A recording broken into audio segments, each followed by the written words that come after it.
Chapter 1. It seems this time things have truly gone awry. I gazed at the myriad of toys and books in the room, all previously unfamiliar to me, and couldn't help but mutter to myself. The pace of progress is astonishing. When did those noble alchemies begin to be employed in the creation of toys? Observing the toy before me, which, devoid of any chains, could walk on its own, I found myself utterly bewildered. I should first seek to comprehend the current state of affairs. There lay a fairy tale book nearby. Though it might not yield any valuable information, it was worth a glance. As I opened the storybook, the sudden apparition that emerged caused a cold sweat to trickle down my forehead. A storybook for children, complete with illusion magic. To what extent has this era advanced? At that moment, a voice called from outside the room. "Little Tay, hurry and change your clothes. We shall have breakfast first, then take you to school. Today marks the first day of term. You cannot be late." Stimulated by the call of my name, fragments of my memories from this life began to resurface. Malga, that is the name I bear in this life. I am 6 years old, just at the age for entering school. Curiously, I have always harbored a desire to experience the so-called academy in my previous life. As an orphan, I had neither the means nor the opportunity to attend. If possible, I would truly wish to broaden my horizons, for to a wild child like me, the academy seemed an unattainable realm. Yet, I find myself nostalgically reminiscing about my days as an adventurer, only possessing the most rudimentary swordsmanship, which I gradually honed through relentless combat. Though those days were fraught with hunger and hardship, they were undoubtedly the most carefree times of my past life.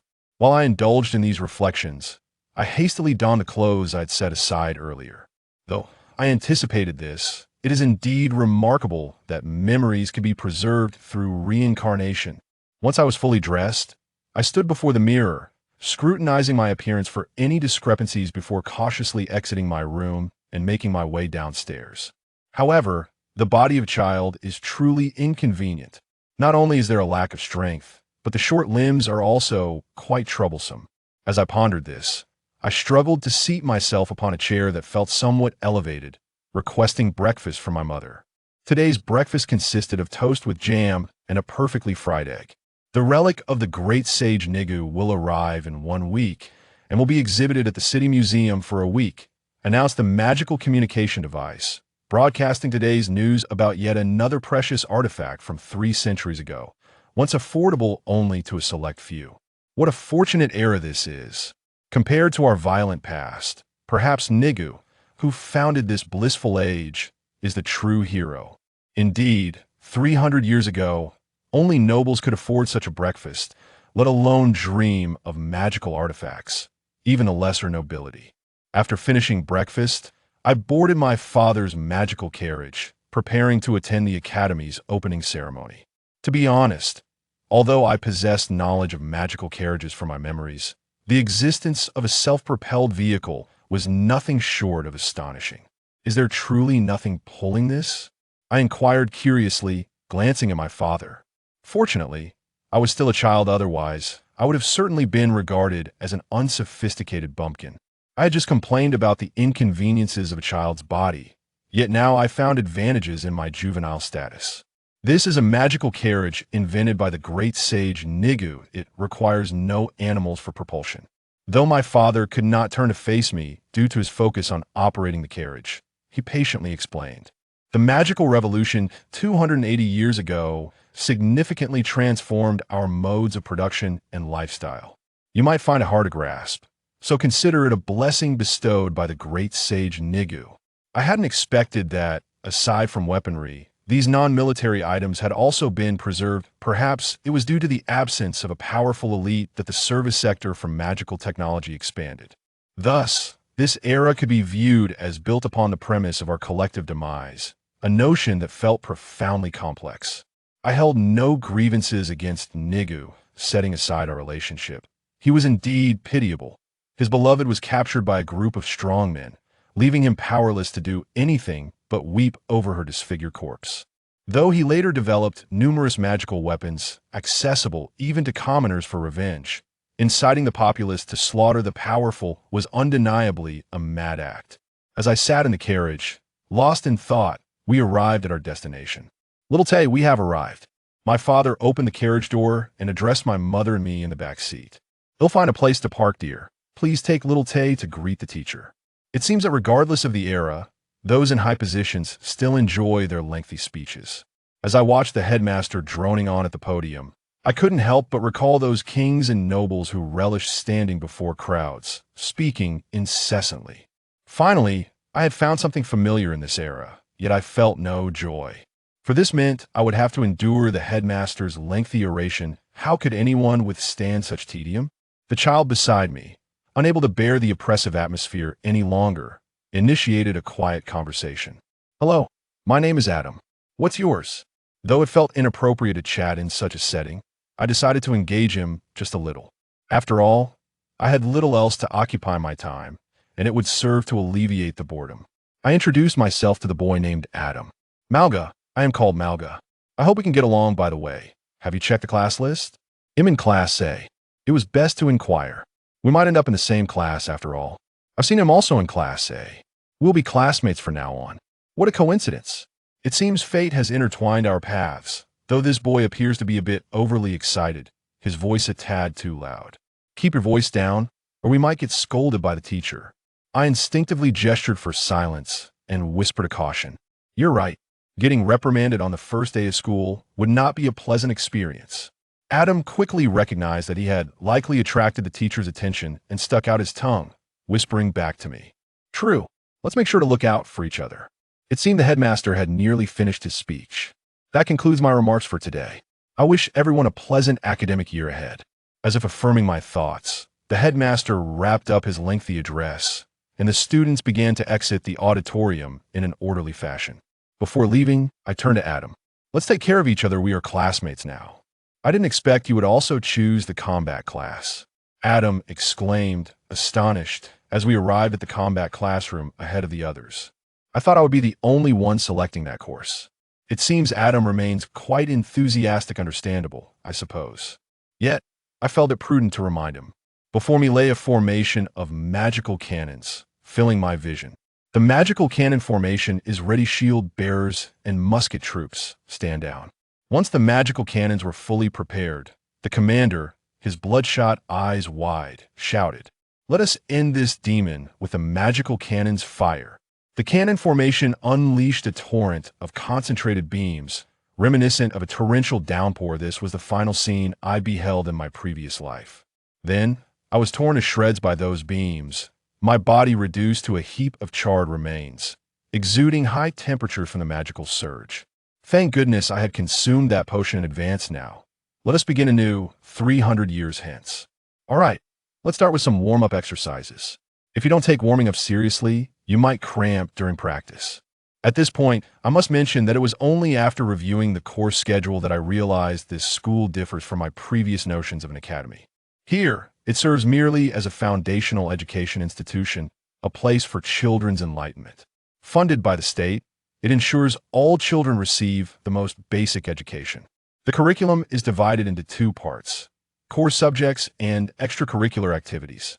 Core subjects encompass language, basic magic, and cultural history essential knowledge to acquire, while extracurricular activities are left to individual choice.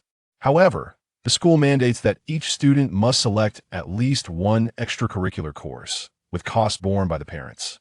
The combat class, being one of the least chosen, reportedly has only about 10 students enrolled across the school. In this era, combat skills have become nearly obsolete. Everyone is fervently eager to learn magical technology, alchemy, and other fields that promise employment. The scene resembles that of years past when individuals exerted great effort to cultivate their inner strength and magical prowess. My reason for selecting this course is quite simple. I do not wish to relinquish the swordsmanship I have painstakingly acquired. After all, it is a skill honed through arduous practice in a previous life. As for his motivation for choosing this course, it is easily surmised the relative affordability of the class draws many students for that very reason.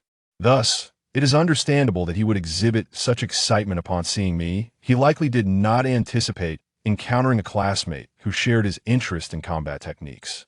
The prospect of studying alongside a friend is invariably a delightful one. First, we shall commence with fundamental physical training. Following the completion of our warm-up exercises, the instructor promptly informed us. Begin by running 3 laps around this area, followed by 30 repetitions of basic sword techniques and basic spear techniques. Considering that you are newcomers, we shall not overwhelm you with excessive training today. I was taken aback to find myself engaged in basic physical training.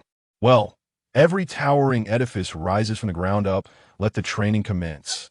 Perhaps due to this bogus lack of accustomed physical exertion, I felt utterly fatigued after such minimal training, promptly collapsing into slumber post-dinner. Moreover, I awoke the following day only when the sun was high in the sky. My constitution seems rather feeble. Is this the case for individuals in this era? Has the proliferation of convenient tools led to a general decline in physical activity among the populace? Xiao, why are you up so early today? My mother gazed at me, freshly washed and ready, with a look of considerable surprise. Is it still early? The sun has already risen quite high. Perhaps still not fully awake. My mother yawned and made her way to the kitchen to prepare breakfast. Why not check the communication device first? Breakfast will be ready shortly. In retrospect, it appears my mother had stayed up late the previous night. It seems that the daily routines of people in this era have undergone significant changes. Could the widespread use of magical illumination be the reason for the increased flexibility in how people allocate their time? The disparity in daily schedules between this era and the past is striking, it appears. I shall need some time to adjust. Listening quietly to the music emanating from the communication device, I contemplated while awaiting breakfast's arrival. Xiao, you're up quite early indeed. At that moment, my father, just rising from bed, addressed me. Dear, is breakfast ready? We still need to take Xiao to purchase uniforms and textbooks.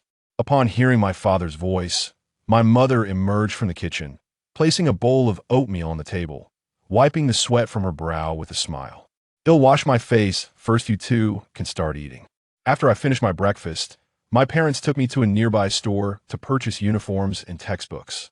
In the shop selling textbooks, I encountered a familiar face. Xiao, I didn't expect to see you here. Adam and his father were there purchasing textbooks, and upon spotting me, he rushed over with a look of enthusiasm. A set of first-year textbooks, is it? Meanwhile, the store clerk confirmed the required textbooks with my father and inquired, would you like to receive the personal magical device provided free by the school, or would you prefer to purchase a higher quality model? A personal magical device? What on earth is that? Upon hearing the phrase, personal magical device, Adam's father immediately grew anxious. Is this truly free? Are there no hidden costs? It appears Adam's family may not be financially well off, although I'm unaware of what a personal magical device entails. His reaction is typical of a commoner hesitant about purchasing expensive items. Seeing Adam's father's demeanor, the clerk responded candidly. Well, it is free, but it is merely an outdated universal model, essentially. It's just a relic repackaged for the sake of reputation. Do not harbor high expectations regarding its performance, as it is an old model.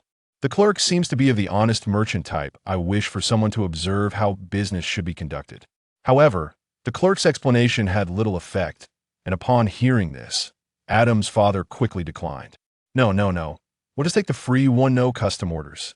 At that moment, my father called me over to inquire about my preferred personal magical device. Before me were 3 small magical devices. I picked one up, examining it closely, yet I could discern no apparent purpose for it. What is this contraption for? It appears to be of significant importance. After all, Adam's father had the audacity to claim one of the free devices. I fiddled with it for a while, still unable to grasp its function. It seems I must seek clarification from someone else. I helplessly turned to my father and asked, what exactly is this used for? Seeing my confusion, my father awkwardly rubbed his forehead. I had completely forgotten that this was the first time Xiaote had encountered a personal magical device. He promptly picked one up and began to demonstrate its various functions to me. It was only at that moment that I grasped how remarkably convenient this device was for communication, assisting calculations, and retrieving information from a small chip. The medium for textbooks is also this small chip, as well as browsing a vast, ever-updating repository known as the information network. Furthermore, it could be equipped with additional auxiliary functions. The 3 magical devices before me were respectively outfitted with spell assistance. specialized computational capabilities, and emergency protective barrier deployment. What an extraordinarily handy tool it was. The spell assistance feature alone could have commanded an exorbitant price 300 years ago, and more importantly, even models that were not particularly enhanced in spell assistance could enable an ordinary person who had never attempted meditation to cast low-level spells. As the flow of people began to increase, I noticed my father anxiously inquiring, "Xiaote, which one do you wish to choose?" It seemed I had inadvertently delayed those waiting behind me. However, this decision was quite challenging, especially since I lacked a profound understanding of these devices and did not know which was superior. Glancing at Adam, I recalled the personal magical device distributed by the school. Perhaps that would be a commendable choice. After careful consideration, I conveyed my decision to my father. "Father, I will take the one provided by the school." Upon hearing my choice, my father displayed a troubled expression and attempted to persuade me. "Xiaote, you really don't need to save me this money." "Well, saving money is not the primary reason. It's simply that I am uncertain about what I truly need." Ignoring my father's counsel, I remained resolute in my choice. "Let's first use the one distributed by the school. I can decide which one to get later, that I trust it will have all the necessary features for school. After all, it is provided by the institution itself." This was my sincere belief, as I had previously tested various potions from different merchants to determine which was the most effective, even though I hesitated to admit that the cunning merchant's potions were indeed of the highest quality. Hence, I frequently patronized his shop until his demise. Upon hearing my words, my father appeared momentarily taken aback before addressing the clerk. "Since my son has said so, I apologize. We will take the one provided by the school for now. I shall return to purchase a new one later." With that, my second objective was accomplished. Adam would not need to feel inferior for using an older model, although I remained wary of potential comparisons.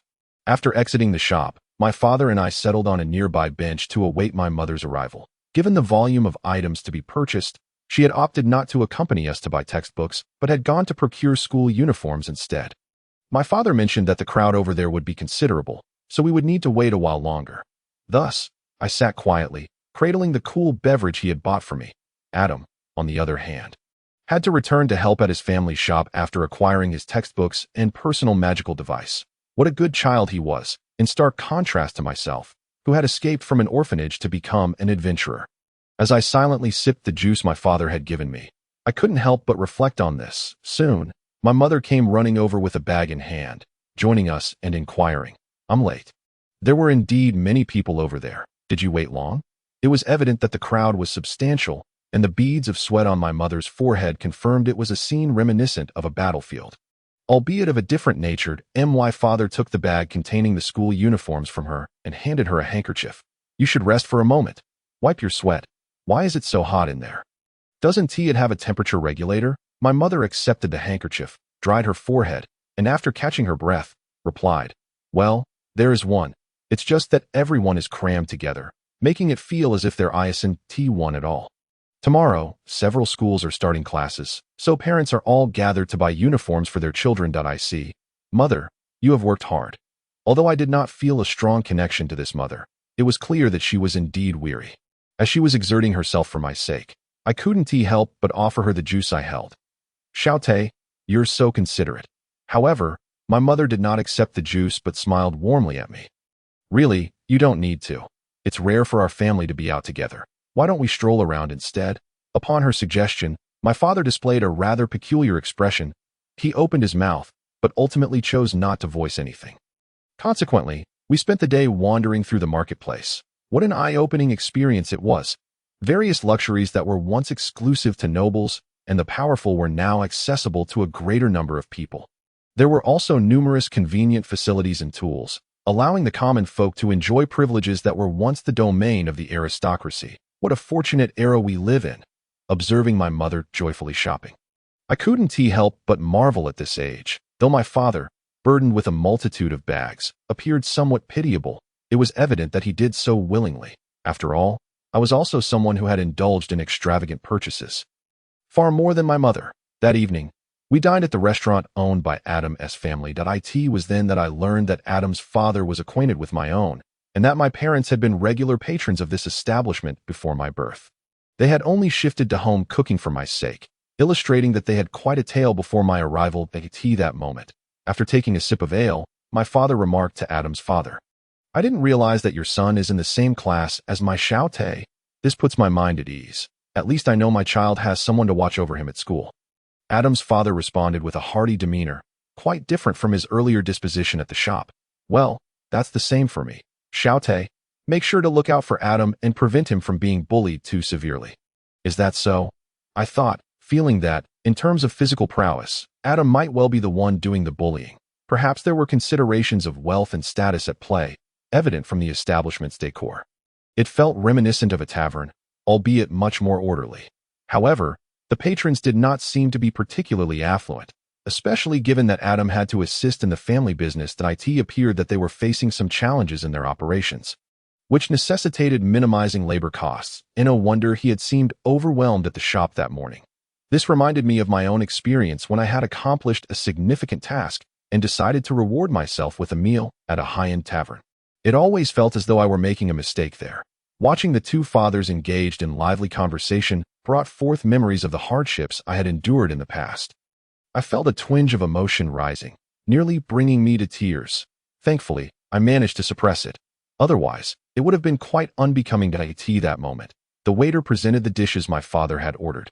This meal might well have been the most exquisite I had ever tasted in both this life and the last. After finishing our meal, Adam, now at leisure, proactively suggested we exchange personal magical device communication addresses. The feeling of having family and friends was truly delightful. With our textbooks and school uniforms prepared, I eagerly anticipated the first day of school that the day arrived. Our history instructor stood at the podium and addressed us. Since today marks the beginning of classes, let us first discuss some fundamental knowledge. Who can tell me who the leader of the magical revolution was? Oh no, on the very first day, I might be caught off guard. While this could partly be attributed to my recently restored memories, it was nonetheless rather disconcerting to be stumped on the first day, feeling the weight of the teacher's gaze upon me. My palms began to sweat from the tension. The pressure was akin to that of facing a formidable magical beast, though differing in nature. If I couldn't answer, the consequences could be dire. Fortunately, Adam, noticing my awkward expression, swiftly raised his hand and answered. It was the sage Nigu. Upon witnessing Adam standing up to eagerly respond, I could not help but admire his worldly wisdom that belied his age. Was this acumen a result of his frequent interactions with customers in the shop? Nevertheless, I am immensely grateful to you, Adam. You truly are a remarkable young man. With Adam's answer serving as a prelude, the instructor commenced a gradual explanation of today's topic. Indeed, we shall delve into the matter of the magical revolution. 280 years ago, under the guidance of the illustrious sage Nikyu, this revolution unfolded on the very first day of the academic year, as the instructor elucidated the events in class. Finally, I had the opportunity to grasp the occurrences during the 300 years of blankness following my demise and subsequent rebirth that in retrospect. Within the 20 years following my death, the powerful were systematically exterminated by fervent commoners. As evidenced by the list of casualties in the texts, none were spared. At least all the formidable ones I recognized were on that list. After the obliteration of the strong, Nikyu further propelled the magical revolution. Yet the motives behind his series of actions remain a mystery to this day, albeit they instigated a significant transformation in the world, with the productivity and military strength of the commoners drastically enhanced.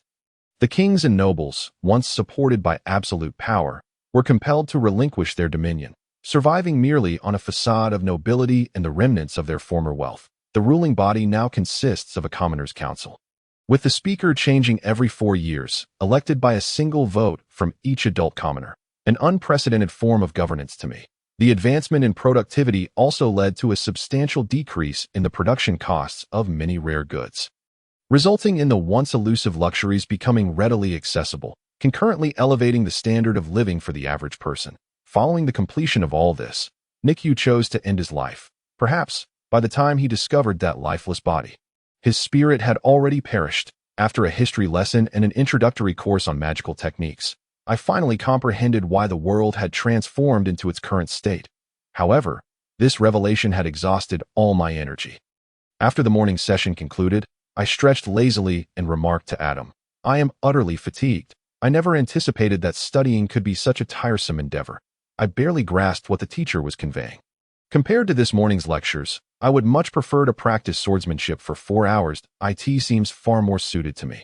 Observing my weary disposition, Adam queried in bewilderment. I thought everything taught today was quite simple. It was merely common knowledge. How could you, little Tay, not understand? Could you perhaps show some understanding for an antiquated relic from 300 years ago? Your common knowledge is not the same as mine. I retorted.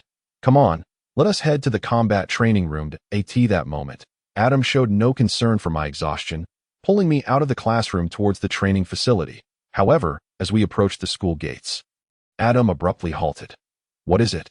I inquired, puzzled, while he gazed enviously at our classmate Edward, who was boarding a magical carriage to be taken home. It seemed that even in this era, disparities between individuals existed, though they were far less daunting than in our time.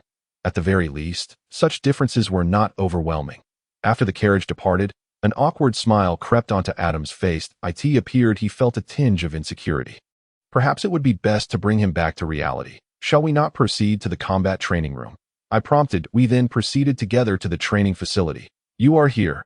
Upon opening the classroom door, we found our instructor waiting behind it. He merely gestured towards the changing room, urging us on. You should change into your practice attire and warm up. Shortly, I will demonstrate the unique characteristics of various weapons, and you can decide which one to focus on for your studies. Upon hearing this, we promptly entered the changing room. Just as I had removed my clothing, Adam suddenly asked, Am I being quite rude by staring at someone else's carriage? Perhaps he was feeling a sense of self-loathing that I couldn't help but reminisce about that enchanted longsword displayed in the weapon shop. Back then, I too gazed at it in longing. Though, I suppose that longsword would now be of little worth. Understanding Adam's sentiments, I smiled and replied, Not at all. That carriage is indeed magnificent, and it is only natural to admire it. After warming up, we observed our instructor demonstrating and explaining the use and practice methods for various weapons. Although I was already familiar with the concepts, I listened attentively nonetheless. In terms of weapon selection, I ultimately chose the longsword, while Adam opted for a short-handled axe. After deciding on our primary weapons, I found a quiet corner to begin my practice. Originally, the instructor intended to correct my posture and technique, but after observing for a while, he shifted his focus to guiding Adam, though survival depended on combat. It seemed there was little incentive for further mastery. Perhaps it was due to being merely a commoner that in-depth knowledge was deemed unnecessary. Overthinking was futile. Every individual has their own path to tread. Shaking my head to dispel such distractions, I devoted myself to an afternoon of concentrated practice. Little Tay, are you still practicing? I returned to reality only when my father arrived to take me home. Has it truly become this late? It seems that when one is fully engrossed, time slips away unnoticed. I carefully placed the practice sword back and turned to my father. Father, you have come to fetch me. Glancing around, I noticed that most others had already departed, realizing I had been so absorbed in my practice that I had not even noticed Adam being picked up. My stomach growled, likely a result of my earlier focus on training, and I felt a wave of embarrassment wash over me, akin to a savage without decorum. If she were here, I would undoubtedly face her reprimands. After all, she was a princess of the realm. In this moment of indiscretion, I could only awkwardly address my father. Father, I am quite hungry. My face felt as though it was ablaze. Surely, it must have turned a deep crimson at that moment. The instructor cheerfully remarked to my father, Your son has practiced continuously for 4 hours today. His talent is remarkable, and he grasps techniques with great speed. You should nurture his abilities. He may very well become a professional athlete in the future. It became clear why I felt so famished after practicing for 4 hours. I must be more mindful of time in the future. Otherwise, I might find myself in such an awkward situation again. Upon hearing the instructor's words, my father appeared surprised, then affectionately ruffled my hair with a smile. So 2 hours. Then I suppose little Tay must be quite tired. Change your clothes. Your mother is preparing dinner, and we cannot keep her waiting at home. You understand? I understand. Upon hearing my father's words, I dashed to the changing room to quickly change out of my practice attire. After all, I could not allow someone who willingly cooked for me to wait. However, I cannot help but wonder how the person who used to alternate cooking with me is faring now. She must have successfully experienced her rebirth, and I sincerely hope all is well with her. Moreover, as long as one is alive, there is always the possibility of reuniting with that person who willingly forsook the throne to accompany me throughout my life.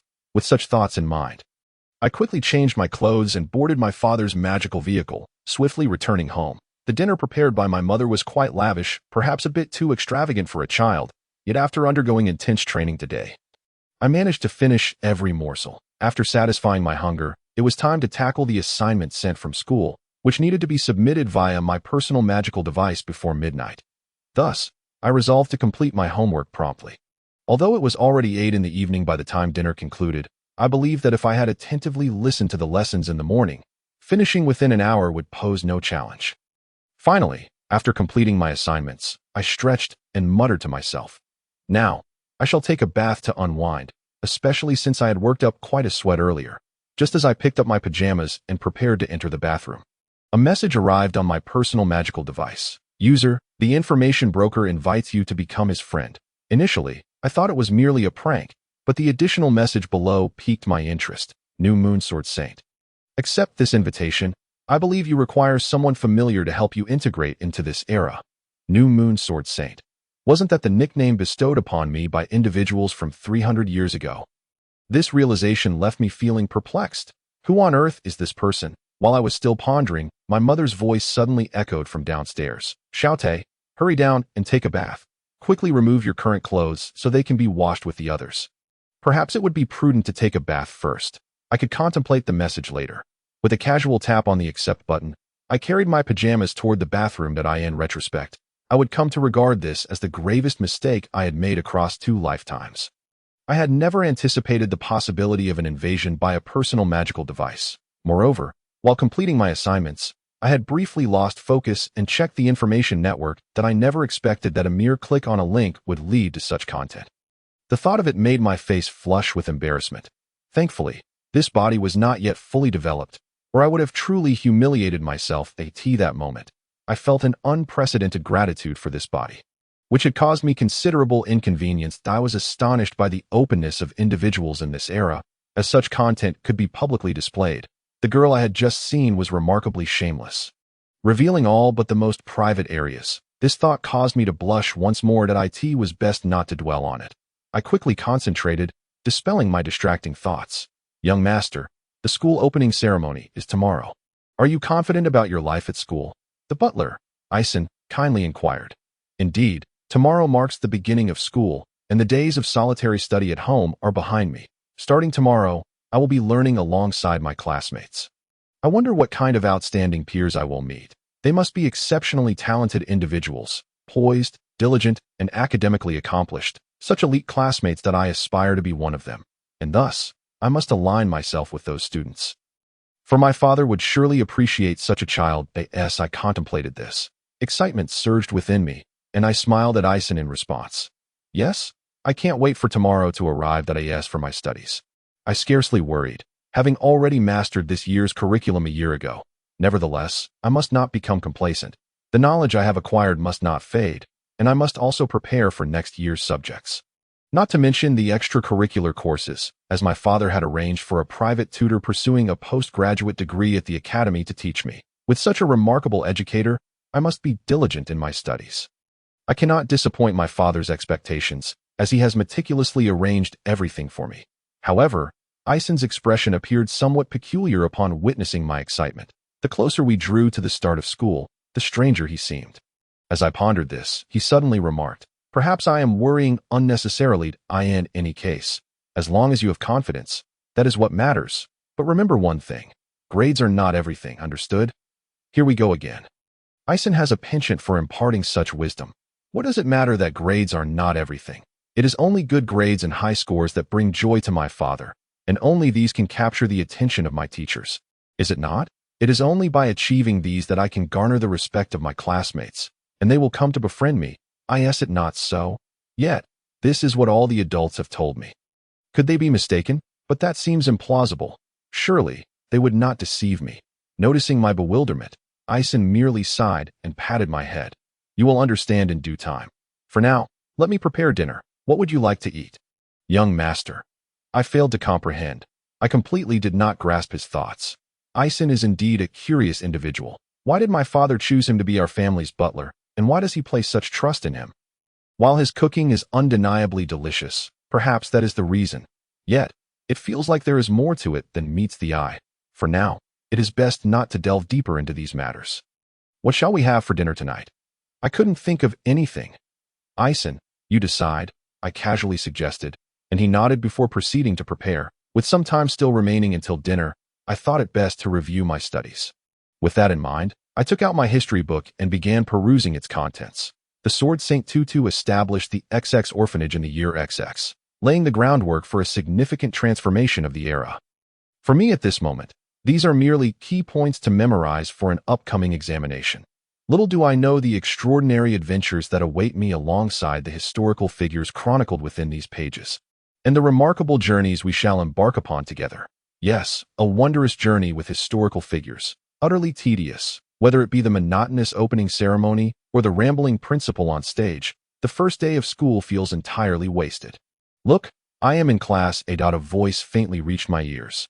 Could these two individuals really be from Class A? I never expected my classmates to be such dull individuals, wasting their time on idle chatter. Why does everyone squander their time on trivial matters? Time is money. This phrase, imparted to me by my father, undoubtedly holds some truth. Utterly futile. When the teacher inquired about my extracurricular course selections, I promptly rejected all options and applied for external studies. Regardless of who it was, everyone seemed inclined to choose the so-called popular courses, as if enrolling in them would guarantee a successful future. They fail to consider whether the market truly demands such talents. Of course, there are those who opt for niche courses, but their foolishness resides in a different realm. Martial arts. This obscure course had 2 participants. The teacher expressed astonishment upon receiving the extracurricular course statistics. Given the sheer absurdity of this choice, it was no surprise that even the teacher was taken aback. That their parents would consent to such an option was baffling. However, since they had agreed, I had no grounds to object. To think they would pursue martial arts, a course that only barbaric individuals would find appealing. The era in which brute force dictated everything has long since passed. My father had conveyed this to me. All I need do is obediently comply. Incomprehensible. Ison had just mentioned to me that a healthy body is essential for an elite individual. After I finished dinner, my father reiterated this point, handing me an application for the martial arts classroom. When I inquired about the reason, my father explained, if one is plagued by poor health and illness, it will significantly impact work efficiency and judgment. However, there will still be management courses available, and your teacher will arrive the day after tomorrow. You must pay close attention to his teachings, understood? So it is, my father is indeed thoughtful that I understand. There must be wisdom in what he says. Upon hearing my response, my father gently ruffled my hair, expressing his approval. Once his hand retreated, he began to mutter to himself, "Good child, if only you possessed a bit more initiative, you would be truly perfect. Now, return to your room and rest." Taking heed of my father's words, I exited the study, preparing to retreat to my chamber, casting one last glance at him before closing the door. Has the report on the security arrangements for the sage's relics arrived? At that moment, my father was engaged in a discussion with Ison regarding work matters. Yet, isn't there already security in the museum? Why the need for additional arrangements? This is indeed perplexing. The affairs of adults are quite difficult to comprehend. But I trust that whatever my father says must be correct. Utterly bewildering. The following day, while accompanying the butler to the marketplace to purchase textbooks and uniforms, I encountered those 2 insipid individuals once more. Yes, those 2 who spoke loudly in the auditorium, observing my classmates before me, engrossed in fiddling with their personal magic devices. I couldn't help but feel a sense of despair. I am to be classmates with these bumpkins who are astonished by the sight of an outdated personal magic device. This is truly overwhelming. If I'm not mistaken, those 2 primitive individuals must be the ones who chose the combat techniques course. That I must ensure they remain unaware that I am also enrolled in the combat techniques course. Otherwise, they will surely make a fuss about it. At that moment, the butler Ison approached me, carrying 2 bags. "Young master, the uniforms and textbooks have been purchased. Additionally, which type of personal magic device would you prefer?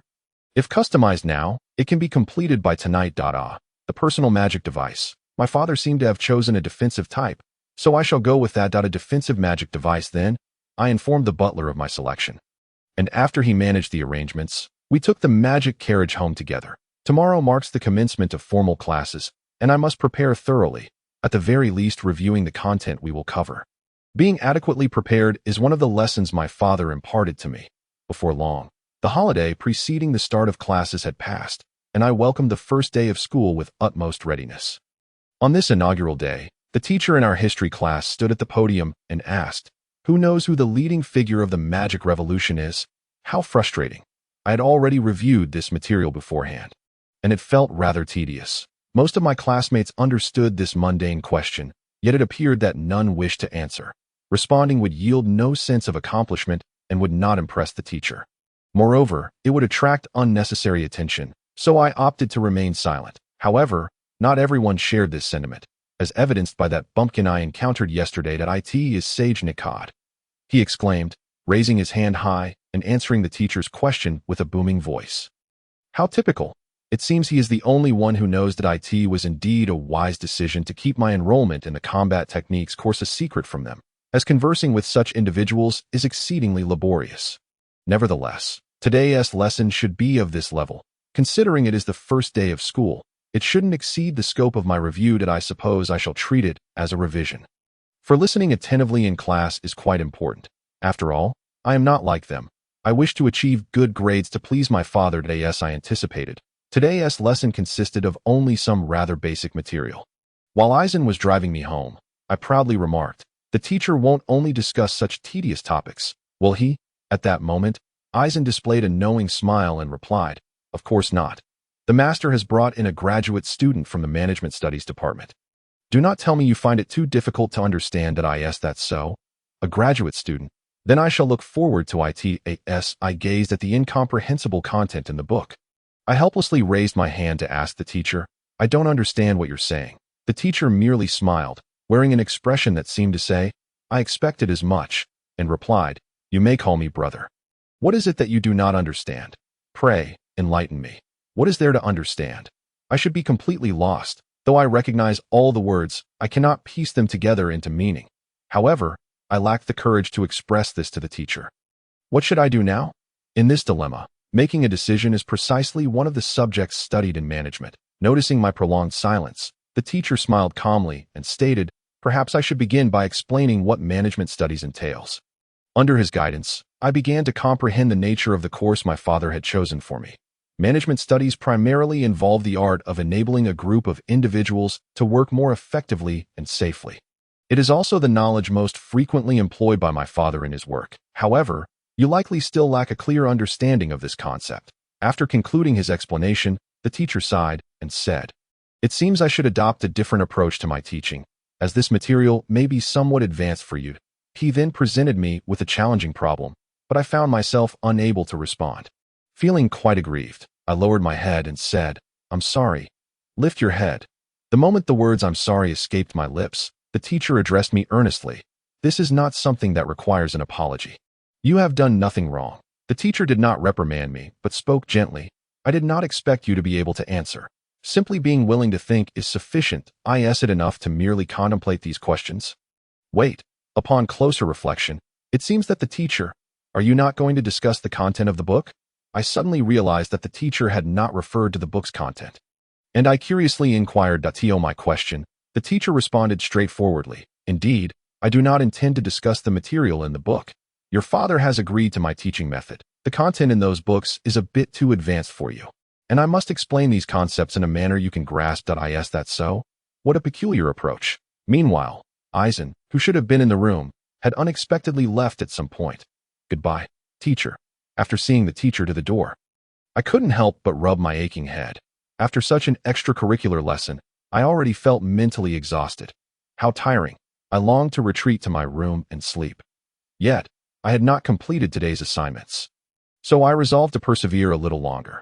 Are you certain that this is something a newly enrolled child can grasp? Just as I took a sip of water, preparing to return to my room to complete my homework, Eisen's voice rang out from my father's room, questioning. From the sound echoing through the closed door into the hallway, it was clear that Eisen's voice was quite loud. It was evident that he was experiencing a surge of emotions. The matter he was questioning my father about was something I could discern with a bit of thought. Is it truly appropriate for me to study management? Being a personal matter, I found myself unconsciously pressing my ear to the door. Eavesdropping. I knew it was wrong to eavesdrop on adults, yet I couldn't help but desire to listen in. Whether it is suitable can be set aside for now. Let us first hear his own thoughts. As my father's voice reached my ears through the closed door, I felt my balance waver. Don't know, I might fall. Next time, I should avoid leaning so heavily against the door while eavesdropping, as it is easy to topple over and may produce sounds that attract attention. Regaining my composure, I found my father's hands resting firmly on my shoulders, steadying me in front of the door. Before I could fully grasp the situation, my father turned to me and asked, "Edward, do you wish to study management? You may decide for yourself." The suddenness of his question left me utterly stunned. What? You want me to decide whether to study? How am I supposed to respond? If I were to express my disinterest in studying, I could easily forego these exhausting classes. However, such a decision would undoubtedly disappoint my father. Yet, I find myself struggling to grasp the material presented in the curriculum. And I suspect Eisen would prefer that I decline this endeavor. What should I do? How should I choose? Perhaps sensing my indecision, my father calmly pressed me for an answer. Make a decision. I won't be upset. No, I simply cannot decide. Why? Father, do you not make the decision for me as you used to? After a moment of silence, seeing that I remained unable to provide a response, my father sighed and addressed Eisen. This is no longer about whether he is suited for it. It is a matter of whether he needs it. He has reached an age where he must learn to think for himself. And you know that if he does not learn this now, he will face significant challenges in the future. Eisen, witnessing my distress, could only walk out in silence, undoubtedly feeling disappointed in my inability to make any decisions. Once he left the room, my father turned to me and said, "What were you just about to do? Go finish it."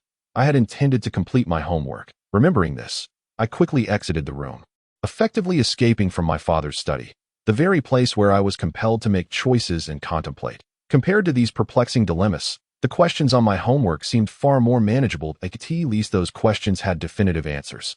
I merely needed to articulate the correct ones. Yet, in the not-so-distant future, I would come to realize that this world is rife with questions that lack clear answers, even when answers do exist. They are not necessarily the best. However, that revelation would not come until a month later. "Little Adam, you must put in your best effort starting tomorrow." That day, I assisted my father at his shop. And due to the special nature of the day, a customer inquired, "Tomorrow marks the beginning of school. I wonder what life will be like there. I hope you won't be bullied by the other students. Especially since, barring any surprises, your family is likely the most impoverished among them, and you don't have a mother." Observing my demeanor, another customer patted my shoulder and offered encouragement. "If anyone bullies you, just tell your uncle.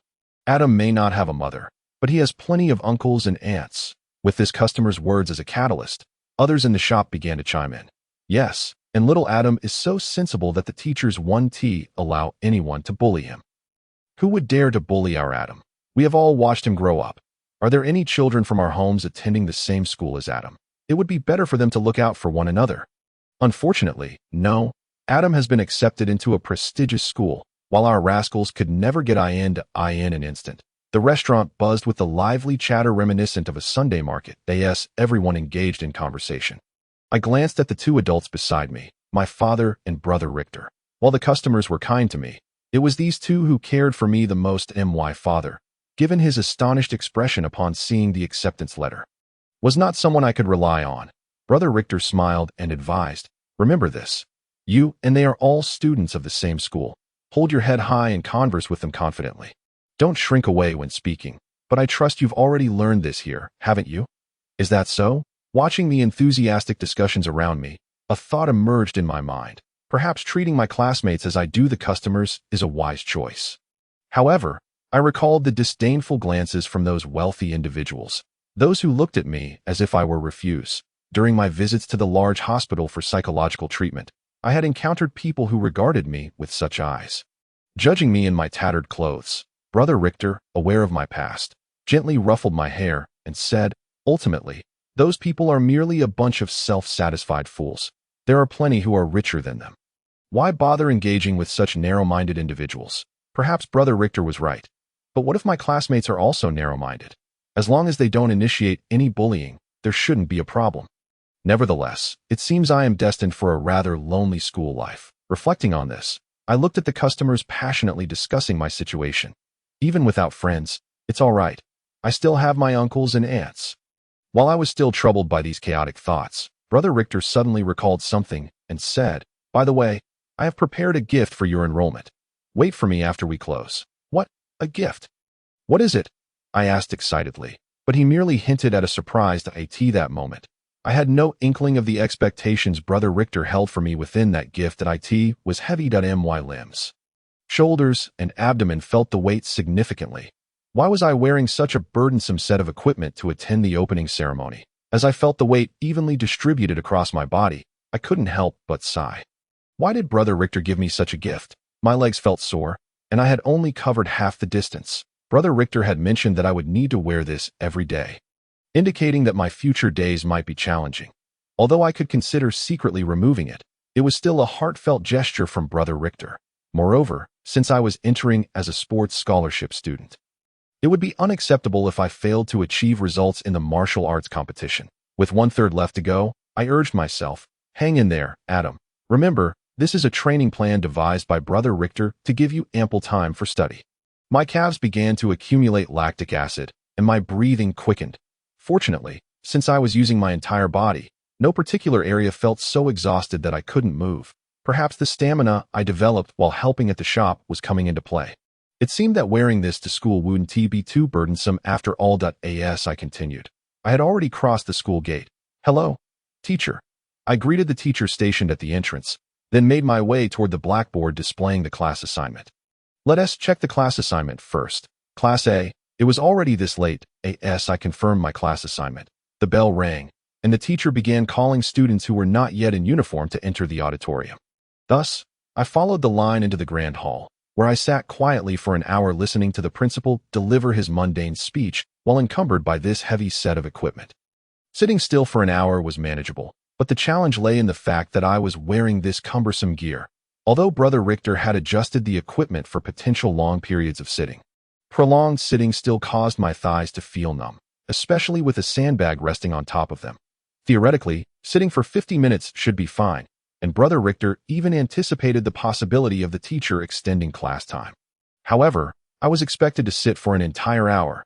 Now, at the 55-minute mark, my feet were becoming quite numb, and if this continued, my legs might give out. If possible, I should move around a bit. Even if I bumped into someone, I could simply pretend to strike up a conversation. As I shifted my numb thighs, I quietly asked the classmate next to me, "Hello, my name is Adam. What is your name?" To be honest, I hadn't expected this classmate to respond. Initially, I merely intended to disguise my need to adjust my sitting position that I certainly didn't want to be known as the oddball who wore a heavy set of equipment to school. However, contrary to my expectations, this classmate greeted me with a warm smile and replied, "Marga, my name is Marga. I humbly request your kind guidance as we embark on this journey together. By the way, have you perused the class allocation list? I am assigned to Class A. My name is Malga, a rather unremarkable moniker. Speaking of which, since I too belong to Class A, it signifies that we shall be attending lessons in the same classroom henceforth. I have indeed seen the list, and it appears I am also in Class A. From this moment forward, we shall be classmates." Perhaps due to an excess of excitement, my tone of voice has noticeably elevated. A nearby teacher has glanced our way, and judging by his expression, he seems rather displeased. "Oh dear, will he come to dislike me?" Yet, he merely lowered his voice to remind me, "Keep it down, or you might attract the teacher's ire." Why doesn't he dislike me? I just made him angry. However, the expression on his face conveys that he is not truly angry, merely somewhat embarrassed. It is hardly a good omen to be reprimanded by a teacher on the very first day of school. Under his admonition, I quickly subdued my excitement, and my spirits began to lift. Perhaps my years at school will not be solitary after all, for this classmate before me is unlikely to scorn my humble origins. The skills I acquired in the shop, observing the emotional shifts of others, whisper this truth to me: he does not harbor any aversion towards me. It indeed seems I am fortunate. To find a companion to converse with upon my arrival at school is a delightful surprise. I had anticipated a few years of solitude.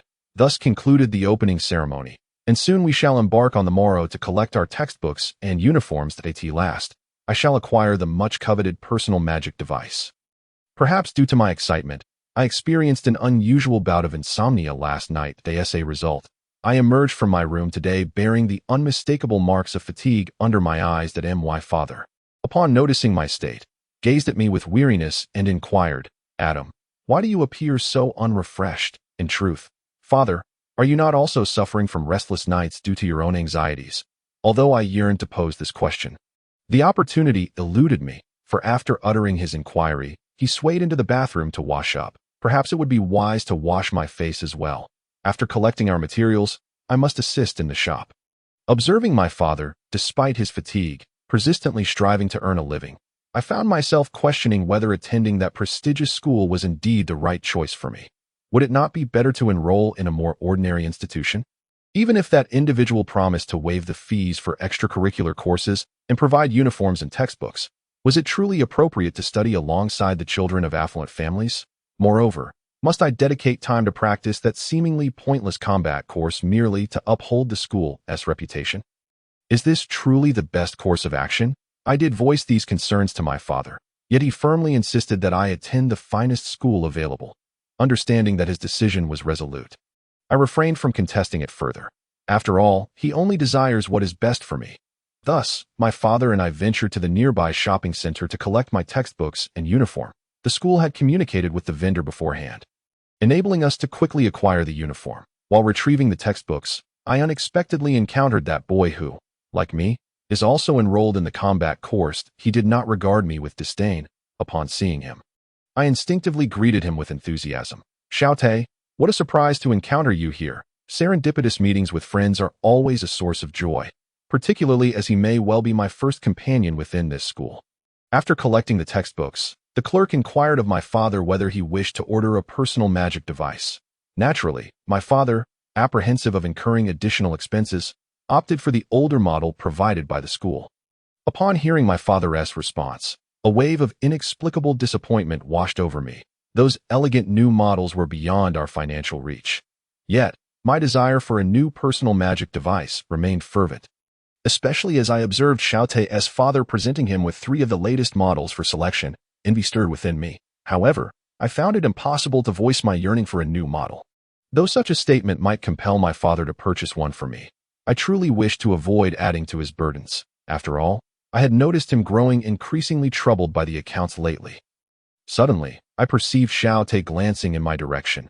Had he caught me envying his father's generosity? He merely cast a fleeting glance before redirecting his gaze, subsequently requesting the outdated model from his father. Was this gesture for my sake? Was he attempting to spare my feelings? It seemed improbable, for his reasoning was quite sound.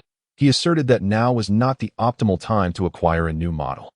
Although I too would likely miss the opportunity for an upgrade, given the exorbitant price of personal magic devices, I felt immense gratitude for even securing an older model.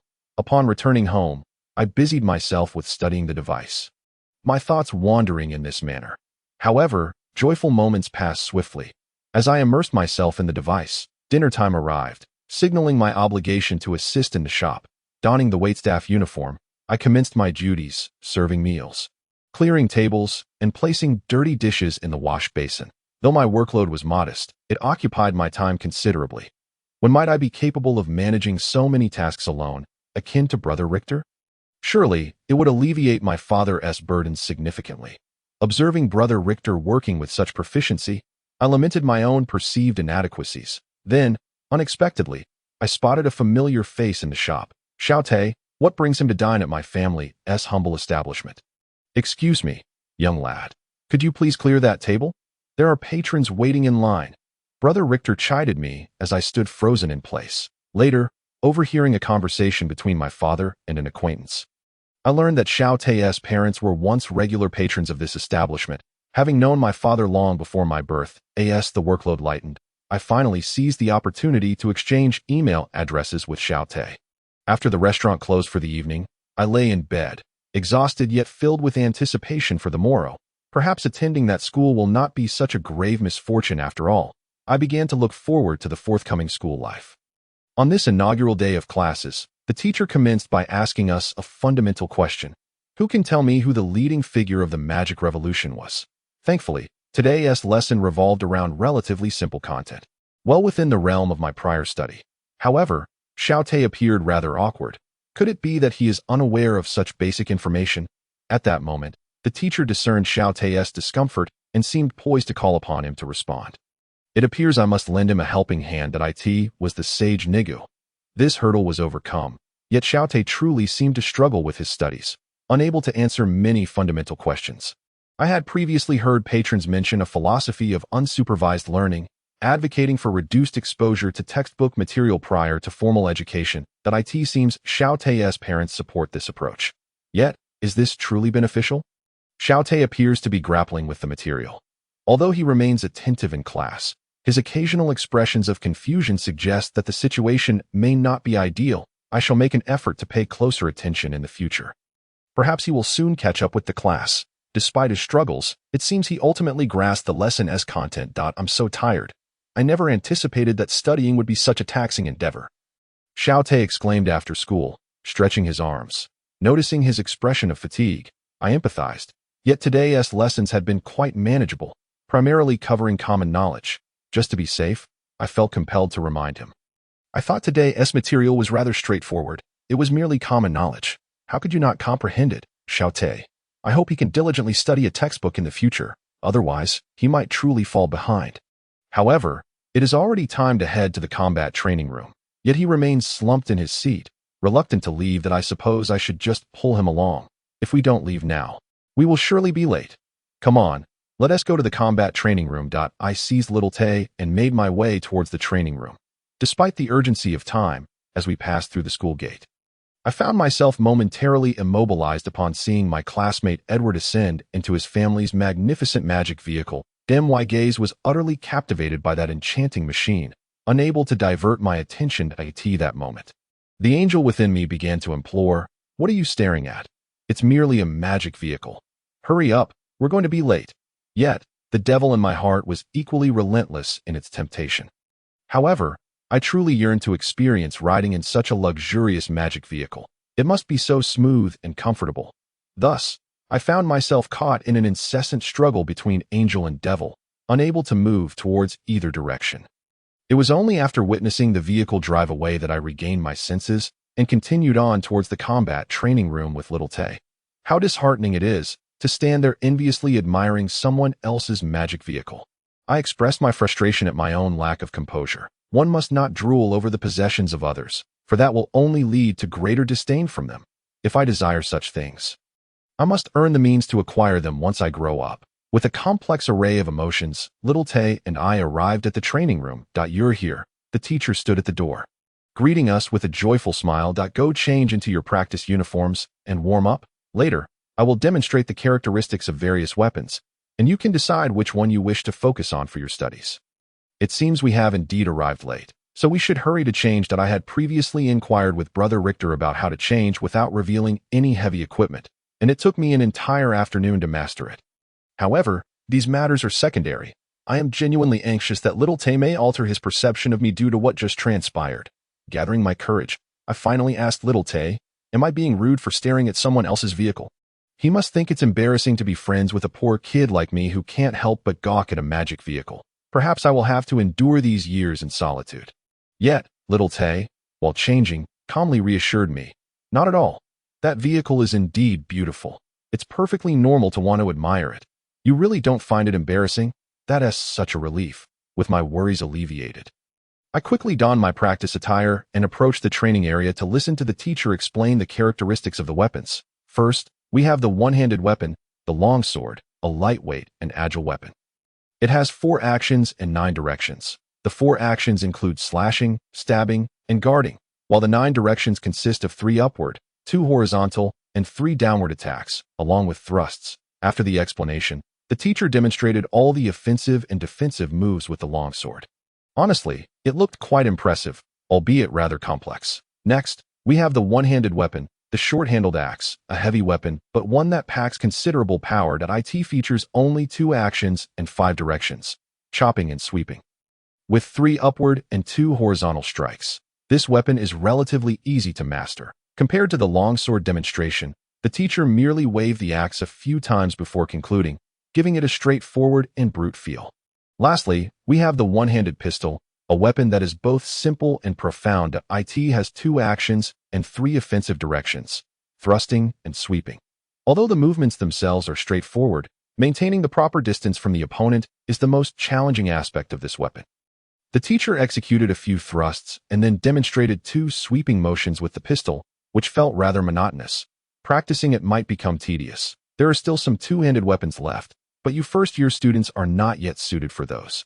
After demonstrating all the weapons, the teacher instructed us, choose one single-handed weapon that you prefer to focus on for this year's practice. Without hesitation, little Tay chose the longsword and began practicing independently. After weighing the time I could allocate for practice, I decided to opt for the short-handled axe. Following that, I spent the entire afternoon practicing under the teacher's guidance until Brother Richter came to fetch me. However, for some reason, on the way back to the shop, Brother Richter kept inquiring about little Tay. The boss's urging voice echoed continuously in the shop, showing no signs of abating. This table needs to be cleaned. The customers are still waiting. Today's lunch service was as bustling as ever, truly overwhelming. Especially since it was the first day of school, many parents who had just dropped off their children chose to dine out for lunch. Intensifying the chaos during this busy period on a regular day, the crowd would already be substantial, and now it had only increased. Just look at that fellow beside me. He looks ready to faint. It is clear how grueling this situation has become. Yet, how did I, once a legendary assassin, end up in such a dire predicament? The others I once knew are now factory managers, PhDs, or graduate students. Even those who are less fortunate have started small businesses. Only I have become this mere worker in a restaurant that hardly merits mention, aside from its foot traffic, although I do earn some extra income. And it is thanks to this job that I found a promising disciple with both talent and character. To be honest, I should be content with what I have gained from this job, as I initially came here merely to create a cover identity. However, speaking of this establishment, it truly suffers from poor management. Compared to others, it lacks any unique features, with profits barely ensuring we don't incur losses. This profit is only possible by employing 2 waitstaff at the cost of their wages, leaving only myself and one other individual willing to work here. However, that person seems likely to resign soon. So I must find a reliable worker to take their place. But the only source of pride here, the customer foot traffic, is achieved through low prices, which reflects the restaurant's abysmal state. Without those low prices, I doubt anyone would visit a small eatery that isn't located in a bustling area and lacks any signature dishes. Because of this, even the owner's 6-year-old son often comes to help out, as staff shortages during peak hours have become the norm. Ultimately, neither we nor the owner earns much, leaving only someone like me, who clearly isn't motivated by money, to work here long-term. Of course, painful times will eventually pass. After all, customers will leave once they finish their meals. As the lunch crowd began to dwindle, we finally found a moment to rest. After enduring what felt like a tour of hell, I sat down beside the nearly fainting young man, who slumped in a discreet corner. Even a legendary assassin like me is utterly exhausted. I'm not having an easy time either, are you? Yet if I feel this fatigued after such a short while, it seems my daily training needs to be intensified. For now, I'll take a brief break. The evening rush promises to be even more grueling.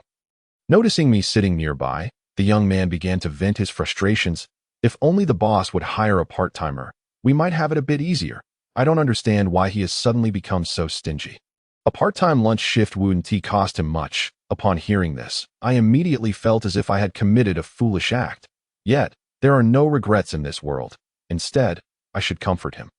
It's unavoidable. The little guy is starting school now. The expenses of raising a child are exorbitant, as you are undoubtedly aware.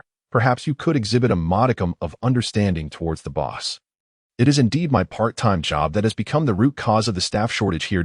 My primary source of income is as an information broker, and this current position merely serves as a facade. For instance, I have recommended the young lad to that esteemed institution, and in return, I have received a substantial sum. I am quite pleased with the profits from that transaction, though it has come with its share of unforeseen complications. Consequently, in an effort to provide the young one with better educational supplies, the boss has been meticulously cutting costs. While that alone is not an issue, he has ceased hiring part-time help, which has significantly increased our workload.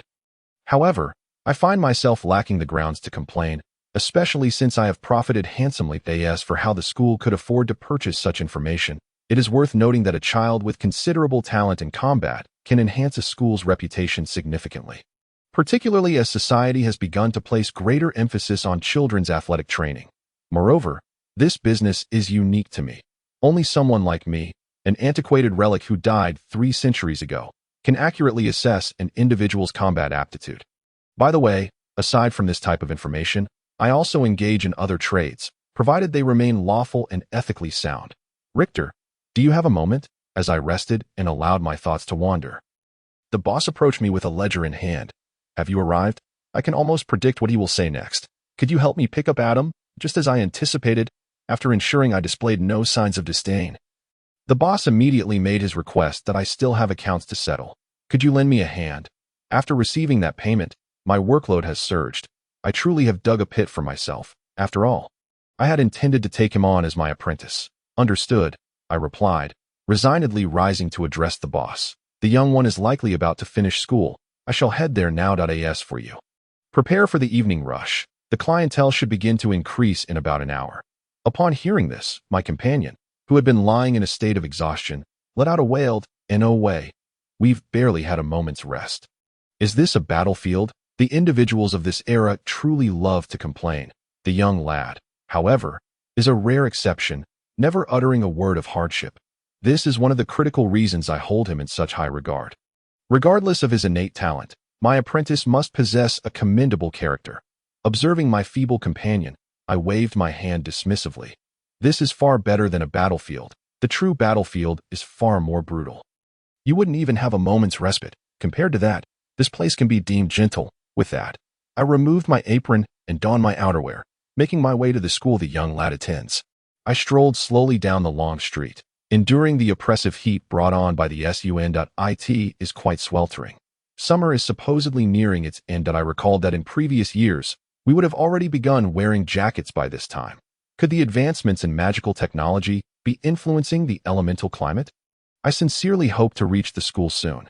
At the very least, there will be a climate control device there. Perhaps driven by desire, I soon arrived at the school where the young lad studies. Here to pick up a child? Please present proof of parentage or a temporary authorization for child pickup. That I explained the situation to the receptionist and handed over my personal magical device. Once the receptionist confirmed the validity of the authorization within, I retrieved my magical device and proceeded towards the school's combat training classroom. The environment is quite pleasant, far superior to the ordinary school I once attended. I mused, taking in the bright, well-equipped classrooms with a sense of nostalgia that I had not attended such a lavish school. My parents were even poorer than the boss. Thus, I lacked any real concept of such prestigious institutions. Only knowing they were better than typical schools, the path to the combat training classroom was short, and I soon found myself before its door. I am here on behalf of Adam's father to pick him up. Bearing his temporary authorization, I pushed open the door to see the instructor of the classroom. I presented my personal magical device for verification. After the combat instructor confirmed the authenticity of the authorization, he gestured towards Adam, who was diligently practicing. Understood, but let us allow Adam to finish this round of practice. Upon hearing the instructor's words, I began to observe the young lad, who was intensely focused on wielding a short-handled axe. His movements were quite standard, with considerable power. Indeed, this young one is well suited for axe-type weaponry. However, his concentration was lacking, especially compared to the child practicing swordsmanship nearby. That little rascal must be the child of one of our regular customers. His swordplay is remarkably swift. Wait a moment. The swordsmanship exhibits a starting stance that conceals a thrusting technique within all offensive and defensive maneuvers. It feels strangely familiar. At the crescent blade dance. Impossible. Tut's renowned technique has yet to be mastered by anyone to this day. Could it be the man himself? Speaking of which, he should belong to this group of reincarnated individuals. Perhaps this situation will become quite intriguing. However, let me confirm the circumstances with the young lad first. Refocusing my attention, I noticed he was nearing the end of his practice. Young one, I have come to collect you. As he set down the specialized practice axe, I called out to him. The boss has sent me to bring you back. Change your clothes, and then we shall return to the shop. On the way back, I subtly inquired about the seemingly Tut-like child. It would be difficult for someone his age to comprehend some of the common knowledge. It is highly likely that it is indeed him. Even a child raised with a free-range philosophy would not be so naive at 6 years old. Only someone like me, who originally struggled to keep pace with the times, would be so bewildered that I need to devise a way to establish contact with him, as this is also a request from a friend. Thus, During the bustling evening rush, I discreetly checked the young lad's magical device and discovered his contact information. After work, I immediately sent a friend request via my business magical device without even taking a bath, including bait that would surely capture Tut's attention.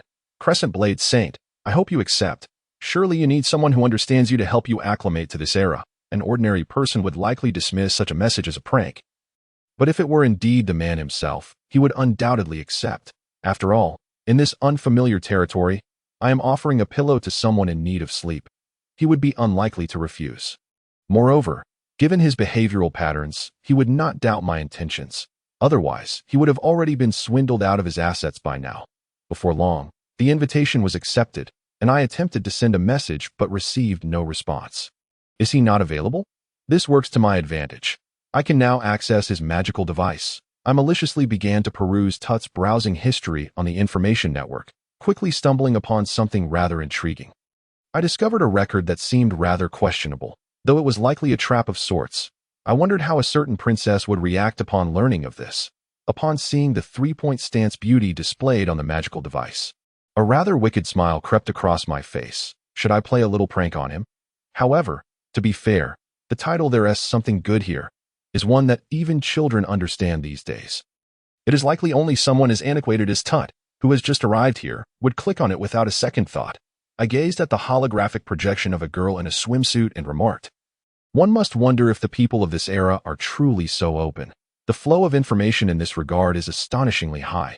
Yet, to be honest, this is hardly something remarkable that I in this era. Such exposure has become commonplace. Genuine treasures would involve two individuals in front of the camera. Such topics are simply too extreme for someone of my vintage, though the girl is indeed quite lovely. With this, I now hold a lever against Tut, a leverage I could wield to my advantage, as I was swept up in a whirlwind of excitement at the prospect of blackmailing Tut. Memories of the writings of my high school class monitors suddenly flooded my mind. With the relentless approach of Delhi, Tut reluctantly shed his garments and shed sorrowful tears, uttering, "Sharon, I am sorry. Good heavens. Why must such horrifying thoughts resurface at this moment?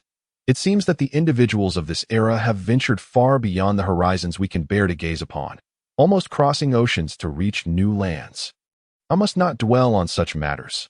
Otherwise, I might indeed falter or should instead strategize on how to wield this leverage. Speaking of which, its shelf life is rather short.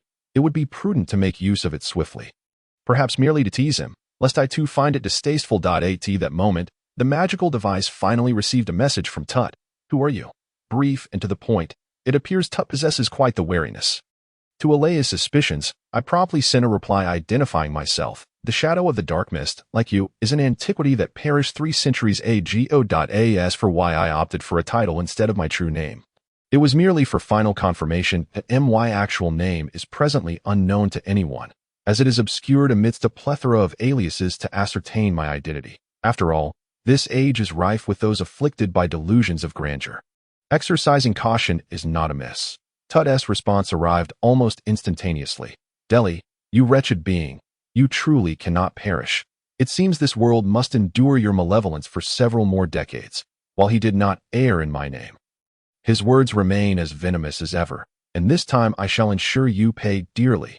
Let us not forget, you recently beheld some rather unspeakable materials. Indeed, I am a creature of ill repute, but I never anticipated that the esteemed moonlit sword saint would deign to gaze upon the shameful images of young maidens."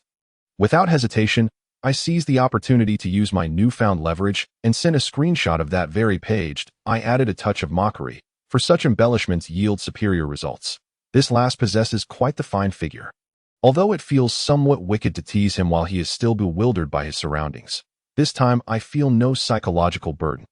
After all, you have been undermining me for 3 centuries, and solely targeting me. Upon seeing the screenshot, Tut, true to form, began to panic and offered explanations. "This was merely an accident. I have only possessed this magical device for a day. I truly did not expect such content to exist on this information network. You have fallen for my trap, you henpecked fool, and dare to act so brazenly. Witness my decisive strike." I refrained from elaborating further and simply sent, "You may explain this to a certain princess." The other side of the magical device fell into silence. Indeed, it proved effective. I finally vented some of my frustrations. Spare me. What do you desire? Just to clarify, I have no money. After a considerable time, Tut finally capitulated and sent a message. This fellow is rather unencumbered. Yet has he ever been wealthy? I recall him as perpetually impoverished, wielding merely an iron sword while others brandish divine artifacts. Let alone now, he is merely a child with little to no authority over finances. Upon achieving my objective, I gleefully mocked Tut's pauper image and sent a message. Who doesn't know that you are but a child? Little Tut, did yesterday's fare suit your palate? A waiter at Adam's family restaurant, perhaps? Tut, with his keen intuition, quickly replied, enough of this frivolity. It is time to discuss serious matters. Very well. I shall not prolong the idle chatter. I directly sent him the address of a communication group, one of considerable importance to us reincarnators. Join us. Within are others like us, relics of the past. Come, reminisce with everyone. 22:30 Tut joined the chat room. The professor who despises paper submissions said, welcome, welcome, Moonlit. You have finally arrived. Was the soul protection potion I sold you back in the day effective? Tut replied, Raphael, you dare to mention that. This body of mine is quite the hassle. By the way, what a dreadful username you have. I wouldn't have recognized you had you not mentioned that potion. The information dealer said, only you would use your old name as a username. Do change it swiftly. But really, Raphael, is this username acceptable for you? The professor who despises paper submissions said, of course it is not. Raphael, hurry and return to writing your paper. Tomorrow is the deadline. The professor who despises paper submissions continued. Welcome, Moonlit. Furthermore, reincarnation has become the best method. Do not blame Raphael this time. Tut said, let us get to the point. What is going on? The professor who despises paper submissions summarized. In essence, if you intend to usurp a body for rebirth, the soul fluctuations during this process will be detectable by the probe, and you will be left to confront a fully armed battalion in an utterly feeble physical form. The information dealer added. Those attempting to usurp bodies are now sentenced to death for murder. The last case was 100 years ago. You wouldn't have heard of it, which is understandable as you are but a child now, laughs. The professor who despises paper submissions exclaimed, what? A child?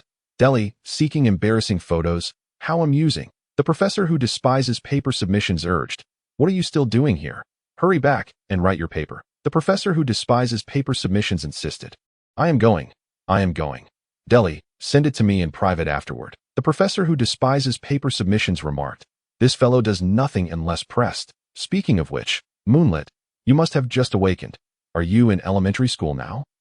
The information dealer said, I just enrolled a few days ago, and I'm in the same class as that kid from my shop. Tut remarked, Delhi, if you remain silent, no one will consider you a mute. The small business owner asked, Moonlit, are you newly enrolled? Just like the gun witch. The professor who despises paper submissions said, I was just going to mention that. Moonlit, you awakened at 6 years old, did you not? Tut confirmed, indeed, and I must thank Raphael for his meticulousness. At least I need not endure the experience of wetting the bed again. The factory manager, who is quite the fool, commented, Raphael, still procrastinating on your paper? Luther, what a username you have. The factory manager, who is quite the fool, added, welcome, Moonlit. It has been far too long since we last met. The factory manager, who is quite the fool, remarked, I envy you melee fighters. Awakening late allows you to avoid many awkward situations. Reflecting on being fed by my mother at the age of 3 is utterly humiliating. The information dealer mentioned, by the way, where's Little Gun? I had planned for those two little rascals to meet. The small business owner noted, she's an elementary student. She should have been asleep ages ago. Moonlit, didn't your parents come to call you for bed? The small business owner continued, you should also be in elementary school now. Tut replied, yes, so I'm hiding under the covers pretending to sleep. The information dealer remarked, you are already showing signs of becoming a little troublemaker. Tut exclaimed, Delhi, what are you saying? Furthermore, I sense the malice in your quotation marks. Is that acceptable? We are all from the same era, after all. The professor who despises paper submissions advised, Moonlit, you should also retire for the night. You likely have school tomorrow. The professor who despises paper submissions added, and please refrain from casting any aspersions. Strictly speaking, we are all from the same era. Tut said, well then, I shall take my leave for the night. Good night, everyone. Tut exited the chat room. The professor who despises paper submissions lamented, that fellow actually escaped. Moonlit, even if he has fled, It does not alter the fact that you must submit your paper tomorrow. Hurry back and write it. The professor who insists on paper submissions is truly the most detestable, lamented with a TT face. After leaving the chat room, the information broker mentioned, well, I shall retire for the night, by the way. Fei Luo, do you have any low-cost ingredient supply channels? At this rate, I might seriously consider a job change. The small business owner suggested, let us discuss this privately. It's best not to let others know about business matters. Following that evening, I embarked on an intensive training regimen to adapt to this era. There were subtle differences in concepts and modifications in everyday expressions. Additionally, I engaged in regular academic tutoring, honing my skills in the use of magical instruments and paying attention to essential precautions while navigating the information network. After a month of specialized training, my daily behavior and language had aligned closely with those of the era's average individual. I found considerable joy in this progress, though the whirlwind of a month filled with study, adaptation, and practice had left me somewhat fatigued. Ironically, despite my lack of genuine interest, I found myself eagerly anticipating the arrival of this day. With the arrival of the relics of Nigu, the school arranged for us to visit the museum, and today marked that outing. Although such artifacts held little allure for me, it meant a reprieve from classes. Finally, I could rest. That was my singular thought at the moment. During the visit, we were sternly reminded to maintain silence and refrain from tapping on the glass displays. Additionally, we were instructed to return after 45 minutes. With a stern warning against tardiness, the teacher meticulously outlined the guidelines before leading us into the museum. Though it seemed few of my classmates paid heed to his words, the security personnel, however, remained ever vigilant. Otherwise, unforeseen incidents could easily occur. Of course, I was equally inattentive to the teacher's discourse, instead engrossed in contemplation as I gazed at the exhibits showcased in the display cases. The relics left behind by Nigu were said to contain unimaginable technology, only accessible through successful interpretation. Regardless, it all felt like mere nonsense. I decided to regard this excursion as a chance to unwind. With this mindset, after the teacher announced the conclusion of our visit, Adam and I resolved to first examine the centerpiece of this exhibition. The relics of Nigu.it appeared to be a fragment of text, but the arrangement of characters was utterly chaotic, rendering it indecipherable. Grammatically nonsensical. It was neither the universal cipher of mages nor a language of minority ethnic groups. It seemed to be his original cryptic script. Adam, brimming with excitement, pointed at the display board and inquired, Shoute, what do you think this says? Is this the cipher used by the masters of magic 3 centuries ago? His voice was slightly elevated. But given that we were not in a lecture hall, it posed no significant issue. In retrospect, Richter's request was merely for me to keep an eye on Adam during school hours. I hadn't anticipated his concern for the boy. Though he did not express it, I would have acted similarly. With this thought, I explained, it cannot be. Otherwise, there should be a translation available. Naturally, I could not admit to possessing knowledge of ancient scripts from 3 centuries ago. So I opted for an alternative rationale. Regardless of whether it is cipher or ancient script, they have been thoroughly deciphered. Look over there. Master Luther's manuscript has a translation. I gestured towards a nearby manuscript on spell research. Smiling as I posed the question to Adam, it's amusing to think that this fellow's manuscript is now preserved with such reverence. I recall a time when it was carelessly strewn about the mage's tower. Considered rubbish by its owner, yet deemed treasure by others. Though I acknowledged its historical value, I suggested, let us explore other artifacts. At that moment, Adam, brimming with enthusiasm, pulled me along as we wandered through the museum, inspecting various exhibits on display. Yet, truth be told, these were likely items we had previously utilized. They appeared rather unremarkable. This is Master Raphael's potion-making apparatus. He is one of the wealthiest individuals in history. However, this did not alter the fact that he still owed 3 papers. Hearing Adam speak enviously of the former grandeur of this apparatus's owner made me recollect how he was urged by Luther to submit his papers yesterday. Adam, no matter how envious you are of his wealth, do not emulate that unscrupulous merchant. Understand. It would render you exceedingly insufferable. But I recalled the exorbitant price of that soul-preserving potion and thought maliciously. That fellow had pressured me to purchase the potion at quadruple the price, citing the instability of current affairs as justification, showing me no leniency despite my frequent patronage of his business. Yet, in hindsight, it was indeed worth all my assets, for it was the sole effective means of resurrection. Thus, Adam and I continued our exploration of the museum that, as it turned out, many items on display were from our own era. Indicating this was a dedicated exhibition for such artifacts that I gazed at a spear displayed in a large case and felt a pang of nostalgia for its owner. According to the old-timers, she should have already been resurrected and regained her memories. However, because she was also a primary school student, she had likely gone to bed early, leaving little opportunity for conversation. Xiaote, what on earth is this peculiar object? While I was still lost in thoughts of the spear's owner, Adam pointed to an oddly shaped item and asked, "Aren't you quite familiar with such things?" During history class, I had inadvertently answered too many questions regarding the purposes of these implements, leading my classmates to believe I was exceptionally knowledgeable about them. While this was indeed true, I awkwardly explained to Adam, "I wouldn't say I'm well-versed. I merely conducted some research out of interest. This should be a versatile tool used by assassins. As far as I know, its functions include lock-picking, fire-starting, and concealing poison. However, I cannot confirm whether the one your store clerk uses is the same. This tool is practically essential for assassins, one for each, and even those outside that profession often seek out simplified versions. I recalled having procured one from Richter before, as it proved immensely convenient when venturing out. As the visit drew to a close, we arrived before a long sword. The sword of the sword Saint Tut, the only relic left behind by him, serves as a testament to the sins we have committed. The label beneath the long sword indicated its owner was none other than I. Of course, I recognized it by the notch on the blade. Mate, have you also become an exhibit here? Everyone is gathering. We should hurry over. It would be impolite to keep them waiting." Adam reminded me as I lingered before the old acquaintance, his tone revealing a sense of urgency. It seemed it was time to return. "Is that so? Let us proceed." I snapped back to reality and said to Adam, murmuring softly towards the long sword, "Farewell, old friend. 3 centuries ago, after fulfilling a significant task, I returned to the village and promptly visited the orphanage. The children should have just completed Luther's lesson. I ought to check on them.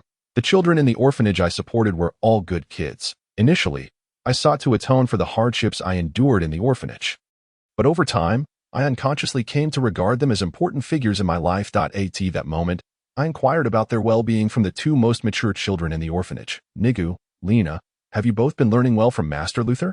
After helping Luther with a task of moderate significance, he began visiting regularly to teach the children some basic magic and literacy skills, while he had also considered recruiting a few research assistants from among them. We truly owe him a debt of gratitude. Upon hearing about Luther, Nigu immediately expressed heartfelt thanks. "You've donated so much to the orphanage and even found us a teacher to teach us to read and magic. Thank you, Brother Tut. We will study diligently and repay your kindness in the future." The innocent visage of my youth remains etched in my memory to this day. The melodious chime of the alarm abruptly shatters my dream. How could I have dreamt such a thing? Was it perhaps due to yesterday's encounter with everyone's belongings? Gazing at the somewhat unfamiliar ceiling, I find myself pondering in a peculiar state of reflection. However, the ringing of the alarm signifies that it is time to prepare for school, or perhaps I should hasten to freshen up. "Xiaote, how much longer do you intend to linger in bed?" My mother calls out as she opens the door, but upon seeing my face, she tenderly embraces me. "Did you have a nightmare, Xiaote? Why are you suddenly in tears?" Confused, I instinctively touch my face, realizing it is damp. Tears shed during my dream that I never anticipated that I would still feel sadness over such matters. I thought I had long since moved on. This won't do, having reached this stage in life. It is time to let go of the past and forge ahead. That I wipe my eyes and, with a smile, extricate myself from my mother's embrace. I will brush my teeth and wash my face first. Then I will come down for breakfast.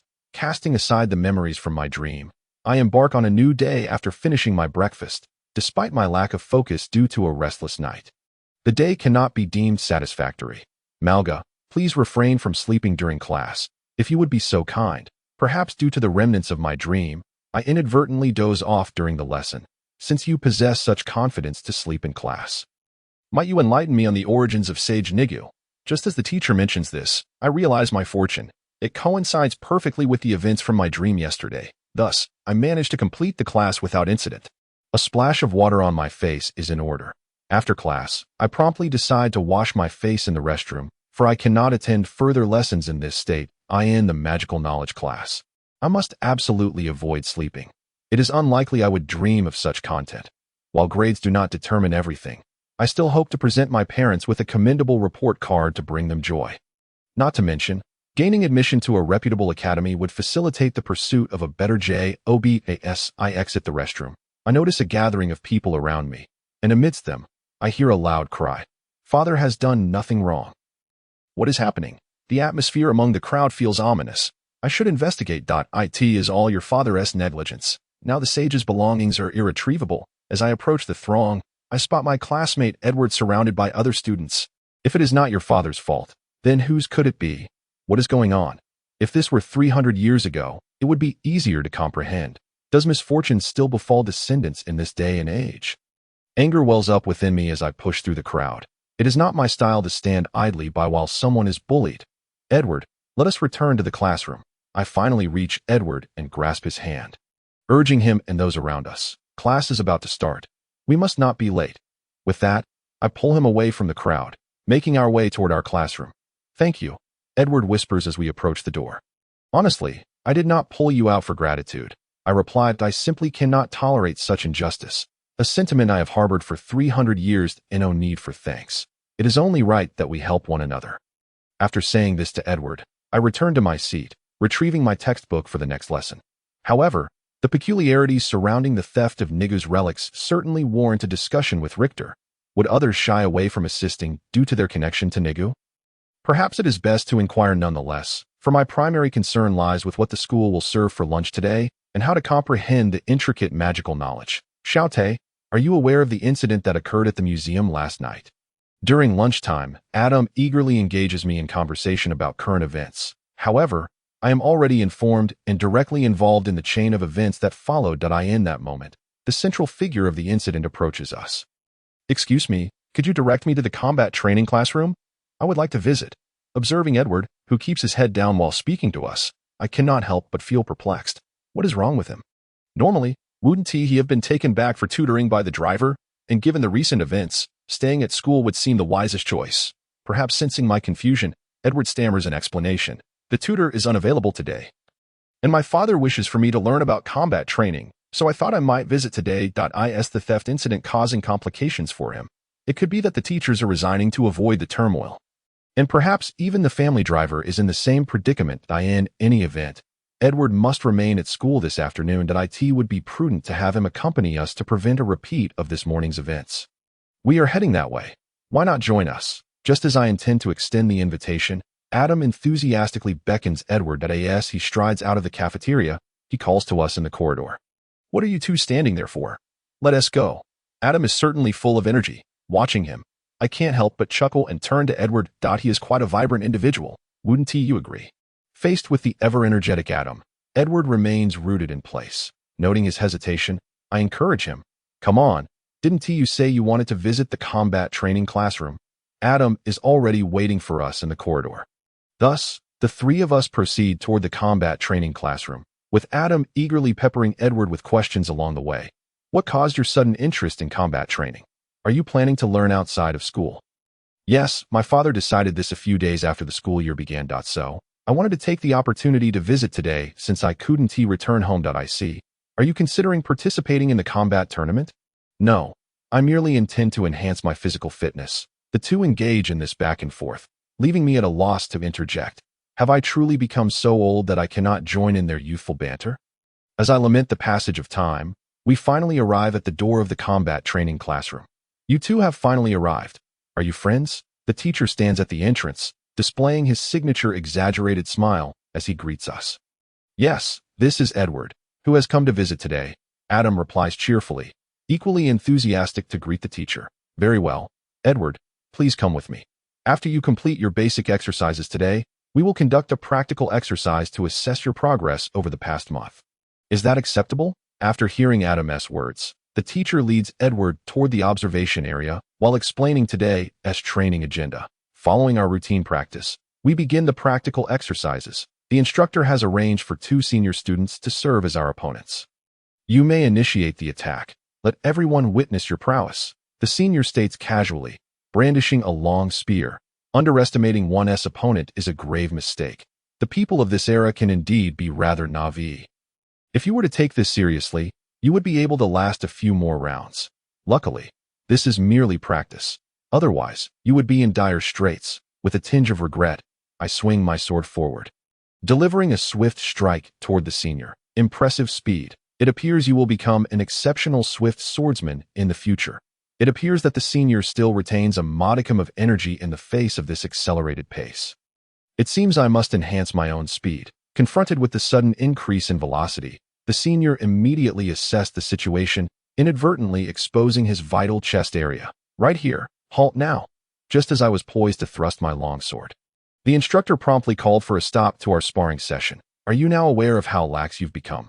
You cannot even best a junior. Go run 5 laps. After we stepped aside, the instructor sternly reprimanded the senior. It seems this practice session was intended to serve as a wake-up call for us juniors. Acknowledged. The senior, acutely aware of his recent lackluster performance, lowered his head in disappointment. Perhaps I have overstepped. Observing his dejected demeanor, I could not help but reflect. After all, as a relic from 3 centuries past, it feels somewhat disheartening to dominate a youth merely by virtue of experience. However, upon witnessing the situation on the other side, I quickly dismissed this thought. Another senior was being thoroughly overwhelmed by Adam, who wielded a short-handled axe with remarkable prowess. Even if Adam is a prodigy upon whom Richter has high hopes, surely the senior should not be so thoroughly suppressed by a newcomer who has only trained in combat techniques for a month. The instructor's words ring true. Indeed, the seniors have become quite complacent. Although it appears that Richter must have given Adam some special training, I wonder if he intends for Adam to use me as a punching bag, without the aid of internal energy. I truly cannot contend with this powerhouse of a youth. Realizing this possibility, I resolve that I must refrain from engaging Adam until I have cultivated my internal energy. The disparity in physical capabilities is far too great, surpassing the point where one could rely solely on experience and technique to gain an advantage. You both exhibit commendable potential, yet this should not breed complacency. You must continue to strive and not resemble those 2 idlers running outside. After halting Adam's training, the instructor reminded us that he then summoned 2 additional seniors and assigned us new practical exercise content. In a moment, you 2 will take on the role of defending against the seniors' attacks. Is that acceptable? We spent the afternoon engaged in practice with the seniors, while Edward observed from the sidelines.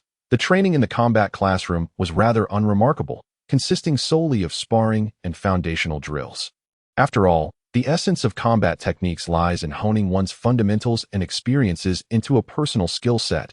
There is little room for shortcuts, while there may be some leeway with internal energy or magical powers. Combat techniques are truly devoid of such opportunities, though it seems that contemporary individuals have entirely conflated these 2 concepts. Enough of that. There are still numerous matters weighing on my mind. I have yet to complete my assignments, and it is essential to discuss last night's events with everyone. Let me tackle these pressing tasks one by one. Upon returning home, I finished dinner and completed my assignments for the day before promptly using the magical apparatus to contact Richter. Richter, are you there? I need to speak with you. Please come out. The only response I received was a blank interface on the magical apparatus, indicating that Richter was not responding to no reply. Is he not present? Checking the time, he should have returned home from work by now. Perhaps I should wait a moment. Your good friend, the information broker, requests a video call. Would you like to connect? Shortly thereafter, Richter finally sent a video call request. What on earth is he up to? It's nearly my bedtime, I muttered under my breath as I connected the call, and Richter's image materialized from the magical apparatus's projection. What is it, little Richter? Is there something you need? Is he doing this on purpose? Knowing that I am not a child, he still chooses to address me in such a manner. Doesn't he fear he might disgust himself? Can we please refrain from using such nauseating terms of endearment? However, I must admit, I did not expect your room to be so tidy. Were you tidying up during that time? I remarked discontentedly. Scrutinizing the background of his video feed, it appears quite orderly, yet the overflowing trash bins and water stains on the desk betray you. It is evident that this room was hastily tidied. I never imagined your room would exude such a whimsical charm. Richter, clearly displeased by my comments, promptly retorted, Did your mother arrange this for you? How is it, experiencing maternal love that you missed out on in your previous life? What can I possibly say about all that the kind woman has done for me? I suppose I must concede. He has clearly been engaging in verbal sparring for over a decade before my rebirth, and I find myself at a disadvantage in our exchanges. Having reached this point, I realize that I can never seem to win against you. let us address the matter at hand. Regarding the theft of Niku's relic, what are your thoughts? I sighed, signaling my surrender, and shifted the conversation back to the topic at hand. Only now did I realize how far our discussion had strayed, wasting precious time. That it appears you sought me out for this matter. The little one just mentioned that you assisted the child of the person in charge today, correct? Upon hearing me return to the subject, Richter too became serious as we delved into the conversation. However, I was unaware that Adam had witnessed that scene. I had truly not noticed, and no wonder he was so enthusiastic at noon. He must have been certain I would agree to help Edward. That is one of the reasons, I explained to Richter, my interest in the matter. That I also do not wish for Niku's relic to become an object of contention among many, as it was precisely such disputes that led to Lena's downfall. Indeed, if it were not for those vying for treasures and the legacies of powerful individuals, the world would undoubtedly be a different place now. Upon hearing this, Richter's expression shifted to one of seriousness as he questioned me. Do you still harbor feelings for him? Do you regard Niku as your own son? Sighing, I mused that perhaps I am simply too soft-hearted. However, given the current state of the world, I cannot muster any hatred towards him. Ultimately, the root of this matter lies in my own inadequacies, and with that thought, I could only speak to Richter with a heavy heart that I regarded each child in the orphanage as my own, including Niku, despite his eventual actions. After that statement, we fell into a silence, and it was not until 10 minutes later that I heard a sigh from Richter. I see. Richter shook his head, exuding a sense of resignation as he replied. In fact, you are not the first to approach me about this. Luther and Raphael, the stingy one, have also inquired about the matter. That I suspect that within the circle of reincarnated individuals, we are quite the anomaly. Willingly investigating Niku's affairs. What is it? Raphael has taken such an interest. Did he consume something peculiar? I asked Richter, perplexed. Luther is one thing, but Raphael does not typically exhibit such deep feelings for those young ones. Richter merely wore a rather peculiar expression as he explained the situation. He has become enamored with your current classmate, the stingy one, and his love interest is the sister of your classmate's tutoring teacher. What a convoluted relationship. In any case, he is willing to spend lavishly to procure information from me. I do not wish to involve myself further, such a development. If I were to use contemporary slang, I would say the circle is truly chaotic. In any case, I currently possess limited information, as the incident has only occurred within the last day. Noticing my astonishment at Raphael's bewilderingly chaotic motives, Richter began to elaborate. However, there are numerous suspicious aspects. Firstly, the incident was exposed far too quickly. Additionally, in this age of advanced technology, Niku's relic should not possess considerable allure. This alone raises questions about the motives behind the theft. Upon hearing Richter's points of suspicion, I too began to ponder the situation, quickly identifying several inconsistencies. Indeed, if this were in the past, regardless of the nature of the wrongdoing, the person in charge would have surely sought to conceal it. This is the most crucial point, and even more importantly, if complete concealment is not feasible, one should delay as much as possible to prepare a countermeasure. At present, the value of Niku's relics primarily lies in their significance as cultural artifacts. However, it would indeed be challenging to find a buyer if these items were to be stolen under the scrutiny of so many eyes. There is little worth stealing in this case. And I truly cannot fathom the reasoning behind risking theft for something so seemingly useless. In summary, the only doubts that can be distilled regarding this matter are these. After Richter conveyed all the suspicious points revealed by this incident to me, he abruptly ended the call. Tomorrow, I shall visit a friend who has a penchant for collecting ancient artifacts to inquire further. For now, please wait a moment. Should I come across any new information, I will seek you out. Xiaote, please come down to bathe after finishing your homework. As Richter hung up, my mother's voice resonated from downstairs. Well, let us set this matter aside for now. Richter is right. There is insufficient information at present, and pondering excessively serves no purpose. For the time being, it is best to wait. Life must continue as usual. Time flies swiftly, and a month has already passed since the start of the school year. I have begun to adapt to this busy life filled with study, training, and assisting at the store, though fatigue has undoubtedly accumulated. Although it is the weight-bearing equipment gifted to me by Brother Richter that is chiefly responsible for this accumulated fatigue. The difference is merely one of degree. However, today I can finally relax, for there are no classes at either school or the combat training hall. Today marks our visit to the museum. Moreover, Brother Richter returned the weight-bearing equipment yesterday. So today I can truly enjoy a day of rest. Thus, I now stand among my classmates, feeling utterly at ease as we listen to the teacher's instructions. During our visit, please maintain silence and refrain from tapping on the glass cases.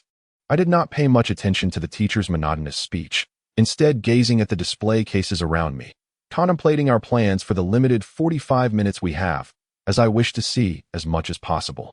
After all, opportunities to venture out are scarce, and I desire to broaden my horizons while I can. Additionally, we must return after 45 minutes. Punctuality is essential. The teacher finally concluded their speech, and we commenced our exploration of the museum. What shall we see first? Since this is a limited-time exhibition, let us begin with the relics of the great sage Nigu. After all, other items will be displayed here for an extended period. But these sage relics will only be showcased for a month. Having made my decision, I turned to Xiaotai, who was accompanying me. Xiaotai, shall we first examine the relics of the great sage Nigu?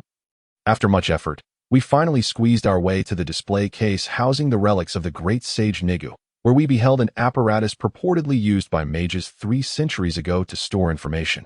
Alongside an exhibition board detailing its contents, the inscriptions were in an ancient script, completely indecipherable to me. According to the news, it is said to be a cipher employed by the magical masters of 300 years ago.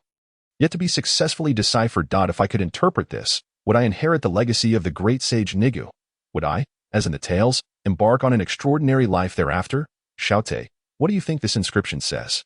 Is it the cipher used by the magical masters of 300 years ago? Lost in thought, I could not help but inquire of Xiaotai, who possesses considerable knowledge about ancient lore. Yet he promptly dismissed my speculation. That should not be the case. Otherwise, there would be a translation available.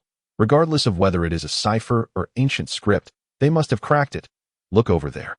Doesn't Master Luther's manuscript have a translation? So that is how it is. If this were indeed written in an ancient cipher, the museum staff should be able to translate it, as other ciphers on display have translations, indicating that the text above is not written in the mage's cipher. As expected, such opportunities are not meant for an ordinary person like me. I might as well wash up and go to bed. Nevertheless, Xiaotai is remarkably knowledgeable about these matters, even though he struggles to keep up with the learning pace. Let us explore other items, having already viewed the relics of the great sage Nigu.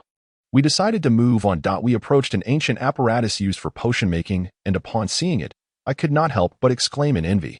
This is Master Raphael's alchemical device. He is one of the wealthiest individuals in history. I wish our family could possess even half of Master Raphael's wealth. Then we could hire more help, and my father would not have to work so hard that he amassed enough wealth to purchase half the world's land. However, I noticed that Xiaotai's gaze seemed somewhat peculiar as he examined this object. Since entering the museum, his expression has been rather strange, leaving me momentarily perplexed. Yet, everyone has their quirks, considering I have donned weight-bearing equipment daily.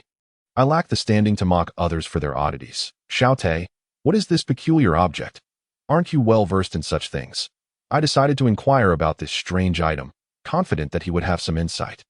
Xiaotai simply smiled modestly as he explained this curious object to me. I cannot say I know it well. I merely found it interesting and looked it up online. Nonetheless, this should be a versatile tool used by assassins. From what I know, it has functionalities such as lockpicking, fire starting, and poison concealment.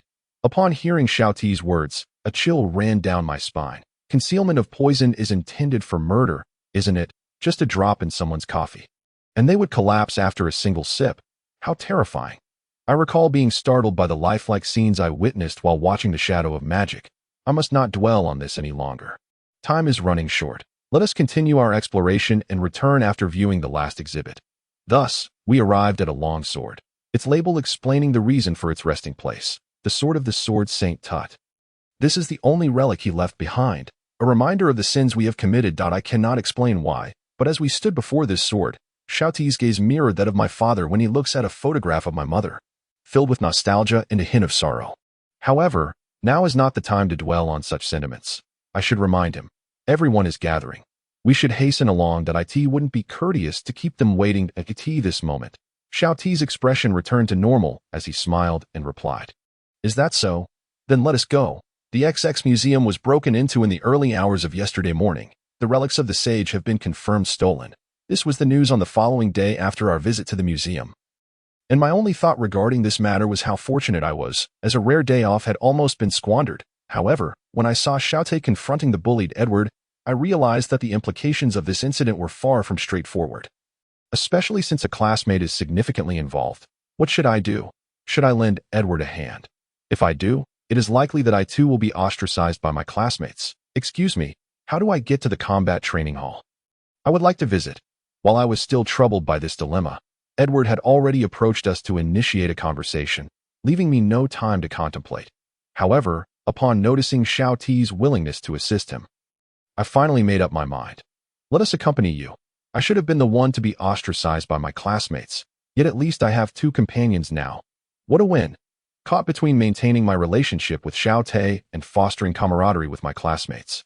I chose the former. It was precisely his character that prevented me from living a solitary school life. How could I allow someone to help me while rejecting others' pleas for assistance? At the very least, I could never act in such a manner. My heart cried out in agreement, and I promptly agreed to Edward's request, leading the way toward the combat training hall. Perhaps this could be considered the beginning of a new friendship. I secretly rejoiced at this thought. Thus, we chatted as we made our way to the combat training hall. Today, after completing your basic exercises, you will engage in some practical drills to assess your progress over the past month. Is that acceptable? Upon arriving at the combat training room, the instructor promptly outlined today's training agenda to both myself and Xiao Ti. That I encountered no issues with the practical exercises, having previously trained with Brother Richter. While I was often bested by Brother Richter's various takedowns, at least I managed to maintain a respectable performance. My resolve was to give it my all. With this thought in mind, I launched a jumping sidekick at my senior, who took a considerable amount of time to react and evade. How slow? Is my senior intentionally holding back? As I landed, I utilized the momentum to pivot clockwise. Exerting force in my arm, the wooden axe swept towards my senior with remarkable speed. Had it been Brother Richter, he would not have taken the hit. Instead, he would have crouched to dodge and swiftly tackled me. Yet, my senior's response was still a beat too slow, forcing him to raise his weapon to block my sweeping attack. Clang! The resounding clash of our practice weapons echoed across the arena, leaving me perplexed. This sensation, I sensed that my senior had lost his balance. He should retreat a step and attempt a horizontal strike in retaliation. That if my senior continued to perform like this, it would signify his complete descent into a passive state. Without a moment's hesitation, I flipped my wrist and swung the wooden axe from a different angle towards him. My senior remained unable to counter my relentless pursuit, continuing to be suppressed by my attacks. Clang, clang, clang. The sounds of our weapons colliding reverberated on the arena until the coach called a halt to our sparring. Today, my senior was utterly unable to best me.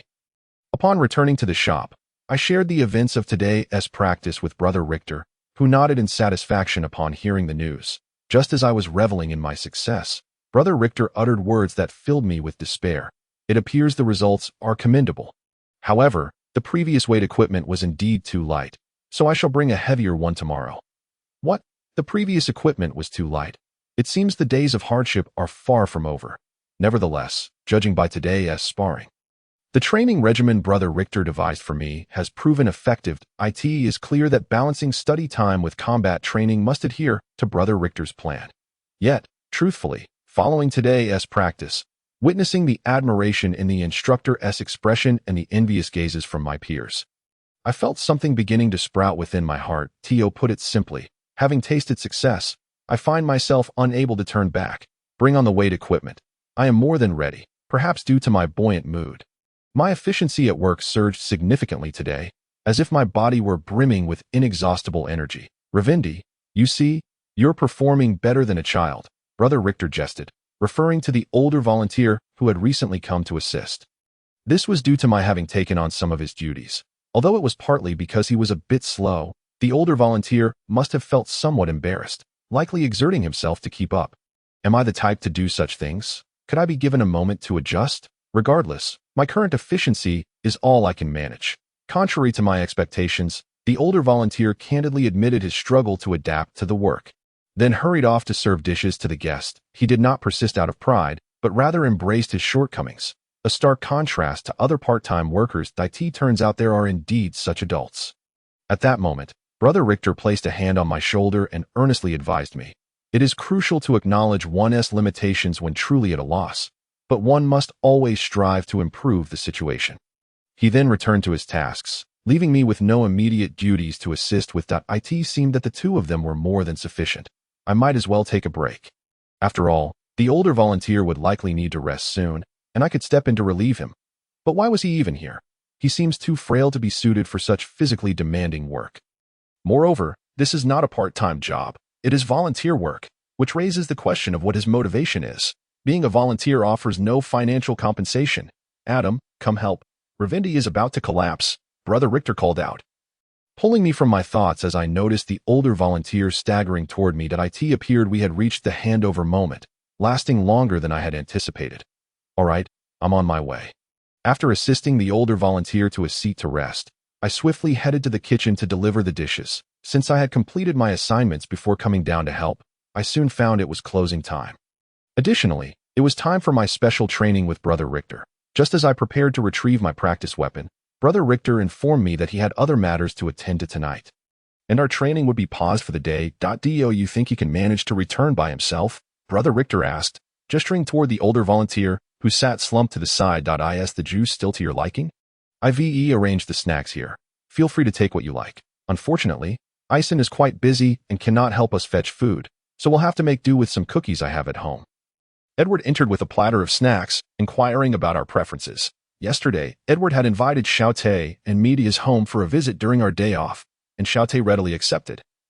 Having nothing else to do, I had initially planned to decline and assist at the shop, but Brother Richter assured me that the older volunteer's presence would suffice. Seeing the older volunteer's expression, which seemed to say no problem, I felt it would be unfair not to join, so I ultimately decided to visit.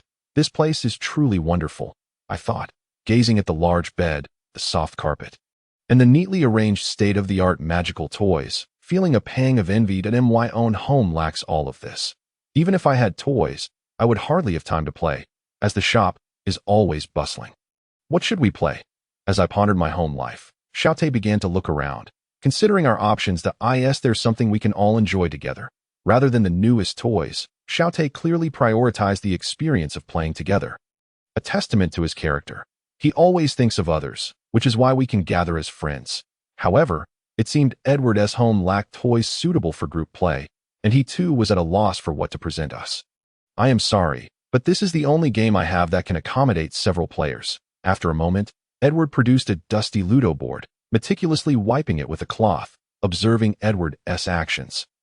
I suddenly felt a wave of gratitude. He likely spends much of his time playing alone, which would explain why this multiplayer game had gathered dust, unlike me, whose father occasionally invites me to play cards during his leisure. Sometimes even Brother Richter joins in. Having long envied those from affluent families, I found myself re-evaluating the possessions I hold. At that moment, the game was already in mid-play, with several pieces approaching the finish line. And it was Xiaote's turn to roll the dice. By the way, why did you invite us over to play? He asked Edward as he tossed the dice. Point 4. That means I'm just one step away from getting a piece to the finish line. Adam, it's your turn. This was a question I, too, wished to pose, given that Edward generally maintains a rather aloof demeanor toward everyone. Following Xiaote's inquiry, I too posed 5 questions to Edward in this round. I found myself at a loss once again, gazing at the 3 pieces halted at the starting point and the solitary piece that could not reach the finish line. I felt an overwhelming sense of frustration. If only I had known to allow the other pieces to move first when the opportunity arose. That moment, Edward picked up the dice, preparing to cast them. I merely wished to express my gratitude to you all for your unwavering support over the past few days. It turned out to be such a trifling matter. After all, we have merely been together for these few days without doing anything particularly special. The dice, once thrown, landed on the ground, revealing a prominent red. 1 point, which fortuitously allowed my second piece to reach the finish line. That I found myself curious about why you chose to assist me. My words were merely in alignment with Xiaote's actions, yet I remained unaware of Xiaote's thoughts. Xiaote had already retrieved the dice, commencing a new round. 5 points. Thus, I had no choice but to advance the other pieces. Adam, would you care to share your reasons for your actions? After placing the pieces, Xiaote spoke calmly, and then fell silent. My reasoning. It was simply because you, Xiaote, initiated it. However, your justification is truly admirable. Akin to the virtuous protagonists in Tales of Magic. I merely lent a hand. Under Xiaote's gaze, I awkwardly tossed the dice from my hand, finally able to advance the other pieces. I hoped for better fortune henceforth. Otherwise, I would surely find myself at the bottom of the rankings. Observing the 3 pieces stationed at the finish line, I contemplated surrendering that I merely wished for one more friend, considering my circle was rather limited. Edward smiled and spoke to me. Is that so? Then we shall be friends from now on. Thus, we joyfully played for an entire afternoon, with Edward, who had maintained an advantage from the outset, rightfully claiming victory. Goodbye, Edward, I exclaimed excitedly as we prepared to head home in the evening. Edward, blushing as he bid us farewell at the door, said, "Please refrain from adding classmate after my name. Just call me Edward. See you tomorrow." The sensation of gaining a friend is truly delightful. I relished my time spent here today. Upon returning home, I must remember to express my gratitude to the volunteer elder brother. Time passed swiftly amidst studies and the challenges posed by the tutor.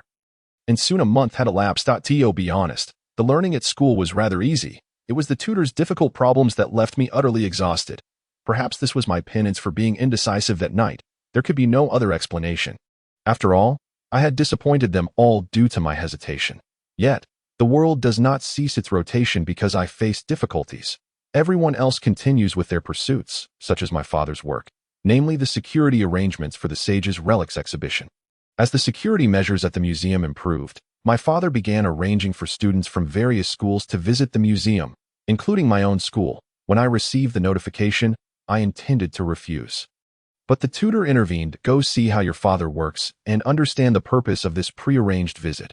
Upon hearing that our school was organizing a visit, the tutor promptly assigned me homework, insisting I attend, as the next lesson's challenges would pertain to this exhibition. Reluctantly, I accompanied my classmates to the museum. During the visit, please maintain silence and refrain from tapping on the glass cases. We will return in 45 minutes. Do not be late. Our teacher outlined these instructions, fully aware that few would pay heed, and after concluding, he led us into the museum. Once the teacher announced our free time, I wandered through the museum, pondering the difficult problems assigned by my tutor. However, the crowd was quite substantial, and I failed to discern the purpose of allowing us to visit before other schools. Was it to stagger the visiting times? If all the students attended simultaneously, the museum would surely be overwhelmed, and the presence of ordinary citizens would exacerbate the situation. This was one reason, and another might be, "Shoute, what does it say up there?"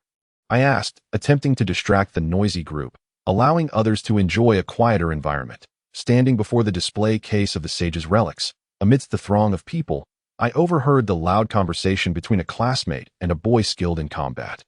Today is also full of energy. How enviable it was that they seemed untroubled that I couldn't help but feel a twinge of envy. What was I thinking?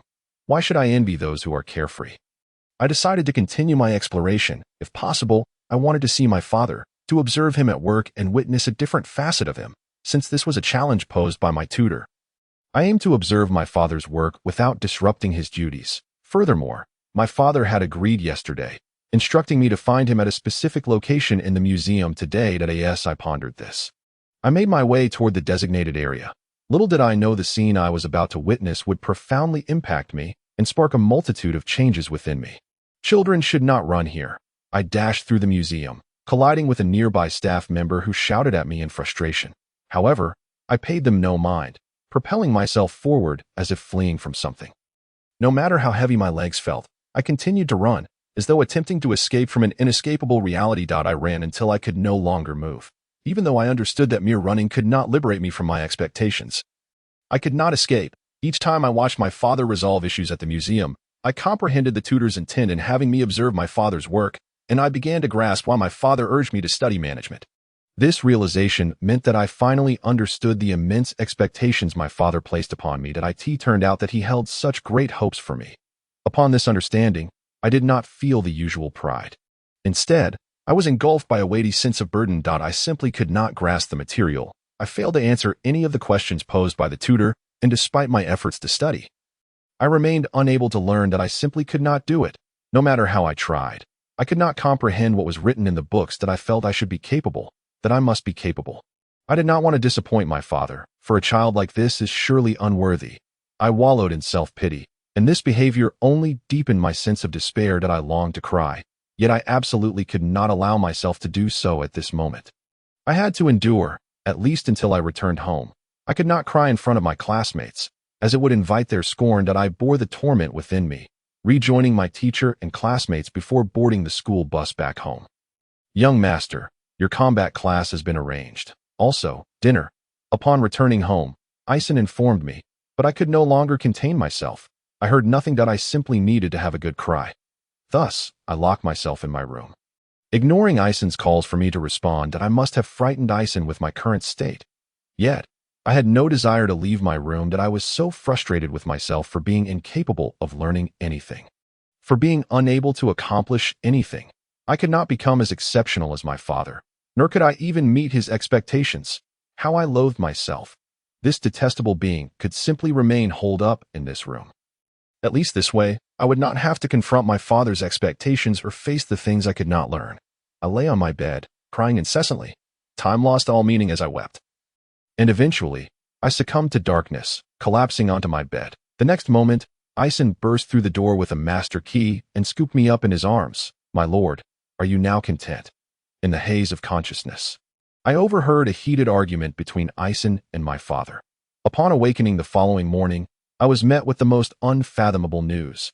The relics of the sage, Nikyu, had been stolen, and my father, as the overseer of the security personnel dispatched by the government, was held accountable. This meant that my father had failed. At that moment, I was unaware of the dire challenges that awaited me at school. The history class had just concluded. Let us all take a brief respite. After the morning history lesson, I wearily made my way to the restroom.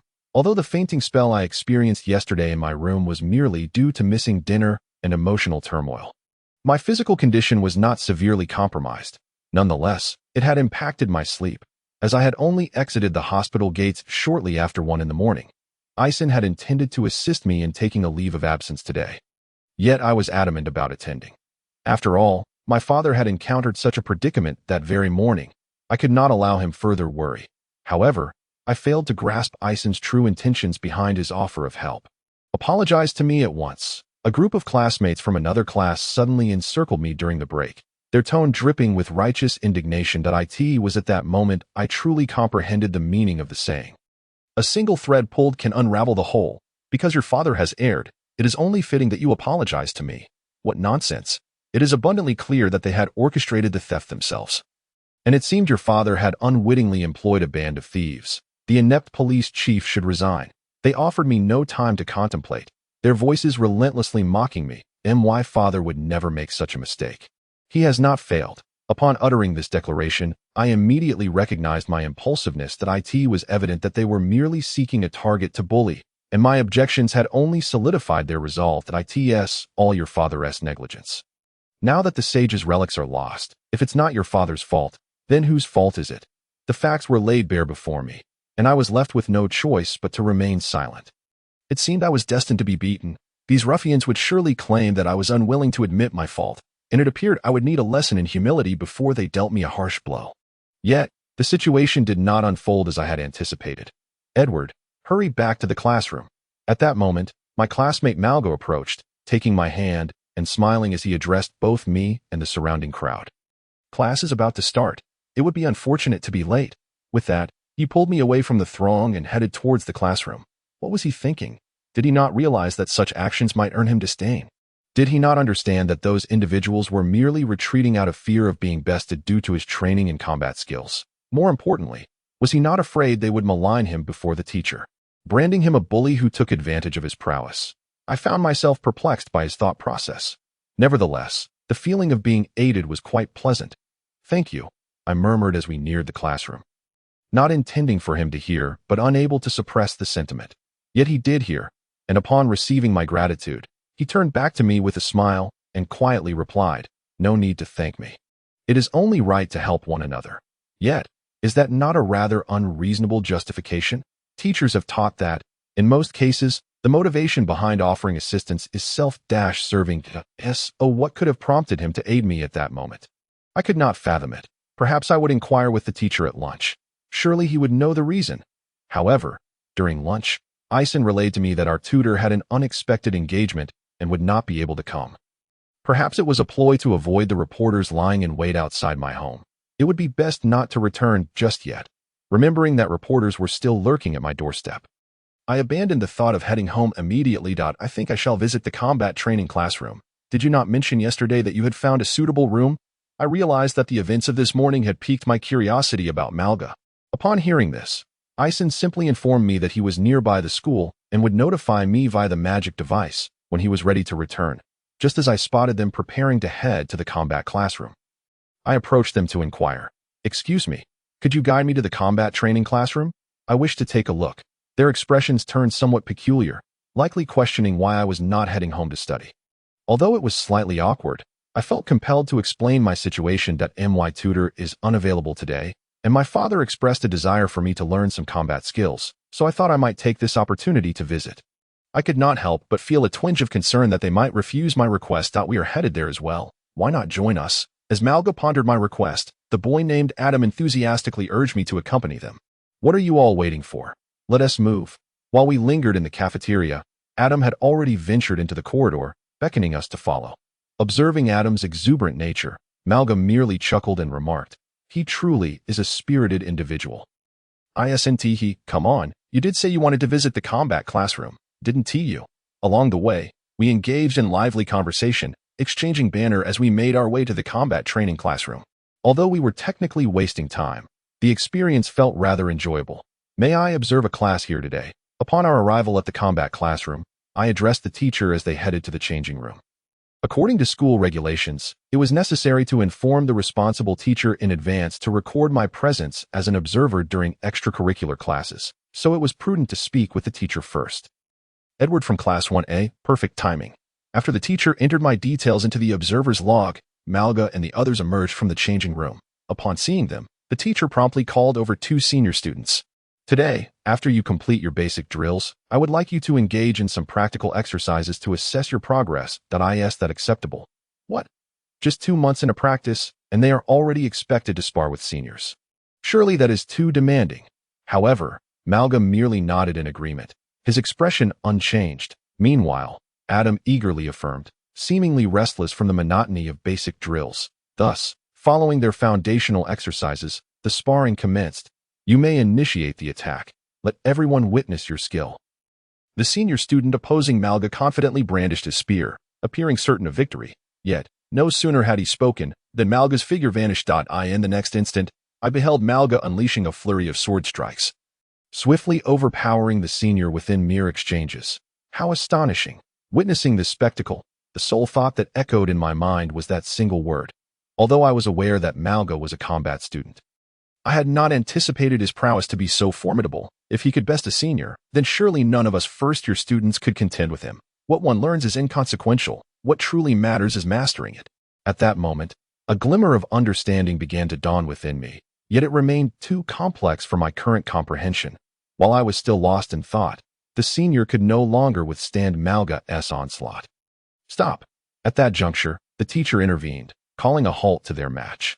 Once they vacated the arena, the teacher sternly addressed the senior. "Do you now realize how complacent you have become? You cannot even defeat a junior. Now go run 5 laps. The senior, with his head bowed in disappointment, murmured a few words to the teacher before dejectedly beginning to run laps around the classroom.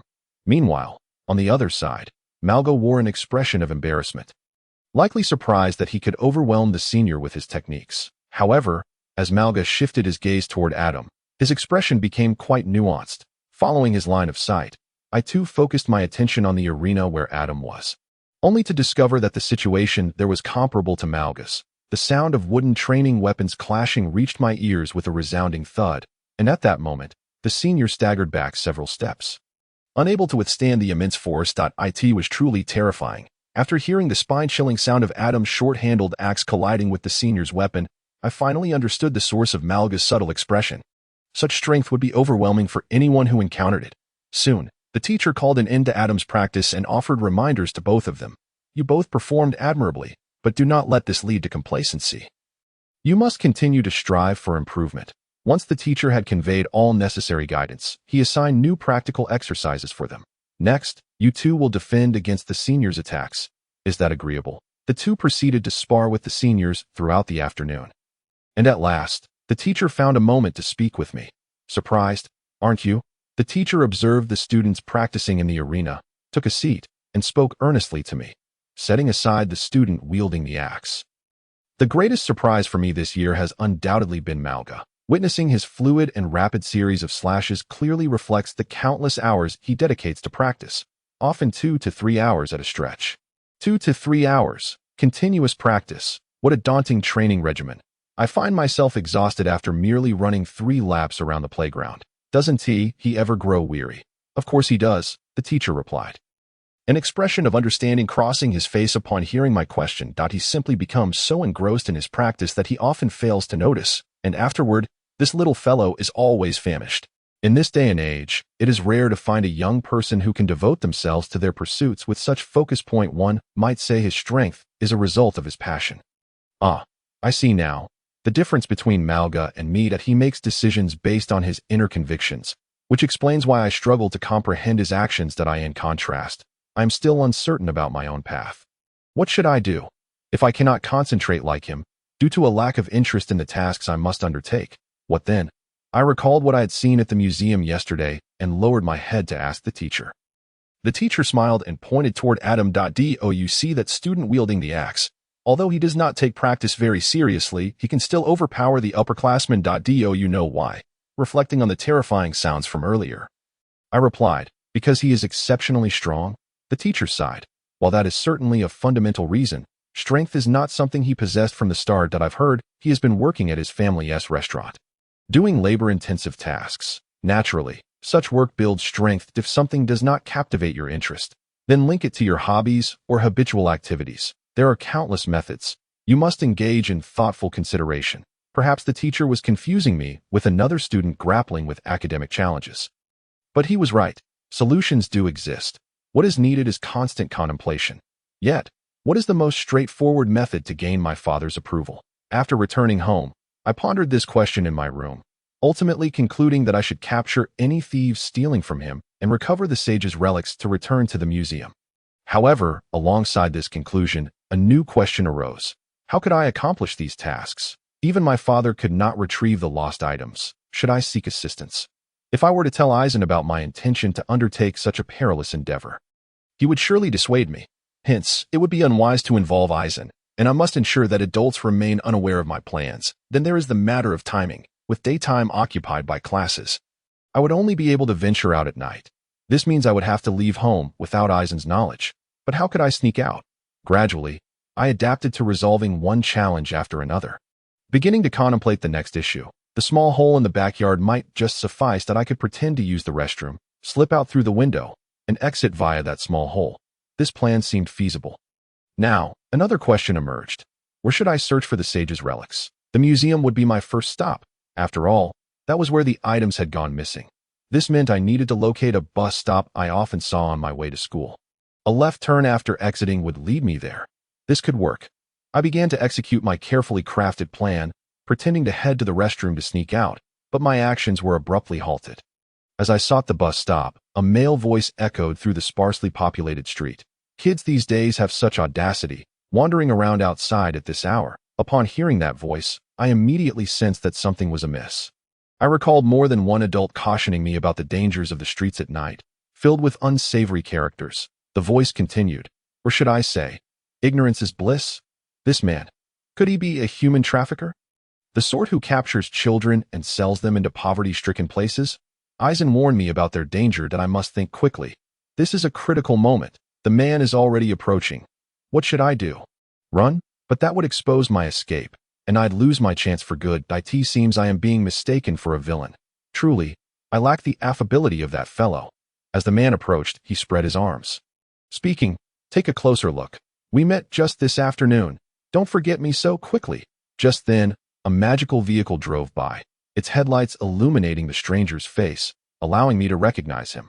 This familiar stranger was none other than Richter, the one who had come to pick up Adam earlier. My heart eased, and I involuntarily exclaimed like Adam that it seems that when excitement takes hold, one can indeed lose control. I had been quite rude to Adam earlier. Upon seeing my recognition, Richter responded cheerfully, "It seems you haven't forgotten me. If you had, I would have been quite saddened. So tell me, young man, what brings you out at this hour? Don't tell me you're out for a stroll. Surely your family wouldn't allow you to wander the streets so late. Oh no. How should I explain this? I had snuck out. My palms felt sweaty, and my mind was a chaotic jumble. rendering me unable to think clearly. Noticing my struggle to respond, Richter cut straight to the chase. Are you planning to search for the sage's relics? Trying to earn your father's approval and prove to your classmates that you won't fail? Had he seen through me? What should I do now? There was no turning back. I should just go home. Yet, Richter disregarded my intentions and began analyzing the situation before I could protest. Now is not the time for action. Do you really think you can infiltrate a museum full of police without being detected? Or do you believe there is a more promising place to investigate? Indeed, entering the museum now was out of the question, and I had no idea where else to look. Ultimately, I found myself at a standstill. While I was still engulfed in my despondency, Licht offered me words of solace. You are not entirely without options. At the very least, you can return home by yourself. Do not burden your butler with worry. It is merely a matter of time before we can take action. For now, be patient. The concrete opportunity is of utmost importance. And any premature moves would only serve to alert the enemy. Do you understand? Had he seen through my thoughts once more? Yet, he was right. If I were rendered helpless, the least I could do was to spare Eisen and my father from concern. Perhaps remaining quietly observant and avoiding chaos was indeed the wisest course of action. With this realization, I resolved to return home, but paused to speak with Licht. Well, I'm heading back now, but I must ask. How did you know I was thinking? It hurts so much. I pressed my forehead, which Licht had playfully flicked, casting him a reproachful glance. Why did you flick my forehead out of the blue? It was merely because your expression was so transparent. You ought to practice concealing your emotions. It would serve you well. Furthermore, there was something else I must remind you. Everyone experiences failure at times. Even the owner of that relic has wept in despair over their impotence. Do not tell me you believe your father to be superior to him, do you? Is that so? I pondered in confusion. Had that sage also known defeat? Such matters were never covered in school that I would have to look it up on the information network later. With these thoughts swirling in my mind, I squeezed through the small hold back home. Your friend Lucien has sent you a new message. After the midday break, as soon as I retrieved my magical device, I saw the notification. Presumably, it was regarding last night's events. The group chat must be buzzing right now. If that were the case, it was only natural for Luther to seek me out, considering he was the one who had assembled our little band into this mutual assistance group. Events that could provoke such intense interest from our circle warranted his close attention. Although that sage had committed such an act, it should be noted that Nikyu was also a student of Luther. While contemporary society may not place much importance on student-teacher relationships, we old-timers hold it in high regard. Especially within the scholarly mage community, where such bonds are taken very seriously, it was only fitting for Luther to come looking for me as I contemplated this seemingly endless array of matters. I opened the message box to review Luther's correspondence. Come by the academy after the midday break. This time, I will cover the commission FEE.IT, seeing this would not be a volunteer task after all. And I could anticipate some extra earnings. With a pleasant sense of potential profit, I donned my coat and informed my boss. I need to take a short leave this afternoon. I have a matter to attend to. I will return before the evening shift, and will also pick up Adam. My boss glanced around the restaurant, noting the sparse patrons, and readily approved my request. Then I will entrust Adam to you. After hearing my boss's words, I exited the restaurant and made my way to the academy. Since I had previously visited Luther's research institute, the security personnel recognized me and allowed me through without delay. Thus, I arrived at Luther's office, where both he and Raphael were present. Time was of the essence. It would be best to conclude matters swiftly, as I still needed to fetch the little one later. Let us not dwell on the amounts. Do you wish to discuss which type of information you require, or do you prefer to retrieve the items directly? Upon my straightforward inquiry, Luther immediately recognized my time constraints and handed me an envelope, stating, all requests and operational funds are enclosed within. Since this is a private commission between Raphael and myself, do not expect too much in terms of funding. Nevertheless, this sum should suffice for a few months. I accepted the envelope and opened it to find a check for a substantial amount along with some documentation.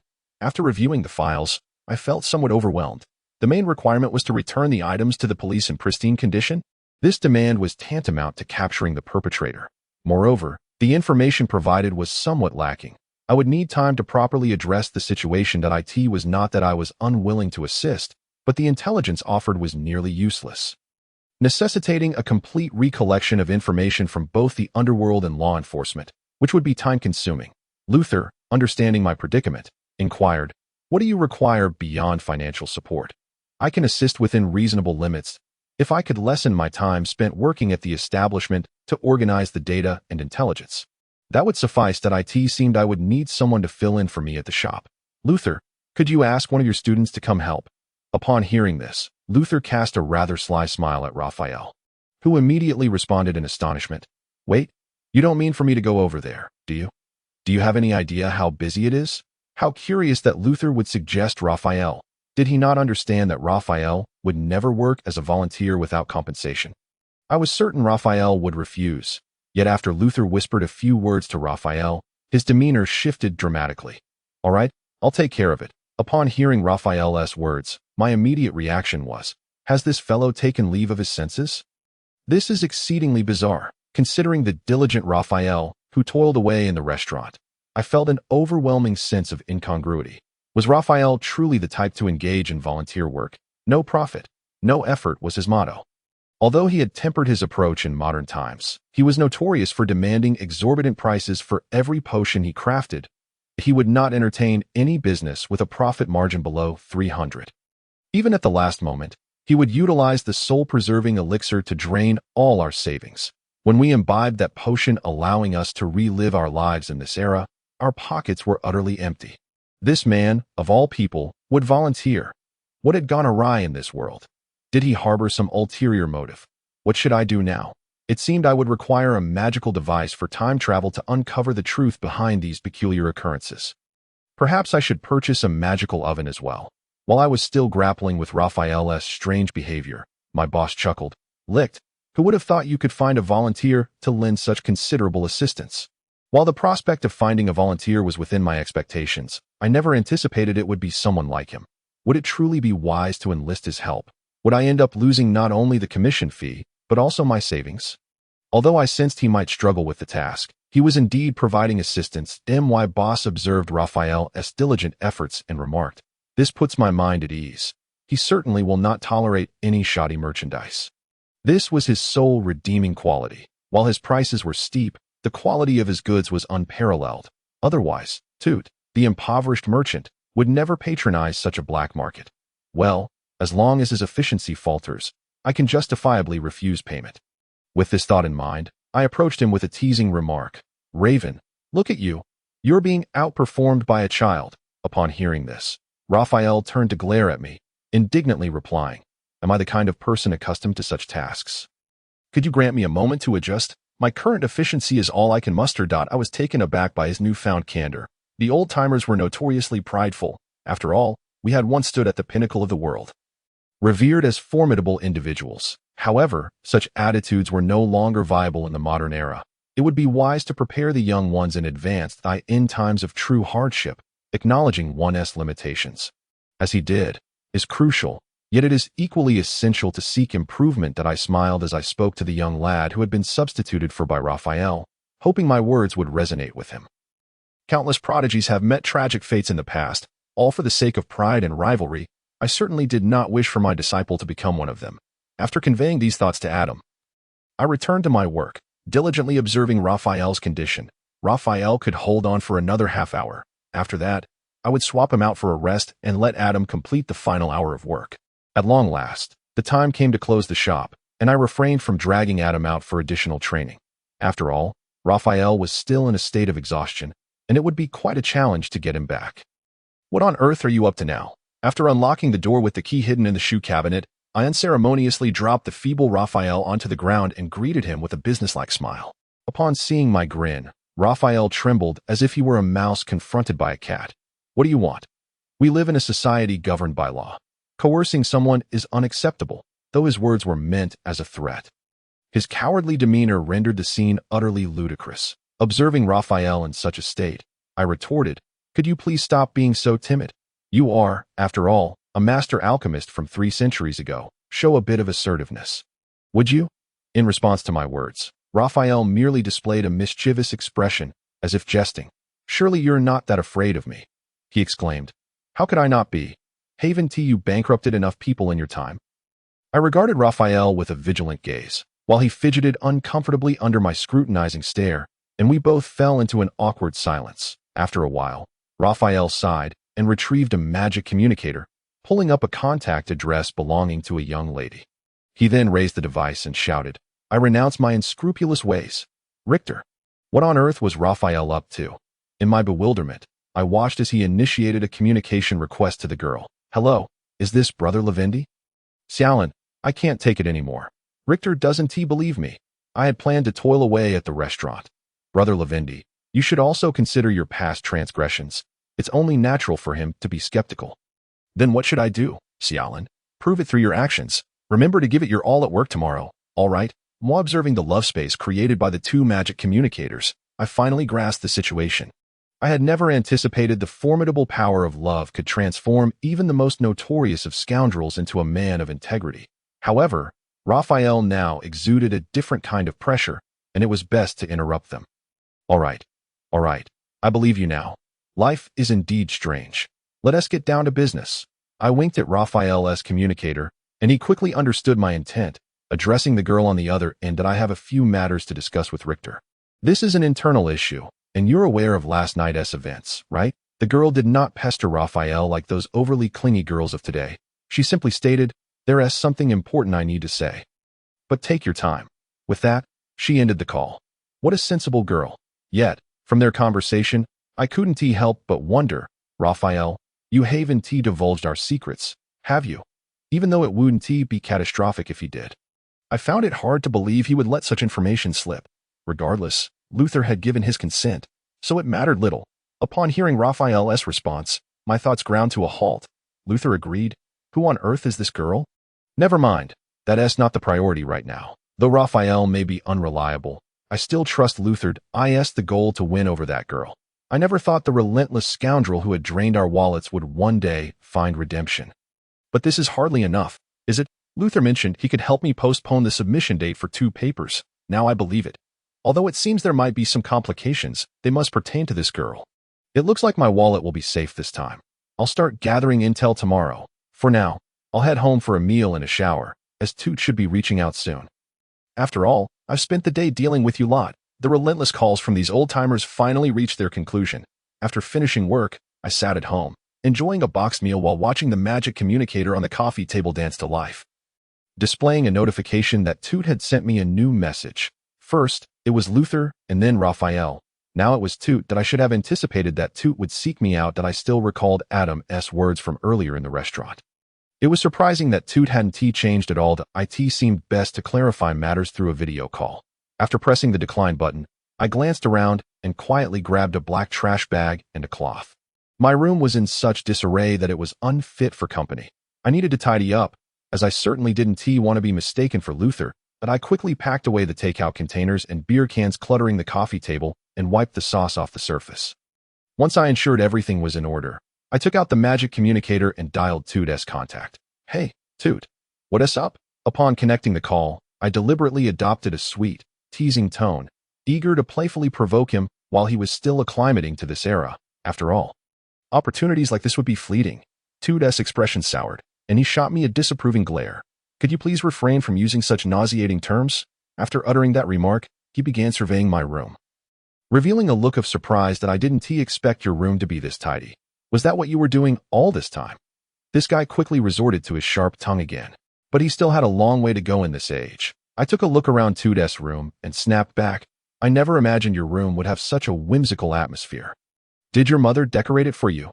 How does it feel to experience the maternal love you missed out on in your previous life?" Honestly, a room exuding such a fairy tale charm. Was this truly Toot's space?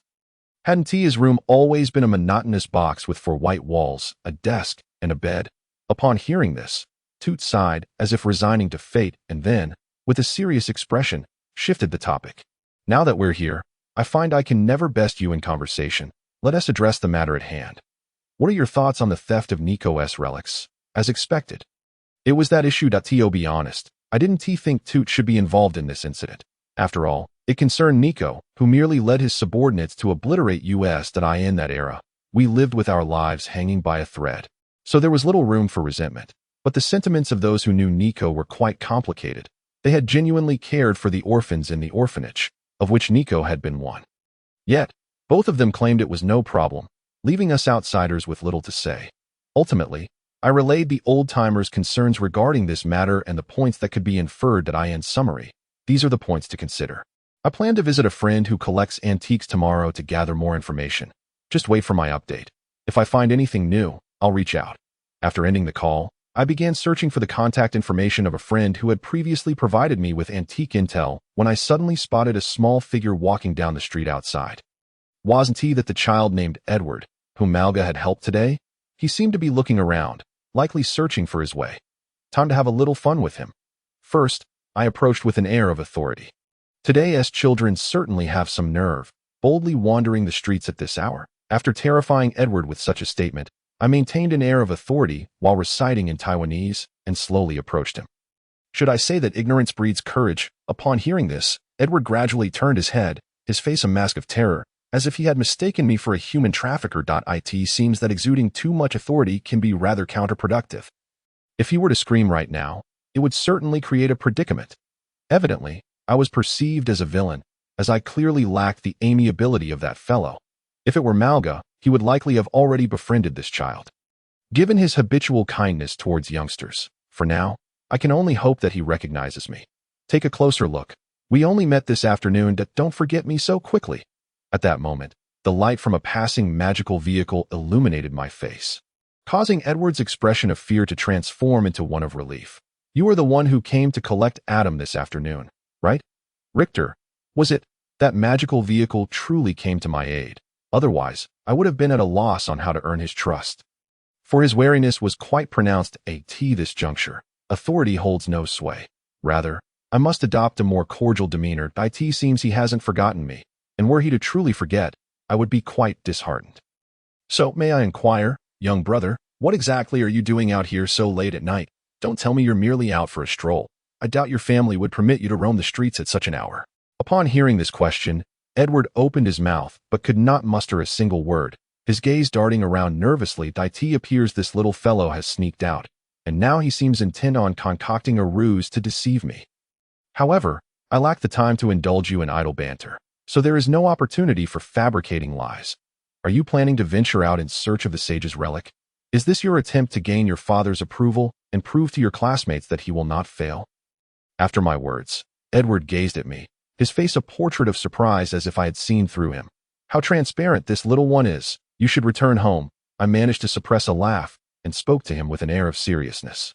Now is not the time for action. Do you truly believe you can sneak into a museum teeming with police unnoticed? Or do you think there exists some other venue of greater investigative value? Upon hearing my question, Edward appeared rather dejected, likely feeling inadequate. The self-doubt of children can indeed be troublesome, though arrogance can be even more so. You are not entirely incapable. At the very least, you can return home. Do not cause your caretaker undue worry. Furthermore, it is merely that the time for our actions has not yet arrived. You must wait a while longer. That a concrete opportunity is paramount. Any actions taken beforehand would merely alert the enemy. Do you understand? Frankly, when lacking sufficient intelligence, the utmost importance lies in caution. Edward's behavior currently borders on recklessness. After listening, Edward nodded, seemingly grasping my words, albeit hesitantly. I will go back now, but I must ask, how did you know? Ah, that hurts, he exclaimed in pain because I had playfully flicked his forehead, not too hard, yet it was endearing nonetheless. However, perpetuating such behavior into adulthood could prove troublesome, so I ought to offer him a word of caution. It's simply that your expressions are too transparent. You ought to learn to conceal your feelings a bit more. This would serve you well. Additionally, I must remind you that everyone experiences failure at times. Even the owner of that relic has wept in despair over his own helplessness. Do not tell me you believe your father to be superior to him. While I reminded Edward, I internally added, if either Malga or Niku were truly perfect, this era would not have transformed into the splendid state it is now, would it? 21. 45. When will the paper be submitted? When will the work be completed? I'm utterly exhausted. I have just realized, Deli, you seem to have suspicions of child abuse, allowing a 6-year-old to undertake such burdensome tasks. Yuan, you remarked, it's because you were too spoiled in the past. Complaining about such trivial matters is truly embarrassing. When will the paper be submitted? When will the work be completed? Replied, today's children are even more pampered than I was. Do not judge today's youth by the standards of 3 centuries ago. By the way, Tutu, Is this your own unique skill being used as your online name? Is that appropriate? Yuan, you commented. Well, there are hardly any left who know this trick. But seriously, are you being sincere about that, girl? Xiaobin Jingying stated. Tutu, the elder brother's life consultation has emerged. Raphael, what are your thoughts? When will the paper be submitted? When will the work be completed? Replied. Tutu, please do not confuse me with those children and slip into big brother mode on your own. When will the paper be submitted? When will the work be completed? Continued. Regardless, being lectured by a mere 6-year-old is quite something. Yuan, you stated. All right, I won't say anything more. Deli, how is your investigation regarding that matter coming along? When will the paper be submitted? When will the work be completed? Responded, changing the subject again. Deli, don't tell us you still haven't found anything. I had decided to come here and work for you for a month without pay. The information dealer remarked, honestly, I've found nothing. Neither the black nor the white markets have anyone attempting to sell unidentified items. Keep it up. You're just 3 articles short, said. Is that so? In that case, the motive should not be financially driven. Replied, there's been no news from the antique collectors either.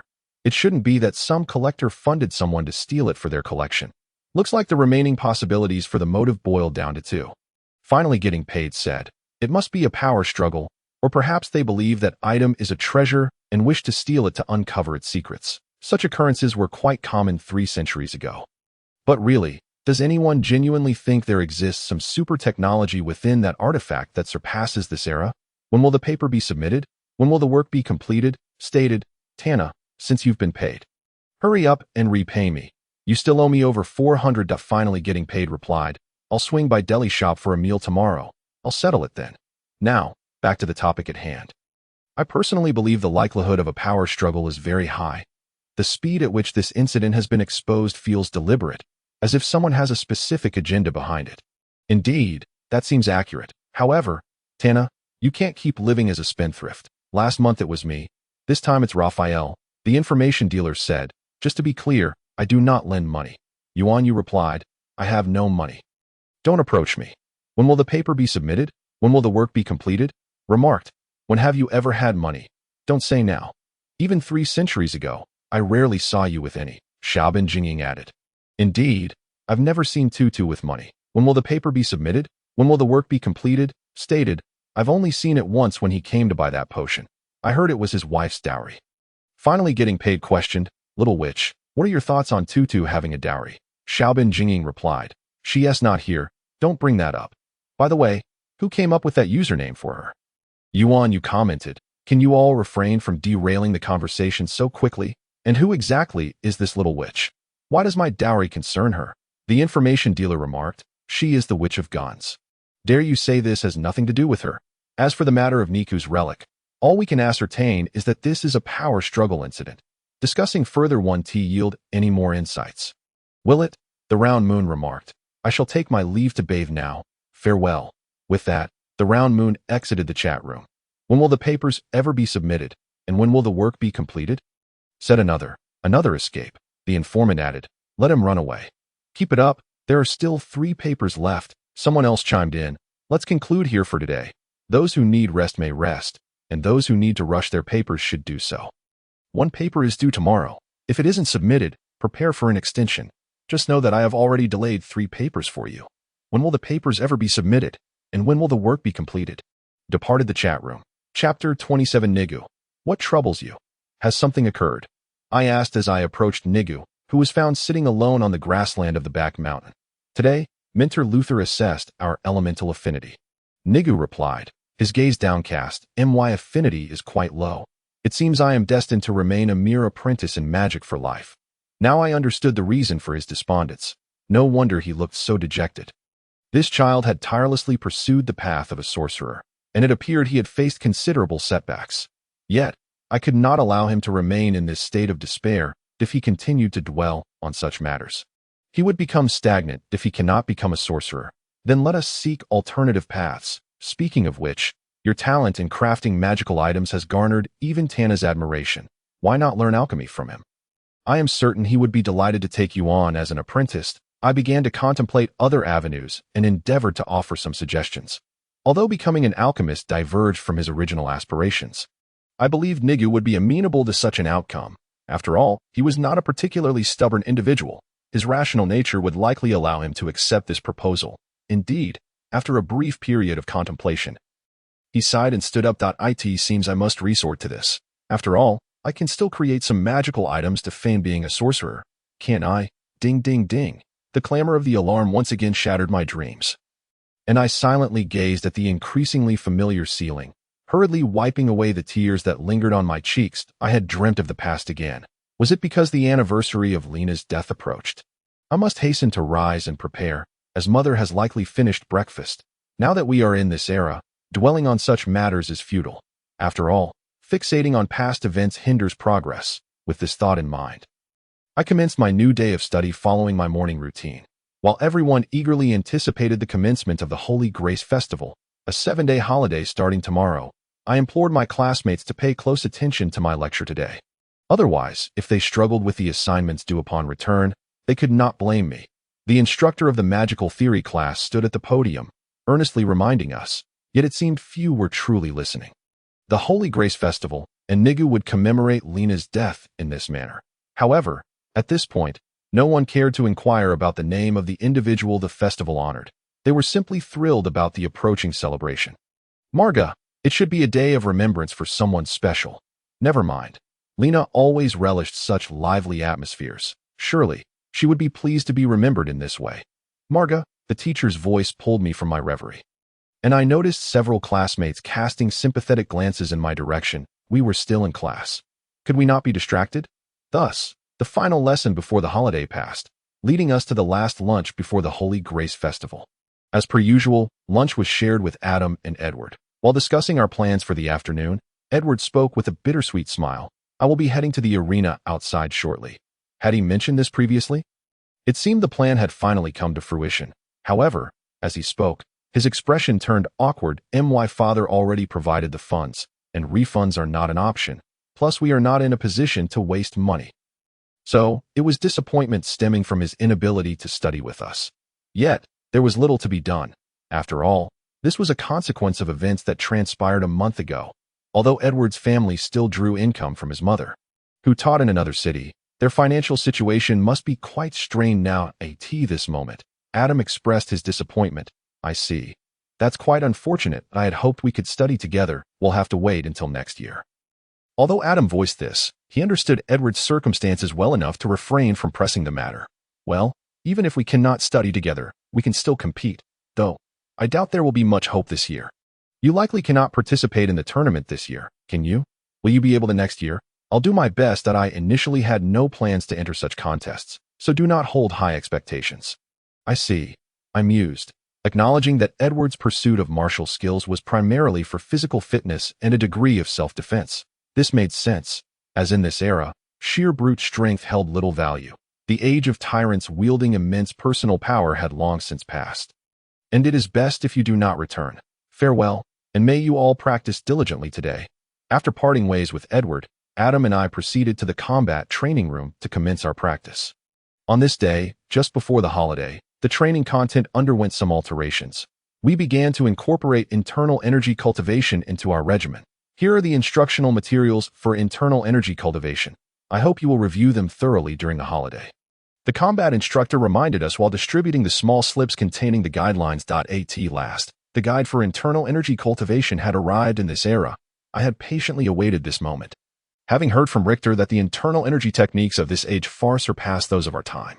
I had even contemplated commencing the technique I had acquired 3 centuries ago. Inserting the slip into the magical device, I felt a surge of excitement as I perused the internal energy cultivation guidelines. The content was relatively simple, perhaps because it was designed for children. Nonetheless, as an introductory practice method, it was undoubtedly exceptional. Have you all reviewed the material? Then, let us begin your attempts. We focused on the internal energy technique. The combat instructor clapped his hands to regain our attention. Remember, the key to cultivation is to concentrate your spirit and sense the presence of internal energy, then guide it along the prescribed path. Understood? If so, let us commence. Be cautious. If you feel any discomfort, do not hesitate to voice it. I shall remain here to observe you. Once we indicated our understanding, the instructor permitted us to begin our internal energy cultivation. Drawing from my experiences in my previous life, I quickly sensed the presence of internal energy and entered a state of cultivation. When I exited this state, Adam had already been picked up by Richter, and my father had just entered to retrieve me. Thus, I found myself facing this poignant holiday. Xiaote, are you there? After dinner, as I prepared to tackle my assignments, a message arrived on my personal magical device.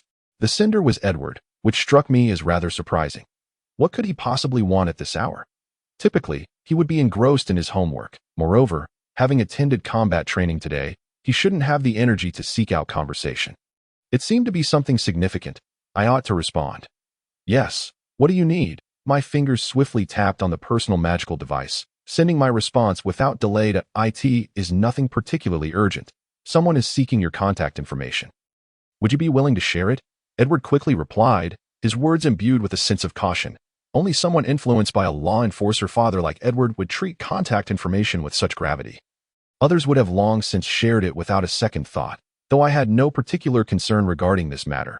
As long as it was not someone eccentric, I would have no issues. I assumed Edward was not acquainted with any odd individuals. That's fine. You can give it to them. Upon reflecting on this, I sent him a message of agreement and then turned my attention to the assignments. A continuous 7 days of homework indeed feels overwhelming, evoking a sense of never-ending toil. The sheer volume of tasks piled before me invariably instills a feeling of despair. I should focus on completing today's portion first. Leaving it all for the final day would surely render it impossible to finish. Shortly after I began to immerse myself in the work, my personal magical device pinged with a friend request notification. Could it be a friend of Edward's? That was quite prompt. As I pondered this, I picked up the device, and I was utterly taken aback. User Little Witch has invited you to be her friend. Little Witch. This seems to be Shalon's online alias. Is it truly her? But if it were, why wouldn't she have requested my contact information through that old man? Richter and the others should have my address.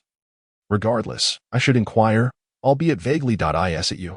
The same phrase can carry different connotations. If she is a classmate, I would think of Malga being aware of her identity, while if she is an old friend, it would evoke thoughts of Tut knowing who she is. A stranger might assume a case of mistaken identity.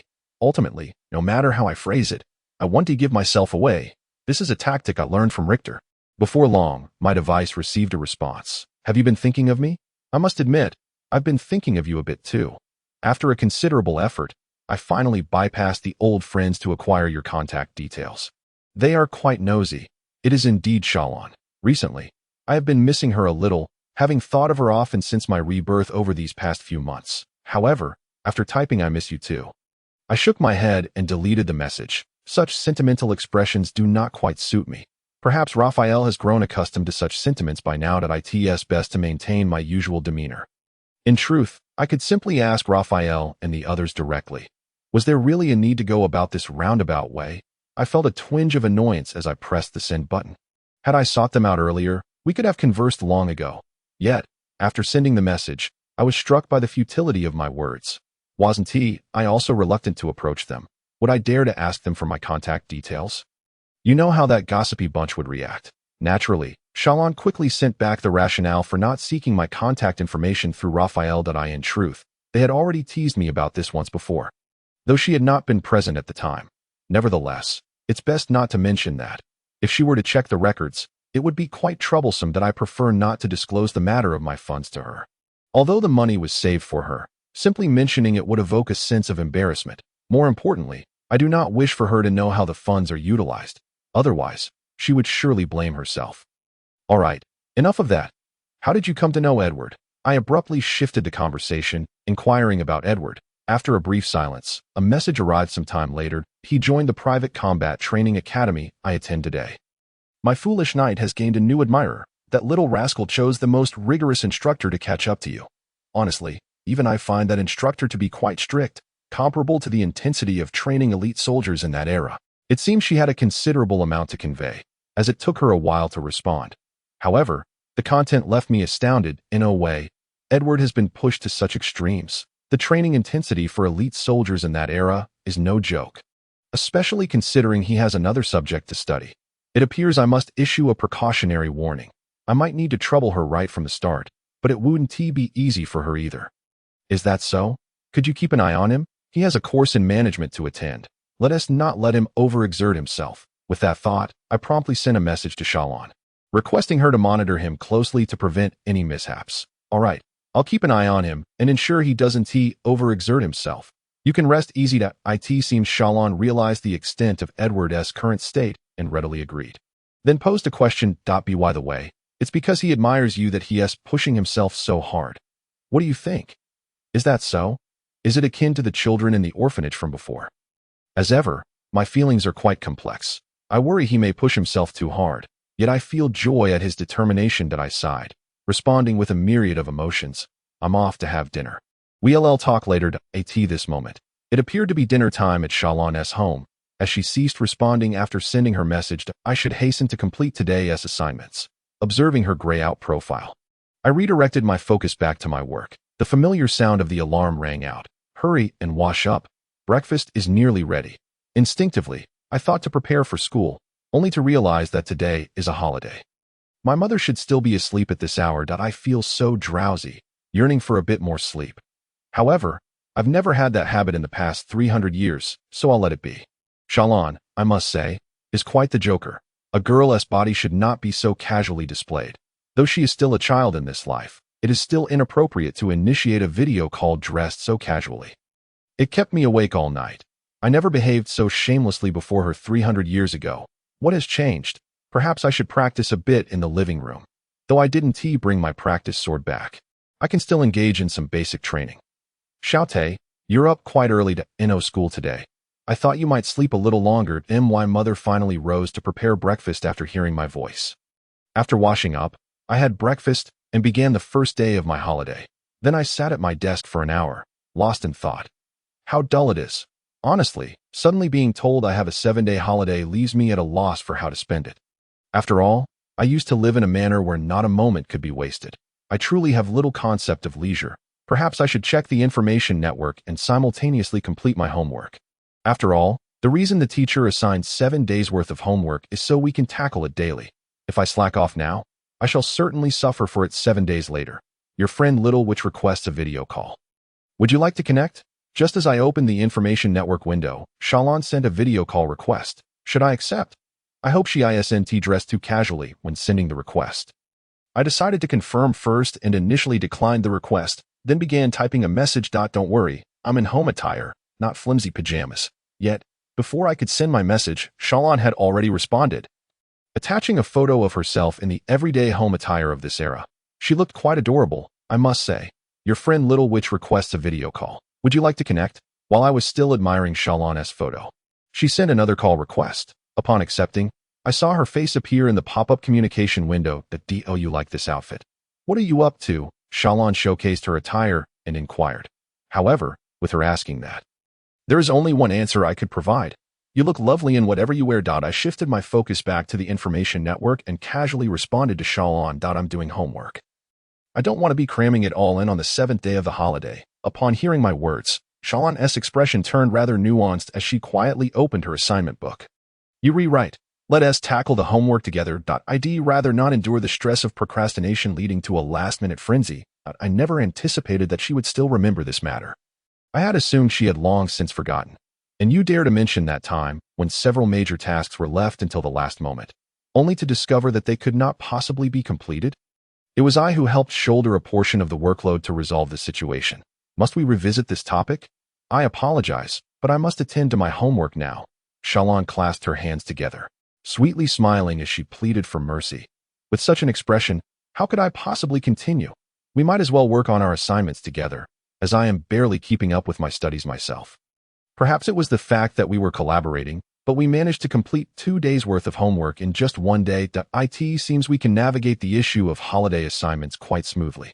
Holidays are indeed days filled with anticipation, yet they can be exceedingly dull. To alleviate the monotony during this time, people often seek out activities to engage in, with the most common being to go out and have fun with friends. For instance, our outing to watch a movie on the 3rd day of the holiday was a quintessential example. Spending a cheerful afternoon with friends is undoubtedly a splendid choice, provided the film we watched was not so embarrassingly unflattering. Listening to Adam and his companion animatedly discuss the film's content was exhausting, especially when I had to join in. Believe me, when you witness a film that extols your virtues while you feel anything but remarkable, The only sensations it evokes are embarrassment and shame. There's still some time before dinner. I should focus on my homework for now. As I sat at my desk feeling a bit bored, I opened my backpack to retrieve my assignment notebook, only to suddenly realize that I was missing something quite vital. My wallet. My wallet is missing. Did I leave it at that restaurant we just visited? This is disastrous. My student ID is in there too. I frantically rummaged through my backpack, desperately attempting to find what could not possibly be there. This predicament was grave. If I needed to go out, I would have to inform my mother, but I lacked a plausible reason to do so. Just then, a message from the user Xuanxiang caught my attention as I was emptying my bag. Shalon? Wasn't she out with friends at that moment? Why is she messaging me? Upon opening the message, I immediately felt relief. Tutu, you should be more careful. There isn't always someone to retrieve your wallet for you. The message included a photo of the wallet I had been searching for. It seemed she had also been at the restaurant we visited and had fortuitously found my wallet. What a stroke of luck that it was her who picked it up. I should discuss this with her and arrange a time to retrieve my belongings. As I muttered to myself, I initiated a communication request to Shalon. Finally, I noticed that she was reaching out to me about the wallet. Once the connection was established, Shalon looked at me with a hint of annoyance. She was upset. There was no doubt about it. It appeared that before I could broach the subject of the wallet, I needed to first lighten her mood. I didn't expect you to be sitting nearby. Did you come with friends? I said, braving her piercing gaze and attempting to steer the conversation in another direction. We need to discuss your outing to see the film, I added, but she was not going to let me change the topic. Caught. I decided to get straight to the point, as that was the most suitable way for us to interact. I'm sorry. I accidentally left my wallet there. Did you pick it up? I scratched my head, awkwardly inquiring of Shalon, who was tossing a fabric object back and forth. That fabric object was indeed my wallet, and judging by her demeanor, I was likely in for a rough time. So, when are you free? I'll come by to retrieve it. However, for the sake of my wallet, I had no choice but to face the consequences, especially since I had not noticed her at the time. Although I couldn't quite comprehend what was so infuriating about this situation. Pfft, why do you have that expression? I want to bite you. You're going to accompany your family to the banquet, right? Seeing my current expression, Shalon couldn't help but laugh and say to me, a banquet? Now that you mention it, there is indeed one scheduled. That I heard it's a Thanksgiving banquet organized by my father's workplace. But how does Shalon know about it? So, you'll be attending as well. After some contemplation, I concluded that our fathers must be colleagues, so I inquired. Yes, let us meet there. Just remember to dress nicely. But speaking of which, are you going to be all right? You probably didn't feel too good after watching that film. Once we decided on the meeting place, Shalon's expression shifted to one of concern as she asked me. From the posters we saw at the cinema, it appeared that she had also watched that very film. It was a story about how we perished, raising a girl as our own daughter, only to be killed by the child of our old friend whom we had raised as our own son. Don't worry. I've already forgiven Nico for what happened. Understanding what she was worried about, I smiled and reassured her, but before I could finish my sentence, she interrupted me. That I already knew you forgave him. I am talking about Lena. Are you seriously saying there's nothing bothering you these days? It seems I cannot hide anything from her. After all, we have lived together for over 20 years. Claiming that nothing is wrong would be deceitful. In a few days, it will be the anniversary of her passing. While I had enjoyed the moments before that scene, as the past was not entirely without its joys, the film's content did diverge somewhat from my memories. That I sighed and, with resignation, shifted the subject. That of course, what I mentioned earlier was true. While there were significant regrets in the end, I should feel content to have had a circle of friends, a group of beloved children, and that woman on the other side of the magical device accompanying me throughout my life. Speaking of which, aside from Raphael, all of us had been portrayed in a way that was enhanced by Talia, with handsome men and beautiful women playing our roles. Honestly, do you think I look better, or that fiery beauty from the film? At this point, Shalon's expression turned rather fearsome, and I felt that if my answer did not meet her approval, a spear might fly towards my head any moment. She's more attractive, but you're still more pleasing to the eye in person. Without hesitation, I responded to Shalon in this manner. Upon hearing my reply, she finally broke into a smile, and then her device began to vibrate as she picked it up. At least you know how to be smart. I'm off to dinner now. With that statement, the communication was abruptly cut off. Just like that, it seemed my dear Tutu was still quite the charming young man. In my room, my mother smiled at me through the mirror. It has been 2 days since I lost my wallet, and today is the day I am to accompany my father to the banquet. and meet Shalon to retrieve my wallet. Both my father and mother had exchanged their usual simple attire for splendid evening gowns. Naturally, I too had to don appropriate attire. While I'm not accustomed to it, formal occasions demand it. Thus, we boarded my father's magical vehicle and set off for the banquet venue. Tutu, do you really not need us to accompany you? After dropping me off at the Children's Care Center, my mother looked at me with concern. After pondering for a moment, she offered, how about we take you into the venue? As long as you behave. It should be fine. At least you won't be alone here. I decided against it. Such a high-end place is hardly suitable for someone like me. And bringing a child along isn't a great idea either. Moreover, it wouldn't be convenient for my mother to stay here, especially since I needed to find Shalon to reclaim my wallet. You should accompany father inside. Attending a banquet without a female companion is unacceptable. Just as I was about to persuade my mother, my vision suddenly went dark. Malga? Guess who I am? Someone from behind covered my eyes. Shalon, really? You still enjoy playing these games? That I exclaimed, a mix of amusement and embarrassment as I addressed her by her current name. Can you let go now? It's rather embarrassing to be held like this. How nostalgic it is. It has been quite some time since we engaged in such playful antics. However, unlike before, there is no longer any embarrassment in our current endeavors. We are all still children in spirit, and there is nothing to feel awkward about. Is this a friend of Xiaote? Now that Xiaote has a companion here, I can rest assured. My father and I will come to pick you up shortly. For now, you may enjoy some time playing with this friend. By the way, can Xiao Sally accompany my little Tay? My mother, upon witnessing Shalon share such a close jest with me, kindly inquired. Of course, she can, Shalon cheerfully responded. Auntie, you can trust me to take care of Xiaote. What do you mean, take care of him? I used to look after you, remember? Well, let Xiaote have a good time with Xiao Sally here. Xiaote, remember to be gentle with the girls, all right?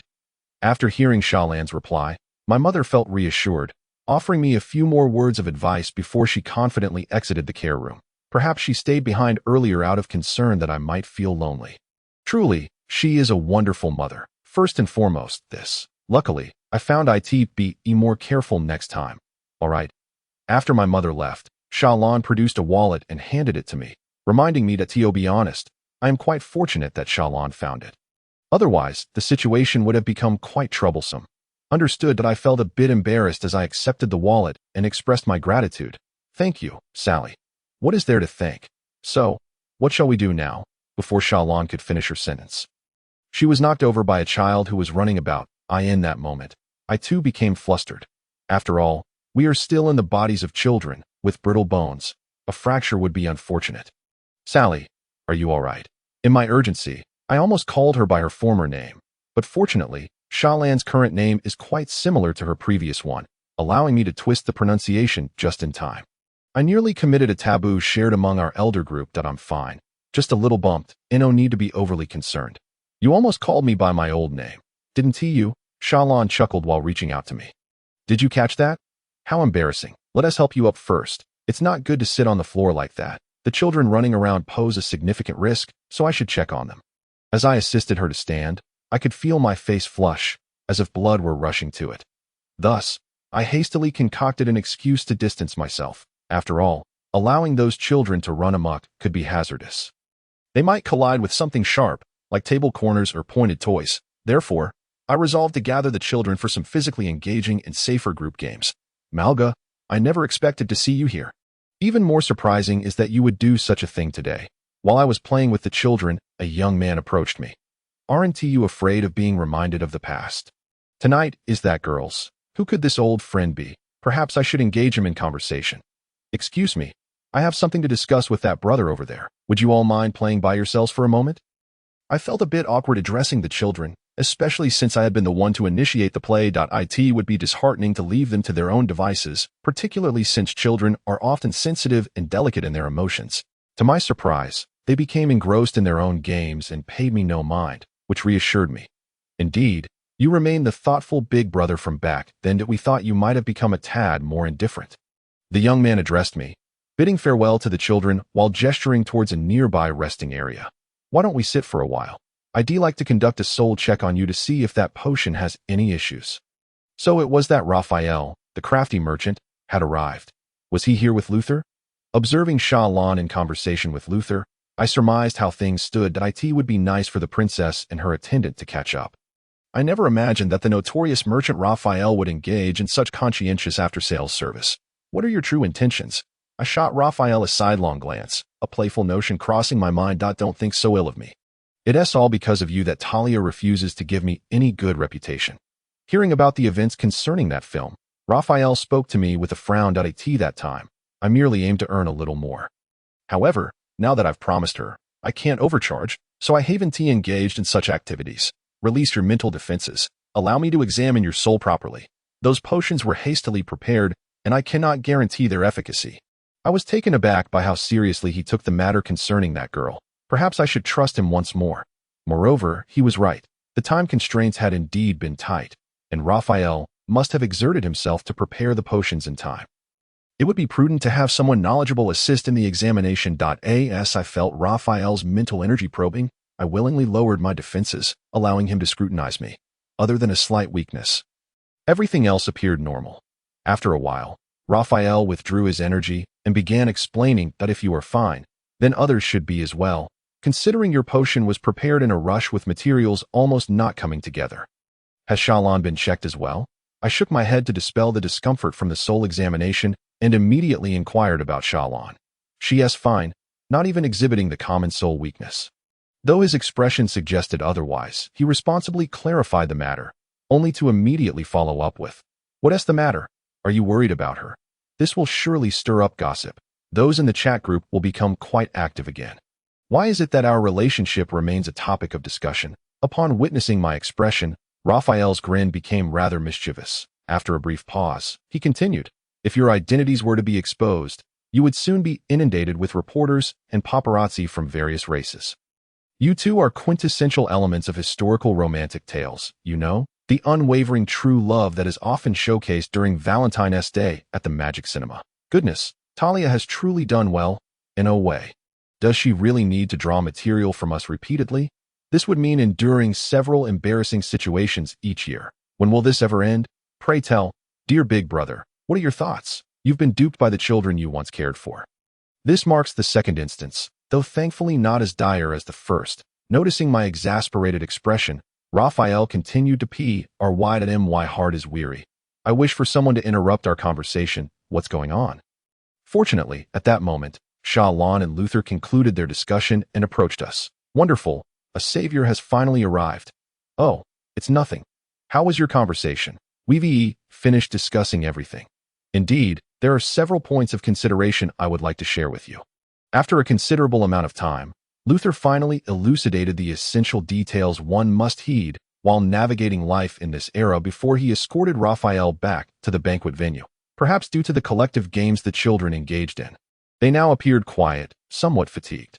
This afforded me the opportunity to quietly play a leisurely board game with Shalon until our parents arrived to collect us. "Adam, you cannot continue like this." The day before the Saints' Festival, I found myself seated on the grass mat in the combat training classroom, diligently honing my skills while the instructor looked on, exasperated. Mastery of combat does not solely hinge on physical prowess. Cultivation of internal energy is equally imperative. Of course, initially, merely sitting in silence yields no tangible results. The body must naturally generate strength and internal energy, necessitating a sufficiently robust physique for such cultivation. It is fair to say that the physical training that Xiao Te and I have undergone over the past 2 months since the commencement of the school year has been aimed at meeting the minimum standards required for internal energy practice. Today marks the day of our initial foray into this realm following the attainment of that standard. It is also the first occasion in my combat training journey where I encountered significant challenges. Everything had been progressing smoothly until today.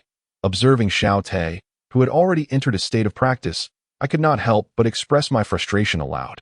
What should I do? The advancement of my internal energy practice will undoubtedly impact my physical training.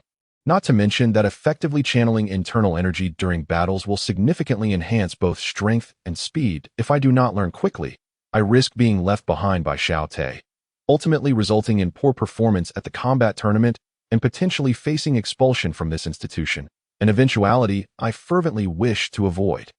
I must truly grasp the essence of internal energy. Once more, I closed my eyes, focusing intently on the sensations within my body. However, The instructor's voice broke through my concentration that I instructed you to focus your mind. Not to furrow your brow. Begin by relaxing your body. You are far too tense that I urge you to relax, not to sit here and doze off. You must begin your physical training now. With that, I reluctantly rose from the grass mat, beginning to jog laps around the classroom. What should I do? Am I destined to remain stagnant in my internal energy practice, unable to progress? Such an outcome is unacceptable. As I ran, I pondered deeply. Tomorrow, I shall not force anything in the combat training room. I will simply let things unfold naturally. After yesterday's intensive training, Brother Richter sighed and imparted this advice to me. While I understand he was alluding to the concept of internal energy cultivation, I still find myself perplexed by its meaning. Letting things unfold naturally, I cannot fathom what that entails. After completing 10 laps of basic stamina training, I remained at a loss as to how to perceive the presence of internal energy. Very well, I shall attempt once more. Overthinking will yield no results. After finishing my training, I stood to the side, catching my breath, preparing for another attempt. First, I relaxed my body, then concentrated my mind. I eased the fatigue from my training and attentively sensed the changes within me. Yet, the sensation eluded me once more. Perhaps I simply lack the aptitude for this. You are far too tense. Allow things to unfold naturally. At that moment, I recalled the words of my instructor and Brother Richter, finally grasping the essence of their guidance. Do not dwell on the potential for failure. Focus wholeheartedly on the task at hand. With that thought, I set aside my anxious feelings, diligently observing the changes in each part of my body. The first sensation I detected was my heartbeat, followed by my breath, the flow of blood within, and finally, the presence of internal energy. At last, I felt its existence. However, in my moment of excitement, I became distracted, and the sensation slipped away. Clapping echoed nearby as the instructor approached, smiling as he spoke. It seems you have made progress. Someone has arrived to retrieve you. Do take care on your journey home. It appears you have sensed the presence of internal energy. Having surpassed the most challenging hurdle, the path ahead should be smooth. As we made our way back to the shop, Brother Richter, who was walking ahead without looking back, offered me a word of encouragement. Given the hints he provided last night, it is evident he is concerned about my grasp of this practice. Nevertheless, I still harbor doubts. After all, I only managed to catch a fleeting glimpse of that sensation after an entire afternoon of effort. After a prolonged silence, I could only respond with a hint of resignation, stating, I have only sensed a small fragment. I feel I am still quite far from mastery. At that moment, we arrived at a crossroads, waiting for the pedestrian light to turn green. Are you afraid? Afraid of being expelled next year if you cannot master combat skills, forcing you to bid farewell to your classmates? Noticing my silence, Brother Richter suddenly ruffled my hair vigorously until my hairstyle was utterly disheveled. Overthinking will only hinder your progress. Have a bit of confidence in your own talents. I in this path of combat. You are truly a prodigy. Move at your own pace. Allow things to unfold naturally. If I am a prodigy, then why have I struggled so long without mastering anything? Can I genuinely call myself a prodigy? You are too preoccupied with extraneous matters. Relax your mindset and do not be so tense. Consider your last attempt. You did not overthink it then, did you? I shall reiterate. Allow things to unfold naturally. Why do you possess such faith in me? Is it merely because I am labeled a prodigy, yet I do not feel particularly exceptional? If I am a prodigy, then surely Xiaote is even more so, as he works harder and has more time to dedicate to his training. In every regard, he surpasses me. Why does Brother Richter continue to harbor expectations for me? As for Malga, he is beyond the scope of this discussion. Do not dwell on him. Moreover, compared to him, your potential is far greater. I have considerable faith in you. The pedestrian light has changed. Let us proceed. Noticing my downcast expression and silence, he spoke with an air of exasperation. As I observed the green pedestrian signal before me, I quietly followed him across the street. Brother Richter, what exactly do you see in me? After crossing the intersection, the shop was now within sight. Realizing I would soon have no time to inquire further, I hurriedly asked Brother Richter, in terms of combat, what makes you believe I can catch up to and surpass all my peers, including Malga? As the evening rush approached, Brother Richter replied, with a wink as he donned his apron, you possess the potential to outpace them all. What a simplistic assertion. If it were that easy to surpass Xiaote, I would have done so already. Never mind. Overthinking will not lead to progress. I shall simply give it a try. Perhaps influenced by my recent internal energy training session, I found myself increasingly reluctant to engage in excessive contemplation. Many matters can only be understood through direct experience. Moreover, this is not the time for such musings. Holidays are synonymous with chaos for those in the service industry. Happy Saints Festival. In response to this greeting, we are often overwhelmed with busyness. How could one possibly be joyful? Genuine happiness will have to wait until after the festival, when we can review the earnings and payroll, with a day spent in the shop and an evening of intensive training ahead. This Saints Festival is indeed daunting. After changing out of my school uniform and donning my casual attire along with an apron, I prepared to commence my duties at the shop. Thank you for your hard work. Everyone, Adam will accompany me tonight. I need to arrange a new training schedule for him. As closing time approached and everyone began tidying up, Brother Richter approached my father, saying, the training schedule is due for an update. We are now required to run half a lap around the city. It appears starting tomorrow, we will be running a full lap. Understood. Adam is in your capable hands. Go on. I did not expect you to take your mentoring duties so seriously. Spare me the sarcasm, Raven. Just remember to clean the tables thoroughly and no need to worry. I will ensure everything is in order. While I was still estimating the training volume for the future, the people in the store exchanged a few more words with each other. Subsequently, I followed Brother Richter to a nearby small park. It struck me as peculiar. Brother Richter usually brings along a plethora of weighted equipment for me to carry while running, yet tonight, he was empty-handed. I decided to initiate the new training regimen for internal energy. Without activating it, I would be unable to proceed. Upon reaching our destination, Brother Richter began explaining things to me. What's wrong? Aren't you going to engage in physical training? Just activate your internal energy and stop overthinking. Noticing my hesitation, Brother Richter impatiently urged me on. Oh no, it seemed I had annoyed him a bit. I better start quickly. Closing my eyes, I focused on the movement of my body, controlling the flow of energy while releasing the pressure in my mind. This time, the flow of internal energy was remarkably smooth. That's enough for now. Take these with you. After a while of practice, Brother Richter called a halt. When I opened my eyes, I saw him presenting a set of sports protective gear. What's this? It doesn't look like weighted equipment. Puzzled, I accepted the wrist and knee guards. At that moment, oblivious to the unusual smile adorning Brother Richter's face. It was not his usual gentle and confident smile, but rather one filled with delight and a hint of malice, akin to someone reveling in a successful prank. Unaware of the smile's implication, I excitedly donned the gear. Ouch! After fastening the last strap of the protective belt, the pain emanating from where I wore the gear made me cry out. This type of gear stops functioning when it detects internal energy, so hurry up and activate it.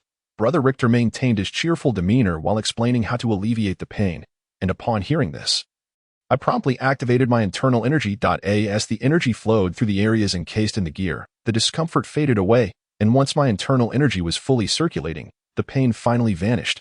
Brother Richter, what on earth is this? This hurts a lot. Once the pain subsided, I expressed my dissatisfaction while continuing to circulate my internal energy. This month's training regimen focuses on internal energy operation, aiming to allow you to use your internal energy freely. Don't get distracted, or else this slavery work faster device will start functioning again. Why didn't you say so earlier? As I listened to Brother Richter's explanation, I inadvertently let my focus slip, and the familiar pain returned once more. Seeing me hurriedly reactivating my internal energy, panting heavily, Brother Richter continued to wear that sinister smile. That I noticed you were still circulating your internal energy. I thought you'd figured it out. By the way, this gear cannot be removed while it's active. The stored energy can probably last for about a month. This month, there's no physical training on the list. It simply states, endure with this gear for a month. The rest is up to you. Feel free to enjoy the Saint's Day holiday, but do remember to say hello to your friends for me. How could I possibly enjoy myself with this thing on? It hurts too much, and I'm getting distracted. Seated in the cinema, I was caught in a paradox of pain and pleasure during my holiday. Due to Brother Raven's visit to volunteer today, we had agreed to watch a movie together. It's quite nice to hang out with friends during a holiday, though it would be perfect without this dreadful training gear. The movie was about to begin. I needed to adjust my energy circulation quickly. Shifting my focus back to my internal energy, I halted the functioning of the training equipment. At that moment, the lights in the cinema dimmed, and images began to appear on the screen. Long ago, a boy escaped from an orphanage, and thus the wheels of history began to turn. This film had generated quite a buzz online due to its exposure of new historical facts from the era of transformation. I had been eagerly anticipating this film since I first heard of it, and I had inadvertently lost focus several times yesterday because of ITAS for the accuracy of the film's content. It was unlikely that the elves, who financed its production, would err regarding historical events. After all, among the elves, who have an average lifespan of 400 years, the oldest generation had lived through the era of the strong and survived to this day. The young boy learned the fundamentals of swordsmanship under the guidance of an unnamed mercenary. He practiced tirelessly, knowing it was his only path to escape. The scene depicted the boy, diligently wielding his tattered wooden sword. And as the camera shifted, he grew older. His swordplay became increasingly swift, and the broken sword transformed into a simple longsword. Then, scenes of numerous youths hunting beasts and magical creatures unfolded, from ordinary wolves and tigers to the swift wind wolf enveloped in blades of air and the fiery lion spewing flames. Culminating in the massive dragonkin he trained using the most basic internal energy techniques learned from the nameless mercenary, eventually obtaining recognition from the mercenary guild for completing significant tasks, allowing him to practice advanced techniques. Unless unforeseen circumstances arose, he would follow the path of other powerful beings of the era, chasing greater strength and vying for dominance, disregarding all else. Yet, he chose a different path. Unlike other strong individuals who battled fiercely for a map of ancestral treasures, he quietly undertook various tasks within the mercenary guild, from protecting lords to capturing criminals and eradicating magical beasts. He never refused any task, no matter how arduous, as long as it wasn't morally reprehensible. Perhaps due to his extensive combat experience, Toot grew increasingly powerful, surpassing even those who incessantly consumed rare resources. Before long, he was hailed as a sword saint, one of the strongest individuals of his time. Throughout his missions, he forged numerous friendships, transforming enemies into allies, gaining the admiration of patrons, and standing shoulder to shoulder with comrades in arms, including the gunmen who would accompany him for life. Despite his unparalleled record for task completion, he remained poor. He had only once visited a high-end establishment. All his earnings, aside from necessary daily expenses, were devoted to an orphanage. Within this orphanage, a prodigy and a girl emerged. She lacked extraordinary magical talent, but possessed a wealth of imaginative ideas. Though not blessed with beauty, she had a lover capable of changing the world. Sage Nigu, the catalyst of the magical revolution. The girl Lena, the spark of the era of transformation. When everyone witnessed the young sage cradling the girl's lifeless body, the mystery behind the motives of the strong hunting incident was finally unraveled. Subsequently, Toot chose to retreat from the front line to protect the remaining children, while Niga continued to flourish under his protection. He then invented the magical cannon, which shocked the world, simultaneously becoming a tool for commoners to hunt the strong. Even Toot, who had sheltered, taught, and raised him, fell victim to the innocent wrath of the common people. The scene froze amidst the cacophony of cannon fire. Thus, the tale of the sword Saint Toot concluded, paying homage to a kind soul as the narration ended. The lights returned, signaling the conclusion of the screening. It was only in the distant future that I would realize one thing. Although the film had ended, the story itself was far from over, and I was also a principal participant in this tale. Well done, everyone. After the store closed on the eve of Saint's Day, the employees excitedly exchanged words that it's finally over. This hellish holiday. However, this year's customer turnout surpassed last year's, suggesting that my pocket money for next month would see a slight increase. The hard work of these past few days had proven worthwhile, albeit painfully so. Little Adam, what's wrong? You look a bit unwell. Are you too tired? The chef, who had come out of the kitchen with leftover food to celebrate, looked at me with concern. I'm fine, just a bit sore. Over the past few days, I had begun to acclimate to the pain inflicted by the training equipment and quickly adjusted my internal energy. Grabbing a chicken wing to munch on. Eat as much as you like. But that new guy really should have come during the busiest time today. I picked up my food and devoured it voraciously. The chef smiled and began to complain to my father. I heard that he was to attend a grand company banquet with the professor, purportedly to make the acquaintance of some prominent business figures. There was no helping it. This was a matter of their future, but wouldn't it have been better for Richter to stay and celebrate together? Leaving as soon as the shop closed felt rather inconsiderate. My father shook his head, conversing with the chef in a resigned manner. However, it was truly unfortunate that Brother Richter did not stay. I had indeed hoped he would join us in our festivities. Yet, he only remained for the Feast of St. Grace, which hardly warranted celebration. It was during the new year that I had insisted he stay. With such thoughts, he departed, reflecting on last year when he first arrived. It was similarly the case. He had celebrated every other holiday with us, but not the Feast of St. Grace. This led me to recall a scene I had witnessed a few days prior in the shadows of magic, a sage cradling the corpse of a maiden. Perhaps there truly was little to celebrate during the Feast of St. Grace. For reasons beyond my understanding, I found myself empathizing with Brother Richter's sentiments. Perhaps he merely had matters to attend to. The fried chicken made by Aunt Baiji was indeed delectable. After spitting out the bones, I reached for another drumstick and took a sip of milk tea as long as everyone enjoyed it. Didn't they truly wish to be regular staff? Now that we had found a decent supplier for ingredients, I was contemplating inviting 2 permanent employees back, after taking a few swigs of beer. My father shared this good news with several part-time workers in the shop, and I finally breathed a sigh of relief that last. I could relax a bit. Wait, if that were the case, wage expenditures would increase, which meant my allowance might not rise next month. Observing my slightly disheartened expression, my father wore a look of helplessness as he spoke to me. This was Richter's suggestion. He advised me not to reclaim the prize money from the combat tournament, stating that my allowance, as it stood, was meant to spur my competitive spirit in the tournament. That so? Well then, I absolutely cannot afford to lose in the combat tournament 2 months from now. Although it might not be fair to the seniors, for the sake of my allowance, I must defeat them all. Moreover, it would be rather inappropriate to show leniency to my opponents in such a setting. By the way, he also asked me to remind you that the assignment is due the day after tomorrow. Just as I was contemplating how to send the seniors flying, my father's words jolted me back to reality. I couldn't help with the 5 days' worth of assignments tomorrow. Thankfully, Brother Lavendi was around that I should set an alarm. Tomorrow is going to be a different kind of hell. Drurring. The alarm I had preset on the magic device rang, as expected. Let me sleep a little longer. I attempted to cover my head with the blanket to muffle the blaring sound of the alarm. After the evening market yesterday, I had held a modest celebration for the Feast of St. Grace with the leftover dishes and ended up playing until midnight, resulting in merely 5 hours of sleep. Furthermore, Brother Lavendi would be coming over to volunteer today. I should take the opportunity to sleep a bit more. I still had 5 days' worth of assignments left to complete.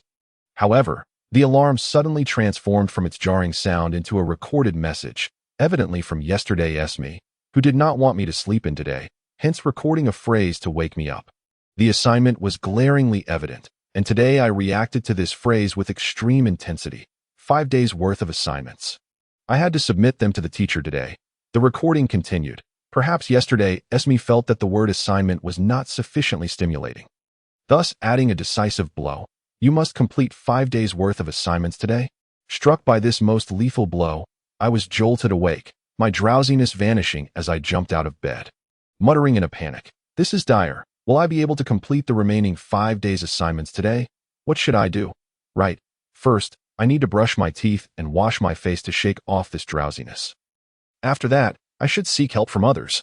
Working alone will surely take too long. I cannot approach anyone in my current disheveled state. With this thought, I hurried into the bathroom and, after a flurry of activity, finally finished getting ready. Next, I needed to gather everyone to help. Reflecting back, didn't the magic device have a video conferencing feature?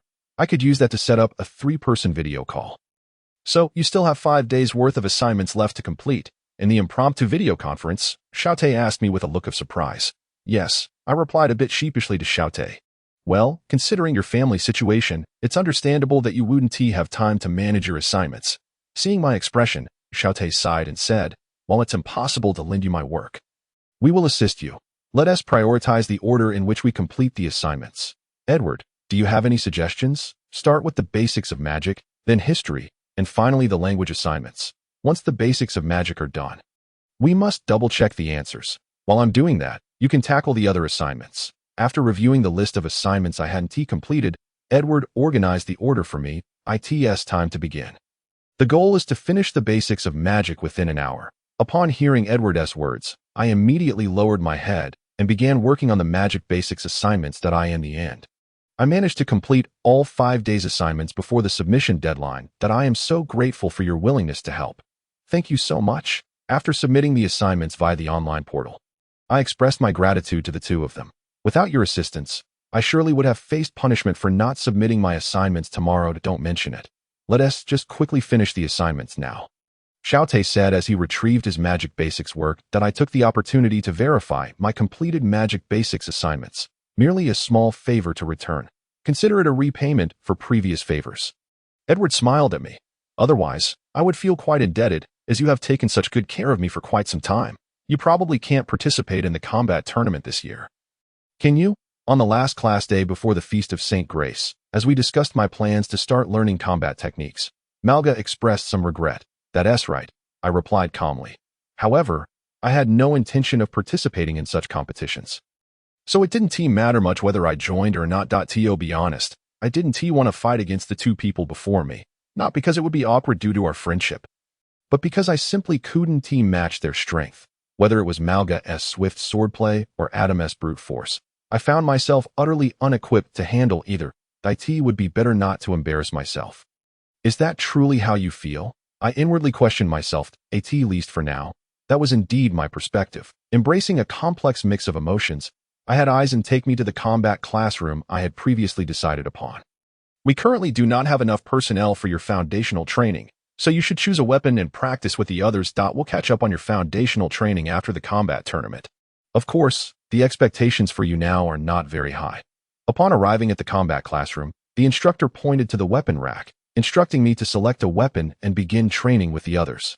I understood that this was to adequately prepare the combat tournament participants for their training. As for the choice of primary weapon, I decided to pass on the short-handled axe. I certainly did not possess Adam's strength. The long sword's movements were too intricate, and I might as well forego that. My focus couldn't rival Malga's. Consequently, it seemed my only option was to choose the one-handed pistol. I'll select the one-handed pistol. After considering all the options, I clearly communicated my decision to the instructor, who, upon hearing my choice, exhibited a rather peculiar expression, taking a while before confirming with me. Are you sure? What's wrong? I have a feeling something unfortunate might occur. With an uneasy heart, I steeled myself and nodded at the instructor. Never mind. After you complete the foundational training, I'll allow you to choose again. Sally's, you will practice with him starting today. Upon seeing my determination to study single-handed pistol combat, the teacher helplessly raked his fingers through his hair and summoned a nearby girl. It appeared she was also a student of single-handed pistol techniques, likely called upon to look after me. Hello, my name is Charlize, and I too practice single-handed pistol techniques. I look forward to your guidance in the future. My initial impression of her was of her flaxen, silky long hair, delicate features, and somewhat aloof expression. How beautiful she was, yet she seemed difficult to approach. Oh dear, I nearly lost my composure. Thank you for your guidance. I am Edward, and I just arrived today. I hope to learn from you as well. Regaining my focus, I blushed as I introduced myself. Are we all set? Then let us commence our practice. After our introductions, the instructor approached us, calling out. At that moment, I realized, teacher, where are the other students studying single-handed pistol techniques?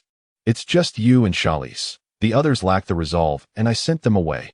You two, I will not treat you any differently because you are a newcomer. Thus began what one might describe as a grueling training regimen under our instructor's stringent guidance. Your aim is off. Steady your hand. This misalignment is due to insufficient grip strength when thrusting. Right in the center, right in the center. Where are you trying to thrust? The tremor in your hand caused your aim to veer. That force is weak. Can you even call that a thrust? It resembles merely reaching out for candy. The first day's practice concluded amidst admonitions and exceedingly rigorous instructions. Well done. Do you need a drink? The teacher who initially welcomed me approached with a bottle of water, speaking kindly.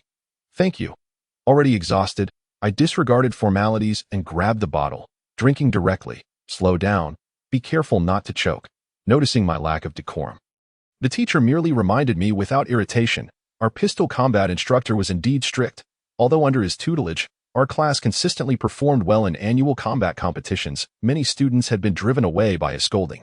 Do you wish to switch to a different weapon for practice? Do you truly not want to participate in the combat competition? Don't you wish to measure your skills against Adam and Malga? The inner voice continued its probing. If you wish to catch up to them, you must strive. They are exceptionally gifted. Would I really choose a less strict instructor and merely watch them from afar? Faced with this inner query, I ultimately resolved. This teacher is quite commendable. I do not wish to change. I want to learn pistol combat from him. Filled with hope to catch up to Adam and Malga, I declared firmly to the instructor, "Do you understand what you are saying? This is your final opportunity." The teacher responded, taken aback and gazing at me with surprise that I have two individuals I aspire to reach, both of whom are exceptionally talented. If I do not exert myself further, I will never be able to match them. Upon hearing my answer, The teacher shook his head in resignation and patted my shoulder. In that case, all I can say is to give it your all.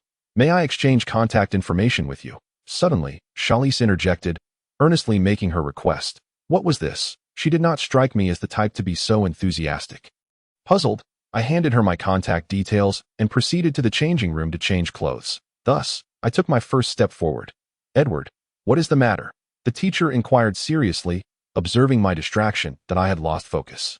I should be concentrating on the lesson at hand. Redirecting my attention to the management textbook before me, I began to ponder the questions posed by the teacher, due to the recent incident involving the theft of the sage's relic. My family had been besieged by reporters, making it difficult to come and go. Consequently, my management studies had been interrupted for a time, as whenever a teacher approached my vicinity, they were surrounded for interviews and unable to move. It was only recently, with the distractions brought by the Saints' Festival, that the reporters began to disperse as a result. To compensate for the additional coursework required by the school, I would have to attend classes for 5 days during the 7-day holiday. However, my friends, including Xiao Te, had invited me to the Magic Cinema tomorrow to watch a magical film, and I had yet to inform the teacher I knew any words I spoke might not persuade him. My priority was to first ensure his satisfaction. This had been the plan Adam and I devised last night. The first step was to impress him in class today. The second, to make my request when he was pressed for time. Continuing on, regarding the issue of insufficient manpower during holidays, do you believe there are any solutions? Is this where we conclude? I hadn't anticipated such fortune. This question had been contemplated while listening to Adam's complaints earlier. I wondered how he was faring now, given that he was likely at his busiest, enticing employees with additional compensation for overtime, or simply granting time off. The former does not guarantee how many employees will take on extra shifts and does not ensure profits can cover the additional costs, while the latter significantly reduces profits. Upon hearing my response, the teacher nodded thoughtfully and elaborated. That is fundamentally correct, but it is limited to the service and retail sectors that in manufacturing and construction, overtime is rarely an option, as working during holidays does not incur additional costs. The substantial profits for manufacturing stem from the large orders received prior to the holidays, with profits already secured before the holiday arrives. The teacher's clarification illuminated many aspects for me, such as the influx of customers at Adam's family store. So, the increase in customers during holidays primarily consists of workers from factories and construction sites. My father often works overtime on holidays.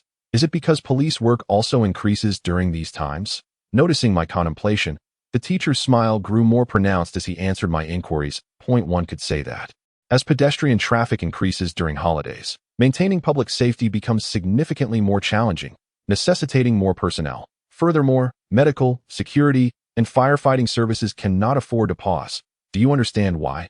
After addressing my questions, the teacher posed a deeper inquiry, which I considered before responding. Because these two types of work inherently involve emergency response, they must maintain minimum operational levels. Upon hearing my answer, the teacher glanced at the clock, realizing the class was about to conclude, and began to gather his belongings. Now is the moment. Teacher, may I take a day off tomorrow? I have a matter to attend to. I hastily presented my request, anxiously awaiting his response that I hoped my performance today would suffice. Surely, it would be acceptable. Of course, I had plans tomorrow as well. A certain fellow cannot attend the student council meeting, so I must fill in for him. Enjoy your time with your friends tomorrow. The teacher closed his bag and smiled at me before departing from the room. That I had succeeded. What a relief. Now to choose an outfit for tomorrow. I eagerly anticipated the day ahead, on the second day of the holiday. I stood before the cinema adorned with magical film posters, gazing at the bustling intersection. After today, I would face 4 consecutive days of makeup classes that I intended to make the most of today. As this was a rare 7-day holiday for the Saints' Festival, before leaving last night, the teacher addressed me in this manner. Time was drawing near, and as I gazed at the clock in the cinema, I couldn't help but anticipate the magic film we were about to watch. Although the theme of the film revolved around the overused trope of the sword master, the experience of watching it with friends was something I had never encountered before. Indeed, I found myself more eager for the camaraderie than the film itself. It seems I have changed considerably. In the past, I would have dismissed such a time-consuming endeavor in favor of studying at home. While I was lost in my thoughts, Malga approached us at a brisk pace. Edward, I apologize for keeping you waiting. Have you been here long? Malga inquired with an awkward expression. In truth, he was quite punctual. With still 5 minutes left until our agreed-upon time, however, my parents instilled in me the notion of arriving a half-hour early, which is why I had come sooner. But Adam should be here soon. Even though his home is a bit distant, and it's possible he got held up helping at the shop. No, I arrived early. Is Adam not here yet? I asked Malga with some concern as I observed the flow of people entering the cinema. He should be arriving shortly. When I left, I spoke with Adam, and he was just getting ready to head out. Malga replied after glancing at the clock. Just then, Adam arrived, panting heavily. Malga could only smile as he addressed him. Catch your breath first. Yet, Adam took a deep breath and, as if nothing were amiss, urged us toward the cinema. The show is about to start. Let us hurry inside. He exclaimed. What a hasty fellow. At least let us finish speaking before dragging us along. Long ago, a boy escaped from an orphanage, and thus, the wheels of history began to turn. The content of the magic film remained unchanged, but this time, the special effects were quite impressive. This installment introduced the story of the sage's childhood sweetheart, finally revealing the reasons behind the strong man's hunting exploits. Everyone experiences moments of failure, even the owner of that relic, who wept bitterly over his helplessness. The words Richter once shared with me have finally taken on meaning.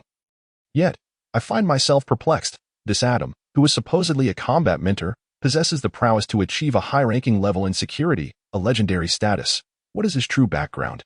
After all, only beings like elves, who are long-lived, might be privy to such knowledge. Perhaps he is not human at all, that he likely resembles a humanoid half-beast. Then again, delving too deeply into others' affairs may not be prudent. The scene of battling the shadow of dark mist was truly spectacular. In the restaurant, Adam excitedly recounted the experience, while I stole a glance at the neighboring table. How is Solace here? Moreover, she keeps stealing glances at us. Judging by her gaze, is she looking at Malga? Suddenly, an instinctive warning flared within me, and I noticed Solace glaring at me with a distinctly unfriendly demeanor. That it is best to refrain from saying anything. That I redirected my attention to my friends and discreetly gestured an OK signal to Solace.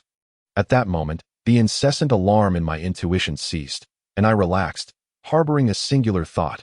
Malga's days ahead will be challenging. Let us conclude here for today.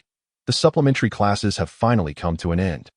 After the lesson, the teacher stretched lazily. Today marked the penultimate day of the 7-day Saints' Day holiday and the conclusion of 5 continuous days of supplementary classes. Edward, how is your homework coming along? Would you like me to write a letter to the teacher requesting an extension for submission? After all, you've spent most of this holiday attending supplementary classes. He packed his belongings and prepared to leave the room.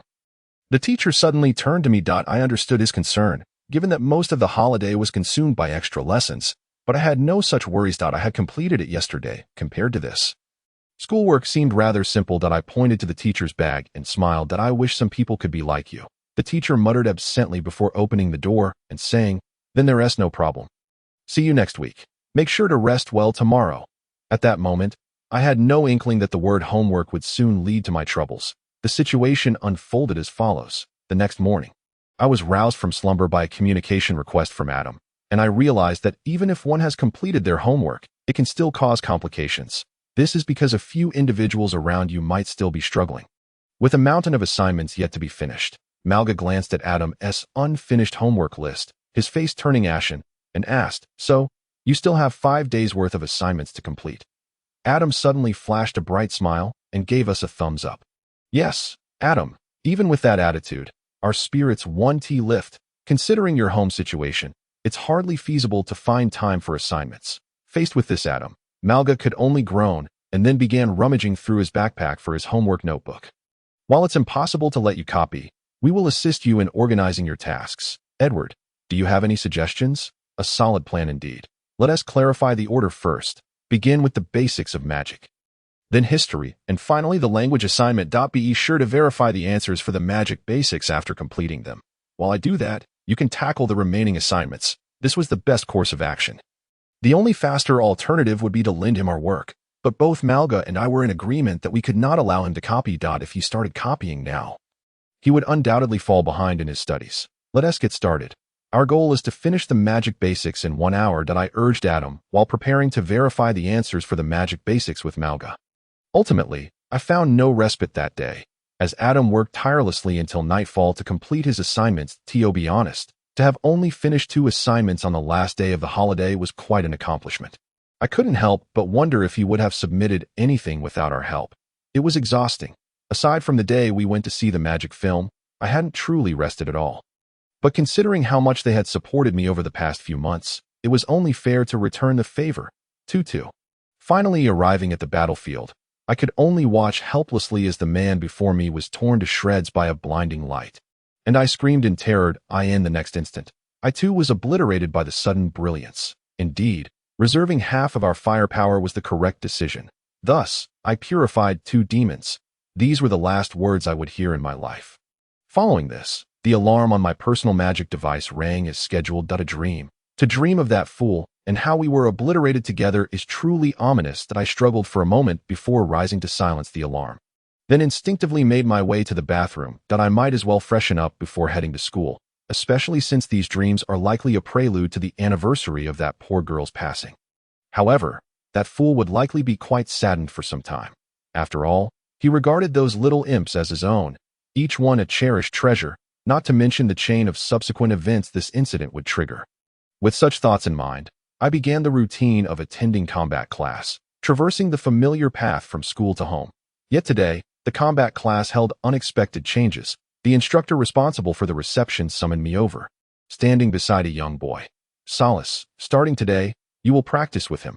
The young boy lacked the curiosity and vitality typical of his peers, who would gaze around with wide-eyed wonder wherever they went.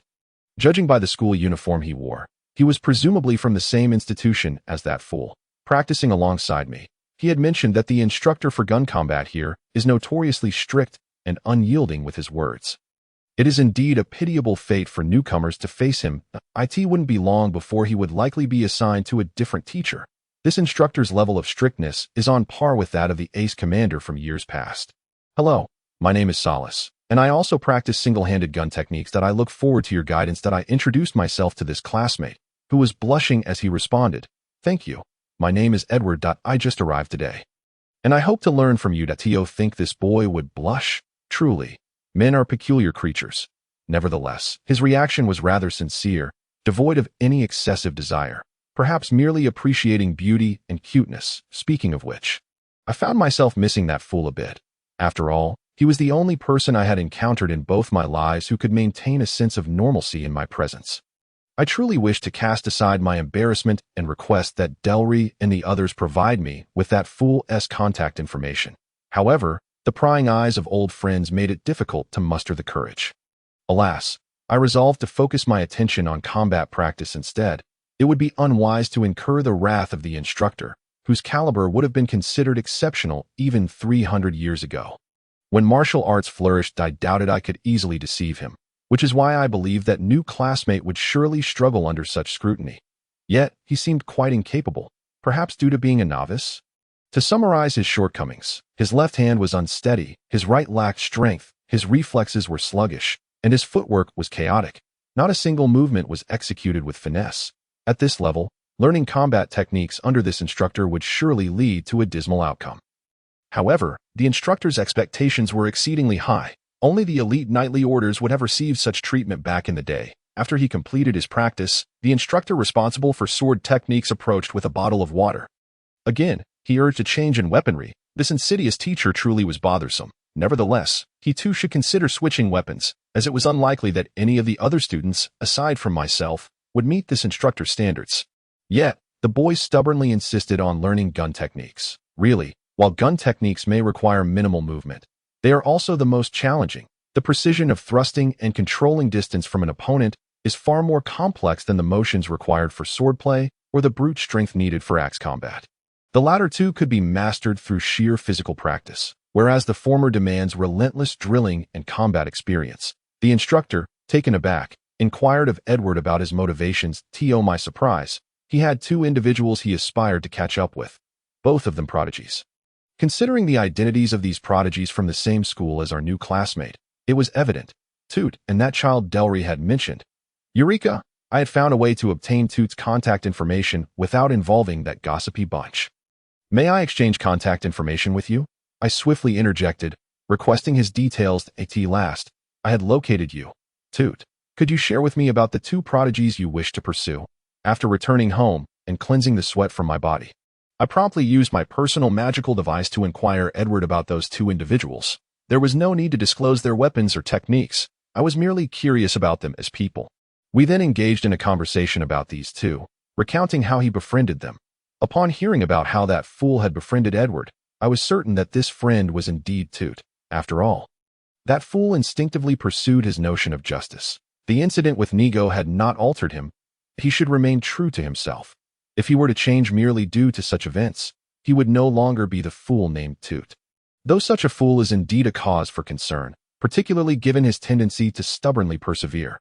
After some time, I finally received Toot's contact information from Edward that I couldn't help but wonder how that fool would react. I was somewhat eager at the thought of reconnecting with Toot, whispering my excitement to myself. Then, I faced the option of inviting the user Yuanyue to become friends and clicked confirm. I am off to shower now. Let us pause our conversation here. I told Edward a small fib and ended the communication, eagerly awaiting Toot's response. Soon enough, my magical device notified me that the user Yuanyue had added me as a friend, followed by a message from Toot.is that Toot, you're being quite cautious. But truly, this communication network is incredibly convenient. That little madman Nigo finally did something commendable. Despite all these conveniences being built upon the corpses of old friends and rivals. Reflecting on the wonders of fate, I directly messaged Toot. Did you miss me? I've been longing for you. After much effort, I finally secured your contact information. Toot quickly replied. In fact, you could have simply asked Raphael or the others for it. Was it necessary to take such a roundabout route? That statement indeed held merit, yet I countered. Do you dare to ask them for my contact information? You know how that gossipy bunch would react.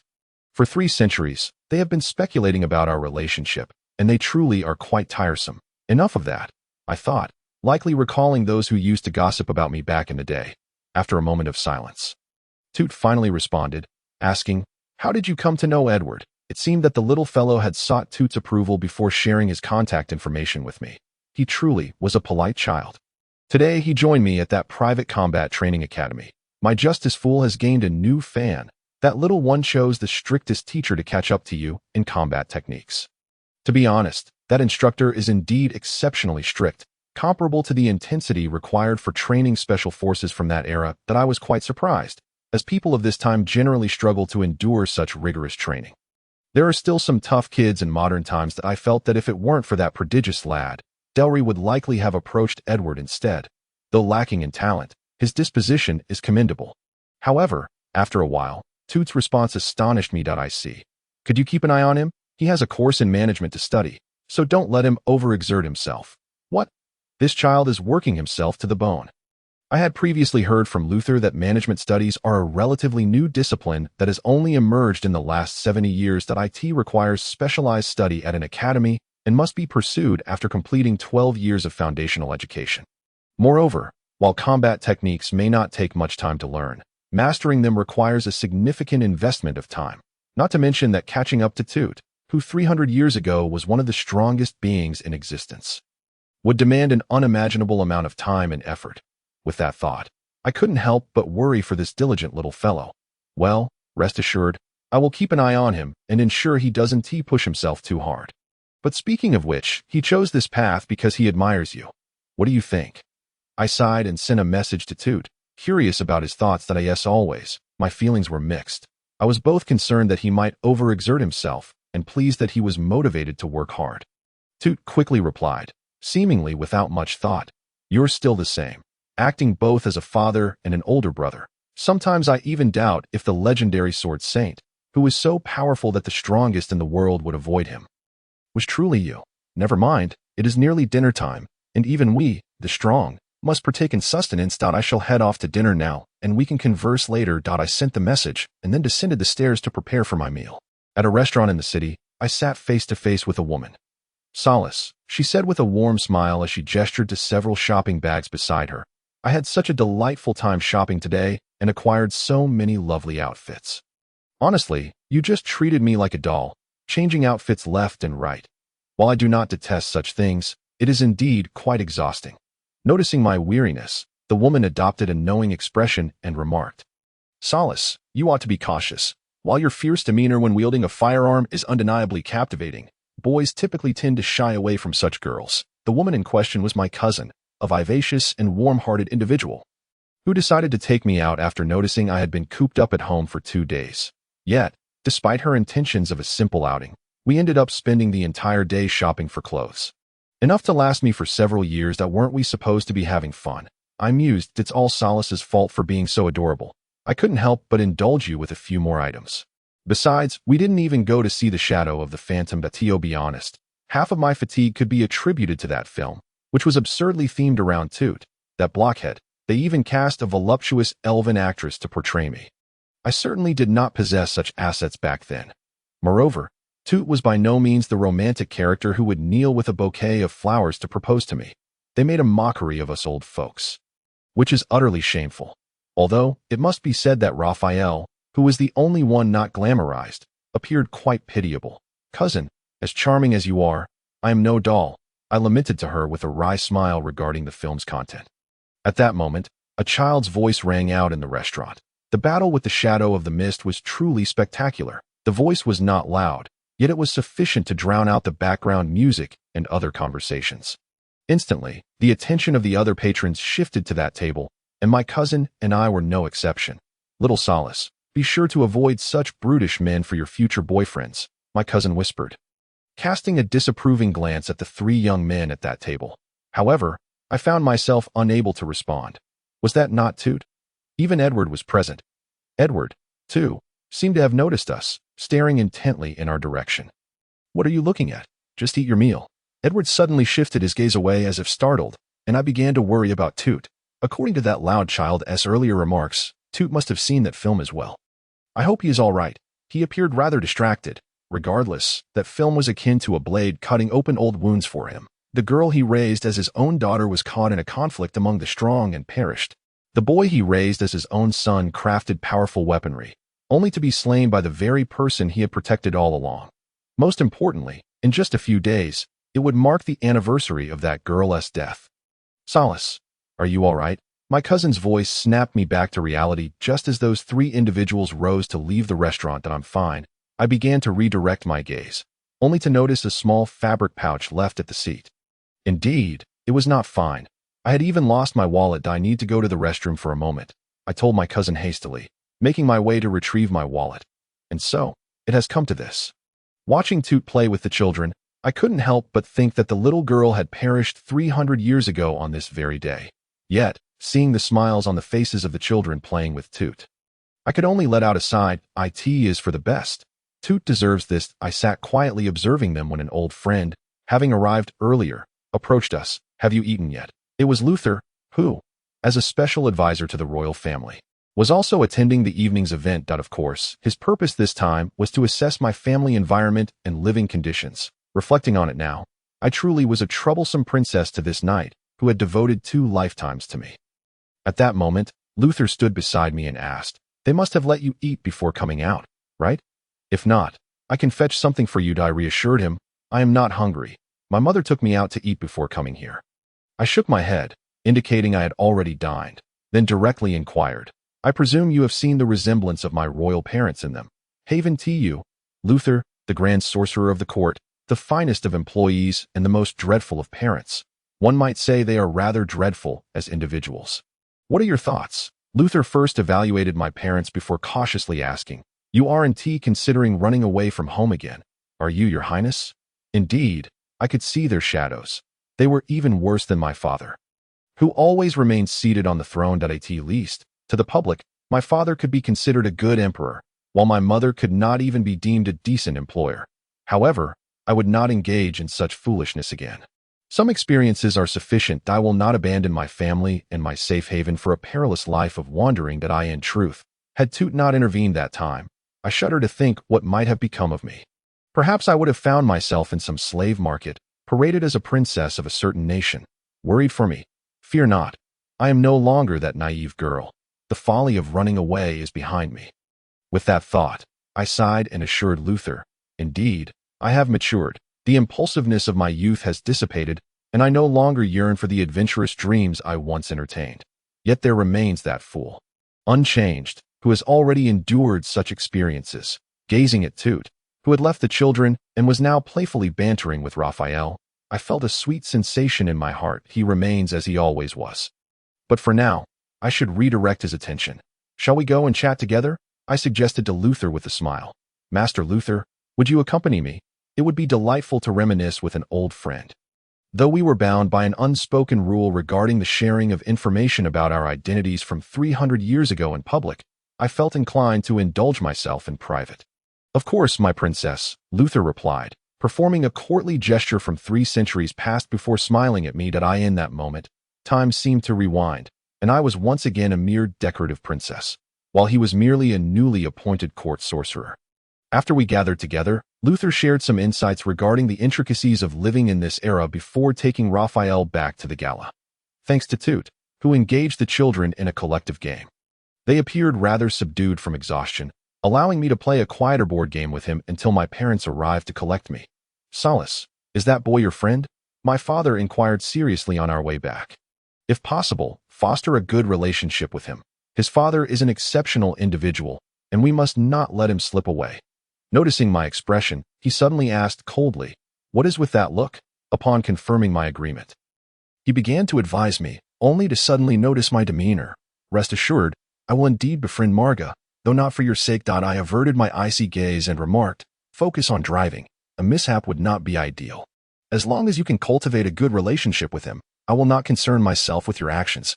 After all, you are merely a crude individual of little worth, and I harbor no expectations for you to possess any greater value." Upon hearing my response, my father nodded in satisfaction. Just as I was handling the tasks at hand and preparing to leave the research institute, the communication magic device stationed in the office suddenly rang. What could possibly require attention at such a late hour? Confused, I picked up the receiver and inquired with my classmate seated at the front desk. "Professor Lucien, there is a guest looking for you." "Hi, Lucien, do you want me to come up, or what?" The first half of the statement was the front desk lady's professional response, while the latter half belonged to Deli. The background noise further revealed phrases like, "Sir, I find this quite troubling. Please don't be so uptight. It will be over soon." I could easily imagine the chaos unfolding at the front desk. As the workday neared its end, being toyed with by Deli was no easy feat for my classmate. "I'll come down and handle it. Let's eat while we talk, and please let that poor front desk girl go." She's on the verge of tears that I sighed into the receiver while simultaneously contemplating how to apologize to her. After all, that girl was not a hired help, but a student sent by the student council to assist, and I remembered she was rather timid. After placing the receiver back down, I immediately grabbed my bag and hurried to the reception area below. "Speak, what progress has been made?" Upon arriving at a private room in a high-end restaurant, I was met with Deli's unsavory expression. "Can you not be so serious all at once? Besides, your current expression is quite terrifying." "How could it not be terrifying?" "Thankfully, the students are on break. Otherwise, rumors would spread like wildfire by tomorrow. Headlines like, 'Professor Lucien serves the underworld,' or 'Who was responsible for the charred male corpse found early yesterday,' would surely emerge in student newspapers. And both Raphael and I would be unable to bear it." Under my gentle gaze, Deli finally succumbed and spoke first. "I realize I've gone too far. The information you require is in this briefcase. Can we order now?" I took the briefcase and began to meticulously examine the documents inside, gesturing to Deli to wait. "Make sure to be gentle. My wallet isn't exactly resilient to wear and tear." Deli, already aware, began checking items off the menu, predominantly selecting filling dishes such as rice and noodles. Given his appetite, the total for this meal would certainly be substantial. I could see that moment. Some information in the documents caught my attention. "What kind of scoundrel is the father of Her Highness, who is connected to the underworld and has records of running over people without a care?" Deli, having already ordered, sat back in his seat and helplessly explained. "I've only mentioned the more severe cases. There's still more to discuss." Should I tell her? I was well aware of who Deli referred to as her, but best to avoid it. We don't want her running away from home again. "How's the other matter coming along?" I stiffly shifted the topic and pressed Deli for updates on another critical issue. Deli shook his head and began to speak. "That item has completely vanished as if it had evaporated. Not a whisper of its whereabouts. There have been no reports of it being traded as an antique, nor has that organization received any information about it. However, I do have a lead on the identity of the suspect. But I must keep this confidential. That I can only say that there is a high likelihood of collaboration with an old adversary. They might have stolen it for private research. Those who profit from grave robbing are quite something." "Ah, I see that IT seems we might need to prepare for a significant confrontation. With the items in hand, we should finish our meal quickly and return to inform the others to prepare. Mages require a substantial amount of casting materials and potions during battles. Outside the hotel, the reception staff greeted me with a businesslike smile, saying, "Professor Lucien, we welcome your presence at our company's Saints' Day celebration, accompanied by a guest, I presume. Please sign here. Rudd, are you certain that little Shalon will truly attend?" She used to despise such gatherings. Raphael beside me inquired with a hint of boredom. This guy was so reluctant to join, despite my efforts to delay several of his papers with the academy. Sally should be at the Children's Care Center. Let's head in first. It's necessary to meet her parents and gauge the situation. Noticing Raphael had violated our unspoken agreement, I spoke to him in irritation. "Do not use that archaic name in public. What dissatisfaction do you harbor regarding this evening's event? Speak plainly." "Well, isn't Saints' Day supposed to be a time for couples to enjoy dinner together and spend a lovely evening?" Upon hearing this, Raphael rolled his eyes, expressing his discontent, and with a look of utter exasperation, he added, "It's not like I'm here to endure a dull evening with you, an old fossil in every sense." Raphael's words, translated plainly, indicated that I was intruding upon his date, an accusation I found amusing given my own centuries of existence. "Very well, I shall scrutinize your forthcoming papers with utmost diligence, considering how you can be so irreverent today." After resolving how to hold Raphael accountable later, I decided to remind him of something. By the way, will you be able to enjoy yourself tonight? After all, it is the anniversary of her passing. And Byrne's sister is still underage. Raphael, recalling the origins of Saints' Day, wore an expression of considerable resignation as he replied, "All right, it's indeed hard to feel joyful. However, the legal age has been set rather high. The true protagonist tonight intends to marry at 16. Raphael's statement struck me as significant, and I began to grasp the reason why. Whenever in the orphanage, Tutu would enter a state of vigilance against water, fire, Deli, and Raphael. You, with your penchant for younger girls, are indeed a dangerous individual. That I must mention this to Burns soon. His sister is only 14. Even 300 years ago, no one intended to marry at such a young age. Can you not be so beastly?" I regarded Raphael with wary eyes, while he merely glanced at me, a smug smile on his face. "Yet I am only 20. Did you forget that I graduated high school early?" He boasted. The age difference of 6 years, he claimed, was an ideal GAP this moment. He conveniently chose to overlook his own 300 years of existence. Forget it. I shall not indulge this shameless individual any further. There are more pressing matters to attend to. Earlier, I had requested photos of the princess's parents, and after a brief search, I found them. It turns out they are the regional division heads, doing quite well. It seems, the mother appears to be the father's secretary, while the individual beside her seems to be a newly appointed regional manager, likely attending the celebration with his wife. "Happy Saints' Day. May I join the conversation?" I approached them, holding a low-alcohol beverage intended for the celebration. Of course, we could certainly use the insights of our esteemed guest marketing consultant, Professor Lucien. Shalon's parents replied with warm smiles. They seemed to be maintaining an excellent facade. At least from an outsider's perspective, the princess is truly unfortunate to have such a character as her father, but I hope Tutu can manage him. Nonetheless, judging by his various habits of employing thugs for unsavory tasks, Tutu should be able to handle him. After gaining some insight into the princess's parents, I excused myself from their circle, intending to locate Raphael and check on the princess. Thus, I began my search for Raphael's figure.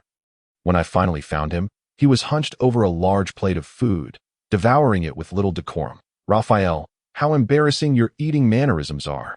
Though, to be fair, his manners are poor in all aspects. "Sit down and have something to eat." She won't be leaving immediately, right? For all the years you've put in to help us integrate into society, you've certainly earned a break. Let's eat something and rest for a moment. Raphael urged, gesturing towards another plate overflowing with food. Was this guy actually showing a change of heart? Never mind. I happen to feel a bit hungry, so let's sit down and have something to eat. After Raphael and I finished our meal and arrived at the Children's Care Center, we were greeted by a scene that felt strangely familiar. There was an absence of the usual clamor and chaos typically associated with such places. The normally restless children were gathered together, quietly engaged in their games. The level of harmony was astonishing to I in my 2 lifetimes. I have only known one person capable of achieving such tranquility, Lucien. Do you know that Marga is here tonight as well? Raphael, beads of sweat forming on his forehead, gazed at the eerily serene group of children and timidly inquired, I truly had no idea. I shot a glance at Tut, who was playing with the children like a king among them, and awkwardly replied, recently, I have been preoccupied with matters concerning Sally and haven't had time to address Marga's affairs. However, it should indeed be him. He previously requested a photograph from Richter, so I can confirm his identity without doubt. Yet, upon arriving here, is this fellow truly the most advantageous of all? Forget it. Let's focus on the task at hand. With a heart full of complexity, I began searching for her amongst the children. Due to Tut's conspicuous behavior, her presence became remarkably noticeable, and I quickly spotted Her Highness, who was sitting nearby, gazing at Tut with a gentle expression. Have you eaten? She might not remember, as I often greeted her with this phrase back in the palace.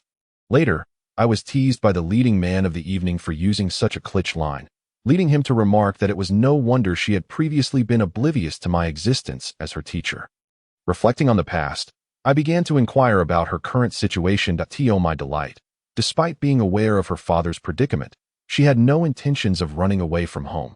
Indeed, people can change. The once naive girl, who adored adventure stories and longed to explore the world, no longer harbored such impulses. She simply wished to remain by the side of the one she cared for. Yet that fool, as ever, was now out of the circle of children and was engaged in a playful banter with Raphael, stirring a tinge of envy within me. Shall we go over and chat together? She suggested with a smile. Master Luther, would you kindly accompany me? It would be nice to catch up with an old friend. I was taken aback that she still remembered me, a mere court mage. Of course, my princess. Let us go meet the Sword Saint. Tut, I performed a courtly gesture reminiscent of 3 centuries past, and then addressed her accordingly. Subsequently, the 4 of us gathered for a conversation, discussing the nuances of life in this era before returning to meet the company's director at the soiree. I also took a moment to observe Tut's parents in this lifetime. He was rather fortunate. Both of his parents prioritized family over wealth, which must be an unexpected blessing for Tut, who had been an orphan in his previous life. If Tut is around, then Her Highness should be just fine. Ravend, let us go. It seems these 2 need not worry us.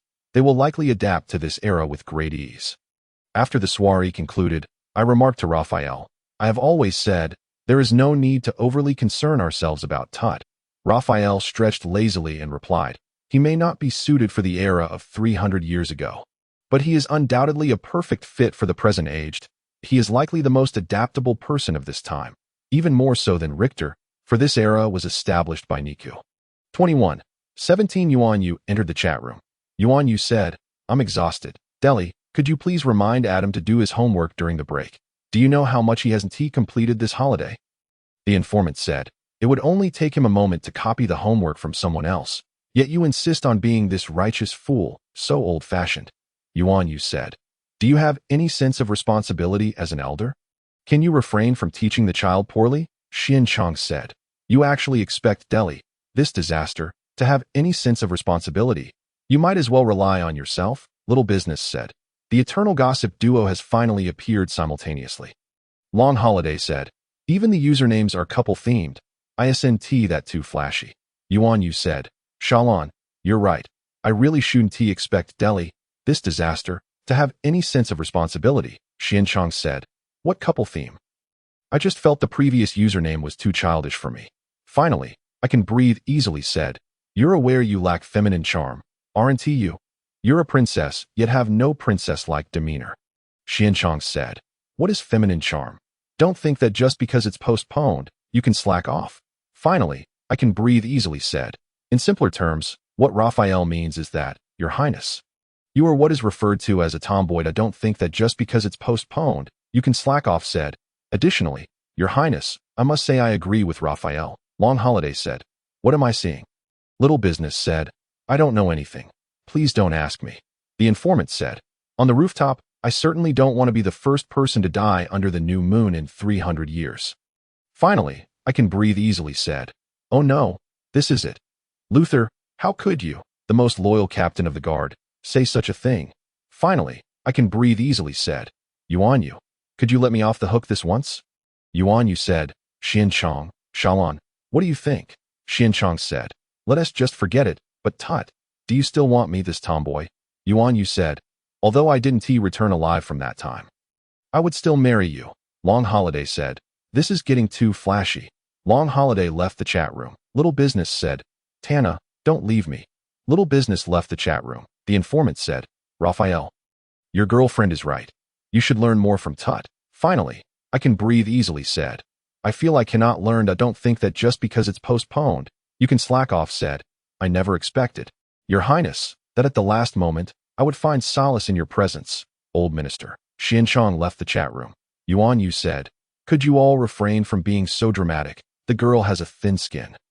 The informant said, it seems they've gone private to lament to Tut. Finally, I can breathe easily, said.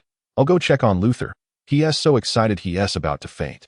Finally, I can breathe easily left the chat room. Don't think that just because it's postponed, you can slack off left the chat room. The informant said, you too, when you step in. The impact is indeed considerable. The chat room is left with just the two of us. Yuan Yu said, blame me then.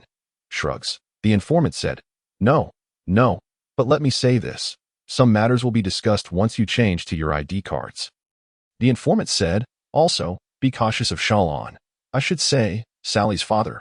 Yuan Yu said, what is going on? The informant said, Pharaoh knows more about this. You can ask him later.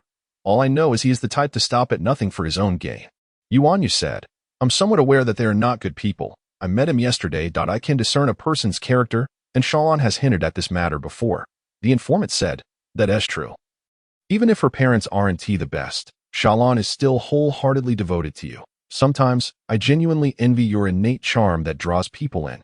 Yuan Yu said, if you want to, then start by being a good person. The informant said, I cannot do that. I lack the instinct to help others. The informant left the chat room. I wandered continuously in the shadowy woods, searching for my important family. Lena, are you there? Please respond if you can hear me. I ceaselessly called out the name of the girl I was desperately searching for, yearning for a response from her. Yet, the only replies I received were the rustling of fallen leaves and the occasional chirping of birds. How infuriating it is to remain unable to locate her. Perhaps I should return for now. Maybe Nikyu has already found her. After an unfruitful search, I resolved to return to the designated meeting point. Clinging to a glimmer of hope. However, what awaited me there was the harsh reality. For Nikyu was already seated there, cradling a tattered corpse. What is that, Nikyu? Although I had my suspicions regarding the identity of the body, I chose to evade the truth as I inquired of Nikyu. He then handed me the bow he held in his hand, the very style she often wore. They had fought fiercely over the artifacts within the ruins. And when Lena opened the entrance to the relics, she had been utterly defenseless at the threshold. Nikyu appeared disturbingly calm, silently analyzing each wound on the corpse. This wound is from a sword's energy. This one from a gun's flash. This burn is from the fire rain technique. And this frostbite is from the ice ring technique. Not a single part of her body is unscathed. He then lifted his gaze, his eyes reflecting a chilling despair as they met mine. Brother, she was just a girl. She merely happened to possess the key to the ruins. What wrong did Lena truly commit? Can you tell me? The chime of the preset alarm from the magical device rang out as expected, and I found myself staring at the familiar ceiling of my room. Is this a dream? I quickly wiped away my tears and rose from my bed, preparing to wash up. I had hoped that after the day of blessing, such dreams would cease. But it seems that as long as the memories linger, this dream will not relent. After swiftly grooming myself, I made my way to the dining table to finish the breakfast prepared by my mother. 6 months after awakening, I had finally acclimatized to the modern student life, revolving around the school, the combat training hall, and home. Yet, with this adaptation came a wave of fatigue, rendering me disinterested and irritable in all my endeavors. While I was aware of the root of this emotional turmoil, it remained difficult to simply let go. Good morning, little Tay. Upon arriving at school, I was greeted by Edward, who always arrived before Adam and me. Good morning, Edward. Thank you for your help with the midterm exam. Your explanations were exceptionally clear. I responded, expressing my gratitude for his assistance. A month after the day of blessing, we faced the anxiety-inducing midterm exams. Thanks to Edward's diligent reviews of the challenging material, I achieved a score that would have otherwise been unattainable. The thought of my parents' smiles upon receiving the report card brought me a measure of relief. After all, I was merely a crude mercenary in my past life. Barely literate, and faced with such intellectual assessments, I felt utterly at a loss, and no worries. but you must strive for first place in the combat tournament. Our school hasn't excelled in athletic competitions for quite some time. Edward smiled modestly before presenting a proposition. The combat tournament. Perhaps it will alleviate some of my loneliness, though first place seems rather unlikely. I mused, reflecting on my current state, knowing that I was nowhere near as prepared as Shalon. Realistically, I would probably only make it to the quarterfinals. All I could do was give it my best effort. As I contemplated this, I glanced awkwardly at Edward. After all, among the competitors, there were indeed several formidable opponents. One of whom was Sally. Speaking of Shalon, her midterm results should be impressive. After all, Luther himself was personally tutoring her. Regardless, Luther is a doctoral professor at the academy, and it would be hard to believe anything could go awry. In truth, besides Sally, no one could possibly best you. Just then, Adam's voice rang out from behind, and I turned to see Adam approaching us, waving. Little Tay, Edward, good morning. As Adam greeted us, I caught sight of our teacher entering the classroom. Quickly, return to your seats. We can discuss later, I urged the two of them as the teacher approached the door. What wrong did Lena truly commit? Just as I focused my thoughts, Nikki's questions from the past resurfaced in my mind. At that moment, no one had done anything wrong. I shook my head helplessly and opened my eyes to the well-equipped combat training facilities. It appeared that internal energy cultivation would not proceed today. Practicing under such a restless state was far too perilous. I shall practice my swordsmanship. After informing the teacher, I picked up a practice sword and approached the target dummy, ready to hone my skills. Vertical slash. With both hands gripping the longsword, I delivered a swift and fierce strike to the target, sliding the blade off upon impact to execute the next slash. Yes, I was acutely aware of the reason behind my agitation. Diagonal slash. The sword struck the dummy's waist with precision, and feeling the solid connection, I twisted my wrist to follow up with another strike from a different angle. I remained lost in my thoughts, questioning whether I had made a grave error in the past. Horizontal slash. The opposite side of the dummy's waist was struck hard, and I began to regain the rhythm of my movements, quickening my swordplay. If I had been more resolute with those individuals, perhaps the outcome would have been different. Diagonal slash. Diagonal thrust. Horizontal slash. Stab. Vertical slash. The longsword transformed into arcs of motion, striking the vital points of the dummy in succession. If I had shown Niku more care and attention, perhaps events would not have escalated to this point. Horizontal slice. The final arc glided across the target's throat, leaving behind nothing more than a shallow mark. Perhaps the burden of responsibility for their deaths weighed heavily upon me. I imagined that Luther harbored similar sentiments, which explained his deep concern for the matters involving old acquaintances. Malga, are you finished? At that moment, my teacher approached me with a serious expression. I glanced at the marks on the target, anticipating his forthcoming remarks, and placed the long sword back on the rack as I replied. Yes, what's the matter? That swordsmanship you just demonstrated. Unless absolutely necessary, avoid using it. Aim for less critical areas, or it may be too dangerous, understood? The teacher's words came as no surprise to me. I was well aware of how perilous the techniques I had just displayed were. Such moves could never be permitted in a tournament, let alone in this peaceful world. I had rarely employed those techniques against others.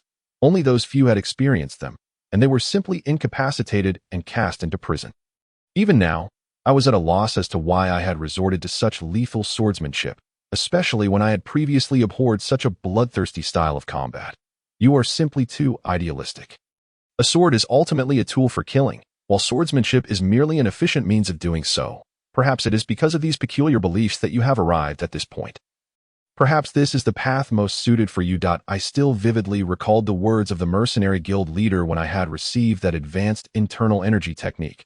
How had I managed to adhere to the way of the non-lethal sword during an era of cannibalism? Yet now nearly faltered in my resolve? I questioned myself as I earnestly responded to my teacher. Understood. However, in my current state, I could only expect to place in the top 8 in the tournament. After that, whether facing Adam or Shalon would be a matter of luck, for I could hardly control my own sword techniques. I observed Shalon, glistening with sweat on the arena stage. A wave of guilt washed over me. Judge, I concede. Feeling a twinge of embarrassment, I cast a glance at Shalon and signaled my intent to surrender to the referee. Shalon had already adjusted her state to accommodate mine, and it would be utterly shameless to cling on and continue the fight. As for the details of the match, I found myself devoid of the inclination to reflect upon them at the onset. During the back and forth with Shalon, I was quite lucid. However, it wasn't long before I lost control over my actions. In a practice match, facing the person most dear to me, I resorted to the most deplorable tactics, dangerous sword techniques developed with the formidable Iolon beasts as a hypothetical enemy, specifically designed for slaughter. In the past, even when I had used them against others, it was merely for intimidation, yet just then, I genuinely aimed for vital points. Perhaps I truly am a pathetic man. Upon returning to the modest waiting area furnished only with benches. After listening to the teacher's announcements regarding the departure time, I quietly sat on a bench to tea that moment. Shalon approached me, her brow furrowed with concern. Tut, what's wrong? That last attack, the crescent moon, didn't seem like it was executed by you? I gazed at her worried expression, then shook my head and replied, I haven't been sleeping well these past few days. I'm just a bit tired. Liar, Shalon said nothing more, but spoke gently. You always bear your pain alone. With that, she settled beside me, pressing my head onto her lap and urging me to recline. Aren't you tired? Before I could grasp her intentions, Shalon, blushing, suggested, let us take a nap now. We can talk about things later, all right? She then began humming a folk tune that had been quite popular 3 centuries ago, and I found myself relaxing, my eyelids growing heavy. Soon, I slipped into a deep slumber. What a fool I am, always concealing my troubles. As my consciousness faded, Shalon's slightly exasperated voice reached my ears. Is it true? Am I merely a fool? I wondered if I had caused her worry. Would she forgive me? From now on, whether in joy or sorrow, let us share it together. Shoute, how long are you going to sleep? The call of my mother pierced through my slumber, rousing my awareness. Mother, good morning. I greeted her as I sat up, only to receive a playful thump from her. Good morning. How long are you planning to sleep with your head on a girl's lap? Huh. What do you mean by that? I was just resting on Shalon's lap. Realizing how embarrassing that scene must have looked, I turned to see Shalon smiling at me. Please don't be angry. Auntie, it was me who let him sleep like that, Shalon said, shifting her slightly numb leg from having supported my head for an afternoon. Don't be so polite, or he might get carried away. My mother thanked Shalon, and then shot me a fierce look. This scene feels oddly familiar. I seem to recall handling a few rascals who tried to woo the village girls in much the same way. I never imagined I would find myself on the receiving end of such treatment 3 centuries later. Why didn't you wake me? I whispered my complaint to Shalon. You looked so peaceful. I couldn't bear to disturb you, she responded softly. All right, seeing your reactions, I suppose it can't be helped, my mother sighed. Shoute, hurry up. Your father has already brought the car to the door. Shalon, there's a ride waiting for you outside too. By the way, you both performed splendidly today. With that, my mother walked toward the door. Shalon, thank you, I said awkwardly, following my mother outside to the sports venue. In the frigid midnight of winter, a team with a significant age disparity loitered near a grand mansion. Richter, you summoned me out in the dead of night just to fiddle with your universal tool? I expressed my mild dissatisfaction to another member of the team. Richter, almost done. The lock structure has become quite intricate, and it will take some time to unlock. Richter waved his hand, signaling me to wait a moment longer as he concentrated on the lock. Our team consisted of 4 members, myself, Luther, Raphael, and Richter. To explain why I was crouched in the cold and dark of midnight with these 3, watching Richter pick a lock with his universal tool, we must rewind an hour. A strange clattering sound emanated from outside the window. Jolting me awake from my slumber, rubbing my eyes, I stumbled toward the window, only to find Richter dangling from the windowsill. What on earth are you doing appearing like this in the dead of night? I hurriedly opened the window to let him in. I'm here to recruit you for a hit. It's about the theft of the Nico relic. Richter tossed a package to me. I opened it to find a black leather coat and a long sword inside. Just to be clear, we're only sparing lives. I sighed, speaking to Richter. All right, Luther, cast us an invisibility spell. Remember to move quietly. Invisibility doesn't muffle sound. And don't forget to wear your masks. Richter finally unlocked the door. And under the cover of Luther's invisibility spell, we stealthily entered the mansion. I followed them through the mansion until we reached an exquisitely carved wooden door.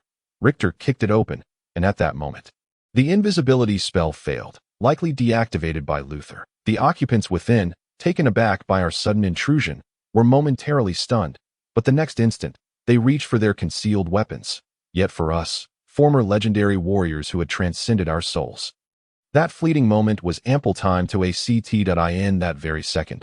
I unleashed dozens of faint sword energies that disarmed their weapons before they could fully draw them. Simultaneously, Luther cast a weakening electric net spell, incapacitating them all. Richter delivered a punch to the solar plexus of the two dark-clad figures before him, leaving them groaning in agony on the floor. However, one lavishly dressed elder at the back was shielded by a sudden magical barrier. Preparing to flee through a rear door, he must be the temporary director. We can't let him escape. I dashed past the groaning figures and lunged at the temporary director from behind, stabbing through the barrier with my sword, at the same time. Richter seized a sturdy table from the room and slammed it against the director's shield, causing both the barrier and the table to shatter into splinters. Instantly, Luther's weakening electric dart spell struck the director's back, sending him crashing to the ground. I never expected the crescent moon to be so ferocious, Richter observed as we subdued the last of our foes. Glancing at the sparking magical device the temporary director had, that's the latest model of military-grade defensive magical device. You pierced right through it. I've heard it can withstand a shot from a military-grade cannon. Such a powerful shield, I exclaimed, realizing that the crescent moon was originally developed as a hunting sword technique designed specifically to breach defenses against large beasts, capable of easily piercing dragon scales. Naturally, the versions used against humans were significantly weakened. Feeling slightly embarrassed by my earlier display of ferocity, I sheepishly addressed Richter, acknowledging how remarkable it was that I had yet to take a life with this technique. Upon hearing the original purpose of the new moon, Richter regarded me with a rather subtle expression. The processing of memories has been completed. How are things on your end, Raven, Luther? Having searched through the memories of everyone present and replaced those regarding the recent events with trivial recollections, inquired of Raphael, who was busy copying the materials on the household magic device. The evidence has all been copied. Richter, why don't you escort Malga home? Raphael replied with a smile, subsequently shutting down the household magic device. If only we could retrieve the relics of Nico in this manner. Today, the temperature is unusually low, attributed to a cold front. Yet, here I am, enduring the frigid air in this nearly deserted park, observing the little fellow wielding a short-handled axe and brandishing it energetically. After all, the combat tournament is just a few days away. He must master the timing of his jumping chops, ensuring he strikes as he begins to descend. Witnessing this jumping chop, I pointed out areas for improvement and offered encouragement. Otherwise, the impact would be lost. Do you think you can challenge Malga in your current state? I understand. The child has already recognized the vast disparity in decision-making between him and Tut. Nevertheless, he will still strive to give it his all. Observing such a determined disciple, I too became earnest, although I was unable to surpass him in the past. Yes, the only response I received was the little one's spirited affirmation, accompanied by a powerful horizontal swing. The application of internal energy must be substantial. The most ideal attack pattern is to aim for a one-hit kill, ensuring that each strike poses a threat, thereby exhausting your opponent and denying them the opportunity to counterattack. Furthermore, the distance for a surprise attack must be carefully gauged. Too close, and the opponent will be on guard. Too far, and your intentions may be easily discerned. All I could do was seize the moment to point out his shortcomings, while he continually improved his combat skills. This jumping chop is quite impressive. Remember this feeling that it seems we can proceed to the final training. The last thing the little one needs to learn now is how to engage in battle with strategy. However, his expression now clearly indicates that he has never contemplated this before at present. He is undoubtedly focused on exerting all his strength in a single blow, and if that fails, then such a simplistic and brute force strategy, while it may be effective against inexperienced individuals, employing such a clumsy tactic against seasoned fighters like Tut and Solace would only lead to him being toyed with. Although exerting all one's strength is indeed a viable tactic, observing Adam in this state, I could only respond with a nervous smile. Words alone cannot convey the message. You should attempt to strike me with all your might. After uttering these words, I assumed a combat stance to demonstrate, and upon noticing my lack of a weapon, he gasped in surprise. But Brother Richter, you have no weapon. This child, regardless of the circumstances, I am not in a position that warrants your concern. Fear not. I possess the means to protect myself. Come at me with all your might, I said earnestly, maintaining a vigilant gaze upon him. Seeing my demeanor, Adam reluctantly leaped towards me at a jumping chop, and in the end, he still held back. Stepping left, extending my hand to the side of the axe blade, I exerted force, The board axe, under my guidance, fell helplessly to the floor beside me, while I raised my right fist as if to strike. Ouch! In the end, I did not deliver the blow. He merely fell to the ground in fright. Witnessing his reaction, I could only smile wryly. I told you to use all your strength. I extended my right hand towards the frightened little one. Speaking gently. When attacking, one must concentrate. The opponent's counterattack could strike at any moment. Do you understand? I understand, Brother Richter. Can I truly defeat little Tut and Solace? It seems he was shaken by the recent scare. Perhaps I should offer some comfort. Losing confidence? Worry not. Although mastering the technique of releasing force is challenging, I can teach you how to counter such techniques. Really, can you teach me? Upon hearing this, Adam exclaimed with delight. Clutching my hand and pleading, teach me, please. I began to comprehend why Tut had such an affinity for children that I intended to teach you this technique when I demonstrated the force-releasing defense. However, you must practice diligently. This skill is quite difficult to master, I said with a wry smile. Reminding him that the main event was yet to come to welcome our guest, I moved the large bookshelf hidden in the closet. Dusting off the neatly arranged files and transforming the room into a business-ready state, the guest was now seated before me. Speak. What intelligence do you wish to sell me? Let me clarify beforehand. If it's merely trivial matters, I shall not pay you. As I operated the portable calculator on the coffee table, I inquired of the visitor. Had this somewhat reserved young man not been affiliated with the police, I would not have taken the trouble to hear his intelligence. After all, today is the day of the little one's match. He is, after all, half my disciple, is he not? What do you think of the information that the temporary director is the mastermind behind the theft of the sage's relics? Upon hearing my straightforward question, the young man had no intention of withholding information and promptly addressed me directly. The fact that the temporary director is the mastermind is common knowledge. However, since the young man has gone to such lengths to present this information, it is likely that he possesses some decisive evidence, though this is rather intriguing that I chose not to confront him about the evidence he likely held and continued to probe him further. However, in court, everything hinges on evidence. Without it, your information is of no use at all.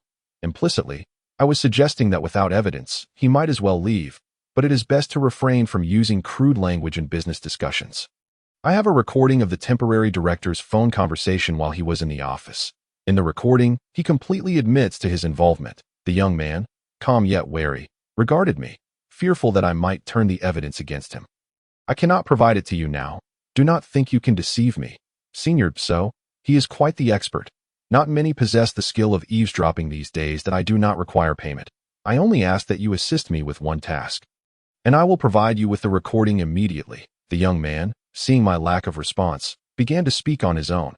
Afterward, you may sell it for whatever price you desire or do with it as you please. I have no interest in interfering. Upon hearing the young man's terms, I began to weigh the pros and cons of this transaction. It is not a cash transaction. This could lead to complications. However, if I acquire this, Luther and Tut will owe me a favor. Please state your request. After a moment of contemplation, I decided to listen to the young man's demands. If they were not too burdensome, I would agree. Depending on your request, I may refuse this deal. Since you have managed to find your way here, you must be aware of my rules. I need to reiterate them. No immoral or murderous business. Correct? Upon hearing my response, the young man joyfully replied, if that is the case, then certainly, as my request is simply to expedite the restoration of normal operations at the police station by any means necessary. Is that acceptable? Wait, the young man's condition implies that the current situation may be quite severe. Has the situation at the police station deteriorated to such an extent? Upon hearing the conditions proposed by the young man, I couldn't help but feel taken aback, prompting me to inquire further. Indeed, that temporary director had initially colluded with several gangs and unscrupulous merchants. The young man lamented to me, it was merely the old director who had been keeping things in check. Now that he is no longer at the helm, chaos reigns within the department. Were it not for this dire situation, I wouldn't have sought out you, an esteemed elder who has long since retired from the fray. Although I had learned shortly after that the police department was entangled with gangs and shady dealers, I never anticipated the situation would deteriorate so swiftly. It seems, from the perspective of safeguarding my own security, I must acquiesce to his demands. Moreover, fulfilling these conditions does not conflict with the favors I owe to Lud and Tut. In fact, it may yield even better results. Very well. I accept your terms. I resolved, extending my hand to the young man for a fruitful collaboration. Now that crucial fragments of intelligence are in my possession, I must first organize the information before rallying people for a significant undertaking. I am exceedingly fatigued.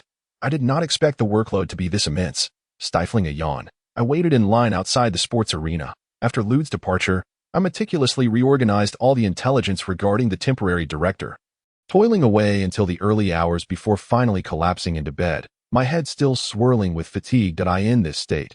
To engage in combat would be akin to courting death. It would be wiser to relax and plan a nocturnal raid on the temporary director's residence later tonight.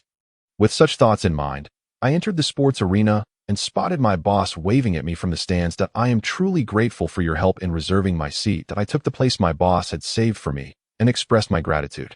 I sincerely apologize for my absence yesterday due to unforeseen circumstances. I hope the young lad did not sulk in my absence. Upon hearing my thanks, my boss hastily replied, "No worries at all. In fact, I should be the one thanking you for promoting Adam to the school and for teaching him combat skills." Facing my boss's appreciative gaze, I engaged in polite conversation, just as the next match was about to commence. "This also requires genuine talent," I remarked. "The match is about to start. It's Malga's contest. Speaking of which, this particular bout features Tut against Shalon, a clash that promises to be exceedingly thrilling as the bell rang. Signaling the start of the match, Shalon immediately advanced with a one-handed gun, closing in on Tut in the blink of an eye. The next instant, Tut stepped forward with his right foot, deftly shifting his longsword to the left, redirecting the gun's muzzle away from his chest. The ensuing moments erupted into a fierce confrontation, with silver sparks flying between them and the relentless clashing of weapons echoing through the arena. A testament to the intensity and swiftness of their duel. Has he truly regained this level of prowess? I murmured to myself as I observed the intense exchanges on stage, then watched the slow-motion footage captured by the recorder. Revealing the reality of their combat, the boy was being persistently pressured by the girl, prompting spectators to comment on the unfolding situation. It seemed the boy was destined to lose. Alas, it appears that people in this era often judge merely by appearances. If Tut faced an agile attacker, being overwhelmed is a frequent occurrence, yet those who manage to dominate him ultimately find themselves defeated. Following this line of thought, I began to reminisce about Tut's swordsmanship.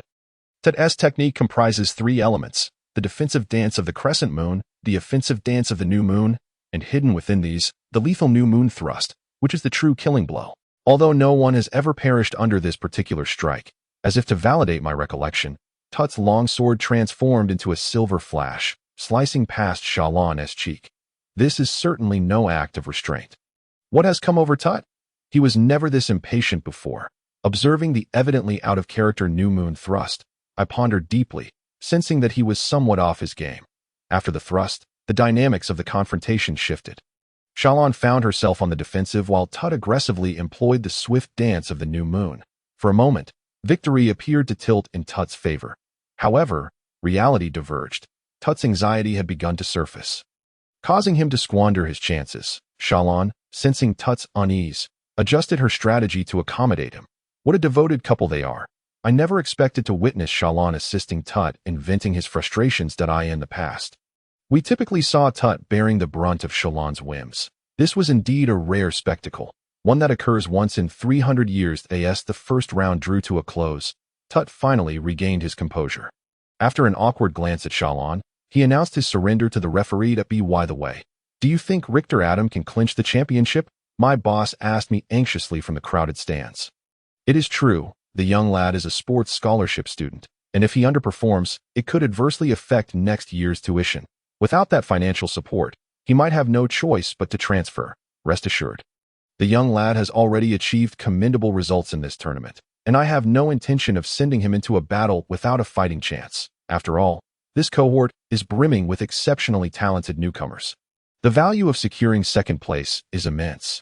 Even if defeating Shalon seems unlikely, achieving second place is still a remarkable accomplishment, especially since Adam does possess a fighting chance. The first to compete was Sally's, a practitioner of gun combat, who had demonstrated astonishing speed in her previous match. As the commentary unfolded, Shalon gracefully ascended to the arena. Shalon appears to be in excellent spirits. Had I known this, I would have sought her assistance last night to help expend some of her energy while I dealt with the acting director. However, had I done so, both Lude and Tut would undoubtedly have protested. Losing two elite combatants at once would pose a significant challenge for me. Next, Adam, a practitioner of axe combat endowed with extraordinary strength, took his turn to enter the arena. Following closely was the young lad's moment to shine. Though he seemed rather anxious, would he truly be all right? Although both are novices, they have triumphed over several upperclassmen to reach this stage. Just as both contenders took their positions, the commentator excitedly announced. And now, at that moment, the bell tolled, and the match officially commenced. This time, Shalon refrained from charging forward. Instead, she maintained a suitable distance, preparing her gun for Adam's potential assault. Upon observing Shalon's tactic, I immediately recognized her strategic intent. She had resolved to adopt a defensive counterattack strategy. Is it even fair to pit such a young child against a seasoned warrior like Shalon? I could not help but mutter under my breath, incredulous at Shalon's audacity to engage in such a contest of patience with a 6-year-old. Indeed, as expected, Adam could not contain himself and initiated the first strike, swinging his axe towards Shalon's left shoulder. Clang! With a deft step to the left, Shalon casually swept her gun to deflect Adam's axe. Following the failed attack, a counterstrike would surely come. I silently prayed that Adam had not forgotten the crucial fighting principles I had imparted to him, but as anticipated, Shalon was intent on a serious engagement. After parrying the strike, she leveled her gun towards Adam, launching a thrust. Fortunately, Adam remembered my teachings and sidestepped Shalon's assault. The greatest vulnerability of a long gun lies in the recovery time post-thrust, creating an opportunity for a counterattack during a duel with a gun user. After evading the thrust, Adam launched himself into a downward strike against Shalon. Yet, Shalon had already anticipated this move. Her short gun spun counterclockwise towards Adam's axe. Clang! The tip of her gun brushed against the edge of the axe, but the force of her rotation affected the axe's trajectory. Was this her initial intention? Given Adam's overwhelming strength, was she attempting to employ a technique of force absorption? But will she truly allow him to achieve his goal? The essence of defensive force is to alter the trajectory of an attack, rendering what should have been a direct hit harmless. However, this also implies that the power of the attack remains largely intact. If one could employ certain techniques to accumulate the strength for the next strike, one might witness Adam exerting force at the moment his right foot touches the ground, spinning in the air before unleashing his axe once more. Boom! In a critical moment, Shalon adeptly rolls away, narrowly evading Adam's exceptionally powerful blow, while a shallow fissure appears on the arena floor. It is an external manifestation of inner energy. Who exactly is this newcomer? A genius, a true genius. The audience erupts into a frenzy over Adam's strike, yet I find no joy in it. That fellow Toot, must he be so overzealous in protecting his wife? I mutter softly to myself, feeling as though I might perish from the palpable murderous intent. Meanwhile, on the stage, Shalon seizes the opportunity presented by Adam's momentary fatigue following that unimaginable blow, launching a series of rapid thrusts. Adam, unable to withstand the onslaught, is compelled to signal his surrender to the referee. Thus, after the decisive match between Adam and Shalon, the tournament draws to a close. Outside the bustling sports arena, Raphael and I stand in line to enter. Why is it so hot here?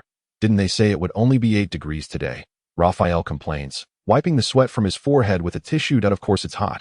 Look at how many people are crammed together.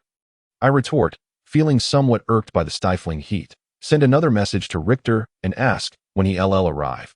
We can't wait any longer to AT that moment. We find ourselves at the front of the line. As the ticket inspector prepares to check our entry passes, go ahead. I say I've already asked him. He's busy. Raphael replies with a resigned expression, glancing at the smiling ticket inspector who is reaching for our tickets. What on earth could be so important that he's unable to come? I inquire, handing over my ticket. Even if he isn't interested in watching Malga and Shayless's match, surely he would want to see that kid Adam. After all, he is his disciple. Modern combat instructors may not concern themselves overly with their students, but in our time, formidable figures placed great importance on their apprentices. If a disciple were to participate in such a competition, even if they could not attend in person, they would surely watch from afar. That I heard the police are here to sell intelligence regarding the whereabouts of the NICU relics, Raphael informs me. His expression awkward, no wonder he chose not to come. That matter is indeed more pressing to AT that moment. The The ticket inspector finishes verifying our tickets and tears off the stubs that I take the remnants from him and propose to Raphael. Then let us record that kid's match for him. After all, it's due to our commission that he couldn't attend. Are we not going to watch Malga and Shalis's match? Raphael asks. Perplexed by my intention to see Adam's match, watching the Sword Saint and the Magic Spear bully a child isn't particularly appealing, I reply, pulling Raphael toward Adam's match arena. Let us at least check on that kid. At the very least, this match promises some entertainment. Professor, could you please be a bit more composed? Raphael exclaims loudly that I can walk by myself. This is quite embarrassing. Professor, are you certain this is a match worth watching? Raphael queries, drenched in cold sweat after the first round begins. Who on earth is that first-year student? Comments from the audience suggest the emergence of a new star, and I feel an immense pressure. Should I say, no wonder he was chosen by Richter? I awkwardly respond to Raphael. Besides, capturing this on film as a gift for him sounds splendid. Just sit tight and watch, for the third year should falter in the next round. A single-handed gun against an axe doesn't hold much advantage. I ponder who this year's combat students have wronged. Raphael suddenly recalls something rather exasperating and asks me with a quivering voice. The heir of the shadow of the dark mist, the reincarnation of the Crescent Sword Saint and the Witch of the Gun, how have they fallen so unfortunate? I feel pity for them. Such matters had not crossed my mind, but now I too begin to sympathize with the other students of combat present in the arena. How many will persevere next year? Hang in there. Third years, I shout toward the arena, silently praying for the unknown third-year contestant. That moment, the bell signaling the start of the second round rings. The competitors on stage advance slowly, closing the distance between them. Adam breaks the tense atmosphere with a high leap, executing a beautiful downward slash. Alas, the distance proves a bit too far. The third year reacts swiftly, sidestepping Adam's attack and thrusting back at him. Adam, not to be outdone, tightens his muscles and sweeps his axe in a whirlwind motion, delivering a powerful sideways strike aimed at the third year's side. I wonder, will they clash offensively? Will the third year choose to advance or retreat? If it were me, I would choose to attack. As expected, the third year hastens his thrust, demonstrating a keen judgment. Indeed, the third years possess a certain experience. The shortest distance between 2 points is a straight line, and he has the initiative. However, Adam's axe is not to be underestimated. Is it a question of initiative or counterattack? The outcome will be discerned in the next instant. This is undoubtedly the luckiest moment of my life. I gaze at Malgo and Adam, seated on the same picnic blanket, and think to myself, the one who betrayed his father has been exposed, his father's name cleared, and my closest friends achieving remarkable results at the combat tournament. Such fortuitous events have unfolded during my few days of remedial classes at school, leaving me questioning whether I am dreaming. Yet the two figures picnicking before me confirm that all of this is indeed real. Speaking of which, the principal has been quite generous this time. As I observe the distant shadow of the roller coaster, I can't help but marvel at the two benefactors who allowed us to picnic here and enjoy the nearby amusement park. It seems the principal is quite keen on the fact that the school had not produced students with commendable achievements in sports events for several years. Upon learning of Adam's second-place finish and Malga's advancement to the top 4, he immediately splurged on 4 all-day passes as a reward. I heard from the teachers that he was practically dancing with joy that day. Naturally, the greatest benefactor remains oblivious to the principal's heartfelt sentiments, as his attention has already been captivated by the amusement park attractions. Edward, can we go there later? Our greatest benefactor, Adam, asks excitedly, pointing at the nearby roller coaster. Remarkably, he devoured an enormous sandwich in mere moments. Moreover, Adam's loud voice remains unchanged. Well, it is a necessity from his work at his family's shop. Adam, keep your voice down. Others are watching, I say, feeling quite embarrassed under the gaze of other picnickers sharing the lawn. Seeing Adam so exuberant, Malga and I hasten our eating, quickly clearing out the contents of our lunch boxes. You too. Hurry up. The roller coaster is right over here. Adam eagerly urged us to join him after we had packed up the items on the picnic blanket and handed them over to Eisen, who had followed us. Consequently, we proceeded to the roller coaster that Adam had just pointed out. Are you all right, meets I? After disembarking from the roller coaster, I and Adam exchanged worried glances at Malga, whose complexion had turned ashen. We hadn't anticipated that he would be so unaccustomed to roller coasters. I'm fine, just a little disoriented. Let's go have fun over there, Malga replied with a wry smile, gesturing towards another roller coaster nearby. It spins 360 degrees and even suspends you upside down at the peak, he corrected, referring to an even more extreme ride. Are you sure, Mitsai? Your face seems quite pale, Adam remarked rather impolitely as he looked at the roller coaster Malga was indicating. However, rather than being merely pale, I felt it more accurate to describe Malga's complexion as a shade of green. Clearly, Malga was merely pointing in a direction, after glancing at the ride he indicated. He shook his head repeatedly, signaling that he genuinely needed a break. How about we ride this one? I suggested, pointing towards a distant Ferris wheel once Malga had rested enough. It's so beautiful. I can't believe we're able to see the sunset. Adam exclaimed excitedly as the Ferris wheel reached its zenith. It's surprising how small our city looks from up here, I remarked, gazing down at the now diminutive cityscape with a sense of nostalgia. Indeed, it's disheartening to witness how short-sighted people can be, even in such a small realm, Malga suddenly sighed. Speaking softly. 300 years ago, individuals would slaughter a cherished maiden for the sake of an artifact. 3 centuries later, people orchestrate the downfall of a loyal official for money and power. Although times have become more prosperous, human greed remains unchanged. Individuals will still resort to unscrupulous means to gain the power to oppress others. In the end, everything remains the same. Perhaps the survival of the fittest is the true nature of reality, and kindness serves no purpose whatsoever. He was alluding to the circumstances surrounding his father's downfall. Why, Malga, must you voice such sentiments? Clearly, you do not genuinely believe this. If you did, you would not have pulled me from the crowd in the first place. That I cannot allow him to continue uttering such defeatist notions, nor permit him to think that the survival of the fittest is the undeniable truth. Do you share this view as well? That's not like you, Malga. I addressed him with a tone that felt more formal than before. After all, it was his kindness that had saved me. He had acted without hesitation to assist me, despite the multitude of people surrounding us. Therefore, I must express my gratitude as someone who had been helped. Had you not pulled me from the throng, I would have surely suffered greatly at the hands of others. With all my might, I voiced my innermost thoughts. I cannot fathom what might have transpired otherwise. So please refrain from speaking such hopeless words. That I feel the same, Adam earnestly added to Malga. If you hadn't shown such concern for me from the very beginning, I would never have been able to remain in this school. Thank you, Malga. That it is because of you that we are sitting here together. So please do not utter phrases like kindness is utterly useless again. How does that so? Adam is of the same mind as I am. I gazed at him in astonishment, while he maintained a serious expression fixed on Malga. Indeed, Malga sighed upon hearing our words, then offered us a smile. That I must also thank you both for liberating me from my doubts. As the Ferris wheel came to a halt, our holiday drew to a close. That I felt immense relief at having spoken my gratitude to Malga before it ended. 22. 13. Please don't procrastinate on the thesis anymore.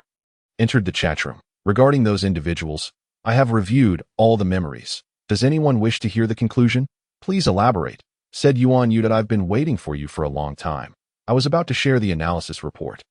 The informant remarked. Let us skip to the conclusion, said last thesis submitted.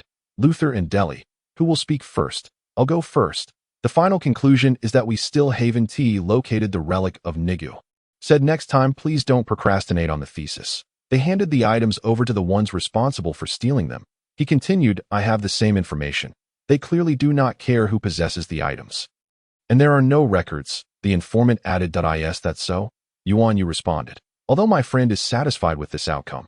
Tutu, you must be feeling quite upset, said last thesis submitted. Is there any way to know if the relic has left this city? Yuan Yu inquired. I confirmed this with the police officer I spoke to. Although the temporary director is ineffective, they are still tracking the relic with a tracker, and it has yet to leave the city. The informant replied.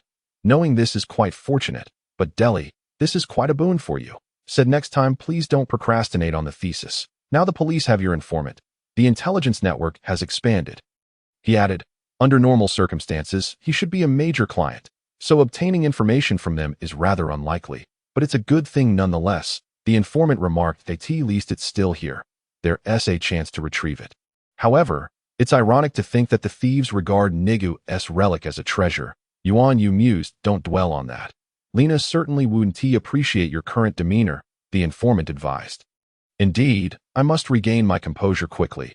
Yuan Yu acknowledged. By the way, what was with that murderous intent the other day? You wouldn't have exuded such a fierce aura before, the informant questioned. That was a momentary lapse. I had been preoccupied with you all the previous night, which diminished my self-control. Yuan Yu explained it must be due to the weakening of the soul. Perhaps it was because Tutu, you consumed that hastily concocted potion. Concluded last thesis submitted. Raphael, clarify this situation, or prepare yourself mentally. The informant warned it's just that the soul has become somewhat weakened.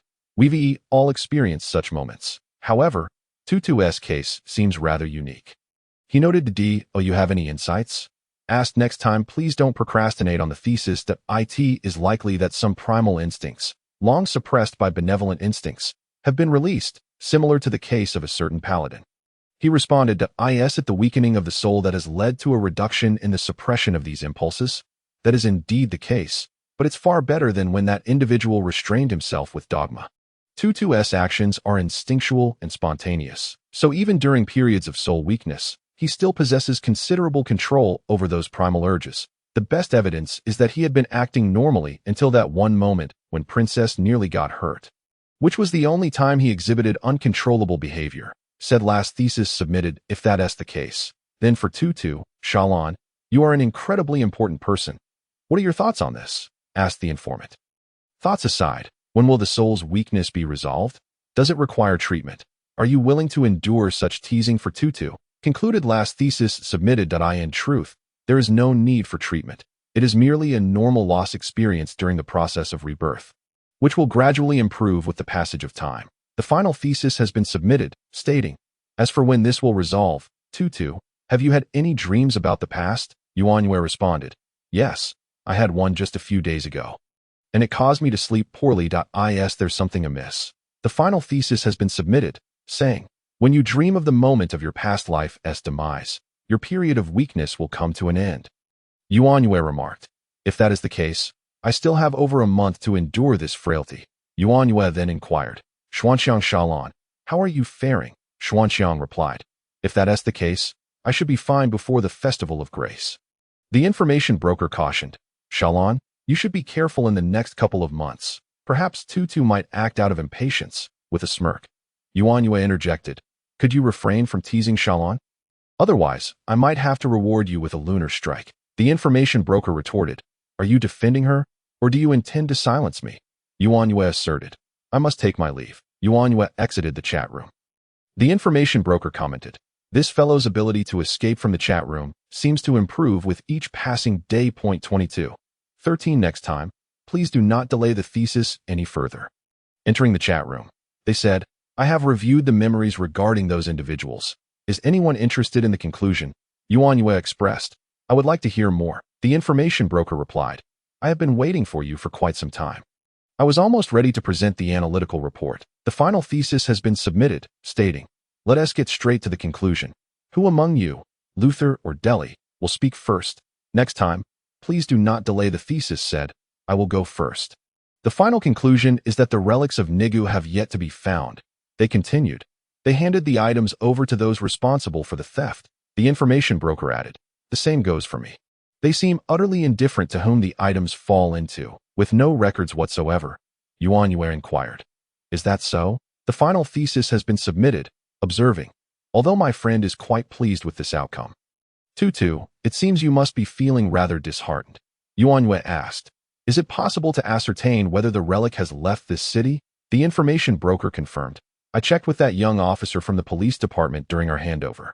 Although the temporary director is ineffective, there is still tracking on the relics, and it can be confirmed that they have not left this city. Next time, please do not delay. The thesis remarked, knowing this is quite fortunate.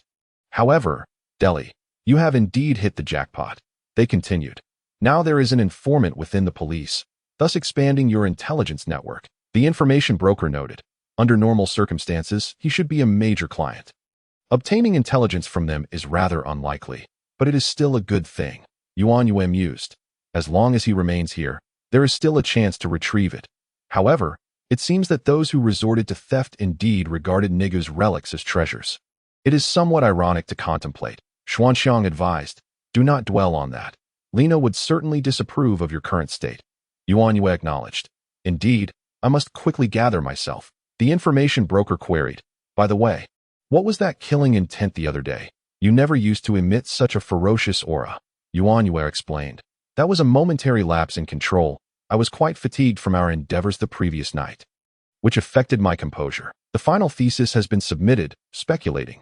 It must be the source of the soul's weakness. Perhaps it is due to the hastily concocted potion that you consumed. Tutu, Xuanxiang warned. Raphael, clarify matters for me, or else prepare yourself psychologically. The information broker remarked. It merely indicates a temporary weakness of the soul. We have all experienced such states, but Tutu's situation seems rather exceptional. Next time, please do not delay, the thesis asked. What is your insight? Next time, please do not delay, the thesis responded. It is likely that some primal impulses, long suppressed by benign instincts, have been unleashed, akin to the situation of a certain paladin. The final thesis has been submitted, contemplating. Is it the soul's frailty that has weakened the suppression of these impulses? Next time, please do not delay, the thesis confirmed. Indeed, that is the case. However, the circumstances are far superior to those of that self-restrained individual from back then. As Tutu's actions are instinctual, he still possesses considerable control over primal urges, even during periods of soul weakness. Next time, please do not delay, the thesis noted. The best evidence lies in his previously normal behavior. The only instance of loss of control occurred when the princess was nearly harmed. The final thesis has been submitted, concluding. If that is the case, Shalon, you are indeed a significant individual to Tutu. May I inquire about your thoughts? Xuanxiang responded. Thoughts aside, when will this soul weakness resolve?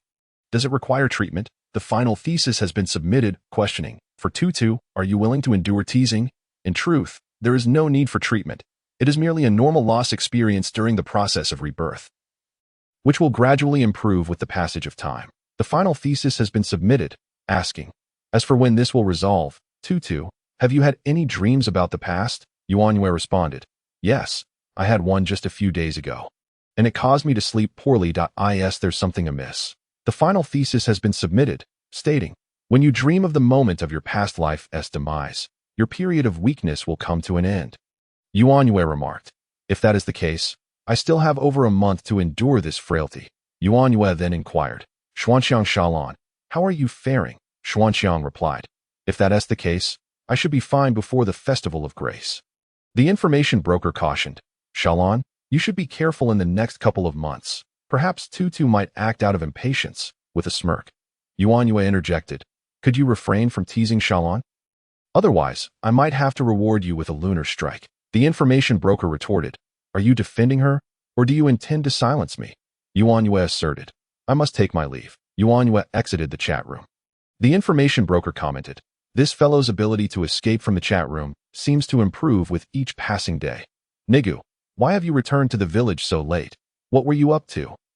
In the desolate village square under the cover of night, I inquired of Nigu, who had just returned, and I merely attended to an errand for the village chief next door. His magical mill had broken down. Nigu replied expressionlessly. Ever since Lena's passing, this child has not shown his emotions to anyone for years, and this situation is indeed concerning. The village chief plans to host a gathering. Do you wish to attend? Observing Nigu's stoic demeanor, I expressed my concern with a gentle suggestion that I cannot allow him to continue like this. I hope a kind girl can help him move on from the pain of Lena's death. I believe Lena would wish for that too. Brother, it's futile if Shalon were in such a predicament. Could you truly find another to take her place? Nigu saw through my intentions, rejecting my invitation and countering with a question. If Shalon were in such a situation, I too would be incapable of finding another to replace her. Ultimately, stumped by Nigu's retort, I could only sigh and respond that yes, that's so. It is acceptable to refuse all other girls, but you should still attend. After all, this gathering is the village chief's way of expressing gratitude. Your invention has made everyone's work significantly easier. Malga, it is time to rise. You will be discovered by Mother. The magical device's recording alarm precisely interrupted my dreams. Shalon, truly. Now, I hardly dare to let this recording alarm ring for too long. Listening to this recording, which radiates a profound sense of happiness, I shyly pressed the stop button.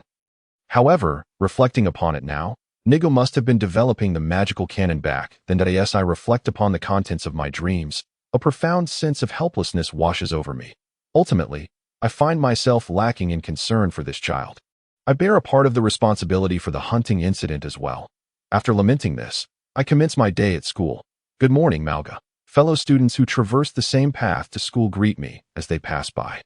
Since the conclusion of the combat tournament, Adam and I have inadvertently become the talk of the school, with our titles of Berserker with the God-slaying axe and Swift Blade Master spreading like wildfire.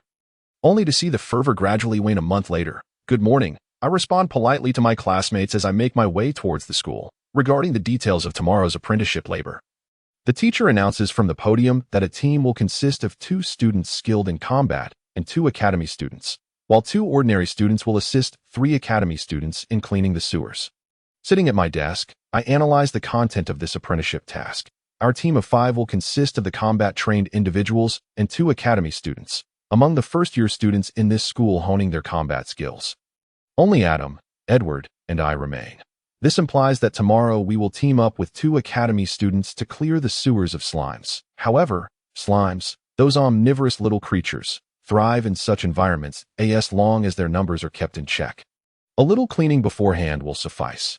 Our task tomorrow will likely involve eliminating the excess slimes. IT presents a fine opportunity to stretch my legs, as since the tournament, the seniors have refrained from sparring with Adam and me, leaving me quite restless. If the academy students joining us were strangers, I would hesitate to unleash my full potential, but as fate would have it, the students in question are Raphael and his friend, allowing me a bit of leeway this time that I find myself growing somewhat eager for tomorrow's apprenticeship labor. Xiao, is this meager amount really sufficient?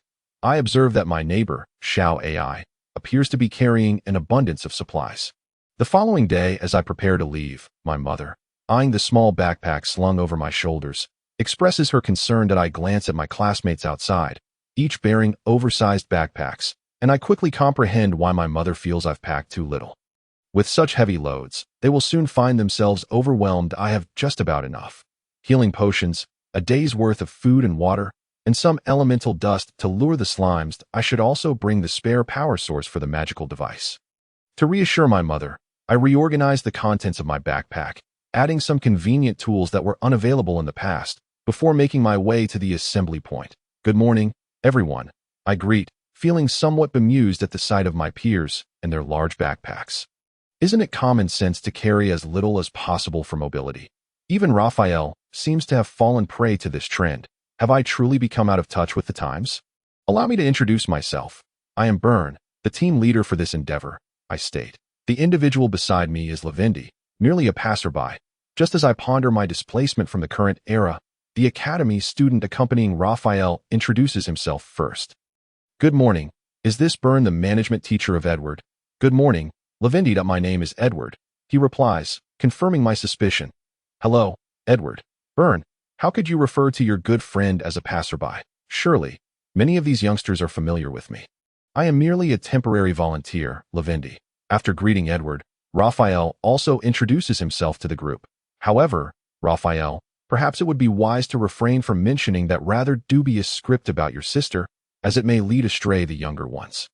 I am Adam, and Lavendi. Thank you kindly for your assistance earlier. Following Raphael's introduction, Adam enthusiastically introduces himself to them. In light of this, I shall introduce myself as well, given that there are those present who may not know me by name. I am Malga. Greetings to both of you. After our introductions, we begin to inventory the items we will take into the sewers. Let us examine the contents of our backpacks. It seems you have brought an abundance of unnecessary items.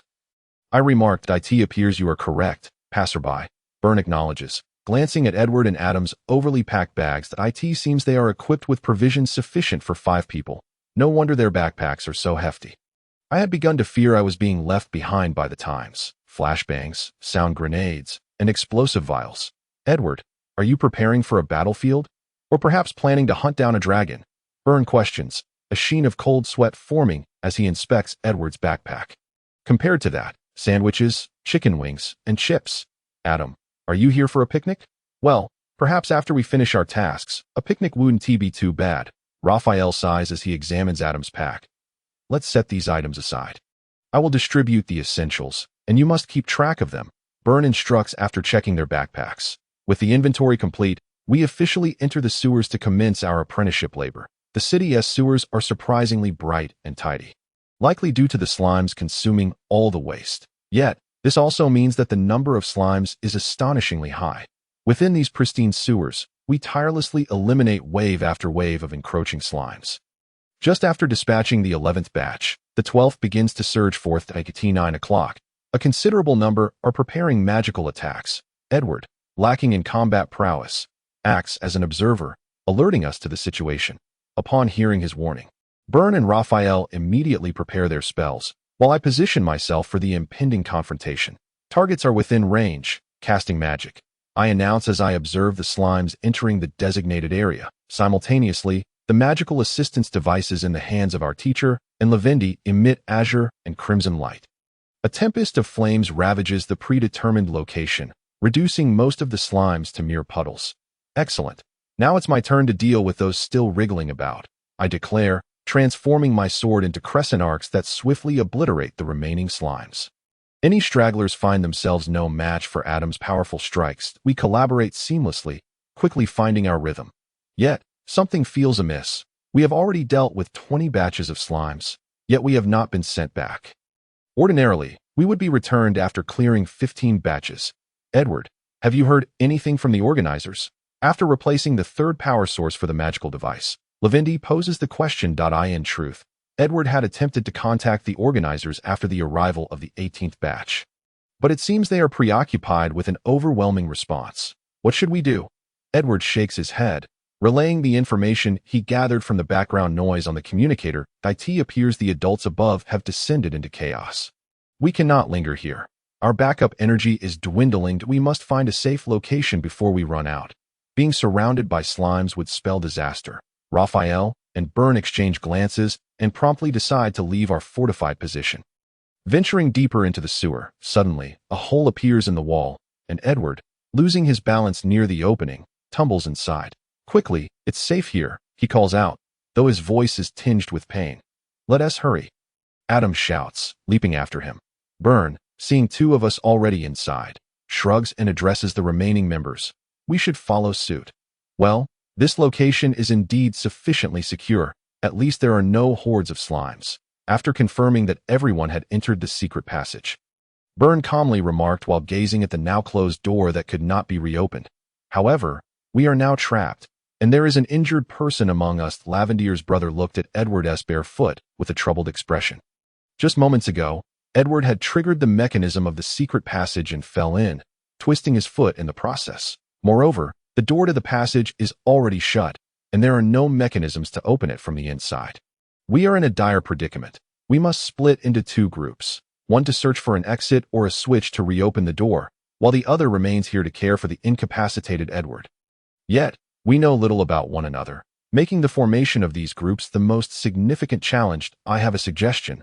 Would you be willing to hear it? At this moment, Byrne quietly proposed that all spare energy sources be left behind, and he would stay here to tend to the injured Edward while the rest of us explored.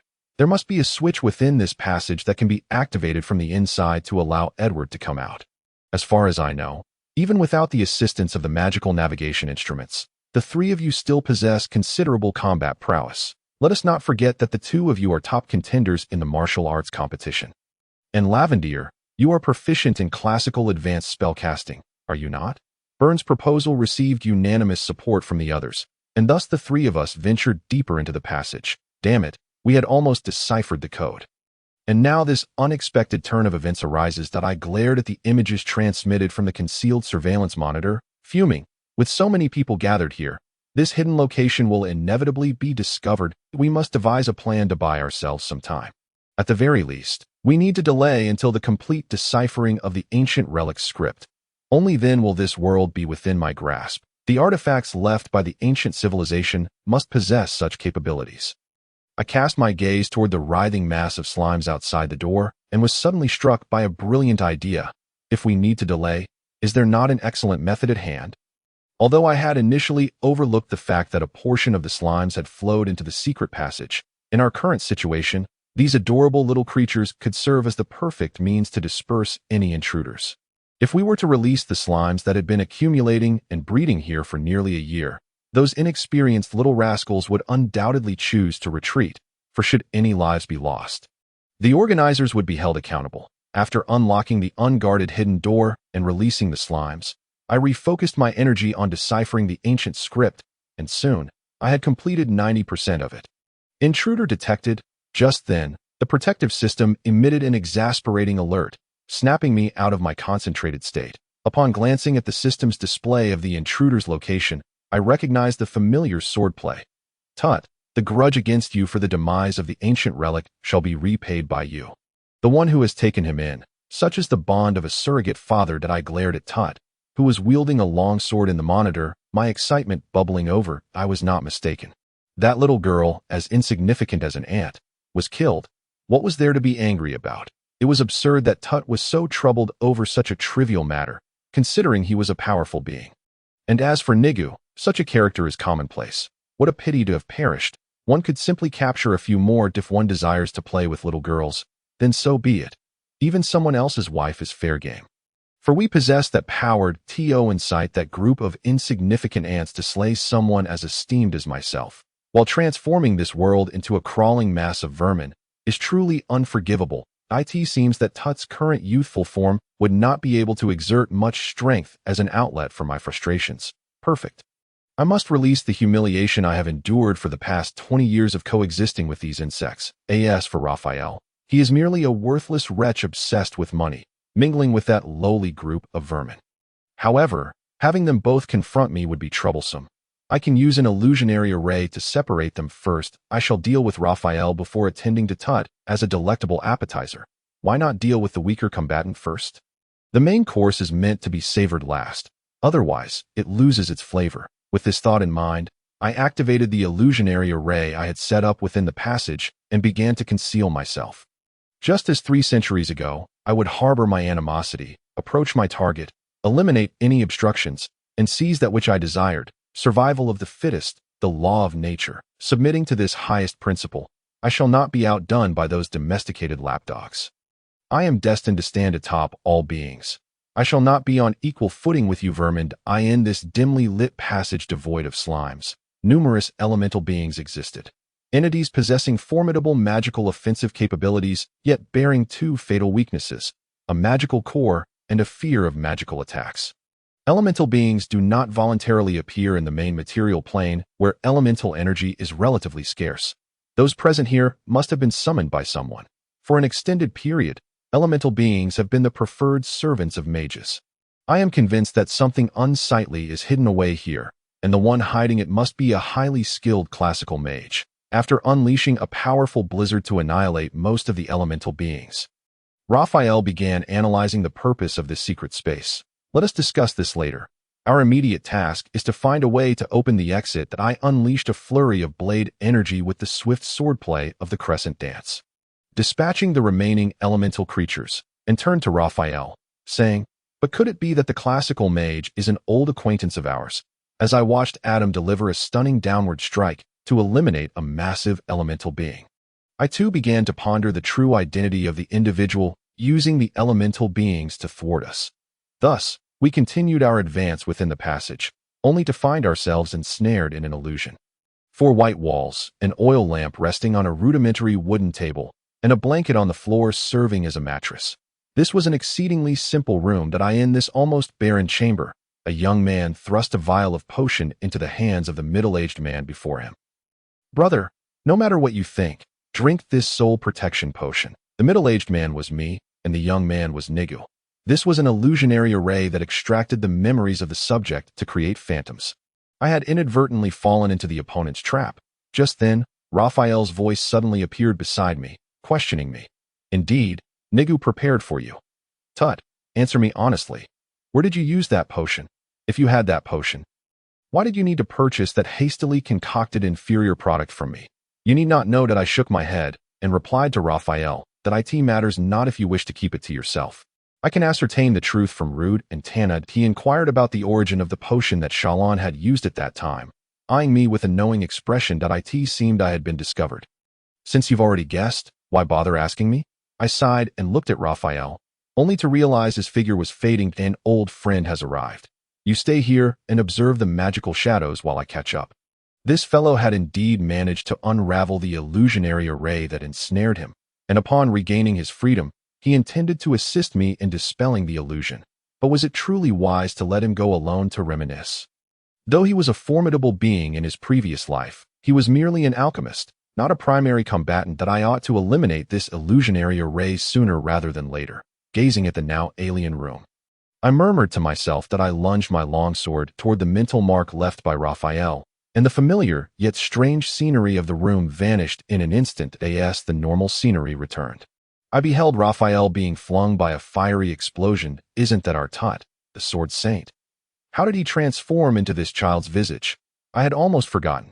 You too were struck by the minions of your precious child, and have only just been reborn. The old friend, whom Raphael had sent flying, revealed a delighted smile and spoke to me. Tut, be cautious. Tyrant possesses a military-grade defensive magic device. Raphael struggled to complete his sentence before collapsing upon hearing his words. A fiery rage surged within me, threatening to consume my reason. Tyrant, the Frostfire Tyrant. So it is you that I never expected to have the opportunity to encounter you again. That I pointed my enchanted longsword at him, my voice laced with anger. That it was this scoundrel who had abducted Lena, leading to the current predicament. 3 centuries ago, I might have feared you, but now, what can you possibly do? Look at those spindly arms and short legs. How could you threaten me? In fact, I have a score to settle with you. Tyrant chuckled with arrogance, and then a torrential downpour of frost and flame engulfed the narrow space. I was left to fend off his assault with the circular sword techniques. Grateful for the anti-demon runes inscribed on my longsword, provided by the apprenticeship organizer to counter slimes. Otherwise, I would not have been able to withstand his onslaught so easily. However, his power far exceeded that of the legendary mage from 3 centuries prior. Was it due to the casting assistance features of the military magic device? Or perhaps he had redirected the defensive energy into his attacks? Upon reflection, it was likely a combination of both. Now was the moment. I seized an opportune strike amid the deluge, my right leg slightly bending before I launched forward, the tip of my sword aimed directly at Tyrant's legs. Lunar Stab, a technique designed to combat large magical beasts with legendary destructive power, had been tested previously in the mansion of the acting director. It should be relatively easy to pierce through the protective shield of the military-grade device. An MY sword tip pierced the shield produced by the device. Yet it lacked the strength to advance further. What a pity! If only your inner energy cultivation were stronger, I would have crippled your legs. Tyrant leaped backward, increasing the distance between us. It appears you still pose a threat to me. The might of the lunar stab is not to be underestimated. If it weren't for the fact that I possess the latest model of military-grade defensive magic device, I would surely have been pierced through. And you, in your diminutive form, are a burden to yourself. That it seems prudent to eliminate you swiftly. Otherwise, you will undoubtedly become a future menace. What I now faced was not merely a deluge, but a tempest of frigid frost and searing flames.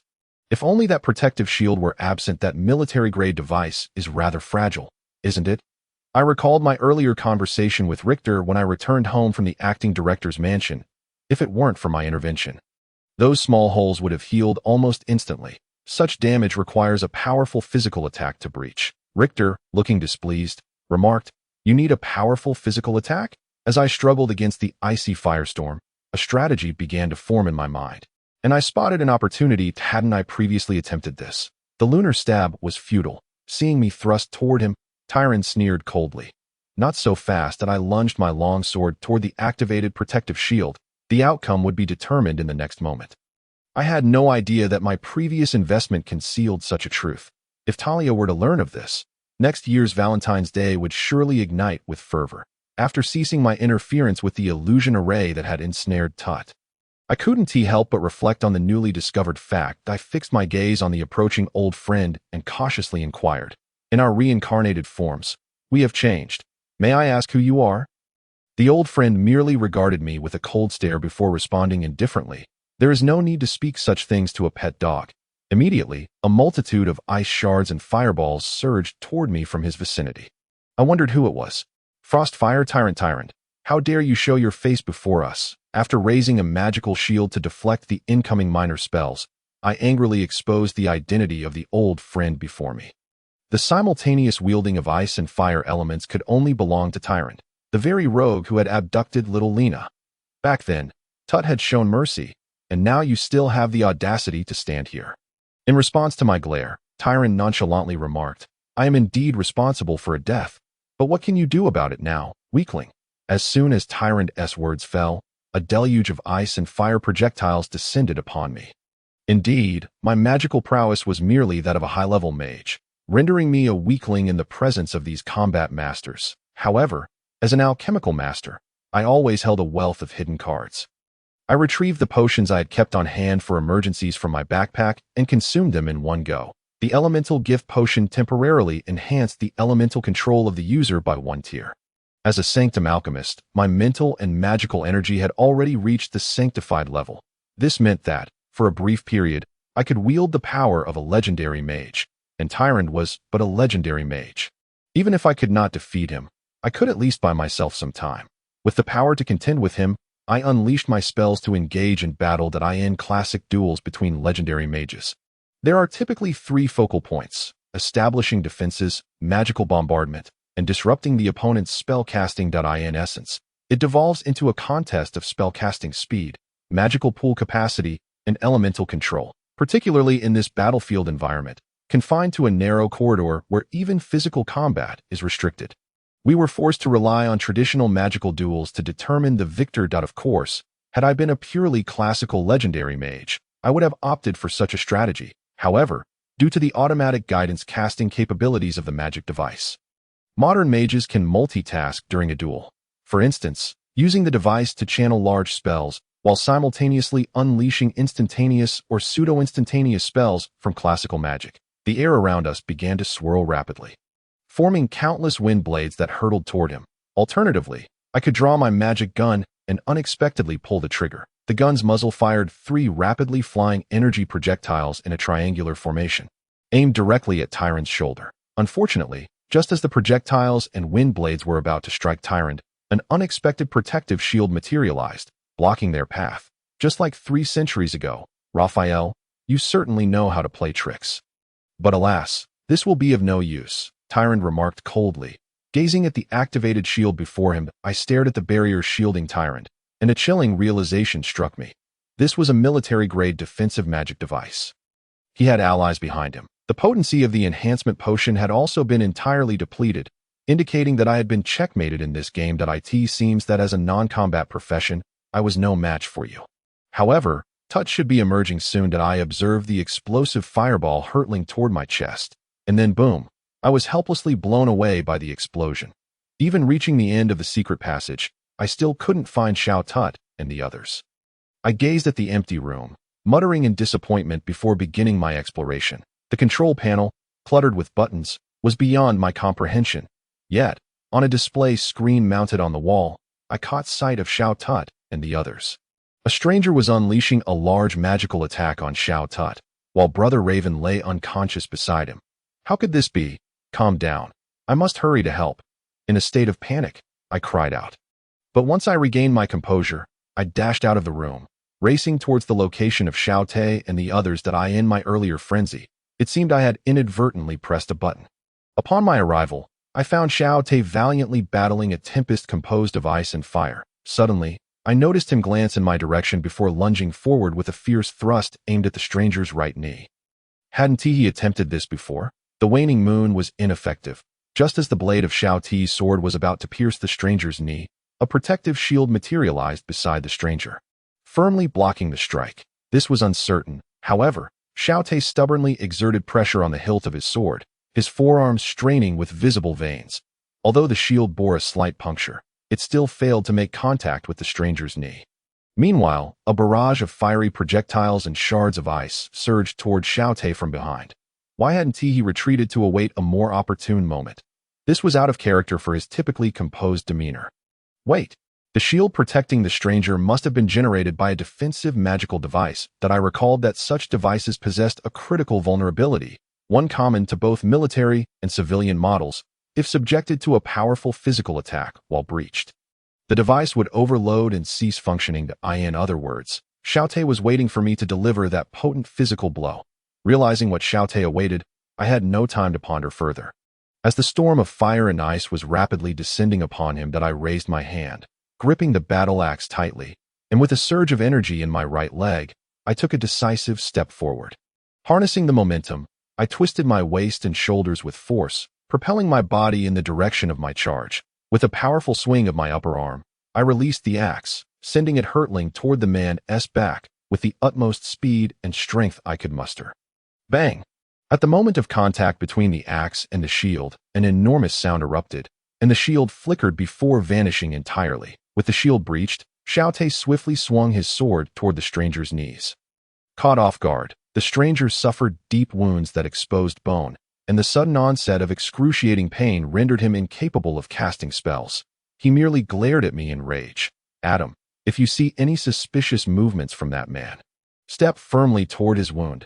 Xiaote weakly instructed as he slumped against the wall, then lost consciousness. Shortly thereafter, Raphael awakened, likely due to the relatively minor nature of his earlier injuries. Soon, assistance arrived, presumably triggered by the button I had pressed in the previous room. Opening the hidden passageway to at last, our arduous trial was drawing to a close. Whereas Malgana's group? I paced anxiously in the space before the sewer entrance. Even Toot would be in grave danger if surrounded by slimes in a weakened state. Trapped within the body of a child. Here I was, unable to do anything but anxiously await at the entrance, despite my youthful appearance. Had the cause of the slime's abnormal proliferation been identified? Not yet. Have the individuals there accounted for everyone? There remains a group inside, located deeper within. The communication waves are obstructed by the magical fluctuations of the slimes. Has the cleaning team not yet arrived? Not yet, and it seems the abnormal proliferation of slimes is not confined to this area. The entire sewer system is now inundated with slimes, overwhelming the cleaning team. The staff huddled together, discussing strategies. When I noticed Luther approaching them, my two students are still inside. May I enter to find them? Luther's request startled the staff. Before long, the leader stepped forward to address him. Sir, please remain calm. We will soon rescue that group. Could you kindly wait a moment? Upon hearing the leader's words, Luther promptly replied, the backup energy for the students is nearly depleted.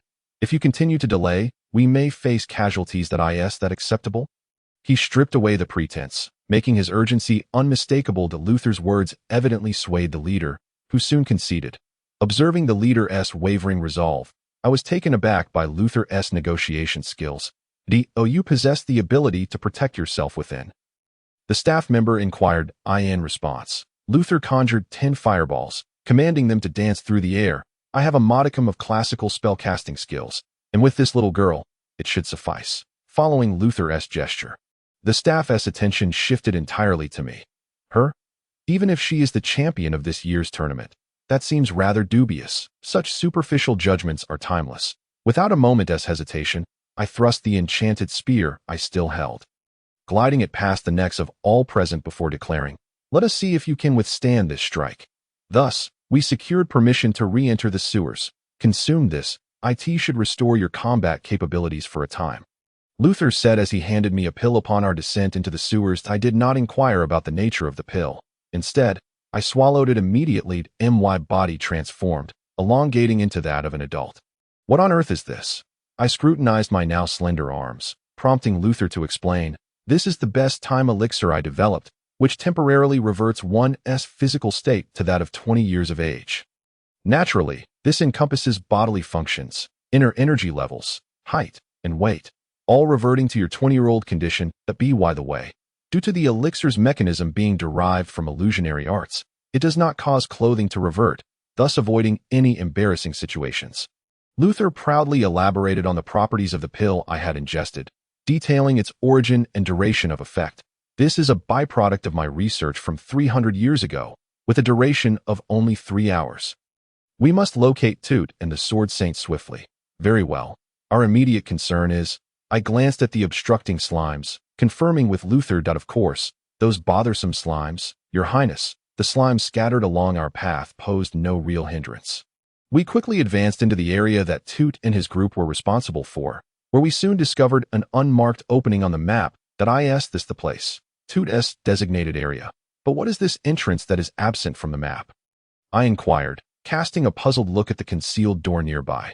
This sewer was constructed during the war, likely to serve as both a bomb shelter and a refuge. I have heard that the world was engulfed in conflict at that time. However, it seems they took refuge here to escape the slimes, Luther explained, having completed his basic education and acquired an understanding of the past 3 centuries. However, until just recently, This place was overrun with slimes. It appears they are indeed inside. Let us take a look. Luther, what is the status of communications? I shook the spear in my hand to dislodge the slime clinging to it and inquired. The signal repeater has been set up. Communications are clear, Luther assured me. Without looking back, I stepped into the hidden passage and soon found Edward. Are you here to rescue us? Quickly, get this child out. He is injured, a calm man by Edward's side urged. Byrne? Is that you? Upon hearing the voice of the man, Luther immediately ventured into the secret passage to inquire. He must be the student Luther is genuinely responsible for. To my surprise, he chose to prioritize the evacuation of the injured. He seems to be quite a commendable individual, indicating that Luther's standards of education have not diminished. I need to inform the staff that we have located 2 individuals and call for medical personnel. What about the others? I briefly explained to Luther the tasks at hand, and then turned to the young man named Byrne. They had entered to find a way to activate the mechanism, and it appears they have succeeded. Byrne elucidated their actions after falling into the passage and the current situation. Luther, please wait here for the staff. I shall go inside to locate the others. After informing Luther of my intent to search for the others, he handed me the pill he was holding and whispered, "This is a medicine to reverse the transformation if the staff come looking for you. Just swallow it." Nodding in understanding, I dashed deeper into the passage that I couldn't shake off the feeling of unease. Tut, please don't let anything happen to you. Soon, I discovered Adam and Raphael, who was applying healing ointment to his chest, as well as the unconscious Tut slumped on the ground. Who did this? I suppressed my anger and quietly inquired of Raphael that it was Tyrant. He lying right there. Raphael indicated a corner I had overlooked. Speaking softly, Tyrant, the Frostfire Tyrant, how dare you show your face before us and leave Tut in such a state? Is this the scoundrel responsible? Gazing at the silent tyrant in that corner, I struggled to maintain my composure amidst the flames of fury and asked Raphael. At the moment Raphael nodded in frustration, I thrust my short gun forward, grazing Tyrant's body and leaving a series of hollow impressions on the floor behind him that if you wish to live. Keep your petty tricks to yourself, you scoundrel. After speaking, I hurled my short gun, embedding it into the ground between his legs. If it weren't for Tut's aversion, I would have raised the gun's aim by 3 inches. Once Raphael had attended to his injuries, I urged him to check on Tut, while keeping a watchful eye on that scoundrel Tyrant that I intended to explore the innermost chamber. It was highly likely that Niku's relics lay within. If anyone would consider Niku's relics as treasures, it would undoubtedly be those who had built their fortune by grave robbing. This is the final stretch that I sighed and proceeded directly into the room. Within the records of the chamber, we uncovered secrets about Niku, secrets even Tut was unaware of in those days. The strange ceiling, where am I? As my consciousness hazily returned, I attempted to sit up and survey my surroundings. The scent of antiseptic, the white sheets, and the vase resting atop the bedside table indicated that I had been taken to a hospital. Oh, it hurts. The unexpected, excruciating pain jolted me fully awake, and I instinctively cried out. The intense pain radiating from my body suggested that my injuries were quite severe. Little Tut, you mustn't move about recklessly. The familiar feminine voice reached my ears, though I couldn't immediately recall its owner. The tone conveyed urgency. Mother, I turned my head in the direction of the voice, finding my mother, haggard and weary, seated beside me. I'll go notify the doctor and your father. Little Chalice, could you please keep an eye on little Tut? After confirming that I had awakened, my mother exclaimed excitedly and dashed out the door. What a wonderful mother she is, staying by my side since I arrived at the hospital. Beside me, I heard Chalice's voice, which also seemed somewhat lacking in energy. Looking up, I saw Chalice grasping my right hand, channeling her inner energy to assess my condition. The overuse of inner energy had caused meridian damage, along with various burns and frostbite. Tyrant truly is capable, but it seems I am recovering quite well. Little hero by the way, I found Niku's relic and the method to decipher the dark script, along with a reassessment of the relic's value in the innermost chamber of that passage. Would you like to hear about it? Once Chalice confirmed that my condition was stable, she relaxed and solemnly informed me of her discoveries in the passage, seriously asking for my attention that I want to hear. Please tell me that I replied emphatically to Chalice, who then began to explain the details regarding Niku's relic. Contrary to our expectations, some of Niku's relics possess extraordinarily great value. This is due to Niku's true origin as a soul traveler from another world. Whether it be the magic canon, the magical revolution, or the hunting of powerful beings, all stem from the weapons and events that transpired in Niku's homeland. In other words, the value of Niku's relic lies in its creativity and concepts that have never been seen in this world. Given the technological limitations of 300 years ago, certain concepts may have been concealed due to their impracticality at the time. That if these concepts can now be realized with modern technology, they could potentially yield immense benefits. Imagine if one were to create a magic cannon, a colossal innovation that could usher in a new era for the method of deciphering the dark script. It consists of the mispronunciations Niku frequently made when learning to speak as a child. This means the original recipients of that letter would have been myself, who cared for him since childhood, and Luther, who taught him the basics, as theoretically only we would know of those mispronunciations. That's all I have to say. Additionally, there is something else regarding that vial of medicine that Lavin has already informed me about. That scoundrel Raphael, how could he disclose that? The pain from my right hand voiced Shalis's displeasure. Why didn't you drink that vial of medicine first? You always prioritize your own matters. If there hadn't been a problem with soul weakness, Tyron would have already collapsed beneath the new moon. The pain in my right hand subsided. A cool sensation spread across the back of my hand. Stop crying. Such a beautiful young lady shouldn't let her eyes swell from tears. I awkwardly reassured Shalis. And then, little Tut, what have you done to make the girl cry? My mother entered with the doctor, and, upon seeing Shalis in tears, fixed me with an intense glare. Little Tut, making a girl cry is a most ungentlemanly act. My father, who followed my mother into the hospital room, also wore a serious expression as he addressed me, though his voice bore signs of fatigue. Shalis, please stop crying. I beg you, don't cry. Under the watchful gaze of my parents, I awkwardly spoke to Shalis. Little Tut didn't bully me. It was just some sand that blew into my eyes. Shalis wiped away her tears and explained to my parents. Father, mother, did you hear how Shalis said it? Stop staring at me. Faced with my parents' scrutiny, I began to stammer. Father, did you hear? Little Tut just called me mother. My mother confirmed in surprise to my father. Little Tut also called me father. My father excitedly responded to my mother. Thus, after a few days, when the doctor confirmed that I had nearly recovered, I left the hospital in the company of my parents. Rebirth Chat Group Chat Record 1942 Yuan Yu entered the chat room. Being fed by my girlfriend is truly delightful. He said, Tut, you've been discharged. Congratulations, Yuan Yu replied. Congratulations? I haven't settled the score with you yet.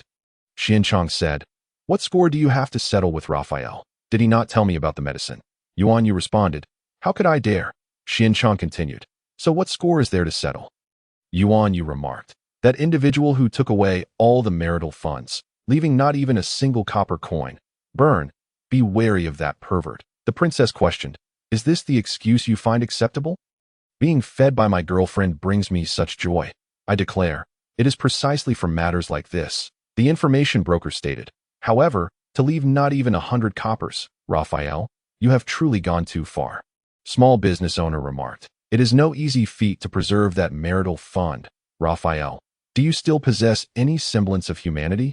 This month, once again, I find myself without funds, lamented. The last of the money deceived from me has been entirely siphoned away by those grave robbers. It is truly detrimental to others without benefiting oneself. Being fed by my girlfriend brings me such joy. I said, Do you all find pleasure in uniting against me? Xian Chong commented. This justification is quite commendable. I shall let you off this time. Yuan Yu expressed gratitude. Thank you, my lady wife. The information broker remarked.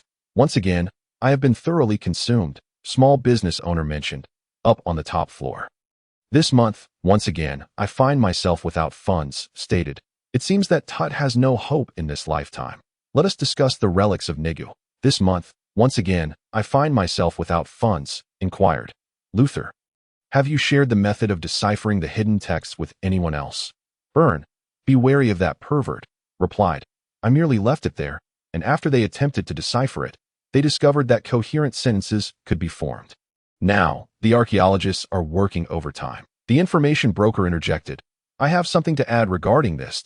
Do you not find the military magical apparatus in Tyron's possession rather suspicious? The information broker continued.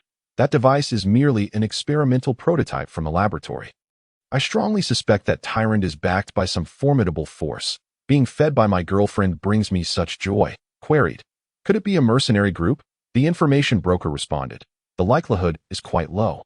Mercenary groups possess few means to acquire an experimental military magical apparatus, especially one pertaining to new weaponry. The information broker added. Furthermore, judging by his unwavering belief in the value of Nigu's relics, it is highly probable that the force behind him is comprised of the same old friends as in this chatroom. Burn, be wary of that pervert, cautioned. If that is the case, the situation suddenly becomes quite terrifying, as a cadre of old-timers has already infiltrated the upper echelons of power. This month, once again, I find myself without funds, expressed. The most concerning aspect is their considerable hatred towards some among us, including myself, Tut, and Luther. Small business owner speculated. Is it because of Nigu being his teacher and guardian? This month, once again, I find myself without funds, confirmed.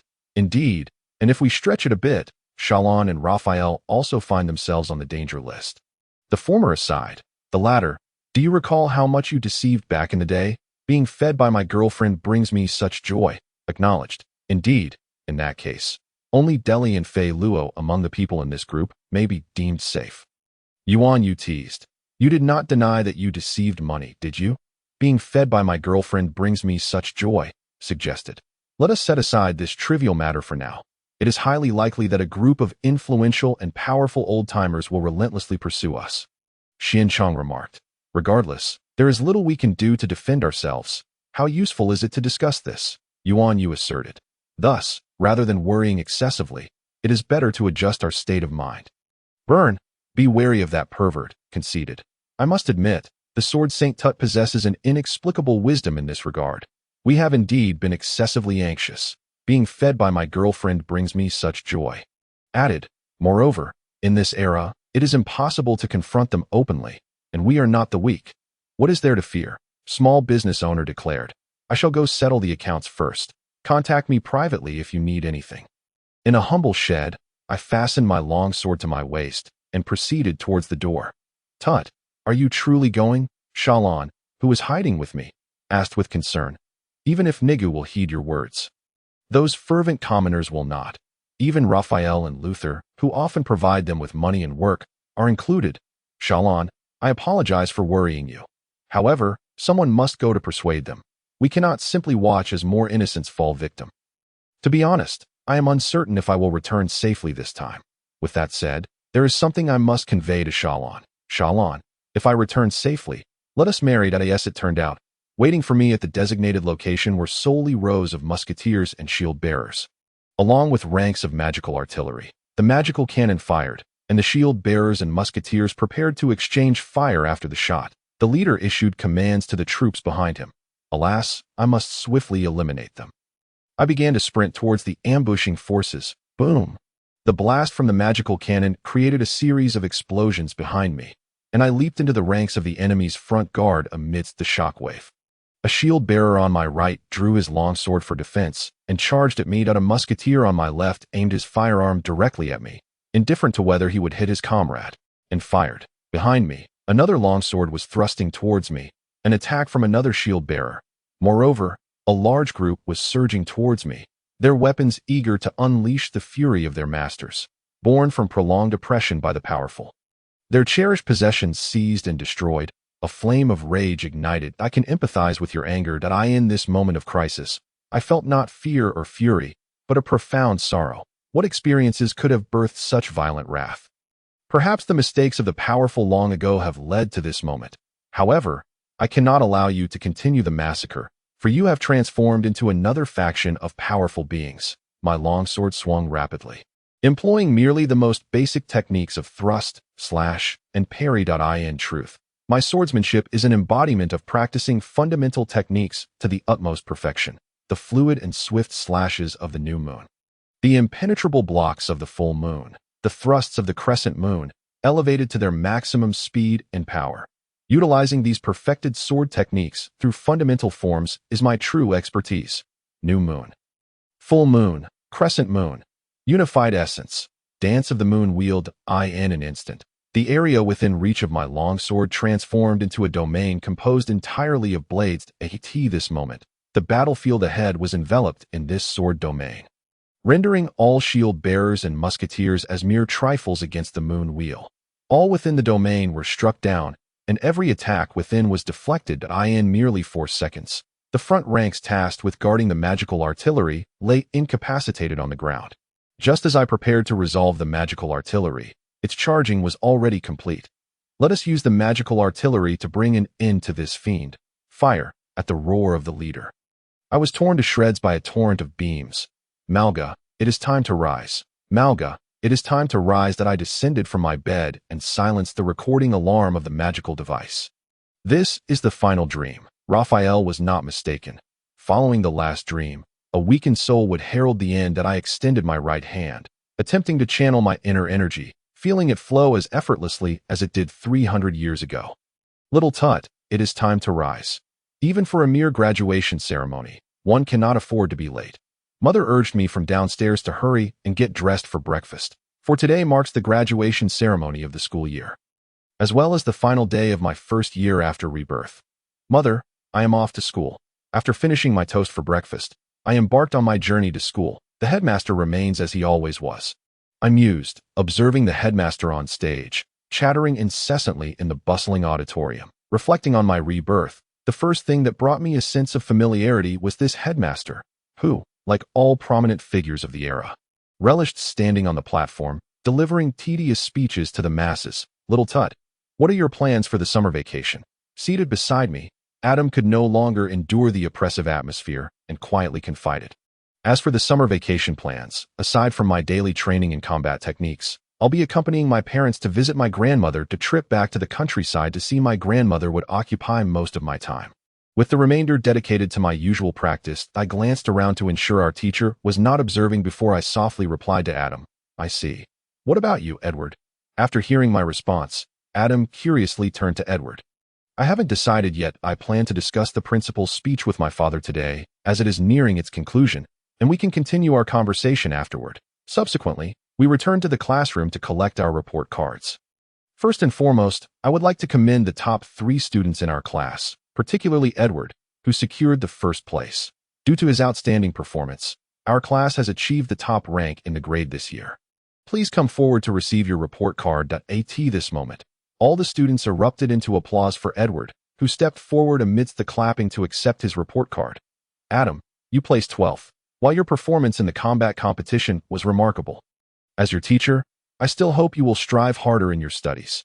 Adam, who had excelled in the combat competition, also received applause from everyone as he eagerly approached the homeroom teacher to collect his report card. Malga, you placed 14th. It is truly commendable that you managed to catch up with the class's progress after a week in the hospital. Your courage in battling bandits is notable, as is your performance in the combat competition. You have surprised us all, and I hope you will continue to work hard. This moment, the classroom filled with the loudest applause. I felt a mix of embarrassment and joy as I accepted my report card from the homeroom teacher. Thankfully, I had passed all my subjects. Upon returning to my seat, I anxiously opened my report card and sighed with relief upon finding no red marks printed on it.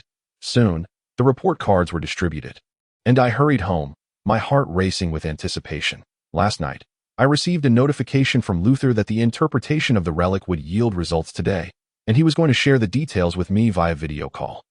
He mentioned that it was imperative for me to know this, and that I should definitely reach out to him. Shoute, you're back. Shalisi came by to play with you. Remember to place your report card on the table. My mother called from the kitchen as I entered. What? Shalon is here. Immediately after setting my report card on the table, I exclaimed upon hearing my mother's words. Shalisi, what brings you here? I rushed to my room, where Shalon was seated on my bed. Carefully surveying the surroundings, I came over to hear Luther explain the contents of the inheritance. Shalon said, walking over and taking my hand. If you were to hear it alone, it might be quite distressing, so I came to keep you company. Are both of you ready? Upon initiating the video call, Luther inquired seriously. Shalon and I exchanged glances before nodding at Luther. In fact, there was nothing particularly creative within. It was merely a letter from Nigu. With a complex expression, Luther addressed us, then shared the translated contents of the relic. To my dear brother Tut, or Mentor Luther. First, I must apologize for 2 things. Point 1, I concealed from everyone my possession of memories from my past life. And 2, I incited the commoners to kill you all. I do not wish to elaborate on the massacre, but I hope you can understand the motives and objectives behind this incident. After Lena's death, my heart was filled with hatred, a sentiment that persists even now. However, the object of my hatred has continually shifted. Initially, I loathed the few so-called strong individuals responsible for Lena's demise, but upon realizing that most strong individuals would resort to violence over treasures or relics, often harming innocent civilians, I found myself hating the entire class of the powerful. I then reflected on how various kingdoms and empires condone the actions of the strong to gain their protection while oppressing the victims, and why disdain expanded to encompass the royals and nobles who shield the powerful. Ultimately, I discovered that even the commoners, in their desire to become strong, would oppress their former companions. That it became apparent that the true enemy was the society that adhered to the law of the jungle. Thus, I resolved to enact my revenge by dismantling this society I despised and replacing it with a new one, granting the commoners access to easily wielded power, reminiscent of the events of my past life. As anticipated, once the commoners acquired power, they began to assert their rights and unleash their fury upon the strong. This was merely the first step. I initiated a magical revolution, inspired by the Industrial Revolution of my previous world. To liberate the labor force, human desires are insatiable. Once they discovered they could work comfortably to meet their basic needs, they would yearn for more: secure housing, close friendships, and peace for themselves and their loved ones. Under the demand for safety, the oppression of the weak by the strong was prohibited, as no one could claim to be the strongest. Consequently, the strong were marginalized and restricted within the society I had created, reduced to the status of the very innocents they once oppressed. Much like Lena, perhaps due to my prior studies of such matters, the plan unfolded with remarkable ease. Ultimately, I aimed to eradicate all those who had usurped life and been reborn. The foundation of this society free from the law of the jungle remains unstable, necessitating the removal of all potential threats. Hence, I developed a soul vibration detection device and executed the death penalty for all usurpers. As those who choose to usurp are rarely virtuous, seizing the body of an unborn child is itself an act of oppression, and for that child, it is murder. Now, I have completed all arrangements. To prevent the commoners from harboring unnecessary thoughts about Nigu, I have chosen death. Lastly, I have one more thing to say. Tut, I am sorry. Although the massacre would eventually occur even without me, at least you would not be affected, nor would those you have always protected be killed. May you not be scorned in your next life for adhering to goodness and justice, and may you freely pursue your research in the next life. Nigu's final words. Has this child's quest for vengeance failed? We finished reading the letter with mixed emotions, ultimately asking in resignation that I suppose it cannot be termed a failure. As he stated, the strong can no longer bully the weak. At the very least, it appears that way on the surface. It is far better than the blatant pillaging of the past. Luther shook his head and remarked with a hint of nostalgia. Yet, the madness of one individual's revenge has birthed this beautiful it truly evokes a complex feeling. Shalon sighed, her tone tinged with melancholy. This child once foretold that the era of the law of the jungle would inevitably come to an end. Perhaps he was alluding to the inevitability of the massacre. I reflected, by the way, Malga, I need to discuss something with you. Starting tomorrow, could you accompany me daily to the training ground for combat practice? Take your time discussing. I'll hang up the call now. Luther awkwardly informed us before promptly closing the video window. Sensing that Shalon had more to say, I agreed and inquired. You can, but it seems you have something troubling you. Upon hearing my question, Shalon replied with an unhappy expression. My mother is currently pregnant, making things inconvenient at home. That I understood then. She was concerned about the impending arrival of a sibling, having been born into a royal family in my past life. Shalon held little fondness for siblings, which was quite understandable. Do not worry. In this life, your siblings will not be like those royal children who only know how to curry favor with the powerful and vie for power. Besides, no matter what happens, I will always be here for you. Cradling Shalon in my arms, I endeavored to soothe her with the gentlest of tones. Thus concluded the first year of my rebirth. After the graduation ceremony, I hurried home. Young master, the snacks are ready. Aizen's voice went unnoticed as I stood before the firmly closed door of the study. Today was undeniably the most significant day of my life. With this thought in mind, I nervously knocked on the study door. That Edward? Come in. My father's voice resonated from the other side. It was now time to make a pivotal decision. Do not fear. Simply express what you wish to convey. I encouraged myself, then opened the door and stepped inside the study. The neatly arranged bookshelves, the desk positioned in the center of the room, and the lamp resting upon it all indicated that this was a place for work. "Edward, what a coincidence. We were just discussing your academic performance," Mr. Byrne remarked with a smile upon seeing me enter. The teacher had come to report to my father about the results of my studies over the past year. "Mr. Byrne has already informed me of your academic achievements, and I am quite pleased," my father said with a smile that filled me with a sense of joy. However, I had something far more important to discuss than today's business studies results. I had to muster the courage to express my true feelings to my father. "Father, I wish to study medicine." Thus I continued, encouraging myself to articulate my thoughts. After all, when I had been injured in the sewers, I had realized how painful it must be for others who were hurt, and I yearned to help those who were injured or ill. After listening to my aspirations, my father questioned me seriously. "However, you are currently studying management and combat skills. Adding another subject might prove overwhelming." Hearing my father's words, I cast a timid glance at the teacher and silently apologized that I hoped to discontinue my studies in management next year. I stated plainly to my father that I apologize, Mr. Byrne. This is not a reflection of your teaching. I simply do not wish to continue studying management. I aspire to study medicine and combat skills, summoning all my inner courage. I spoke to my father with utmost sincerity. Medicine is not as straightforward as management. It will be quite arduous. Are you certain you can handle it? I am fully aware of what you imply. Father, but I have already. I am prepared. I resolutely asserted my determination to my father. Suddenly, at that moment, Mr. Byrne began to applaud and said to my father, "This is proof of his achievements this year. He is now capable of making his own decisions." My father nodded in approval and said to me, "Did I not mention this before? If you had a bit of initiative, it would be perfect. I believe you are now capable of managing your own affairs, which is more than enough. You wish to study medicine. Have you decided whether you want to focus on healing magic, holy light, or herbology?" Of course, I have a clear understanding of all three fields in medicine, and the answer is quite evident to balance my combat training. There is only one choice that suits me. I choose holy light. Please assist me in finding a teacher proficient in its use. I explained my choice to my father. Thus, I embarked on the path I had chosen, a path I had resolved to take after a year of contemplation. On the eve of our third-year school term, I, Edward, Shalon, and Adam engaged in our final combat training session in a secluded corner of a park during the summer break. This year's session involved a sparring match between Adam and me. While Shalon guided Edward through basic movements, this moment, my sparring with Adam was reaching its climax. Adam shouted as the wooden axe in his hand swung perilously close to my head. Crack! My longsword thrust forward, firmly bracing against the axe handle, while the blade hovered mere inches from my face, the force of the handle pressing increasingly harder against me. It had only been 2 years. Yet Adam had grown increasingly difficult to contend with. I pivoted my left foot, aligning my toes with my right. Then, using the strength of my left foot, I executed a clockwise rotation, stepping my right foot back.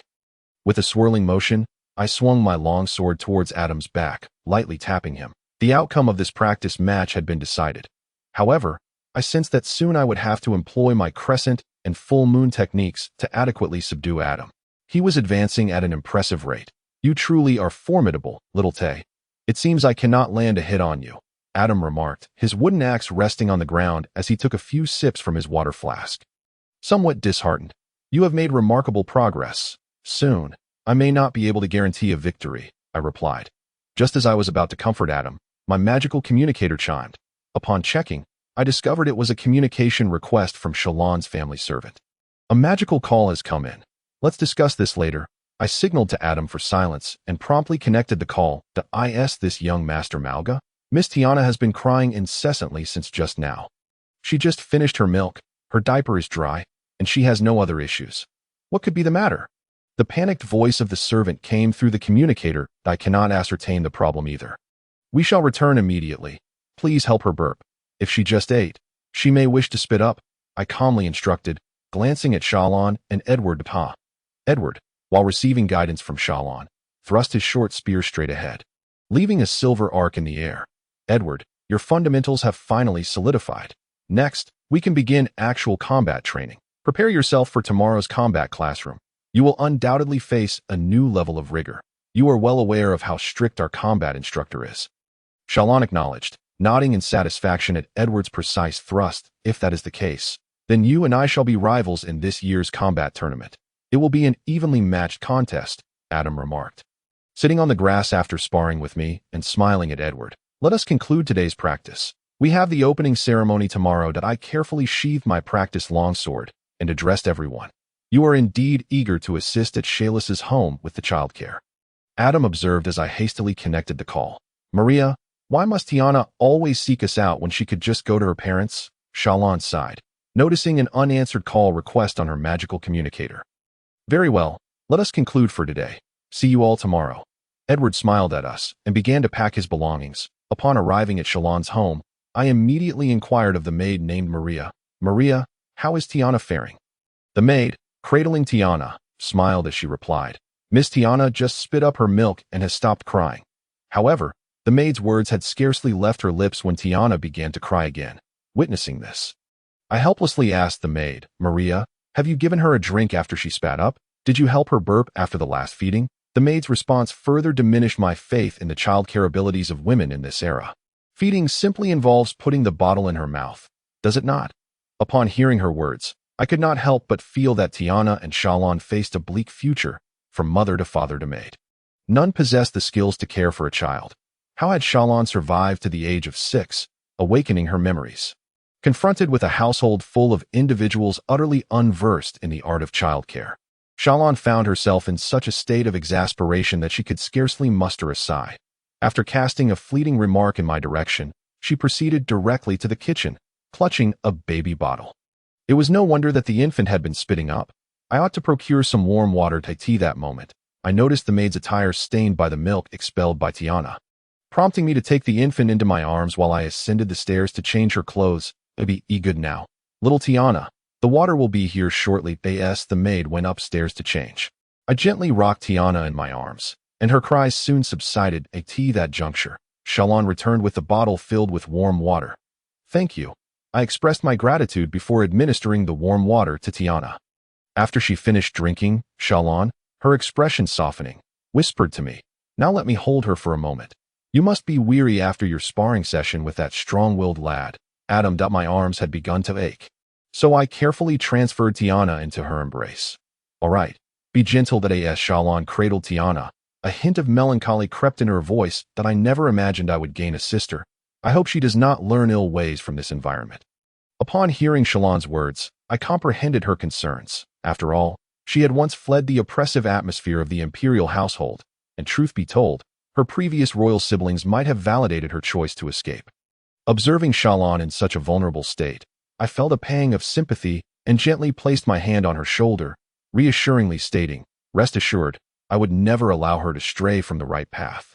After all, she is my sister law. This, Shalon protested softly, her cheeks flushing. Really now, I am not yet wed to you.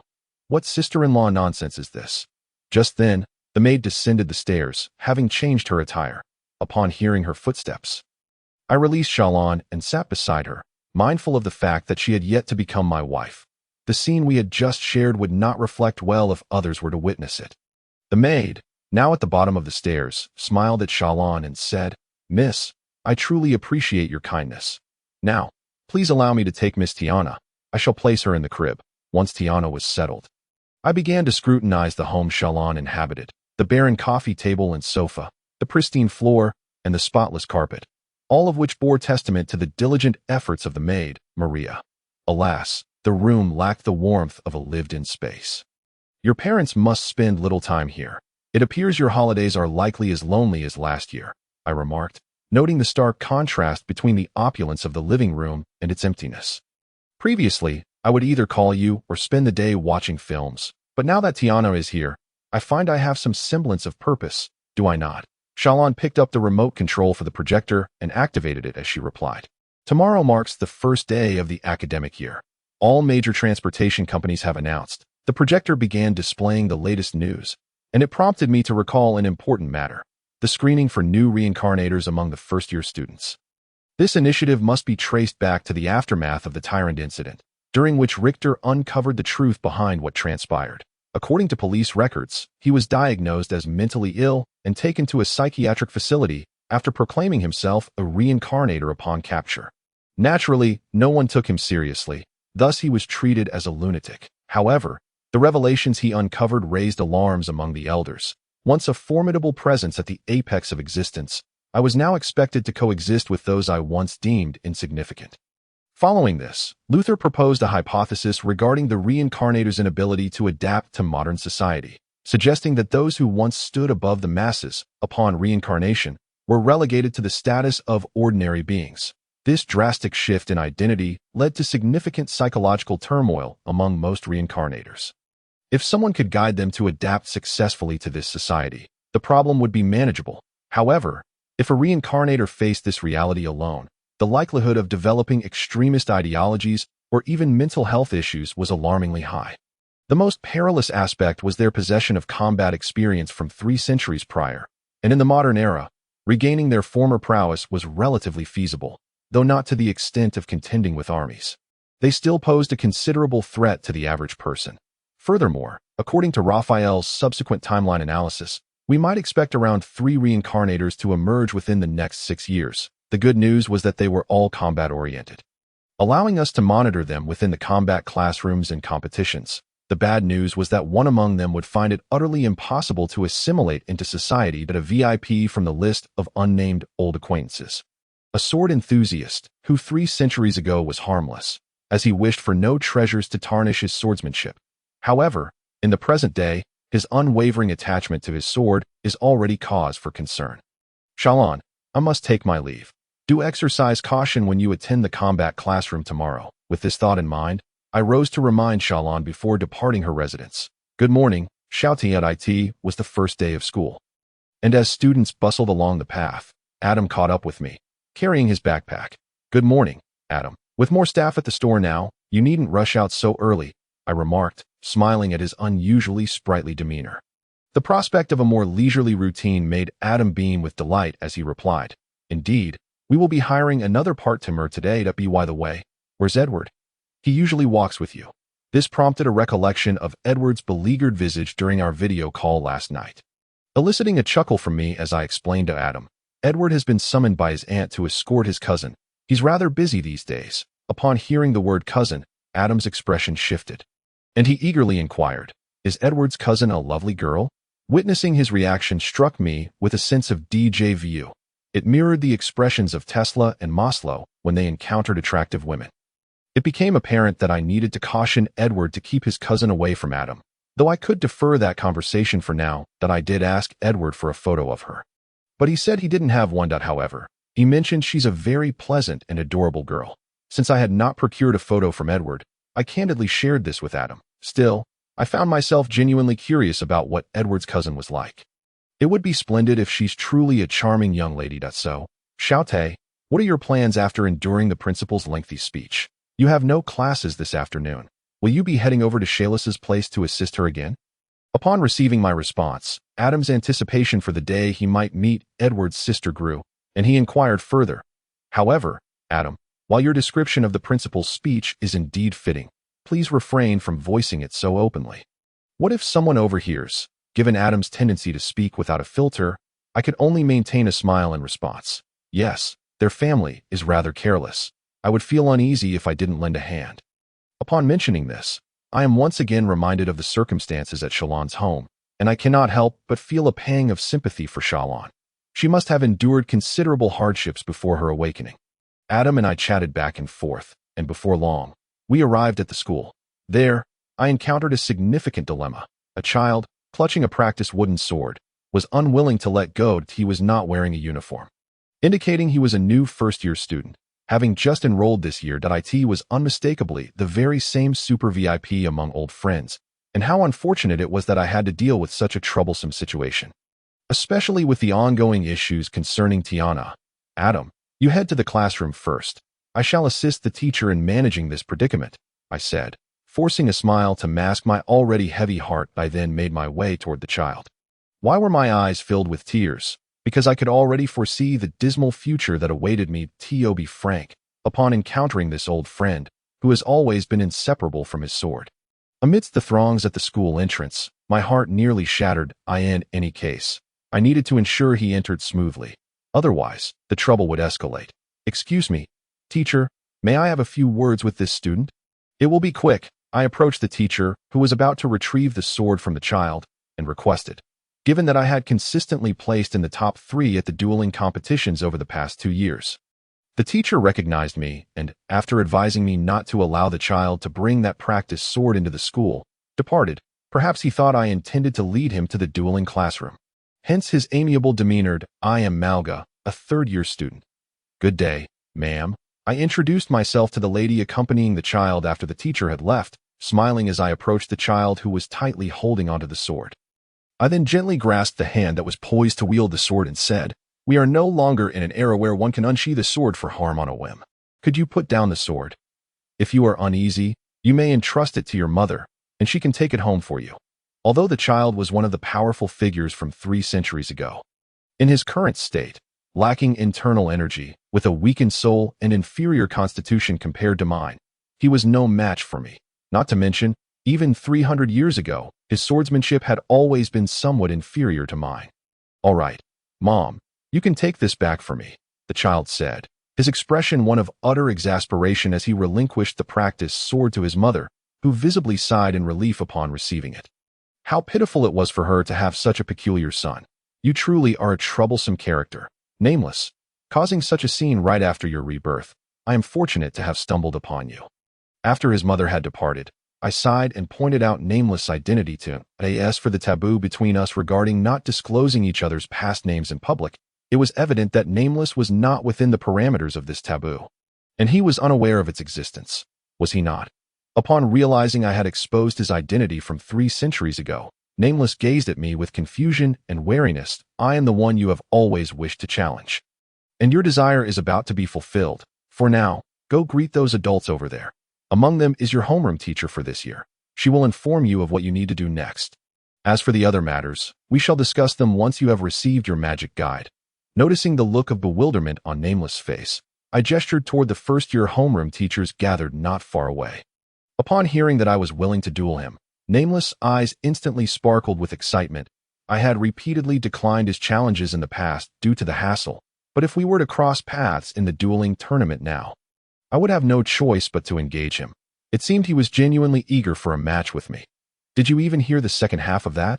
I asked him hesitantly, observing the brilliance in his eyes. However, upon hearing my question, he dashed toward the gathering of first-year homeroom teachers. Yet, the troublesome matters were only just beginning that I would need to explain the current era to him, teach him how to use the magic guide, and likely address the various issues he would create in a short span of time. That it was only now that I realized how arduous the years had been for Luther. Helping the older generation adapt to this era was no simple feat. Contemplating these chaotic matters, I made my way to this year's classroom. After assisting at Shalon's home for 2 days following the opening ceremony, I finally arrived at the official day of classes. "Class, please turn to page 137 of your textbooks. Can anyone discuss the basic properties of the ether element?" The teacher of the basic magic course called out loudly. Surveying the neatly arranged students before him to in response, there was a profound silence, and not a single hand was raised. Perhaps the ease of learning opportunities in this era has led to a lack of enthusiasm among the students. I found myself reminiscing about the time when I observed children attentively listening to Luther's lessons. That I glanced at Edward, the class leader, and the vice class leader to see if they would take action. And upon confirming their inaction, I raised my hand to respond. Ether, also known as the 5th element, exists independently of the 4 elements of earth, wind, water, and fire. It manifests various energetic and physical properties, the most common being its ability to assimilate and devour energies from other elemental sources. Its extreme inertia regarding matter, and its capacity to exert dramatic effects on space-time. Having reviewed the textbook beforehand, I recited this segment with ease. Fortunately, I had previously audited Luther's classes for children. Otherwise, my current studies would not have progressed so smoothly. Upon hearing my answer, the teacher nodded in satisfaction and began to elaborate further. "Thank you, Malga. Let us continue to explore the fundamental knowledge of the ether element. Regarding the primary uses of ether today, we generally utilize its ability to assimilate elemental energies and its physical inertia to cleanse magical energy conduits. Applying an ether coating to a material results in what we commonly refer to as elemental resistance enchantment.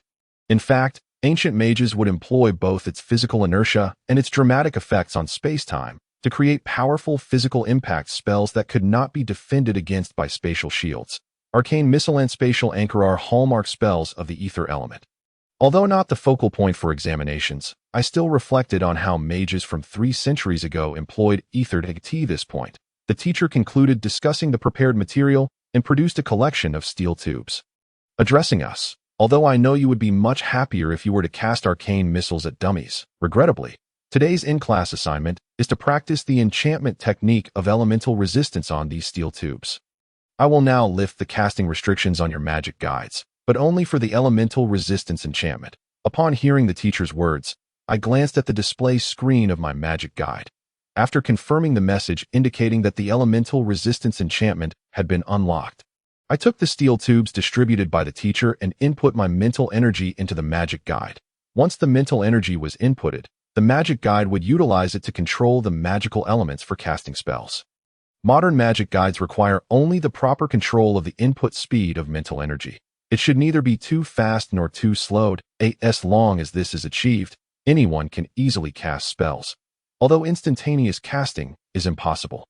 As the magic guide requires computation time, it is incomparable to those classical mages who have internalized their casting techniques and regard elements as extensions of themselves.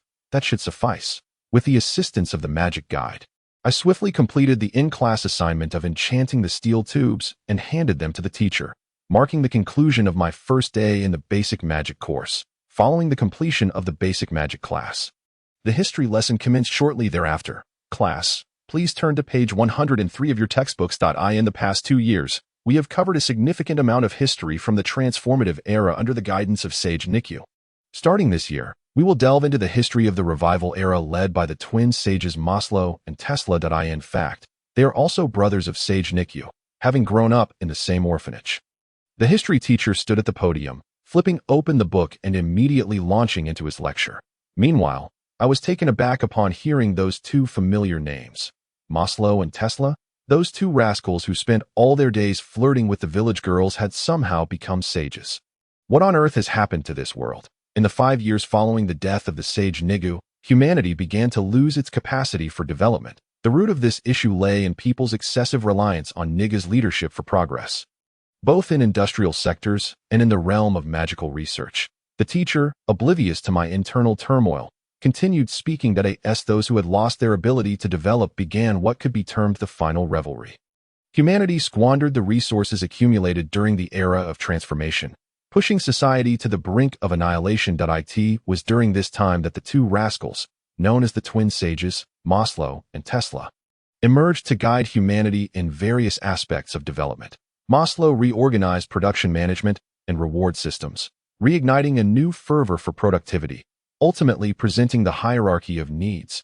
Tesla, on the other hand, delved into the magical theories bequeathed by Nikyu, initiating new research, authoring textbooks on magical technology, and spearheading educational reforms, establishing schools and revitalizing the academies ravaged by the massacre, all while enacting systemic reforms that a decade later, the fruits of these reforms began to manifest, and humanity finally extricated itself from the clutches of destruction.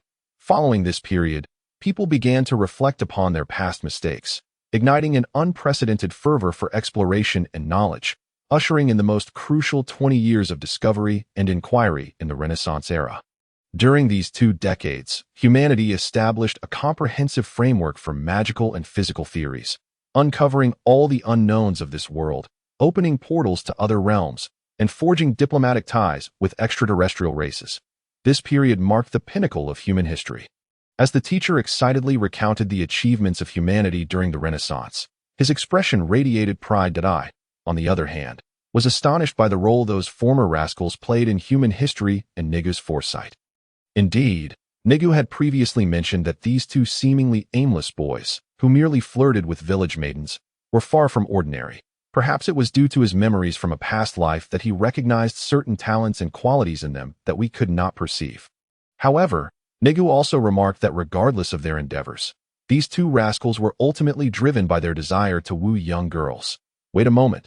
The hierarchy of needs was designed to swiftly understand what the target girl yearned for, thereby catering to her preferences. and the reorganization of magical technology aimed to create intriguing little trinkets to charm the girls.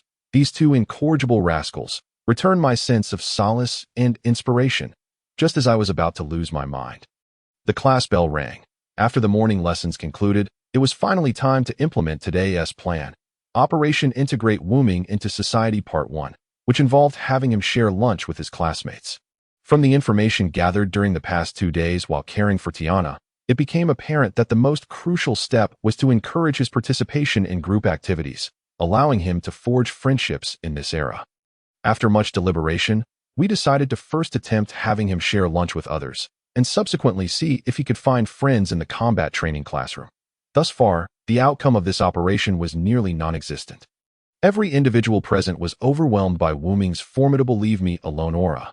Presently, only Adam, the most socially adept among us, was struggling to manage the situation, as he was merely grasping at topics to discuss. "Hey, Claude, what extracurricular course did you choose for the afternoon?"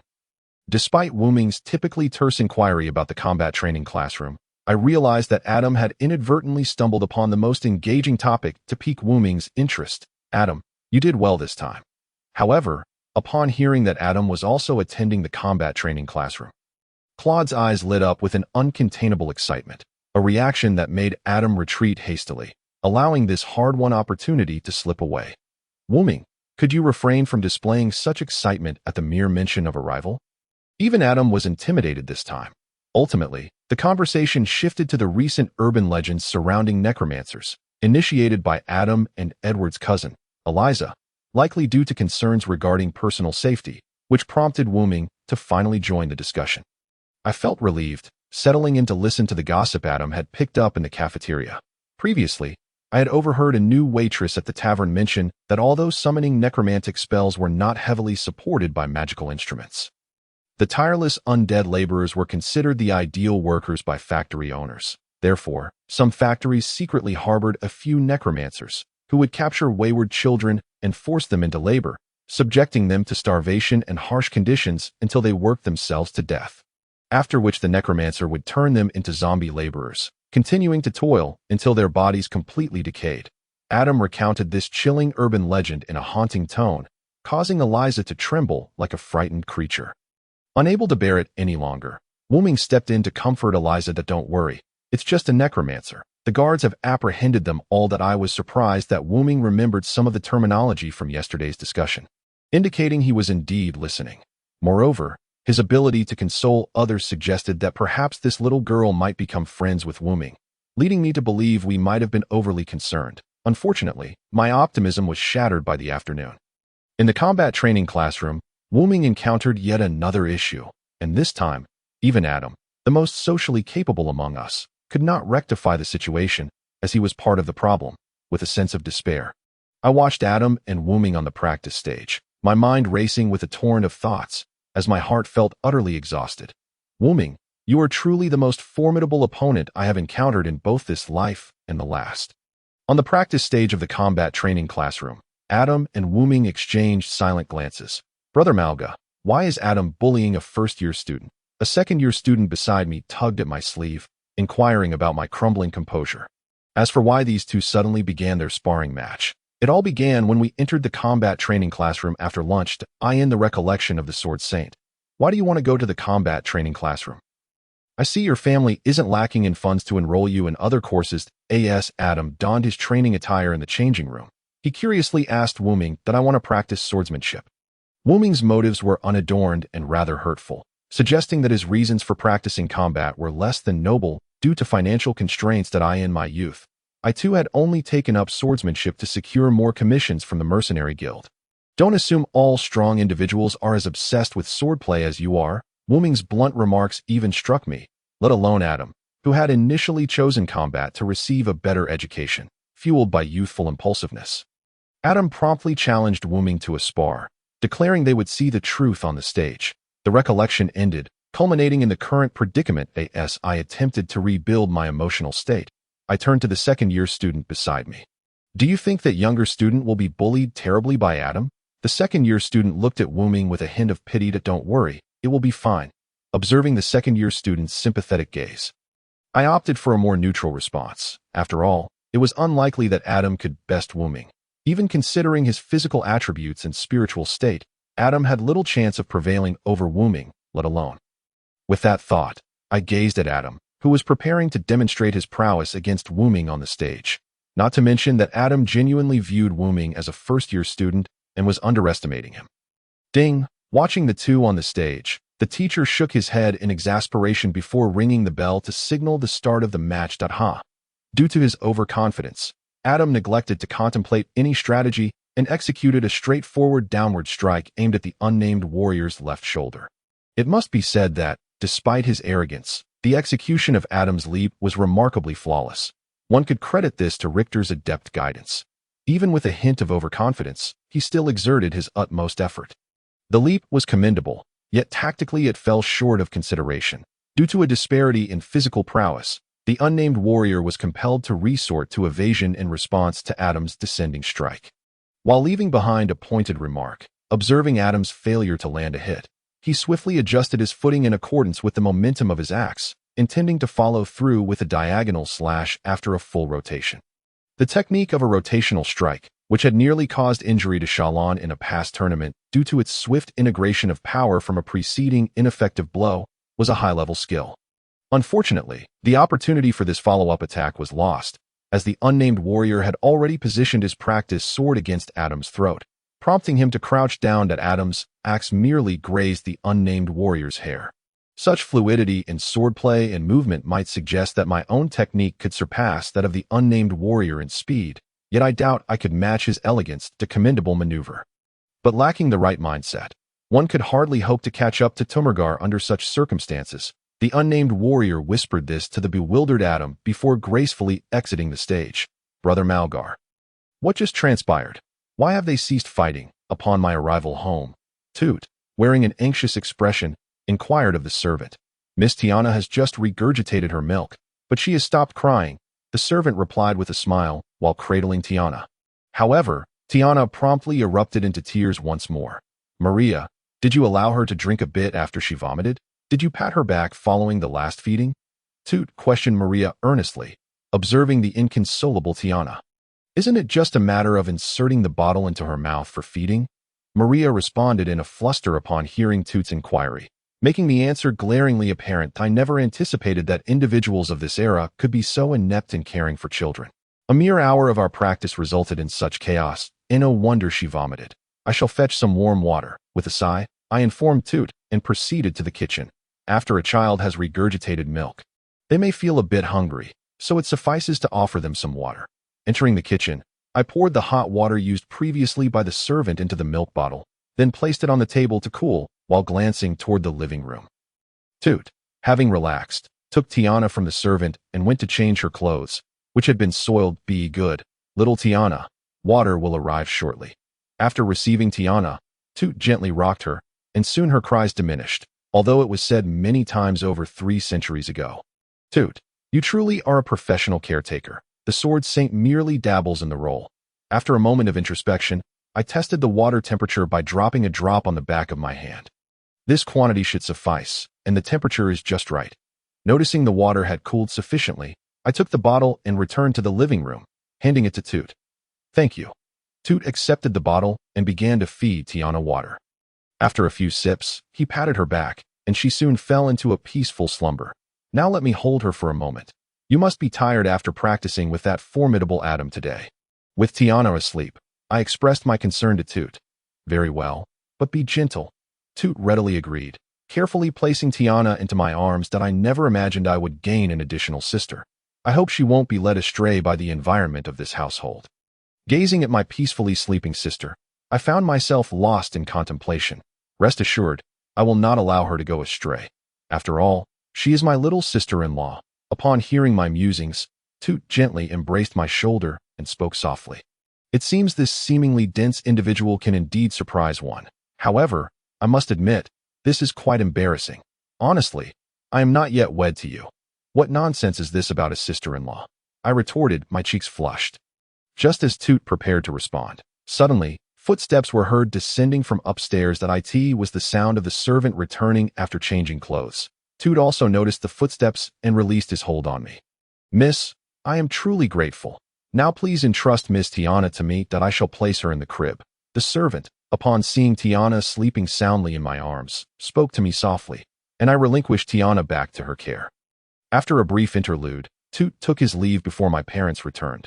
Once he departed, I gazed at Tiana, who lay sweetly asleep in her crib, and found myself adrift in memories of events that transpired in the city now known as the Holy Capital. 3 centuries prior, these tales, now immortalized in various magical films, recount the happenings of that time, that my relentless training in marksmanship was not a result of extraordinary talent, but rather because my mentor believed I must hone my skills for self-defense.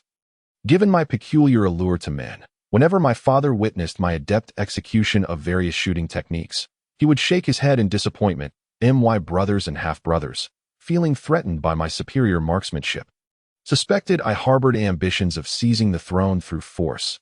Thus, they all guarded against me, plotting my downfall, convinced that I, their sister, must be hastily married off or even eliminated, with some harboring unsavory intentions.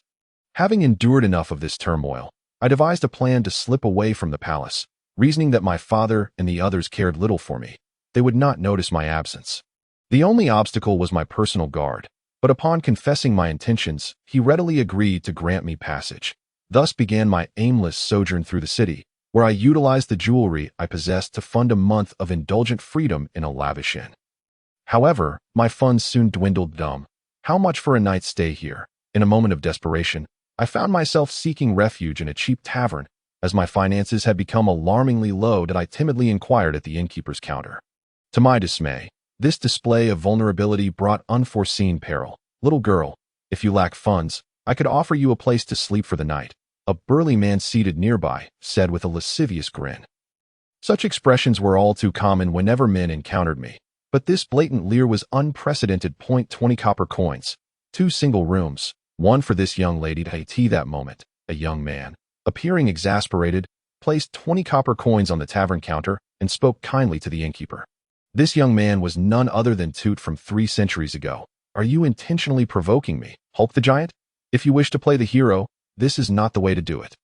Faced with the burly man, Toot merely produced a parchment scroll and a badge, displaying them to the man with a cold demeanor. I have received the task of escorting this young lady from the guild.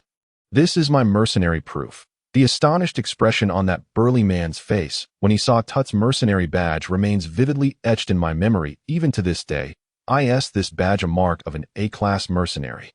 I am truly ignorant and did not mean to offend you that I still recall the terror that washed over him as he pleaded for mercy upon recognizing Tut's mercenary rank, as if the previous lewd expression he wore had never existed. Let's head upstairs. I will show you to an empty room, Tut said to me with remarkable politeness, disregarding the man's pleas, and then ascended to the lounge on the 2nd floor. Gone was the lascivious expression often seen on the faces of men, as well as the avarice evident in the women who sought to exploit me. This youth simply wished to assist me. Upon realizing the contrast between Tut and the people of that era, I instantaneously resolved to pursue a particular path in life. Now, 3 centuries later, I continue to advance along this trajectory alongside Tut. Miss, Sir, and Madam have returned. I sat beside the crib, tending to Tiana while reminiscing about the past. The maid suddenly entered and informed me. Upon hearing her words, I glanced out the window at the sky, now painted with the hues of sunset. It had indeed turned to evening, and I had lost track of time while lost in thought. Tiana, be a good girl. I will return as soon as I finish my meal, I whispered softly to the slumbering Tiana before heading downstairs to greet my parents. Maria, how is dinner coming along? If possible, please expedite the preparations. I have urgent business to attend to at the company this evening, my father urged the maid as soon as he returned, while my mother, her face etched with worry, sought to confirm Tiana's well-being. Observing my mother's anxious demeanor, my father nonchalantly remarked, "There's no need to fuss over a child, as long as she survives. She'll forget how we treated her when she grows up." Is that so? I believe that even if Tiana remembers who treated her well and who did not, you would still not show her much kindness. That much I can be certain of. I assessed my father while speaking to my mother. Tiana just had her milk and is sleeping soundly. You should check on her. We have a little time before dinner is ready. Once my mother and the maid had vacated the living room, my father immediately inquired, "You are going to Professor Lucien's tomorrow?" ensure that our relationship with him becomes even more solid. Disgusting. Oh, you really expect me to carry out your wishes? Do you not realize that all our old friends now hold you in disdain? Upon seeing my expression, my father recognized my thoughts and began to berate me once more. It's too noisy. You'll wake Tiana. Besides, this man intends to take Tiana away in the future. With that thought, I could no longer contain myself and delivered a swift punch that landed squarely on his face. I have no idea how powerful you may be out there, but I know that if you stand within a foot of me, I can end your life in an instant, regardless of how many people protect you or how formidable your defensive magical apparatus may be. Here's a piece of advice. Do not play with fire, lest you find yourself regretting it later. Then I ascended the stairs to check on Tiana, who had awakened and was crying loudly due to my father's fright, leaving my father standing frozen in place. Utterly stunned.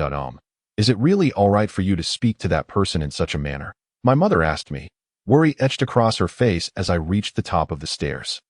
Please hold Tiana for me. You must be gentle yet firm in your embrace. Only then will she feel secure.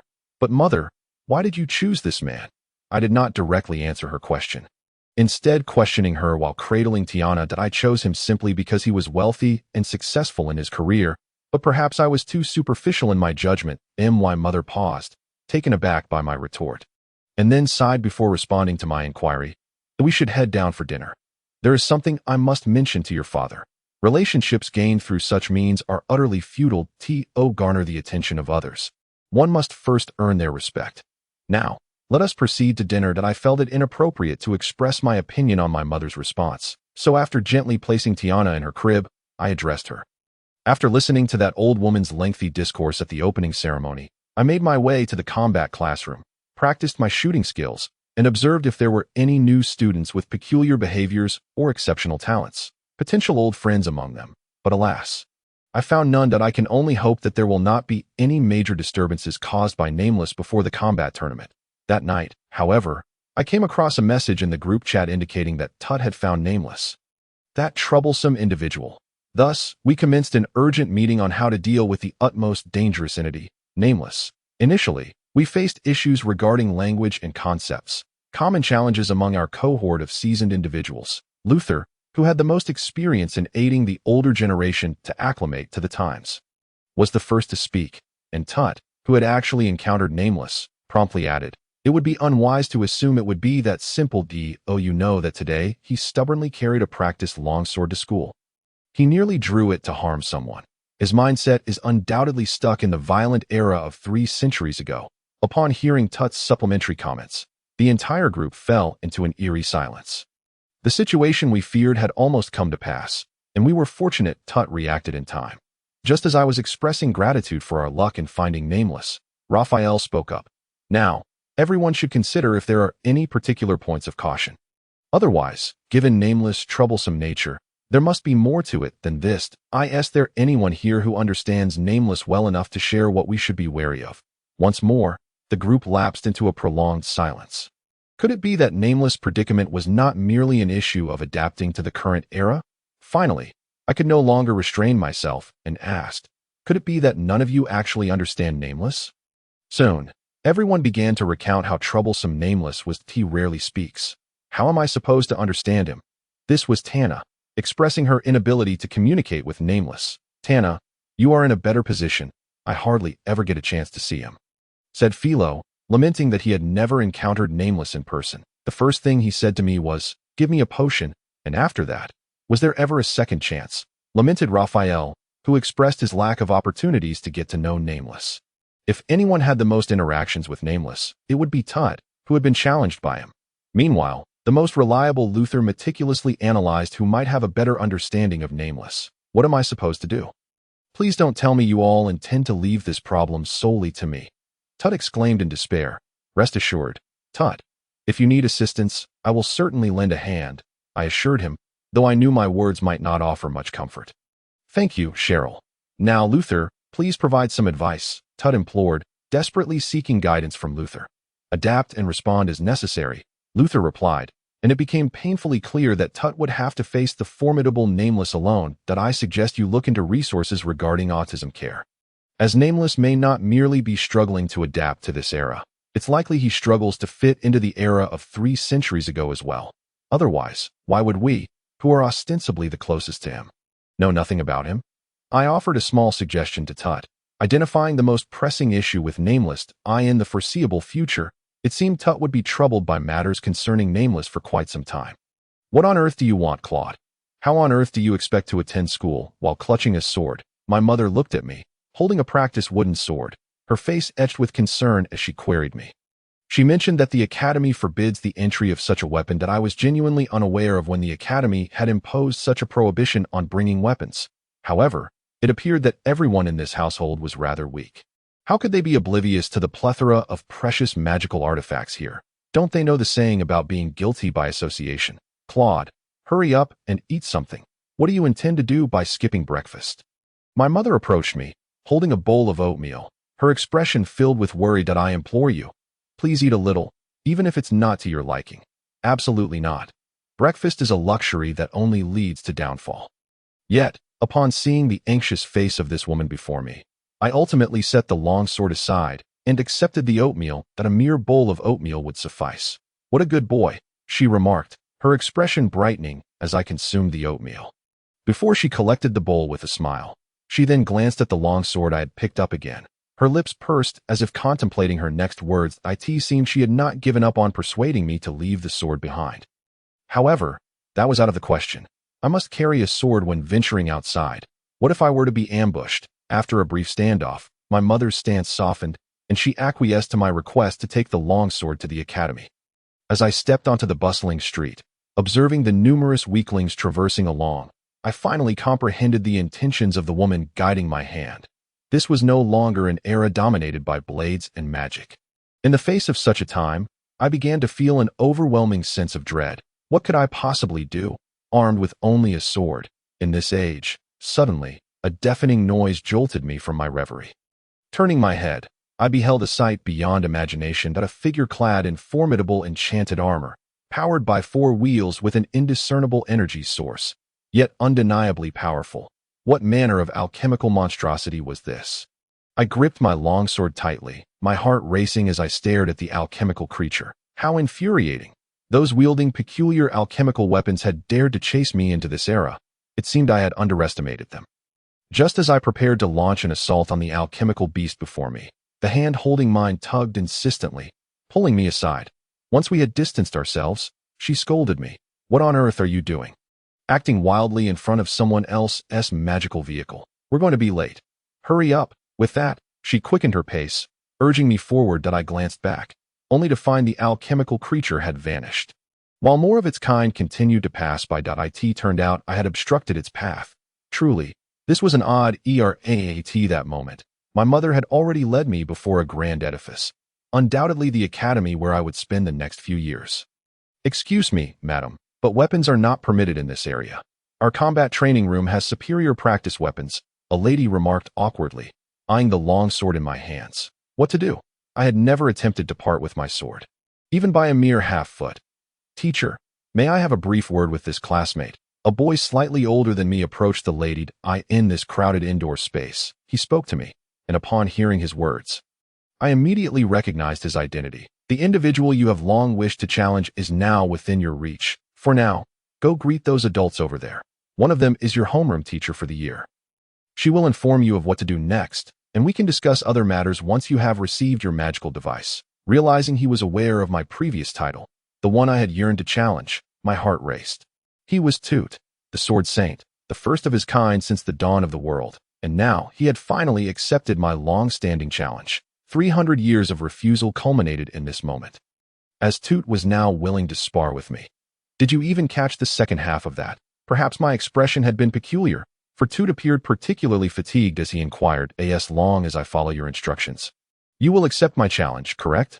I shall do so immediately. With that thought, I made my way toward the crowd he had indicated. If you need anything, come find me in class 3. As I weaved through the throng in search of Toot's acquaintances, I noticed a boy of similar age conversing with a young girl. This was fortuitous, as I needed someone to inquire about directions. Grabbing the boy's hand, I asked, how can I find out who my homeroom teacher is? Toot mentioned I should greet them, and they would tell me what to do next.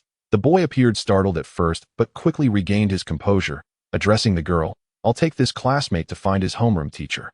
Remember to ask me if you need help. The girl nodded excitedly at the boy. Understood. Cousin Edward, please assist this classmate.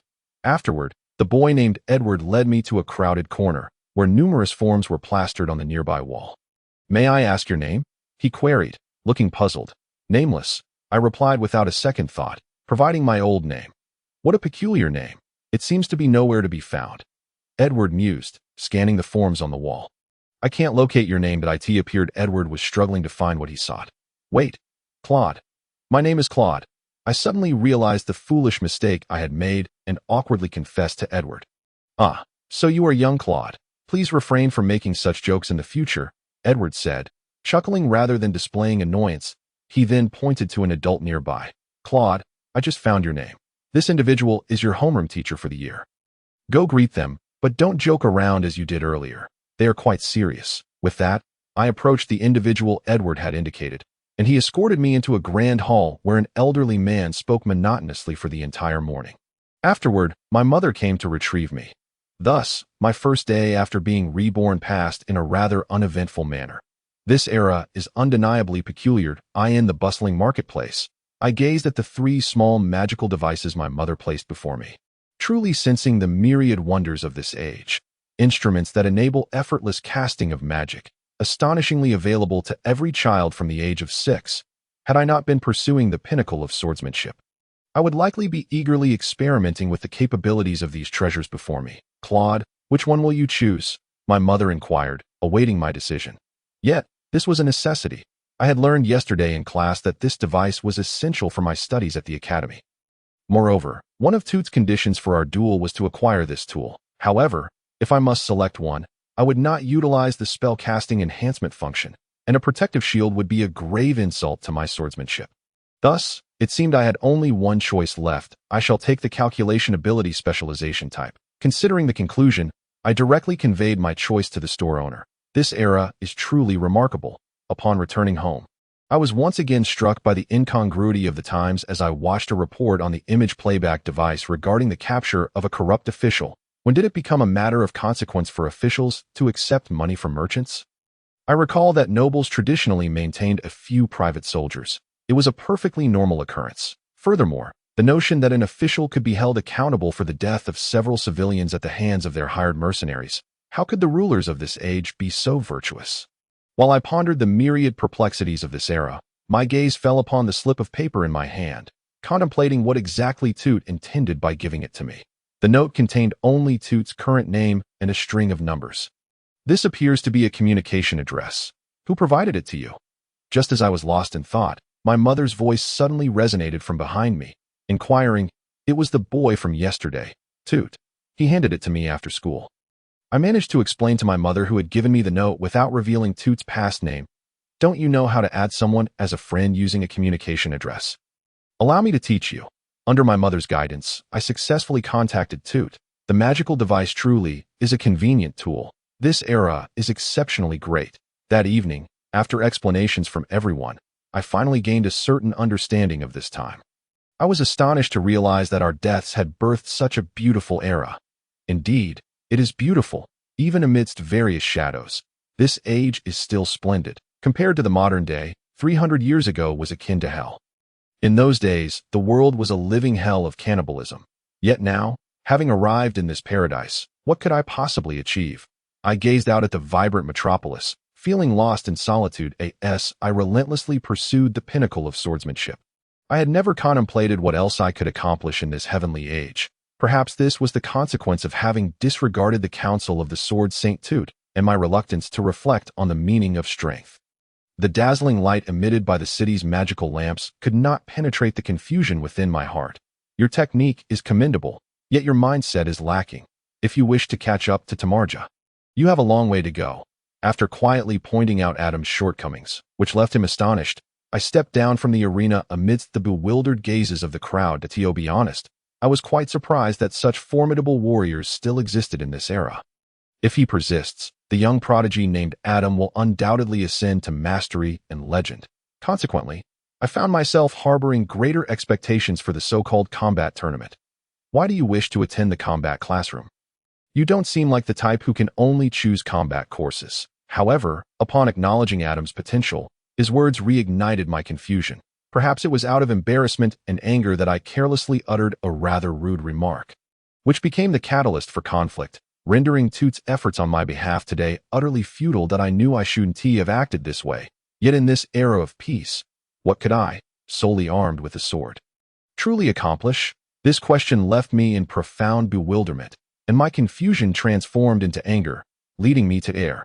Regardless of my actions, the answer to this question remained elusive, compelling me to seek refuge in a secluded corner where I practiced my swordplay in solitude. By focusing solely on my swordsmanship, I could forget all my troubles. Claude, your mother has come to pick you up. The voice of the combat instructor eased me from my intense practice. It was already dusk, and my mother had arrived after finishing work. I carefully placed my sword on the weapon rack. I followed her out of the academy, observing her cheerful wave. Mother, why did you agree to let me attend the combat classroom? I inquired, my head bowed as we walked home. Surely, her willingness for me to choose a seemingly futile extracurricular course stemmed from some consideration of her own. Perhaps her thoughts would help me find the answer to what I could accomplish in this age that seemingly required no sword. However, her response at that moment offered me no assistance. It not because you expressed a desire to learn combat? What's wrong? Are you regretting your choice because it's too arduous? Just so you know, I want to assist you in transferring to another course. You must take responsibility for your own choices. That it turned out she had merely acquiesced to my decision that it wasn't particularly arduous. But I remained uncertain about what I could do with my combat skills in the future. I sighed inwardly and then spoke to my mother. Silly child, what are you thinking? Listen carefully, there are no useless skills in this world. Only useless individuals. Studying combat pointless? If your father had known even a bit of combat, he wouldn't have been accidentally killed while passing by a murder scene. I want you to learn combat partly, so you can protect yourself. I've heard there's been a necromancer lurking in this area lately. At last, my mother's words provided me with the best answer, addressing both my queries regarding this era and the sword St. Toot's inquiries. To protect all those within the reach of this sword, that is what I can achieve in this age. The essence of strength lies not in harming others, but in existing as a sword to defend the weak. With this newfound understanding, I took my first step toward establishing my place in this era. The school gate on the first day of enrollment was as bustling as ever, and my cousin and I bid farewell to my aunt there. Please take good care of Eliza at school. Make sure she isn't bullied.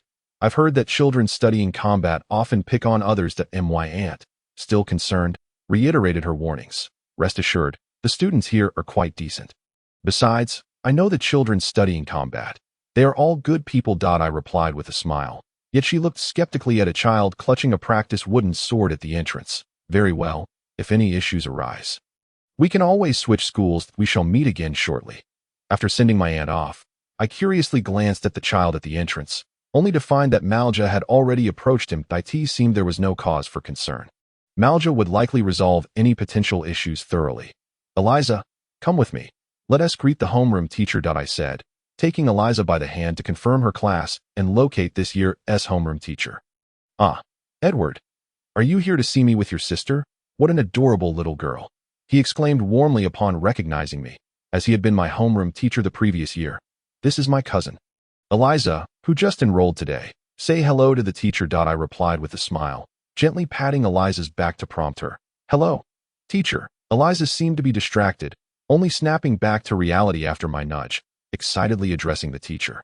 Given her demeanor, it was evident that she found the surroundings filled with novelty. Hello, Eliza. By the way, how are Adam and Malja doing now? After responding to Eliza, the teacher turned his curiosity toward me. Knowing their performance in the combat tournament would reflect on the school's reputation, they've grown stronger. This year's combat tournament will likely see them on the podium again. I stated plainly, providing the teacher with their capabilities in combat without embellishment. That's great, but you must also put forth effort. I believe you can achieve good results, just as in the combat tournament. Upon hearing this, the teacher nodded and offered me encouragement. Perhaps it was due to the fact that I had been eliminated in the second round of last year's combat tournament. Though the combat classroom had mentioned that reaching the second round on my first attempt was quite commendable, the school still deemed my ranking somewhat lacking, primarily because of the dazzling performances of Malga and Adam. Thank you, teacher. I shall continue to strive for improvement. I smiled gratefully at my teacher and planned to remind Eliza before heading to the classroom where I would be spending the year. If you need anything, feel free to find me in class 3A at AT. That moment, someone unexpectedly grasped my right hand. How can one ascertain who their homeroom teacher is? Turning around, I saw the boy who had clutched his sword tightly. Inquiring about my homeroom teacher, I then bid farewell to Eliza and confirmed the class of this student named Claude. To my astonishment, he was a classmate of Eliza. It seems Eliza's school life is bound to be quite vibrant. During these days each year, the shops selling uniforms and magical devices are teeming with people. New students' parents bustling to purchase uniforms and magical devices for their children is a perennial sight. Thus, my astute and foresight aunt decided to enlist my father's help to send me as a laborer to navigate through those shops and procure uniforms and magical devices for my cousin.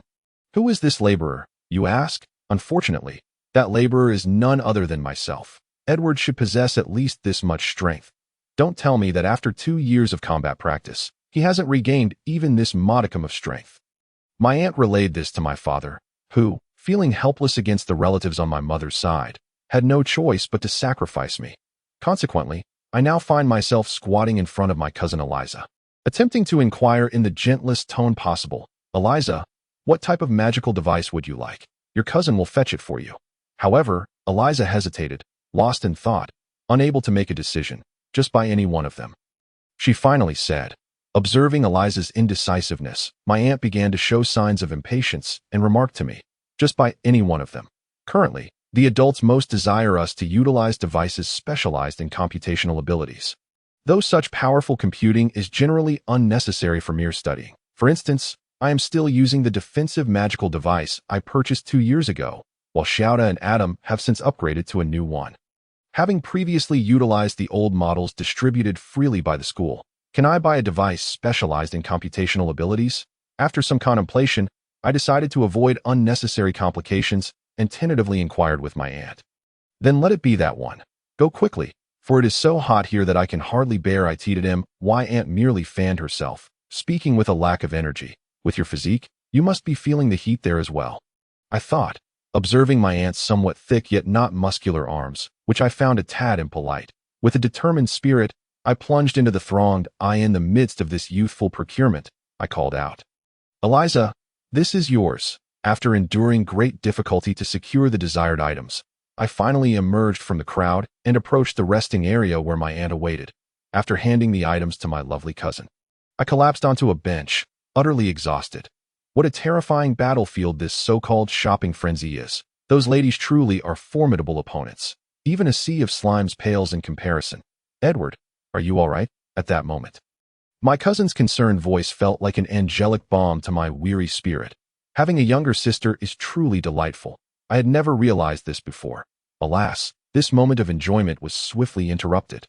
Rest assured, the rough boys studying combat aren't easily rattled. "Edward, stop playing dead." Indeed, it was my aunt, who holds a serious bias against combat training, that disrupted my cousin's tender attention. However, my energy had mostly returned, and I did not wish to cause my cousin further worry. That "I'm fine. Cousin, let us exchange contact information." I stood up, stretching my limbs to show that I was indeed unscathed, and took out my magical device to operate it. My cousin also retrieved her magical device from her bag. Fumbling with the buttons on it, everything set? The driver has arrived to take us. Let us hurry." After we exchanged contact information, my aunt urged us with impatience. The Education Department's regulations concerning school curriculum are as follows. Mornings are reserved for theoretical courses, language, history, and the fundamentals of magical studies, while afternoons are dedicated to extracurricular activities, with each student required to study at least one subject and provide the school with concrete proof. Generally, the school offers a selection of common extracurricular courses for students to choose from. However, some less conventional or advanced courses require students or parents to seek out instructors independently. For instance, I studied management in my first year and have been learning about medical holy light since last year. I recount all this merely to explain why, on the first afternoon of the school year, I found myself seated in the center of my room, continuously channeling holy light into a training dummy. Remember, control the output of holy light steadily and gently. The patient cannot withstand excessive force. Hearing the teacher's reminder, I immediately moderated the intensity of my holy light. Focus your strength on the areas in need. Your holy light is meant to heal the patient, not to be squandered. Do you recall today's training content? The teacher pointed to the illusory window hovering near the dummy, which displayed the words liver rupture. I meticulously controlled the output of holy light, applying the healing spell to the liver area of the training dummy. That's quite good now, but the 2 mistakes I just made could have cost a patient's life. Next time, I must concentrate fully from the outset, complete the simulated training objectives, and then take a break, the teacher remarked before exiting the living room. I silently completed the training set by the teacher for the medical training dummy and, as I left the living room, recalled Adam's earlier topic, prompting me to curiously inquire with the teacher. Teacher, do you know about the legend of the necromancer who wanders this street? Upon hearing this question, the teacher's expression turned peculiar as he asked me, I know a bit, but why do you ask? Do you hope I might purify those detestable necromancers like an ancient paladin? Realizing I had spoken out of turn, I felt compelled to awkwardly continue under the teacher's serious gaze that I was merely curious, as I often see phrases like holy light and death cannot coexist in the shadows. Perhaps my answer reflected the general perspective of most people. For the teacher sighed softly before responding, if you intend to pursue this path, upon entering the medical academy, you will encounter quite a number of necromancers among your roommates and classmates, as well as many alchemists specializing in the creation of artificial organs and pharmacology. My best friend is a necromancer. Do you think I would be a paladin shouting holy light and death cannot coexist? Upon hearing the teacher's response, I curiously asked, then why did the knights of the church hunt necromancers in the past? The teacher's expression grew serious upon hearing this question, and with a sorrowful gaze, he replied, because most necromancers at that time were unscrupulous. They were cruel, violent, devoid of humanity, and lacked principles, resorting to any means necessary for power. Moreover, necromancy can often take shortcuts by utilizing a significant number of living sacrifices, which made their danger surpass the church's threshold of tolerance. The necromancer you refer to could be considered a kind soul compared to his predecessors. Yet if a powerful individual lacks principles and resorts to any means, their threat is hardly less than that of a necromancer. Conversely, a principled necromancer could contribute far more than a paladin. You are still young.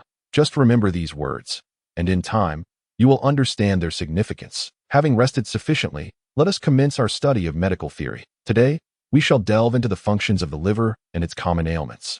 My journey of healing and saving lives remains a long and arduous one. By the way, are you aware of the recent urban legends that have been gaining traction? After enduring the principal's biannual droning at the morning assembly on the first day of school, I returned to the shop, only to find the new staff member incessantly chattering about urban myths that it was utterly exasperating. Witnessing her relentless prattle, I experienced an unusual surge of irritation. The primary source of my vexation stemmed from the fact that other staff and customers were captivated by her topics of conversation. While the food at the serving station awaited delivery to our patrons, it was lunchtime. For heaven's sake, what were they thinking, keeping a throng of customers waiting? If they did not leave, new patrons would not come in. Would they? Yet, having finally recruited a new staff member, I truly wished to avoid driving her away with my harsh words. Any thoughts she wished to share could surely wait until our break.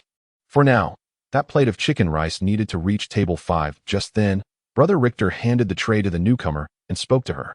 Thank you, Brother Richter. I was on the verge of losing my mind. I replied gratefully. Little one, please deliver this baked pork chop rice to table 8. I cast a thankful glance towards Brother Richter. He pointed out a plate of baked pork chop rice sitting at the serving station and said, Here you go. All right, I shall attend to it immediately. I carefully wrapped my hand in a towel, gingerly placed the dish on the tray, and swiftly delivered it to the customer's table. Once the loquacious new staff member fell into her work rhythm. Today's lunch shift became markedly more manageable. During the lunch rush, I felt utterly exhausted. I had not anticipated that working here would be so taxing that it felt as though my muscles would soon rebel against me. After the lunch hour had passed, the new staff member slumped in our usual break corner, complaining to Brother Richter. Girls should have a bit of muscle to appear attractive.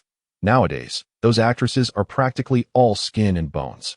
I certainly do not share that peculiar fascination with necromancers. Upon hearing the term necromancer, the new staff member's eyes sparkled with interest, and she began to regale us with tales. Did you know there is a notorious necromancer lurking in this street? Here we go again. The new staff member's urban legend dissemination was about to commence. However, once I had a moment to spare, my curiosity was piqued. Thus, I inquired, Sister, ISNT it said that necromancers have faded into obscurity due to the limited assistance provided by magical conduits. Upon hearing my question, her eyes gleamed with excitement as she launched into an elaborate explanation. You may call me Yelena. Tio returned to the topic. The reason necromancers are said to have diminished efficacy with magical conduits is that many necromancers primarily rely on summoning and controlling undead beings as their main combat methods. Although curses and death spells do benefit from magical conduits, moreover, summoning undead beings is hardly a futile spell. An unyielding skeleton worker, capable of laboring tirelessly for 24 hours without remuneration, is precisely the ideal employee every factory owner desires. This notion carried a hint of plausibility. As I mulled over this, Yelena's narrative took a darker turn. Moreover, it is said that the dreadful necromancer now roaming the streets was employed by a certain factory that treats its workers as mere magical energy pools, draining all their power until they perish, only to be reanimated as skeletons and forced to work indefinitely. However, a secret cannot remain concealed forever, and eventually, no one dared to work at that factory. As Yelena's story grew increasingly captivating, Brother Richter interrupted our conversation. Let us pause here for today. Your lunch is served. After you've eaten, make sure to rest well. The evening shift will be just as bustling. The day between the start of the school year and the commencement of official classes is a busy one for the new first-year students. Yet for those already enrolled, it is a day of tedium. With the school reopening tomorrow, one cannot indulge in carefree play. Yet, with classes absent, there is little to occupy one's time. Moreover, the pastimes typically utilized to pass the time were likely exhausted during the summer break, rendering this already dull period even more monotonous. Initially, I had planned to assist at the shop while idling away the hours, but alas, with ample staff present today, my father insisted I return home to rest. Having completed my daily training and physical conditioning, I pondered what else there was to do. In my cluttered room, strewn with training equipment and comic books, I lay on my bed in despair. Tidying up could wait. I lacked the motivation to preview the upcoming lessons. Did you know there is a notorious necromancer lurking in this street? At that moment, I recalled Yelena's topic from the previous day, and my interest was rekindled. I decided to search online for information about the necromancer. Upon resolving to investigate the matter, I promptly retrieved my personal magical conduit and began my search, quickly uncovering details regarding necromancers. Entry title: Necromancer category. Classical mage branch text. A mage who draws power from the essence of death, wielding control over mortality. The spells employed are characterized by the use of corpses as materials. The spell types predominantly involve spirit summoning, corpse manipulation, creation of undead beings, biological organization application spells, and death curses. Typical spells: spirit communication, skeleton and zombie summoning, black knight creation, bone and blood-derived spells, instant death curse, weakening curse, etc. Related entries: Modern necromancer. After reviewing the information, I began to organize the details I had gathered. It appears that the primary characteristic of necromancers lies in their summoning spells. However, those curses seem quite formidable as well. If a necromancer is indeed wandering the streets, caution is warranted. Now, let me search for recent urban legends concerning necromancers. I then investigated the latest rumors regarding necromancers online and discovered 3 pertinent urban legends. 1. The necromancer's sweatshop. 2. The female ghost haunting a certain restroom in our school. 3. The undead legion in the sewers. The first legend I had already heard from Yelena yesterday. The second legend tells of a necromancer who suffered a tragic romance, leading to a fateful separation from their beloved. When attempting to summon their lover's spirit, an unfortunate mishap transformed the soul into a bound spirit. The third legend suggests that the sewers are an excellent hiding place, making it likely that the necromancer has concealed their legion there, similar to the slime ocean incident from 2 years ago. Upon reading this, I finally discerned that these so-called urban legends were rather dubious. Considering I had personally experienced the slime ocean incident, I can assert with certainty that unless some undiscovered passage were to emerge, nothing could be hidden there. Nonetheless, as a topic of conversation, it proved quite engaging. However, my father would be returning soon, so I hastily set to tidying my room. On the first day of formal classes, teachers invariably only introduce the year's curriculum, a topic only earnestly attended to by those students who take their studies seriously. This rendered the day's lessons particularly tedious. I could scarcely fathom how Edward and Littletay could manage to remain focused in such a dreary class. As the long-awaited bell rang. Signaling the end of the morning's monotonous foundational courses, the students in the classroom sprang to life, forming small groups to arrange lunch plans. Before long, only a handful of individuals remained in the classroom. Adam, may I invite one more person to join us? My cousin inquired. My newly enrolled sister is unfamiliar with the school environment, and I wish to show her around. Just as I was approaching Edward and little Tay to head to the cafeteria for lunch, Edward awkwardly asked, "Is it all right if I bring a newcomer along?" At that moment, little Tay also looked at me with a rather peculiar expression and asked, "Adam, can I bring a new student to lunch too?" However, rather than focusing on the new student little Tay wished to accompany, I was more concerned about little Tay's current state. "Little Tay, what's wrong? Do you have a stomachache?" I asked. Noticing his odd expression, in response to my inquiry, little Tay merely waved his hand dismissively, signaling that he was fine. Then he inquired of Edward, "It's nothing, just a bit weary. Edward, which class is your cousin in? Let us go fetch her." After reflecting for a moment, Edward replied to little Tay. "1B. Who are you looking for? Malga?" At that moment, little T's expression momentarily grew peculiar, but she quickly regained her composure and addressed us. "Also 1B, let us hurry over." How strange. Little Tay is acting exceptionally odd today, I thought to myself, exchanging glances with Edward, who bore a similarly questioning look. However, upon meeting the person little Tay had invited to join us for lunch, I finally comprehended the root cause of her strange demeanor. Although their appearance was relatively normal, it was their expressionless face and the distinctly aloof aura that was truly the source of discomfort. Was he mentally unwell? Not at all. His eyes were bright, and his posture was upright. This was certainly not the stance of someone lacking vitality. Aside from little Tay, the others regarded Claude, who was munching on a hard rye bread, with bewildered expressions, yet he remained oblivious to our gazes, quietly gnawing at his bread. "This one do. I must shatter this eerie silence. Hey, Claude, what extracurricular activities did you choose for the afternoon?" At that moment, Claude's already bright eyes seemed to shimmer even more as he succinctly replied, "Combat training." What a man of few words. Nevertheless, at least I had opened the dialogue. "Go for it, Adam." After a moment of self-encouragement, I forced a stiff smile and said to Claude, "I see, little Tay and I are both in the combat training class, so we will be classmates this afternoon."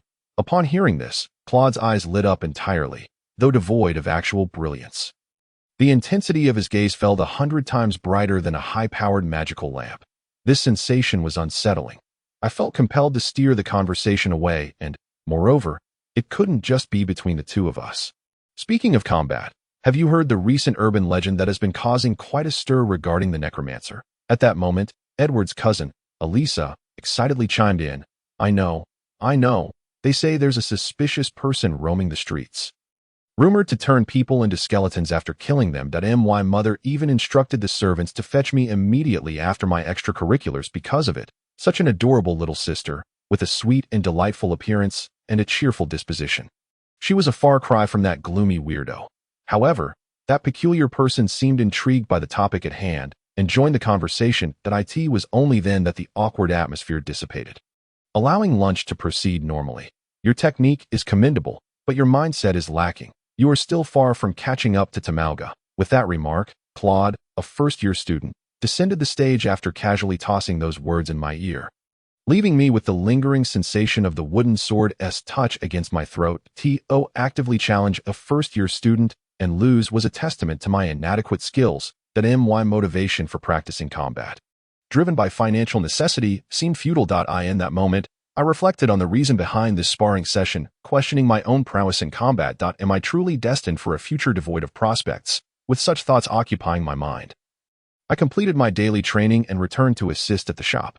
"Hey, watch out, the soup is spilling." Upon hearing Richter's urgent call, I snapped back to reality, only to find that half of the soup in the tray I was holding had already spilled. "I am terribly sorry. This child is just a bit fatigued. I'll get another bowl of soup right away. Boss, I have some matters to attend to tonight and would like to leave early. If that's all right, the little one as well." After noticing my distracted demeanor, Richter first apologized to the customers and then turned to my father. After receiving my father's consent, Richter led me to a secluded little park where he usually privately trained me in combat. He seated himself on a bench and asked, "Speak up. What happened today?"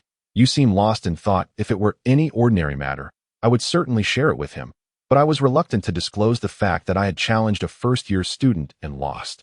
How could I possibly admit that to Richter, who had taught me so much in combat? I felt as though I had betrayed his efforts. Well, our Adam actually cares about his pride. Huh? Malga has already informed me. Oh no, I completely forgot to mention this to little Tay. Don't tell Richter about this that I'm sorry. Unable to meet Richter's gaze, I lowered my head as I spoke. Do you recognize where you went wrong? Upon hearing my apology, Richter remained silent for a moment before asking me sternly, one should never take advantage of the weak, and one must not underestimate an opponent. Realizing the gravity of the situation, I understood that Richter was indeed upset, so I obediently accepted my mistake. Moreover, one should not allow a single victory or defeat to affect their mindset, nor should one let their emotions interfere with their work. Life consists of far more than just one victory or defeat. Well, as long as you recognize your error, remember not to repeat it in the future. Surprisingly, Richter did not subject me to a severe reprimand. Instead, he sighed and told me to let it go. So, you're not going to scold me. Though I felt it was inappropriate to seek punishment so openly, I couldn't help but ask him. However, Richter merely offered me some words of comfort, and then his eyes brightened with excitement as he said, as long as you recognize your mistakes and are willing to improve, that's what matters. However, since you lost to a first-year student, I will be intensifying your private training starting tomorrow. This indicates that your combat training requires further enhancement. Additionally, I must thoroughly understand how you lost, beginning with the reasons behind your sparring. Observing Richter's newfound enthusiasm, I sensed that my journey in combat would still be fraught with challenges and incredibly long. Thanks to Pharaoh's assistance in finding affordable ingredients and the notoriety stemming from Adam and Tut's collaboration in defeating Tyrant, our shop finally had some spare funds to hire a few part-time workers. However, after meeting several eager young individuals wishing to work, my utterly perplexed boss promptly delegated the responsibility to me.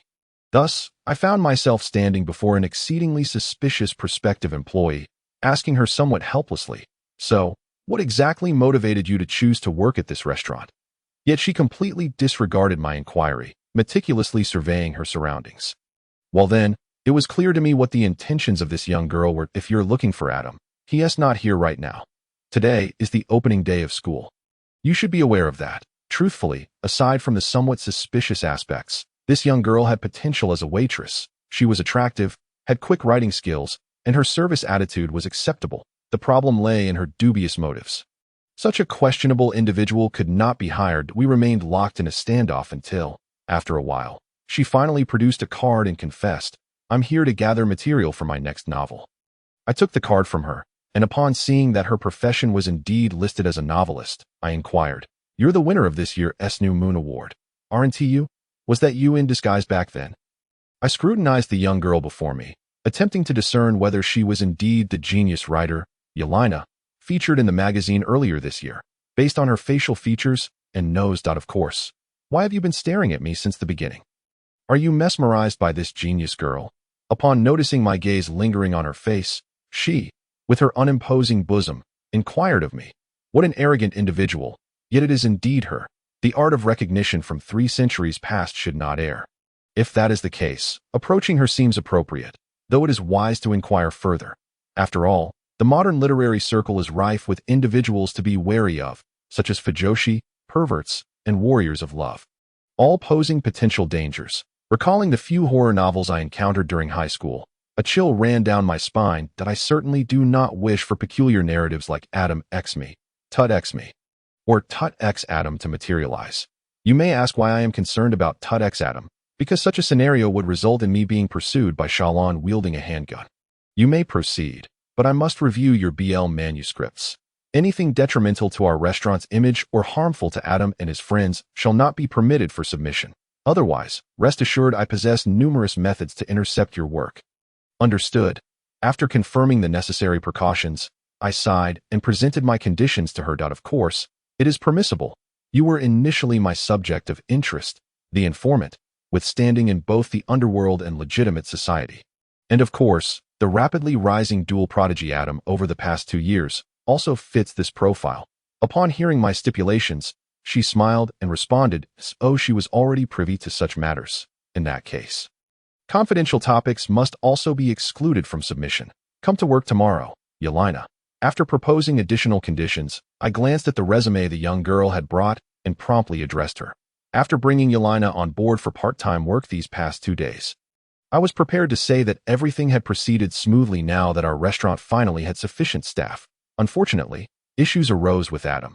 Today marked the 4th instance of him spilling things.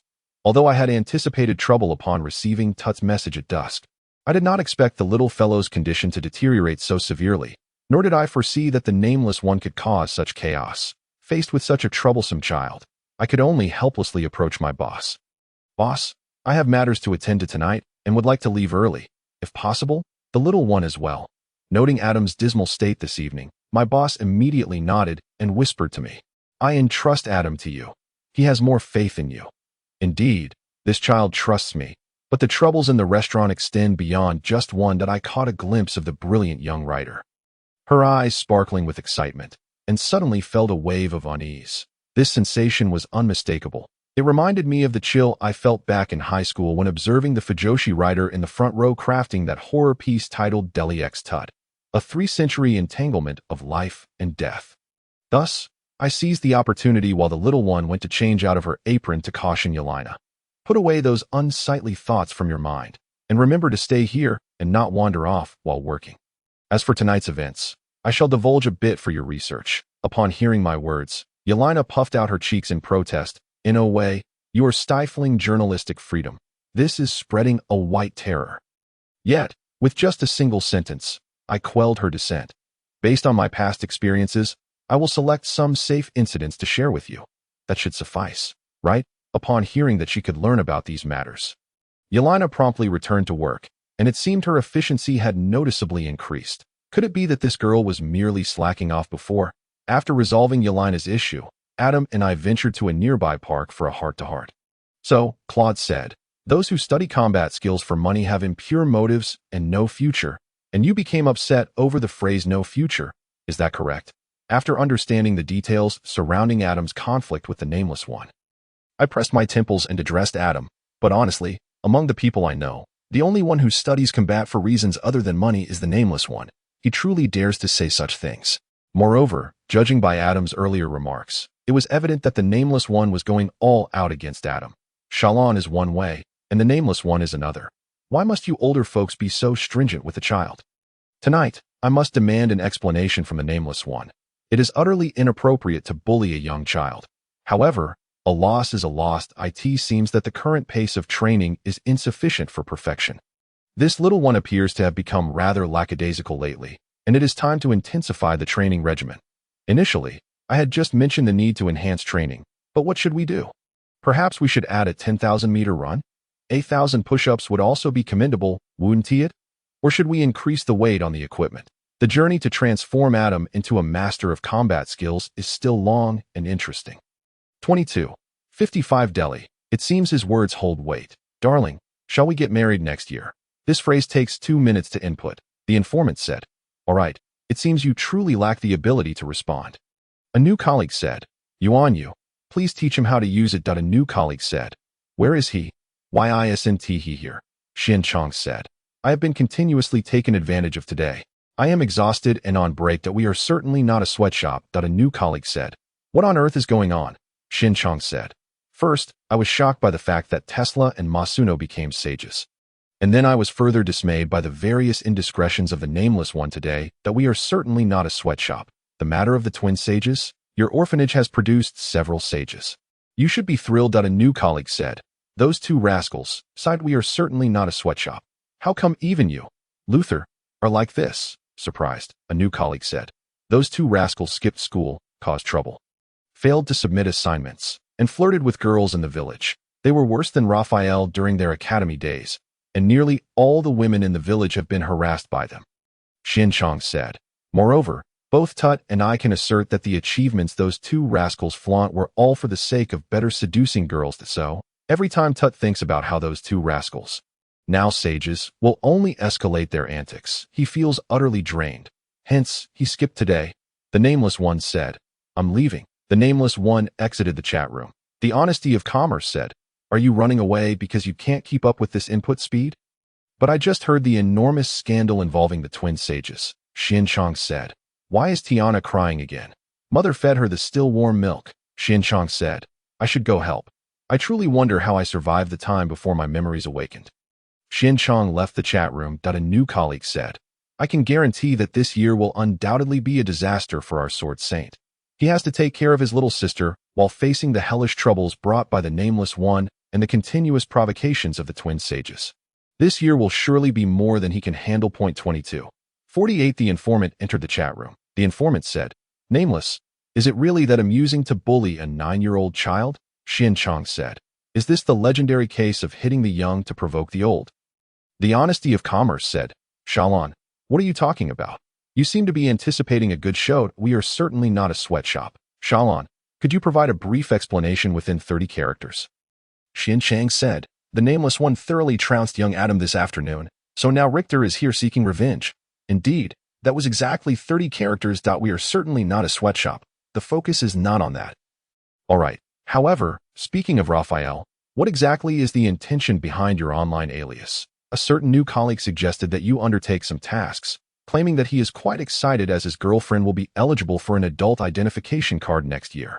Another new colleague remarked that the students have taken to calling this new professor the dangerous Lilicon. The informant interjected, saying, I declare that you all have veered off topic long enough. Is there anyone named who continues to hide? I know you are here, the informant insisted. Respond quickly, respond quickly. If you possess the ability to dominate others, surely you can manage to reply, the unnamed individual admitted. That was my fault. I spoke too excessively today. The informant pressed, Then why did it take you so long to respond? Xuanqi interjected, Everyone, let us refrain from speaking for now and observe when the unnamed one will reply. The current time is 22:53. The unnamed individual explained, I am not very adept at using this personal magic device. The honest trader remarked, Regardless of which location we are to visit, the off-campus tour invariably commences with all the visiting students crowding together for roll call and safety instructions. And this occasion is no exception. Little Tay, don't doze off. The teacher is watching you. Adam, standing beside me, whispered, gently shaking my arm in an attempt to rouse me. Meanwhile, Edward, standing on the other side, appeared somewhat helpless as he retrieved his personal magic device.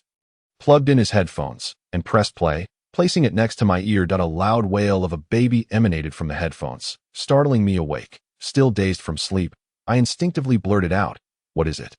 Tiana, are you hungry, or do you need a diaper change? Noticing my reaction, the teacher's expression turned complex as he addressed me. Classmate Liast, I recognize that you are quite fatigued, but could you please remain alert during the tour? This year's homeroom teacher is fortunate to have just welcomed a child. Let us strive for mutual understanding. Yet, the homeroom teacher paid no heed to my grateful gaze and continued with the safety instructions. This tour is of a personal magic device production factory. Everyone must follow the guide closely and not wander off. The guide will explain everything you see, and if you have any questions, please wait until the guide has finished speaking to inquire. Additionally, the principal has specifically requested that we remind you not to utter any disrespectful phrases, particularly the terms sweatshop, necromancer, and skeleton worker, which are absolutely forbidden. Do you all understand? It seems that recent rumors of necromancers colluding with factories have caused considerable distress among the factory owners. Over the past 2 months, we have been astonished that Tana has not used her online alias to complain about financial troubles or criticize her factory manager. Shortly after the teacher's admonitions, the staff member responsible for guiding us arrived, and to my surprise, it was Tana who would be leading our class today. Hello everyone, I am Tyad, your host for today. You can call me Little Ta. Please follow me now. Tana, oblivious to my presence among the crowd, addressed us in a routine manner that I chose not to reveal my identity to her, instead trailing along with the group. Examining the various items in the factory and pondering their purposes, Tana diligently explained the functions of the various items in the factory, including the magical devices for producing parts, the workers assembling the components, and the conveyor belt that interconnected the entire production process, what Raphael referred to as the most diabolical invention of the production system. Yet, I must concede that this method of production is indeed highly efficient. I finally comprehend how the overwhelming quantity of magical cannons was produced as the tour was drawing to a close. Adam nearly caused a significant issue. This is so boring. I expected to see a whole bunch of, fortunately. I was quick enough to cover Adam's mouth with my hand. Otherwise, it would have led to considerable trouble. After all, the purpose of this factory tour was to clarify the rampant rumors that had been circulating. I cast an awkward glance at the teacher, and this time it was I who received a grateful look from him. It appears that life is challenging for everyone these days. I sat on the floor of my room alongside Shalon, watching the unnamed one, who was focused on typing on his magic device while calculating the time using a stopwatch. We have classes most days. We could only assist the unnamed one with his adaptation training on weekends. Therefore, it has become customary for us to gather at one of our homes for training. The first task at hand is to teach the unnamed one to type proficiently on the magic device. As I know, he usually takes over 3 hours to complete his assignments. All right, how much time has elapsed? After approximately 5 minutes, the unnamed one set down the device and nervously inquired. This passage was typed in 4 minutes and 20 seconds. With this proficiency, you should have no issues with assignments or chatting in the chat room. I glanced at the stopwatch and nodded at the unnamed one. It seems that we have finally managed to train him. I had previously thought it would take him years to integrate into society. Perhaps we had underestimated him. He merely lacked the inclination to speak. Observing the relieved smile on the unnamed one's face, Shalon and I exchanged glances, deciding to take him to experience the local amenities, a plan we had made earlier. Operation Successful Integration into Society Part 2. After our silent exchange, Shalon promptly invited the unnamed one. You have mastered most of the essential skills needed for living here. How about we take you to explore some of the local facilities, starting with the supermarket? The unnamed one excitedly nodded. And the three of us informed my mother that we were going to the supermarket to buy snacks before stepping out of the house. Youngsters in motion. Wow, what a bargain. This is beef. Upon entering the supermarket, the unnamed one was initially taken aback by the price levels of this era. How should I put it? I've heard that every old friend I know shares a similar sentiment upon their first visit to a supermarket. After all, the productivity of this era has been enhanced to a rather frightening level. But isn't there beef available at home often? Did you not notice this? At that moment, Shalon recalled a previous visit to the unnamed one's home when she saw his mother preparing potato stew with beef and curiously inquired. Well, in the past, Doree provided me with an explanation for such matters that I assumed my mother worked diligently to earn money. Indeed, that aligns perfectly with what Doree said. If one were to apply old-fashioned reasoning to contemporary issues, it would inevitably lead to humorous misunderstandings. After all, such situations were commonplace in the past, where frugality was essential to ensure that the male members of the family were well-fed and clothed, enabling them to work and train in combat. If fortune smiled upon them, they might even secure a position in the city defense or as a high-ranking mercenary, alleviating their families from future worries about sustenance. With that thought, I couldn't help but smile as I patted the unnamed one on the shoulder and pointed towards the snack aisle, saying to the others, "Let us go buy some snacks and then return for a good rest." Shalon, is there anything you wish to purchase as well? We then proceeded to the snack aisle, laughing just like ordinary children of this era. This is so boring. On the day the unnamed one participated in the off-campus tour, Adam was incessantly shouting in the combat training room. Despite having previously clashed with him, he now complained of boredom in the absence of the unnamed one. If you're so bored, why not spar with me? Lately, you've only been practicing with the unnamed one. If you train with the same opponent for too long, your combat techniques may become too routine and lack flexibility, resulting in a decline in your abilities. Observing Adam as he transformed into this state, I found myself helplessly addressing him. Ever since he was defeated by No Name that day, he had been persistently clinging to No Name in the combat training room, insisting on practicing together. Although Adam had yet to achieve a victory, he continued to challenge himself with the relentless spirit of a comic book protagonist, seemingly oblivious to the notion of failure. In this ongoing cycle of being both the victor and the vanquished, a peculiar camaraderie blossomed between the two. To bring it on. Upon hearing my request for a spar, Adam immediately perked up, his spirits soaring as he recklessly proclaimed. Truth be told, I hadn't practiced with Adam in quite some time, and I thought it might be beneficial to test the results of Delir's special training by slightly increasing the intensity. We approached our instructor, who swiftly approved our sparring session. Ding! After the instructor rang the bell to signal the match, I raised my hand and executed a swift thrust aimed directly at Adam's chest. While it wasn't the pinnacle of the thrusting sword technique like Shuai, it was still a formidable attack. Within the foundational sword techniques, the thrust itself is the fastest and most perilous maneuver. Let's see just how far Adam has progressed. Huh. Adam merely swept his axe horizontally, deflecting my thrust aimed at his longsword. Such force. The sword nearly slipped from my grasp. This counterattack is coming. Boom. The wooden axe collided with the ground, producing a thunderous roar. I managed to retreat 3 steps, narrowly avoiding Adam's diagonal slash meant for a counterattack, and quickly regained my composure, finding myself cornered at the edge of the arena that I had estimated that it would take Adam another 3 months to reach the level where he would require the use of the full moon and new moon techniques. Yet his progress had accelerated so swiftly. Could it be that No Name's presence has ignited his fighting spirit? Crack. I parried Adam's descending strike to the left, and as the axe fell, my longsword immediately followed suit, slicing toward Adam with its blunt tip poised to make contact with his abdomen. Seeing my blade approach, Adam promptly abandoned his offensive, stepping back to evade the strike and preparing to regroup for another assault. Not a chance. Crack, crack, crack, crack. A flurry of rapid slashes rained down upon Adam's form. Yet unfortunately, his reflexes were sharp, successfully blocking the swift cuts of the new moon technique. The echo of our wooden weapons clashing resounded like popping beans. Wait, I surrender. Exhausted from the relentless defense, Adam seized the opportunity to escape the onslaught of new moon attacks. Panting heavily as he addressed me, I can't withstand those rapid slashes. I concede, little Tay. How did you manage to keep that up your sleeve? That initial counterattack was truly impressive. Had it not been for that strike, I wouldn't have been so overwhelmed by your swift cuts. Hearing Adam's complaint, I awkwardly scratched my head and replied, that was inspired by Claude's exceptionally fluid swordsmanship. After all, combat techniques necessitate constant learning from others to improve. Thus, we approached the final day of normal school hours in the combat training room. This Sunday, I would assist in caring for Tiana and instruct the maid Maria on some childcare techniques. Currently, the maid was out procuring ingredients for lunch, so I found myself at home with Shalon, cradling Tiana while leisurely watching the projection device.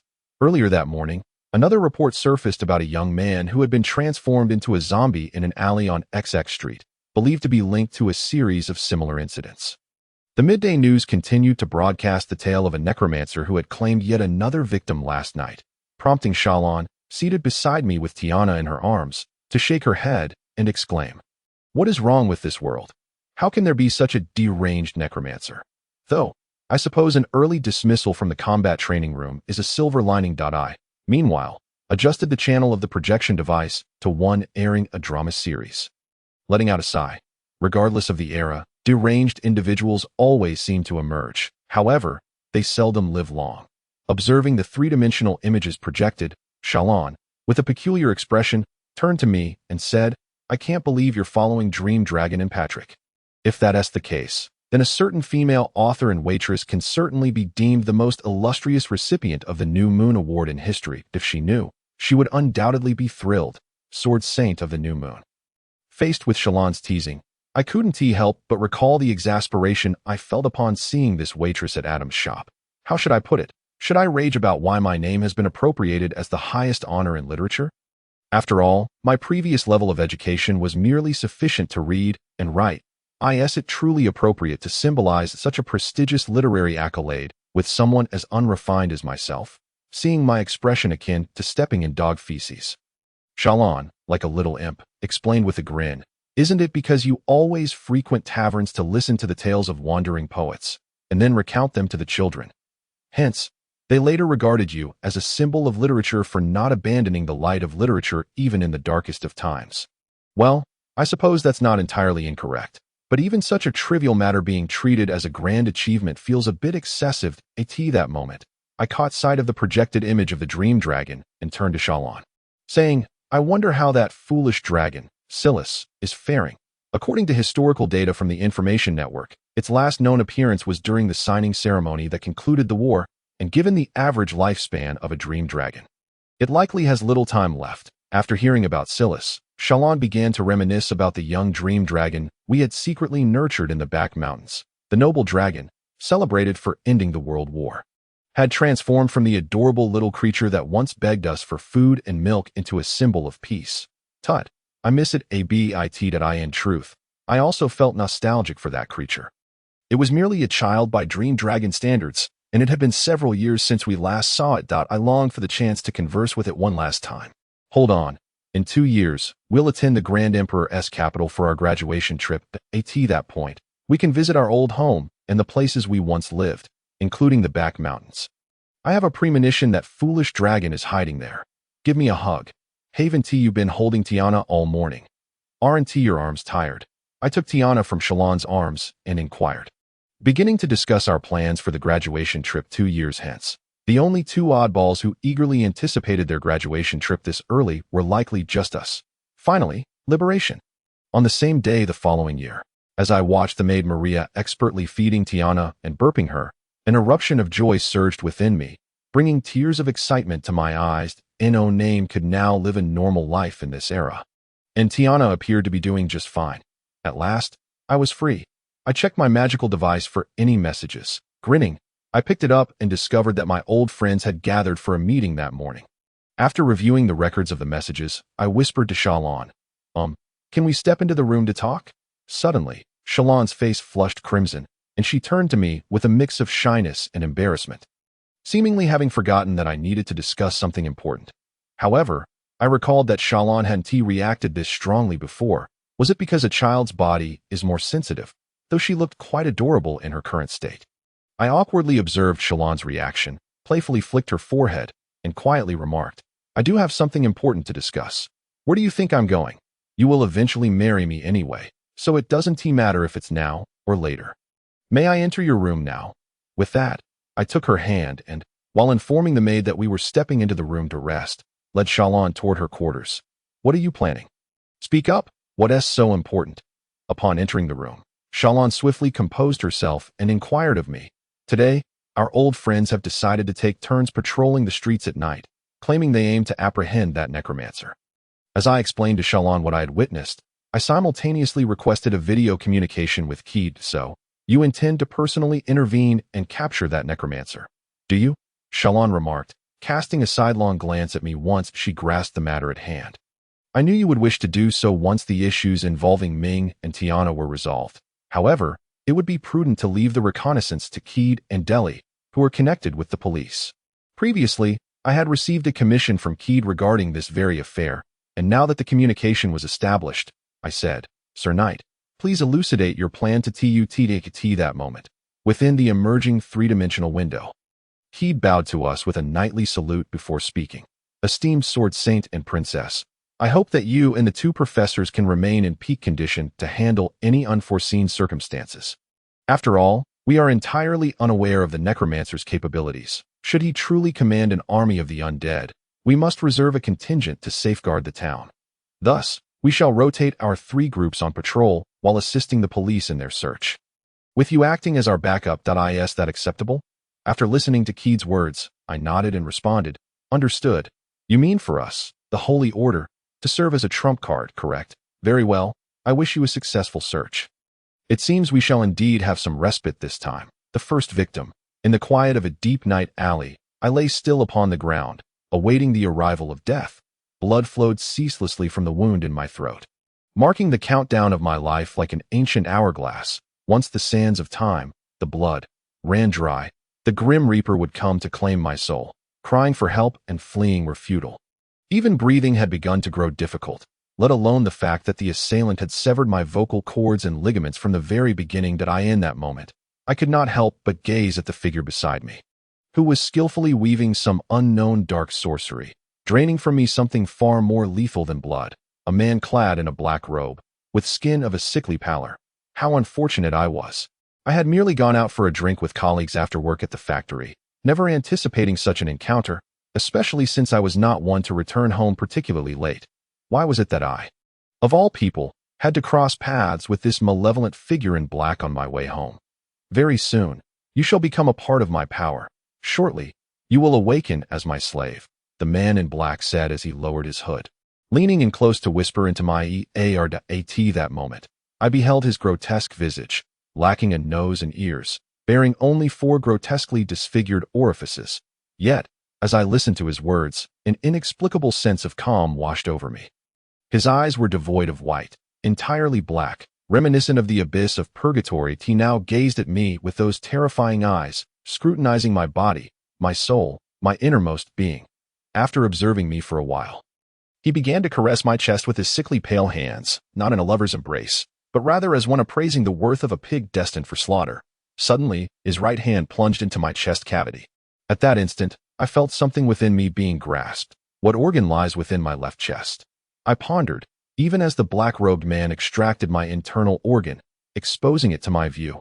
My heart, just as I felt a fleeting joy at recalling knowledge long returned to my mentor. The man tightened his grip on my heart, and an ominous black mist emanated from his hand, sending a chill coursing through my being. To my astonishment, I witnessed my heart gradually cease its rhythmic beating. Yet my consciousness remained alert. It was then that I realized the true identity of my assailant. He was indeed the necromancer everyone spoke of. Surely, I had already begun to transform into a zombie. Almost complete.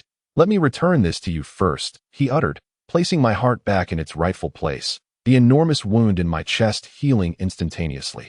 Rest easy now, dear stranger, for this is farewell.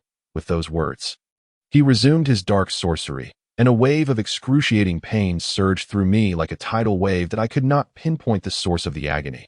I only knew that it was this pain that robbed me of consciousness. Who goes there? This was the last phrase I would ever hear. The stillness of the late-night streets always evokes a twinge of anxiety, especially in this era, where the towering edifices constructed of rapid-drying alchemical materials amplify the oppressive weight of the night.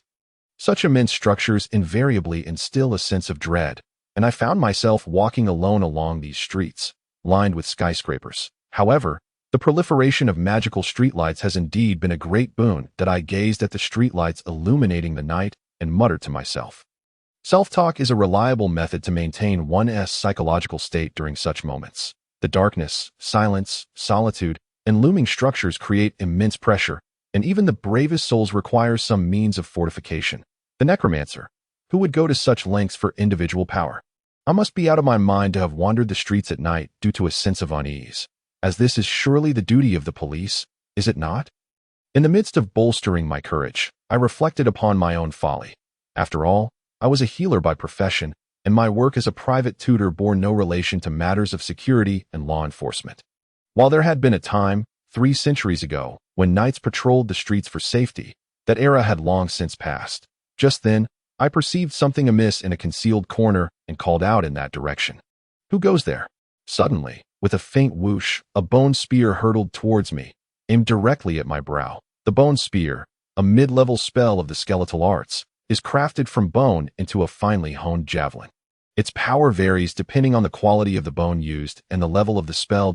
In extreme cases, it can rival the potency of an epic forbidden incantation.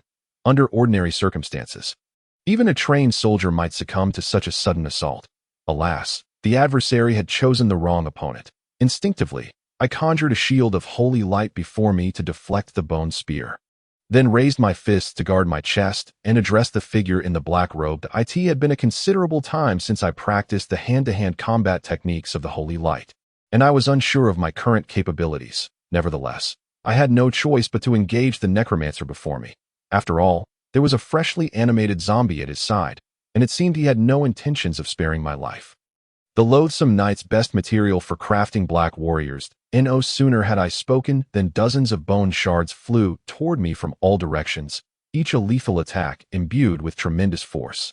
While the military-grade models remained uncertain, civilian defensive magical devices would undoubtedly prove insufficient against such sharp, penetrating assaults. That I must admit, though the black-robed man was a modern individual, he would undoubtedly be considered a formidable figure even 3 centuries ago. His skill in magical combat sufficient to establish his prowess.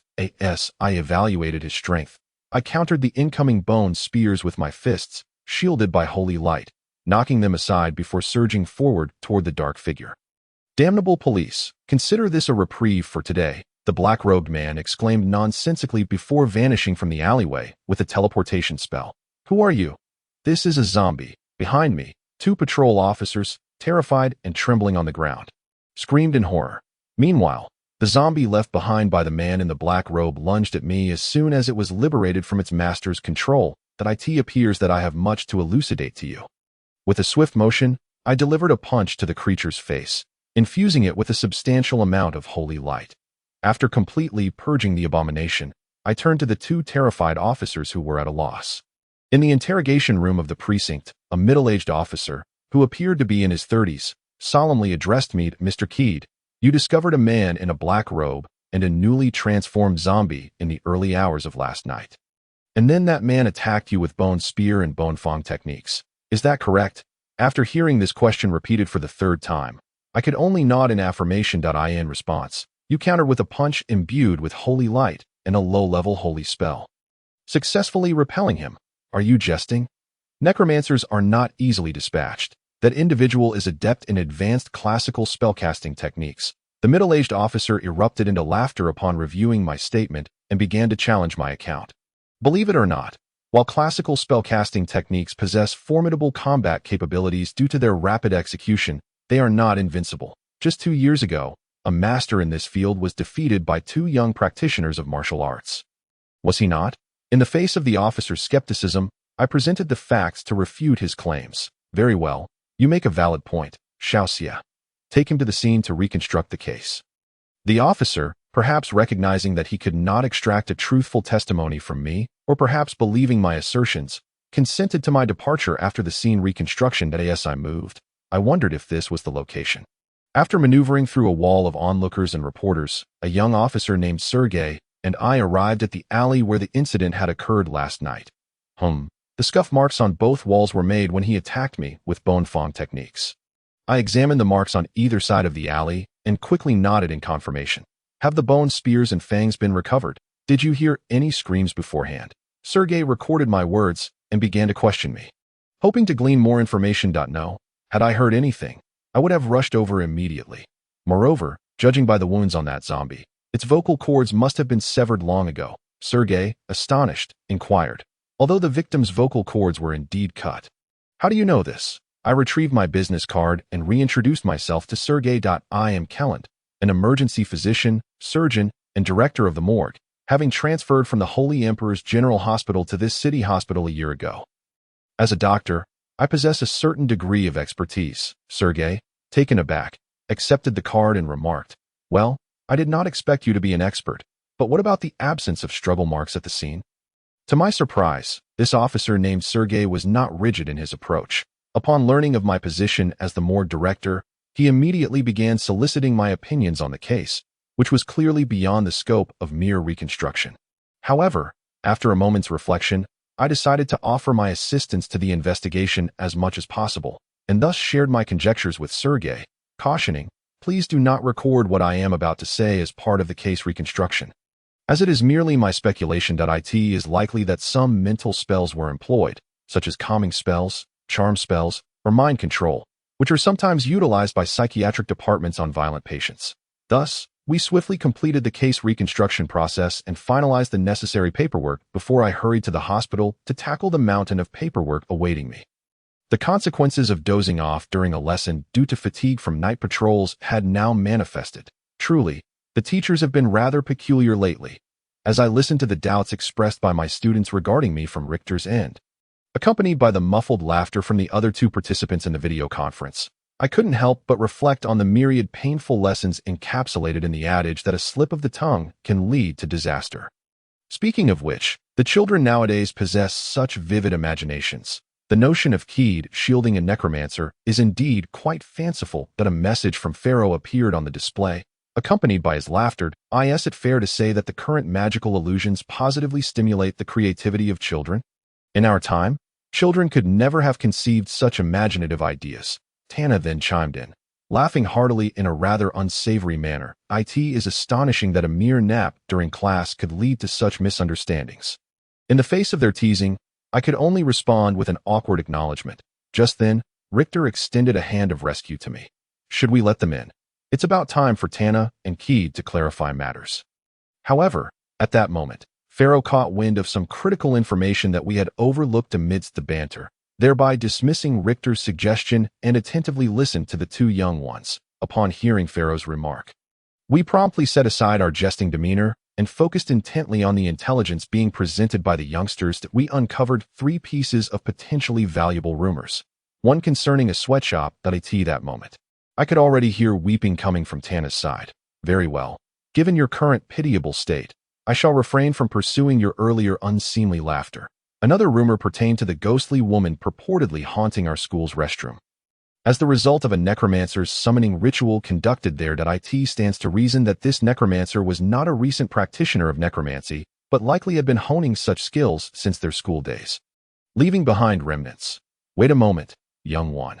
That piece of information is indeed quite useful. The necromancer in question appears to be of a caliber comparable to ancient high sorcerers, suggesting that they must have begun their clandestine studies during their school years.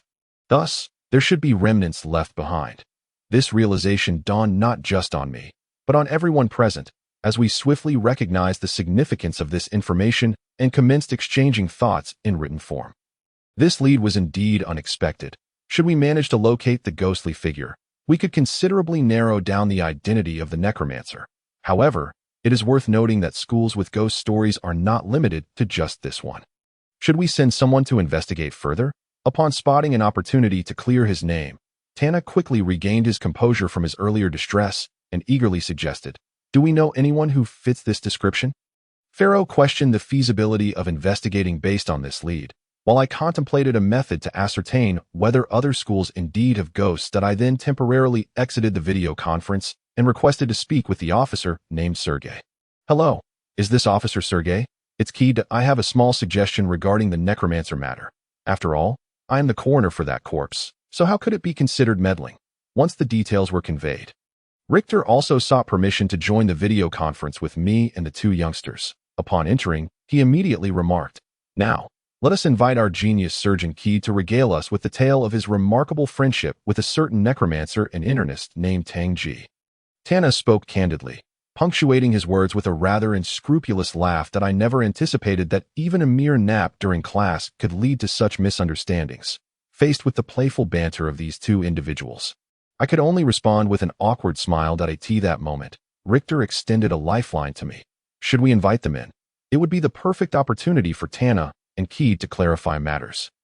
However, Feluo, having caught some significant information that we had overlooked, promptly dismissed Richter's suggestion and began to listen intently to the two children. Upon hearing Feluo's remark, we immediately ceased our jesting and focused seriously on the intelligence being shared by the young ones. We uncovered three noteworthy rumors. One pertained to a sweatshop, and at that moment, I could hear cries emanating from Tana's direction. "Well, seeing you in such a pitiable state lately, I shall overlook your earlier callous laughter." Another rumor revolved around the ghost of a female spirit haunting our school's restrooms, supposedly the result of a necromancer's summoning ritual. It stands to reason that this necromancer could not have recently begun their studies in the dark arts. Perhaps remnants from their clandestine practices of necromancy and classical spellcasting lingered from their school days. Wait, this piece of information from the little ones is indeed quite valuable. The necromancer could be roughly equated to an ancient high sorcerer, likely having started their secret studies during their school years, thus leaving behind traces. Not only I, but everyone else quickly recognized the significance of this lead and began to communicate through written messages. This clue arrived rather unexpectedly. Should we actually find the female spirit, we could narrow down the identity of the necromancer significantly. However, there are other schools with similar ghost stories. Should we find someone to investigate? The moment Tana saw an opportunity to clear his name, he swiftly recovered from his tears and eagerly suggested that we consider this. Though we have anyone among our acquaintances who could assist? Feluo questioned the feasibility of pursuing this lead, while at that moment, I conceived a method to ascertain whether other schools truly had female spirits. I then temporarily exited the video conference and requested to speak with a police officer named Sergey. "Hello, is this Officer Sergey? It's Key. I have a minor suggestion regarding the necromancer issue. After all, I am the coroner of that deceased body, so how could this be considered meddling?" After explaining everything, Richter also requested to join the video conference with the two children. Upon entering, he immediately remarked, "Now, let us invite our brilliant surgeon, Heed, to regale us with the tale of your extraordinary friendship with a certain necromancer and internist named Tang Ji." Thus, I divulged my rather scandalous high school experiences to the two children before me.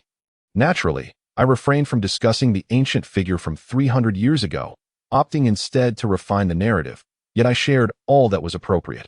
After hearing about my tumultuous high school life, the two children stared at me, dumbfounded, and asked, what happened afterward. I then began to recount the subsequent events of that incident. Later, en route to the hospital, I fainted due to excessive blood loss, and when I regained consciousness in a hospital bed, I found myself staring at unfamiliar ceiling tiles and the familiar face of Tang Ji. Although your injuries are not severe, you should still rest. How does it feel to be alive? Perhaps employing some method to detect soul fluctuations. Tang Ji quickly realized I was awake and greeted me with a smile. Seeing him like that, I couldn't help but smile back and replied, "Not too bad, but I suppose I've become the laughingstock of my class now?" I instigated trouble and ended up getting beaten, almost dying in the process. Tang Ji merely shook his head, gazing at me with a smile more gentle than that of the most devout priest. "Not at all. You completely routed the gang, despite the presence of thugs and magical firearms, though I must admit you did inadvertently break down the factory wall." From this, I understood how Tang Ji explained the situation to our teachers and classmates. He attributed the expulsion of the thugs and gangsters entirely to me, in order to preserve my reputation among my peers. What? Those holes were clearly made by your spiral bone spear and bone fangs. Yet, I found myself unable to express my gratitude, so I stubbornly muttered my complaints under my breath. However, Tang Ji did not take offense. He simply handed me a condolence card and said, "This is from the class leader, who asked me to give it to you that if you wish to express your gratitude, try to fulfill the request written on it, as a means of starting anew after another brush with death." I glanced at the card, which read, "Thank you for always protecting us, but please refrain from engaging in dangerous activities again." It was signed by all my classmates. From that moment on, I vowed to rid myself of all my bad habits. Using my previous experiences with Holy Light, I pursued studies in medical Holy Light and ultimately, alongside Tang Ji, enrolled in the Royal Medical Academy in the Holy Capital. Having concluded my tale, I added for the two children. "Oh, and by the way, Tang Ji is still treating patients at the first hospital in the Holy Capital. How could he possibly come over to commit murder?" The two children immediately lowered their heads, embarrassment washing over them as they said, "I'm sorry, brother, teacher, I unjustly suspected you and your friend." Looking at the two children, who were sincerely admitting their mistake, I felt a sense of resignation and replied, "It's all right. My actions were indeed quite suspicious. I have my faults as well." At that moment, Richter, who had been a silent observer, interjected, "By the way, our class leader is currently your big brother's girlfriend, right? Our formidable Kellen classmate. This fellow continues to revel in exposing other secrets. No wonder he has become an informant." The ever-inquisitive Richter. Upon returning home from Tutu, I immediately took out my magical device to complete my assignments. Having become proficient in using the device for input, I managed to condense the time required to finish my work to just 1 hour, which meant I could finally bid farewell to the tiresome routine of working on assignments from the afternoon until late evening. Hearing from the Sword Saint Tutu that there was a wealth of useful information and knowledge available on the information network, I pondered whether I should give it a try. After completing my assignments, I noticed there was still some time before my mother returned from work to prepare dinner, so out of boredom, I began to converse with myself while gazing at the magical device in my hands. Speaking of which, I had been preoccupied this month learning how to use this device, yet I had yet to utilize it practically. Perhaps I should give it a try. Once I have it, it would be a waste not to use it. With that thought, I pressed the icon on the device's display to enter the information network. The title "The Real Good Stuff" appeared, and Tutu had already discreetly explained to me what this title entailed. I certainly would not be fooled. Avoiding those dubious links that might lead to compromising images, I began searching for what I desired. Magical technology, It seems that sometimes an abundance of information can be overwhelming. How am I to sift through these 70,000 search results to find what I wish to know? As I gazed at the multitude of results displayed on the screen, a headache began to set in. All I wanted was to understand what those items that had nearly claimed my life years ago truly were. Narrowing the search terms down to magical weaponry seemed prudent. Ultimately, I discovered a comprehensive resource on the history of magical weaponry and clicked on it, revealing a plethora of three-dimensional projections of magical armaments. Within, I found the alchemical weapon employed by those who had surrounded and attacked me back then. The magical cannon, one of the earliest products of the magical revolution. The progenitor of modern firearms and magical weaponry. It was at this juncture that I commenced a meticulous study of the operational tactics employed by these arcane armaments, as well as the strategic considerations necessary when engaging in combat against their wielders whilst armed with a longsword. Alas, should one find themselves encircled by users of magical weapons, the principles of footwork and agility would prove utterly futile unless one could extend the range of their internal energy projection to a considerable degree. Only then might there be a possibility of countering such formidable armaments. However, investing countless hours in mastering such intricate combat techniques seems far less prudent than dedicating a few months to ensure an accuracy rate of over 80% with magical weaponry. Has the art of swordsmanship truly diminished to such an extent? I couldn't help but chuckle at the sobering reality that the sword has waned in significance. It is no wonder that many harbor fears of my inability to adapt to this new era. Had it not been for the unwavering support of my peers, I might have been driven to madness by my own bewilderment that in the past, my identity was solely tied to the sword. Yet this era has bestowed upon me gifts beyond mere steel. The sword is now but a modest interest, a tool through which I safeguard the treasures of this time. Contemplating this, a profound tranquility enveloped me, surpassing even my previous focus on the path of the sword, for I am now devoid of confusion, possessing a clear and resolute objective. On this Sunday, I accompanied my mother to her workplace at the factory. This arrangement was made so that she could tend to her duties while also caring for me, as I had already intruded upon Tut and the others for a month, and I wished to afford them some respite. "Is this your son, Claude? What a delightful little fellow. Would you mind accompanying me over there? Your mother will come to see you as soon as her break begins," greeted a middle-aged man with a warm smile upon entering the factory. I later learned from my mother that he was the factory manager. Due to having no children of his own, he held a particular fondness for youngsters, allowing the employees to bring their children to work. Along with additional caretakers that I must attend to my duties now. "Claude, you must be a good boy and listen to your uncle, all right? And do not bully the other children, understand?" After seeing the manager approach, my mother smiled and made her way to the work area. "It seems this manager is highly trusted by the employees here," I thought as I followed the well-regarded manager to the designated children's area. The scene was one of noise and chaos, a manifestation of numerous children gathered together. Each time I witnessed this, I couldn't help but marvel at the remarkable skills of Luster, for Sally had been right. Babysitters are the true professionals. While sword saints merely dabbled, I quietly mused this thought before seeking a quiet corner to review some supplementary study materials on the fundamentals of magic. In this era, knowledge is paramount for securing employment. And there is no harm in learning a bit more. So, the characteristics of fire elemental magic are thus. Had I known this back then, that fiery line would have been much easier to handle.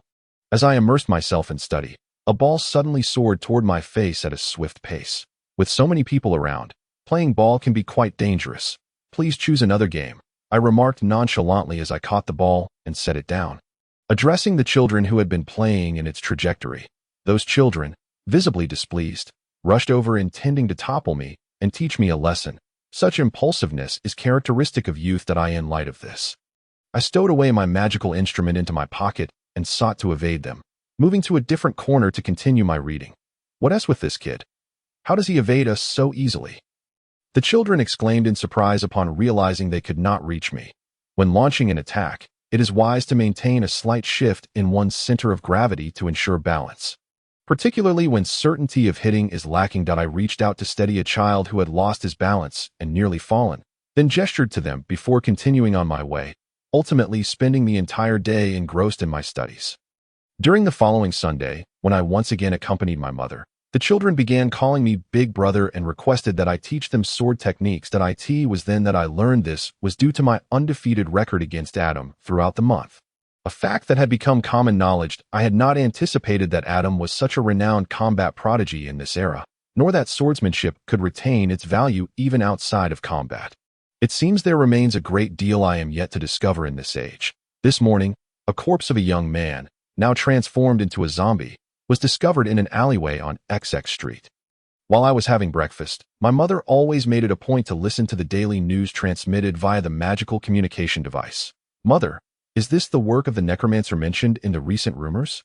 I inquired, hastily finishing my oatmeal as I feigned the curiosity of a normal child while secretly plotting how to capture and eliminate this necromancer. The allure of a comfortable life is indeed potent. This indulgent breakfast routine has become so familiar, a far cry from 3 centuries ago, when the mere notion of leisurely enjoying a breakfast while catching up on the latest news was unimaginable. Back when people subsisted on coarse, hard rye bread for lunch. Had it not been for the time when the Sword St. Tut took me to observe the current prices of oatmeal in this era, I might have seriously doubted whether my mother was sacrificing her own nourishment to ensure I had my 3 meals a day. To prevent my suspicions from taking root, I must capture this necromancer. It stands to reason that the transformation into a zombie is indeed the necromancer's doing, yet I must refrain from discussing such matters during my factory visit. Uncle Manager would be displeased. And Claude would not want that kind-hearted man to be upset. My mother quickly polished off her bowl of oatmeal, gently pinching my cheek as she admonished me in a tone reserved for children.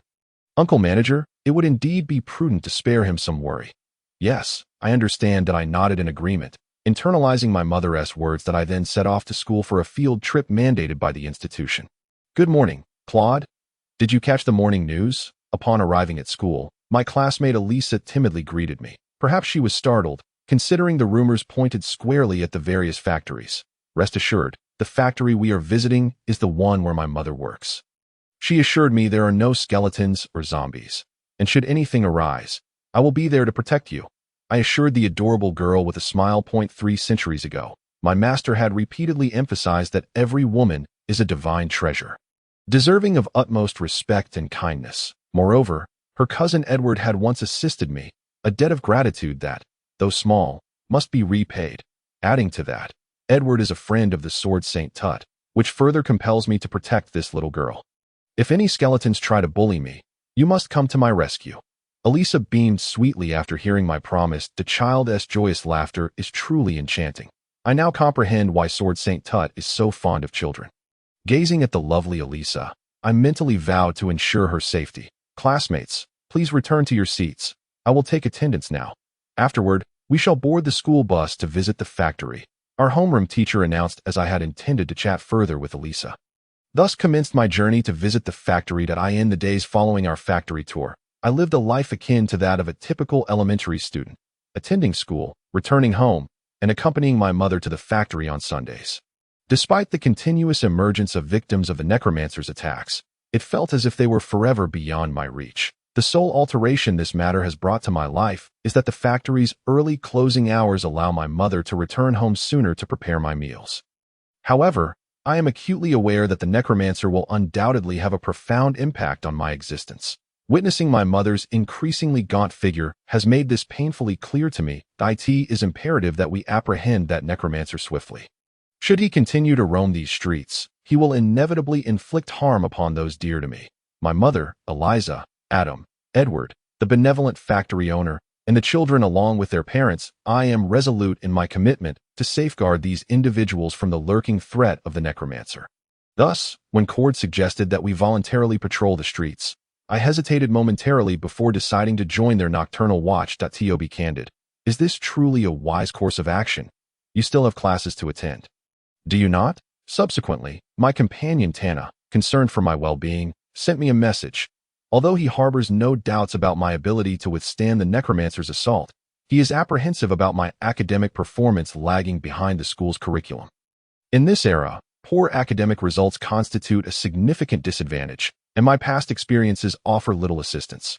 Failing to keep pace may lead to catastrophic consequences when seeking employment in the future. Rest assured, I am not yet at a point that warrants concern. If we do not swiftly capture the necromancer, my ability to study peacefully in the future will also be jeopardized, as my worries in this age are numerous. Upon seeing his message, I sighed and replied. He promptly responded with a rather irreverent emoticon and inquired, I hear you found yourself a little girlfriend at school, and even gathered a group of little followers during the holiday factory shifts. Is that true? Are you intending to protect them? While I had previously heard from Toot about the severe issue of old friends becoming disrespectful, it is only now that I truly comprehend the gravity of the situation. Yet, how did he come to know of these personal matters? Do you think I am some sort of beast who develops an infatuation with young girls? Moreover, how did Master Tana become privy to such information? He is not like Richter, engaged in intelligence work. That I sighed and posed my question to him, as it hardly seemed significant. Direct inquiry is the simplest approach. He would not wish to expend energy concealing the truth. The mention of a little girlfriend came from Richter, while the tidbits about my little followers were relayed by the ladies. Claude, you need not fear that your mother will face unemployment. The boss has assured that as long as the factory endures, he will not indiscriminately dismiss anyone.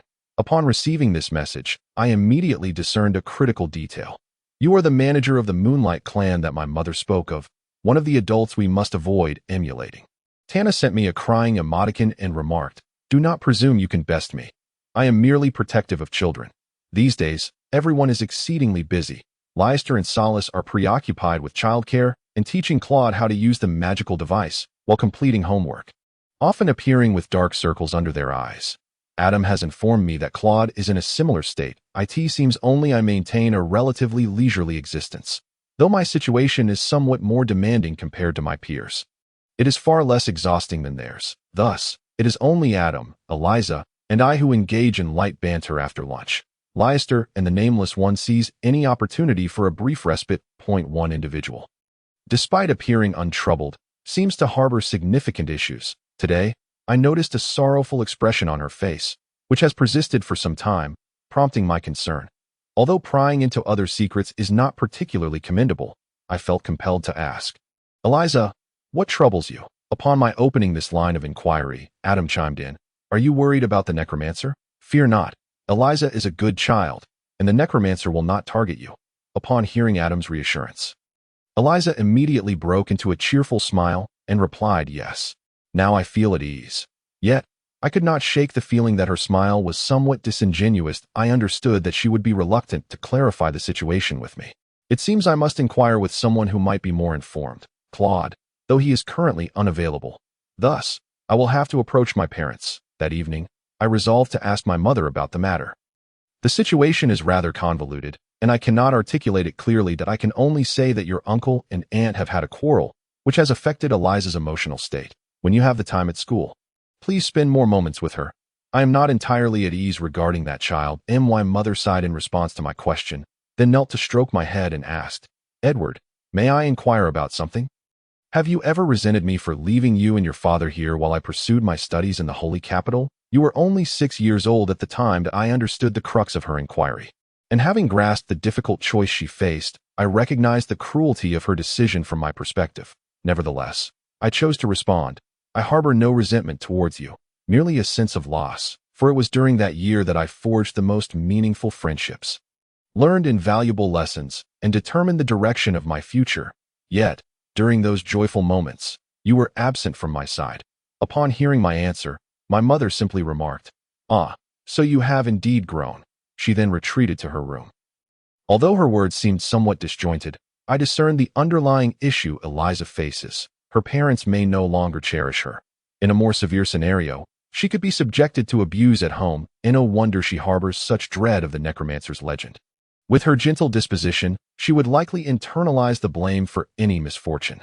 Furthermore, Adam has consistently warned that the necromancer preys upon naughty children. However, regarding this issue, we can offer no assistance.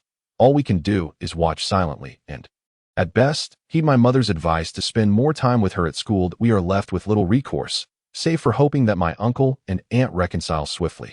"Teacher, something seems off lately." "Jan, why are you drifting off again?"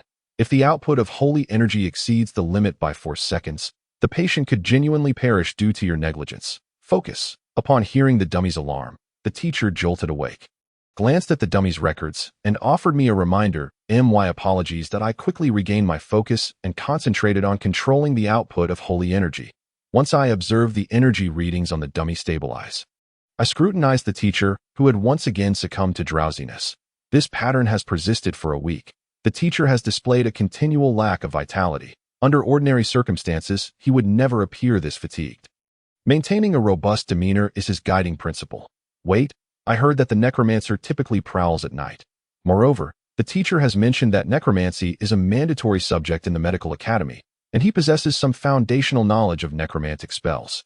His best friend is even a necromancer. Could it be that his lethargy stems from nightly excursions to procure materials for the necromancer to create zombies? Is it possible that the teacher is harboring that malevolent necromancer? Excellent. Aside from the slight issue with the 4-second output, everything else was flawless. You have nearly mastered the technique of using holy light for first aid. Starting tomorrow, we will practice with fish. For now, take a break. Afterward, I will discuss kidney knowledge and some common ailments with you. Upon hearing the dummy signal the end of training, the teacher rubbed his eyes and addressed me. Thus, the teacher concluded today's lesson and departed my home, leaving me engulfed in a sea of doubt. Could it be that the teacher is concealing that vile necromancer? If that were the case, it would endanger the teacher and everyone around me. This cannot stand. I must uncover the truth. However, I cannot directly question the teacher. That would not only be inappropriate but utterly unthinkable. If I were in his position, I would never admit to such a thing. It is imperative to first determine the course of action. Unlike 2 years ago when we stealthily slipped away, tracking is not feasible now, as it would undoubtedly raise the teacher's suspicions. Should we investigate the matter concerning the teacher? Perhaps it would be prudent to first scour the information networks for relevant details, considering the teacher is a renowned physician and should have some information available online. With this thought in mind, I retrieved my magical device and input the teacher's name to initiate a search. Subsequently, I stumbled upon evidence that corroborated my suspicions. The teacher had been rescued by a necromancer in his youth. Could it be that, as the shadow mage suggested, the noble paladin found himself in a quandary due to another's kindness? What should be done in such a situation? Perhaps I should consult Adam. Yes, I shall discuss this with Adam and also with Big Brother Richter. It is wise to seek the opinions of trustworthy adults on such matters that as for Liast, I shall refrain from involving him. He is currently occupied with caring for the children of the Chalice family. Furthermore, the incident involving the sage's relic 2 years ago had already caused him considerable trouble, and he even assisted in apprehending that thief. It would be best to handle this matter on my own, as I should not burden Liast further due to my own issues. I must first uncover evidence of the teacher harboring the necromancer. In other words, I need to investigate the necromancer's affairs. After seeking assistance from Adam and Big Brother Richter, I began to realize that I might have been overly paranoid lately. Reflecting on my irrational thoughts, I questioned whether my holy light healing instructor would indeed protect a necromancer. If it weren't for the teacher's generally good nature, I would have been reprimanded long ago. However, I had not considered that Big Brother Richter was an old acquaintance of the teacher. Because of this connection, we were commissioned by the teacher to investigate the toilets of various schools. Now, Adam and I found ourselves hiding in a corner, observing the girls' restroom, and I awkwardly spoke first. Adam, do we really have to investigate the girls' restroom too? Perhaps we should return and find some girls to assist us. In response, Adam playfully kicked my backside and whispered, "Take advantage of the current lull and hurry inside. If I send you a message saying come out, it means you're to leave. If I send 2 messages, it means find a place to hide. Don't show your face. And when you come out, send a blank message. Wait for my response before emerging. Understood?" After being kicked, I lost my balance and stumbled out from our hiding spot, taking several steps to regain my footing. Turning back, I saw Adam signaling me to hurry. Soon someone would enter. "It's not like you're going in to investigate," I mouthed in protest before steeling myself to enter the girls' restroom.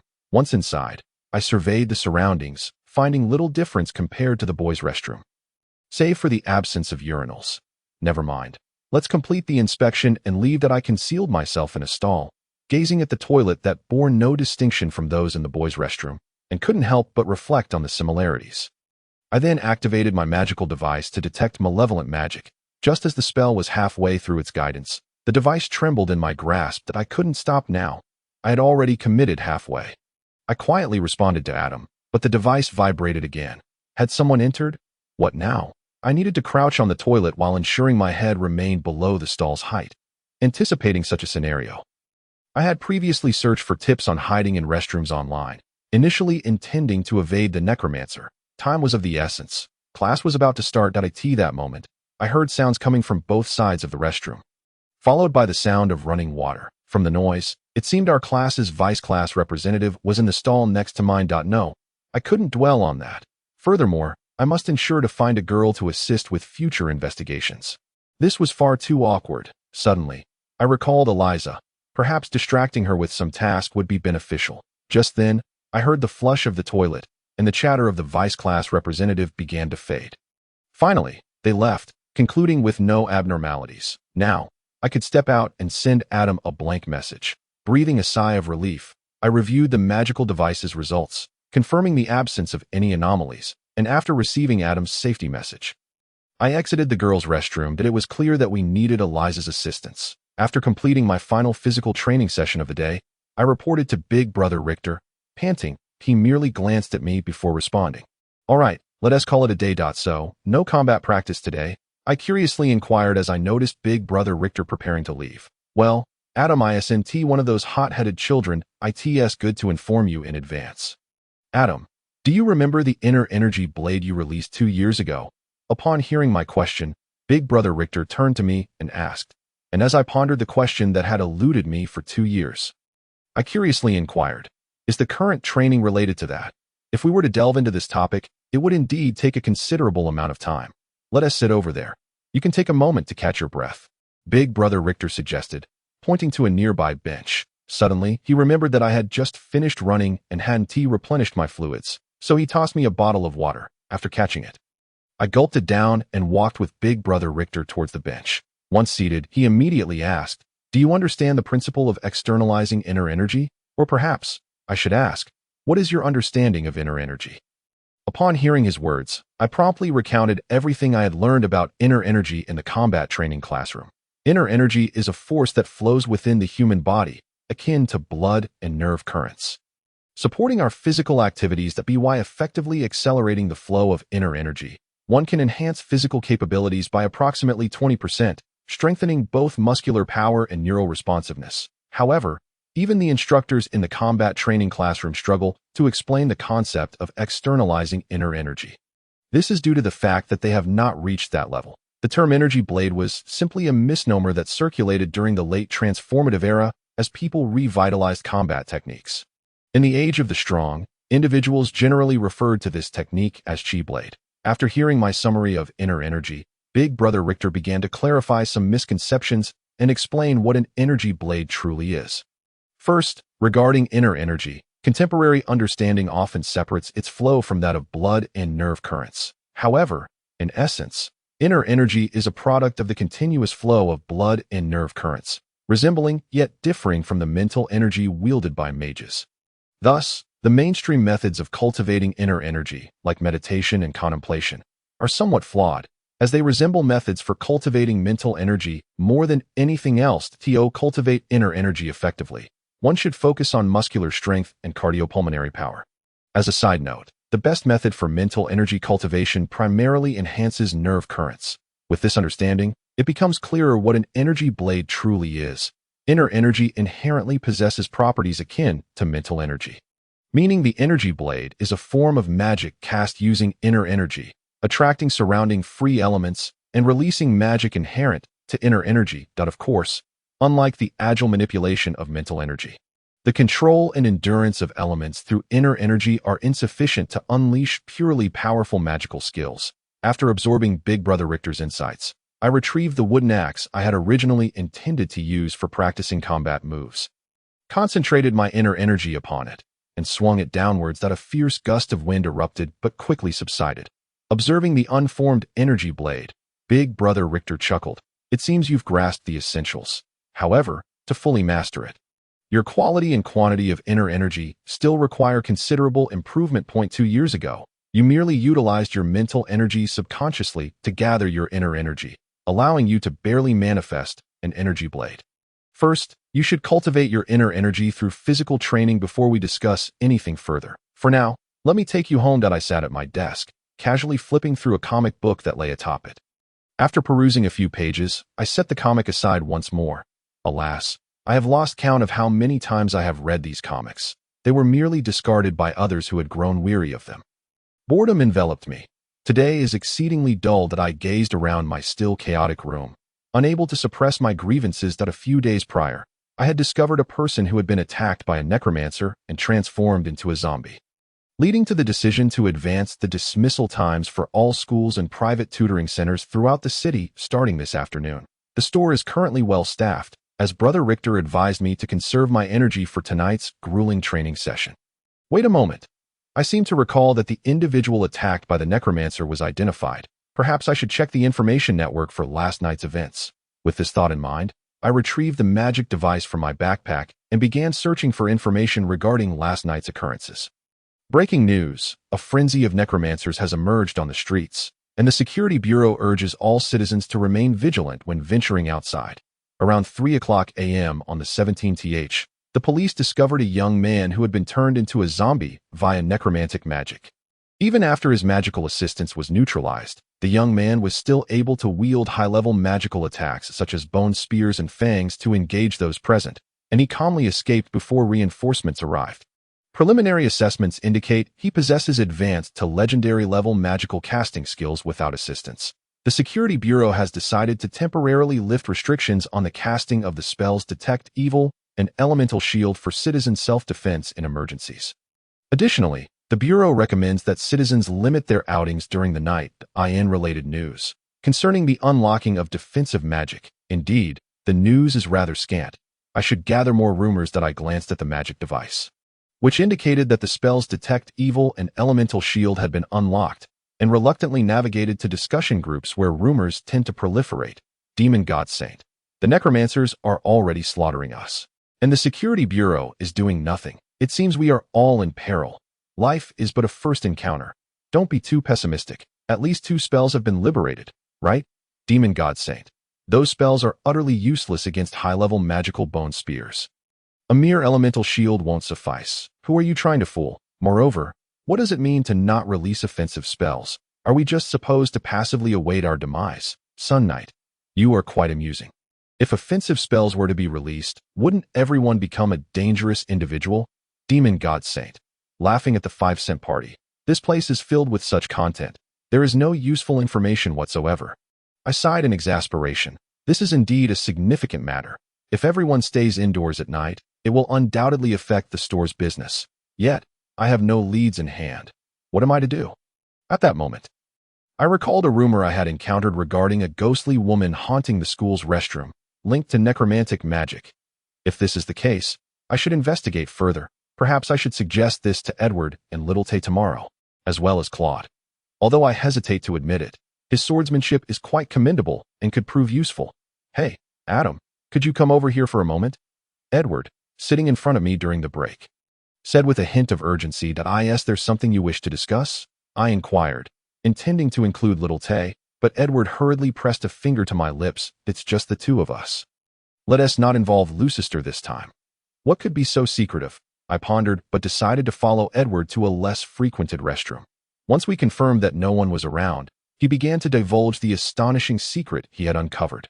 I suspect that the teacher who has been instructing me in Holy Light is hiding the necromancer that has been attacking people on the streets. That you've pinpointed your targets so quickly. And he is a user of Holy Light. Are you certain? This suspicion must have some basis. I was taken aback and immediately sought clarification from Edward, as what he had just shared was rather unbelievable. Recently, he has been acting strangely, frequently dozing off during class. The necromancer also appears only at night. More importantly, he indeed possesses necromantic magic and has connections with other necromancers. Edward quietly articulated his suspicions regarding his teacher, and upon hearing his reasoning, I couldn't help but feel it was indeed rather suspicious. Isn't this a common trope? A righteous paladin hiding a necromancer out of loyalty. However, if we could successfully apprehend the necromancer, that would be splendid. Yet, what if he discovers us before we can capture him? Do we have any evidence? The thought of facing that deranged necromancer made me tremble with anxiety, my voice quivering as I asked Edward. But I don't have any evidence, which is why I wanted to discuss with you and Brother Richter about what to do next. That I see. You made me so anxious. Although that teacher is quite suspicious, it is also possible he is not the necromancer. After having relaxed, I turned to Edward and asked, let us chat via video tonight. But why didn't you bring Little Tay along? Upon hearing my question, Edward shook his head and responded, let us not bother him right now. Sally's family is in complete disarray, and she is the only one taking care of the children. That is true. He and the homeroom teacher are both dealing with their own troubles, so it's best not to involve him. Suddenly, I recalled the investigation results regarding the necromancer from a few days ago and said to Edward, speaking of which, I have a lead regarding the necromancer. Let us investigate the restrooms at school. As soon as I uttered this, Edward looked at me with an expression of utter confusion. Well, anyone unaware of the situation would react this way. It is my fault for not articulating clearly. Afterward, I succinctly shared my suspicions about the school ghost story with Edward, and he excitedly grasped my shoulders, exclaiming, so, you're saying the school ghost is the work of the necromancer? We should definitely investigate whenever we have time. Ding, ding, ding. At that moment, the class bell rang unexpectedly. Hearing the sound, I stood up and said to Edward, "I will consult Brother Richter tonight. We can continue our discussion then. Where were you last night? Were you fooling around with that man again?" Today, I was also awakened by the shouting from my parents. After managing to get out of bed, I exited my room and promptly greeted my parents with a good morning. Get lost. The only response I received was their furious roar. Do my parents detest me? Did I do something wrong? Why are they unwilling to acknowledge my presence? Is it because I am a bad child that they treat me this way?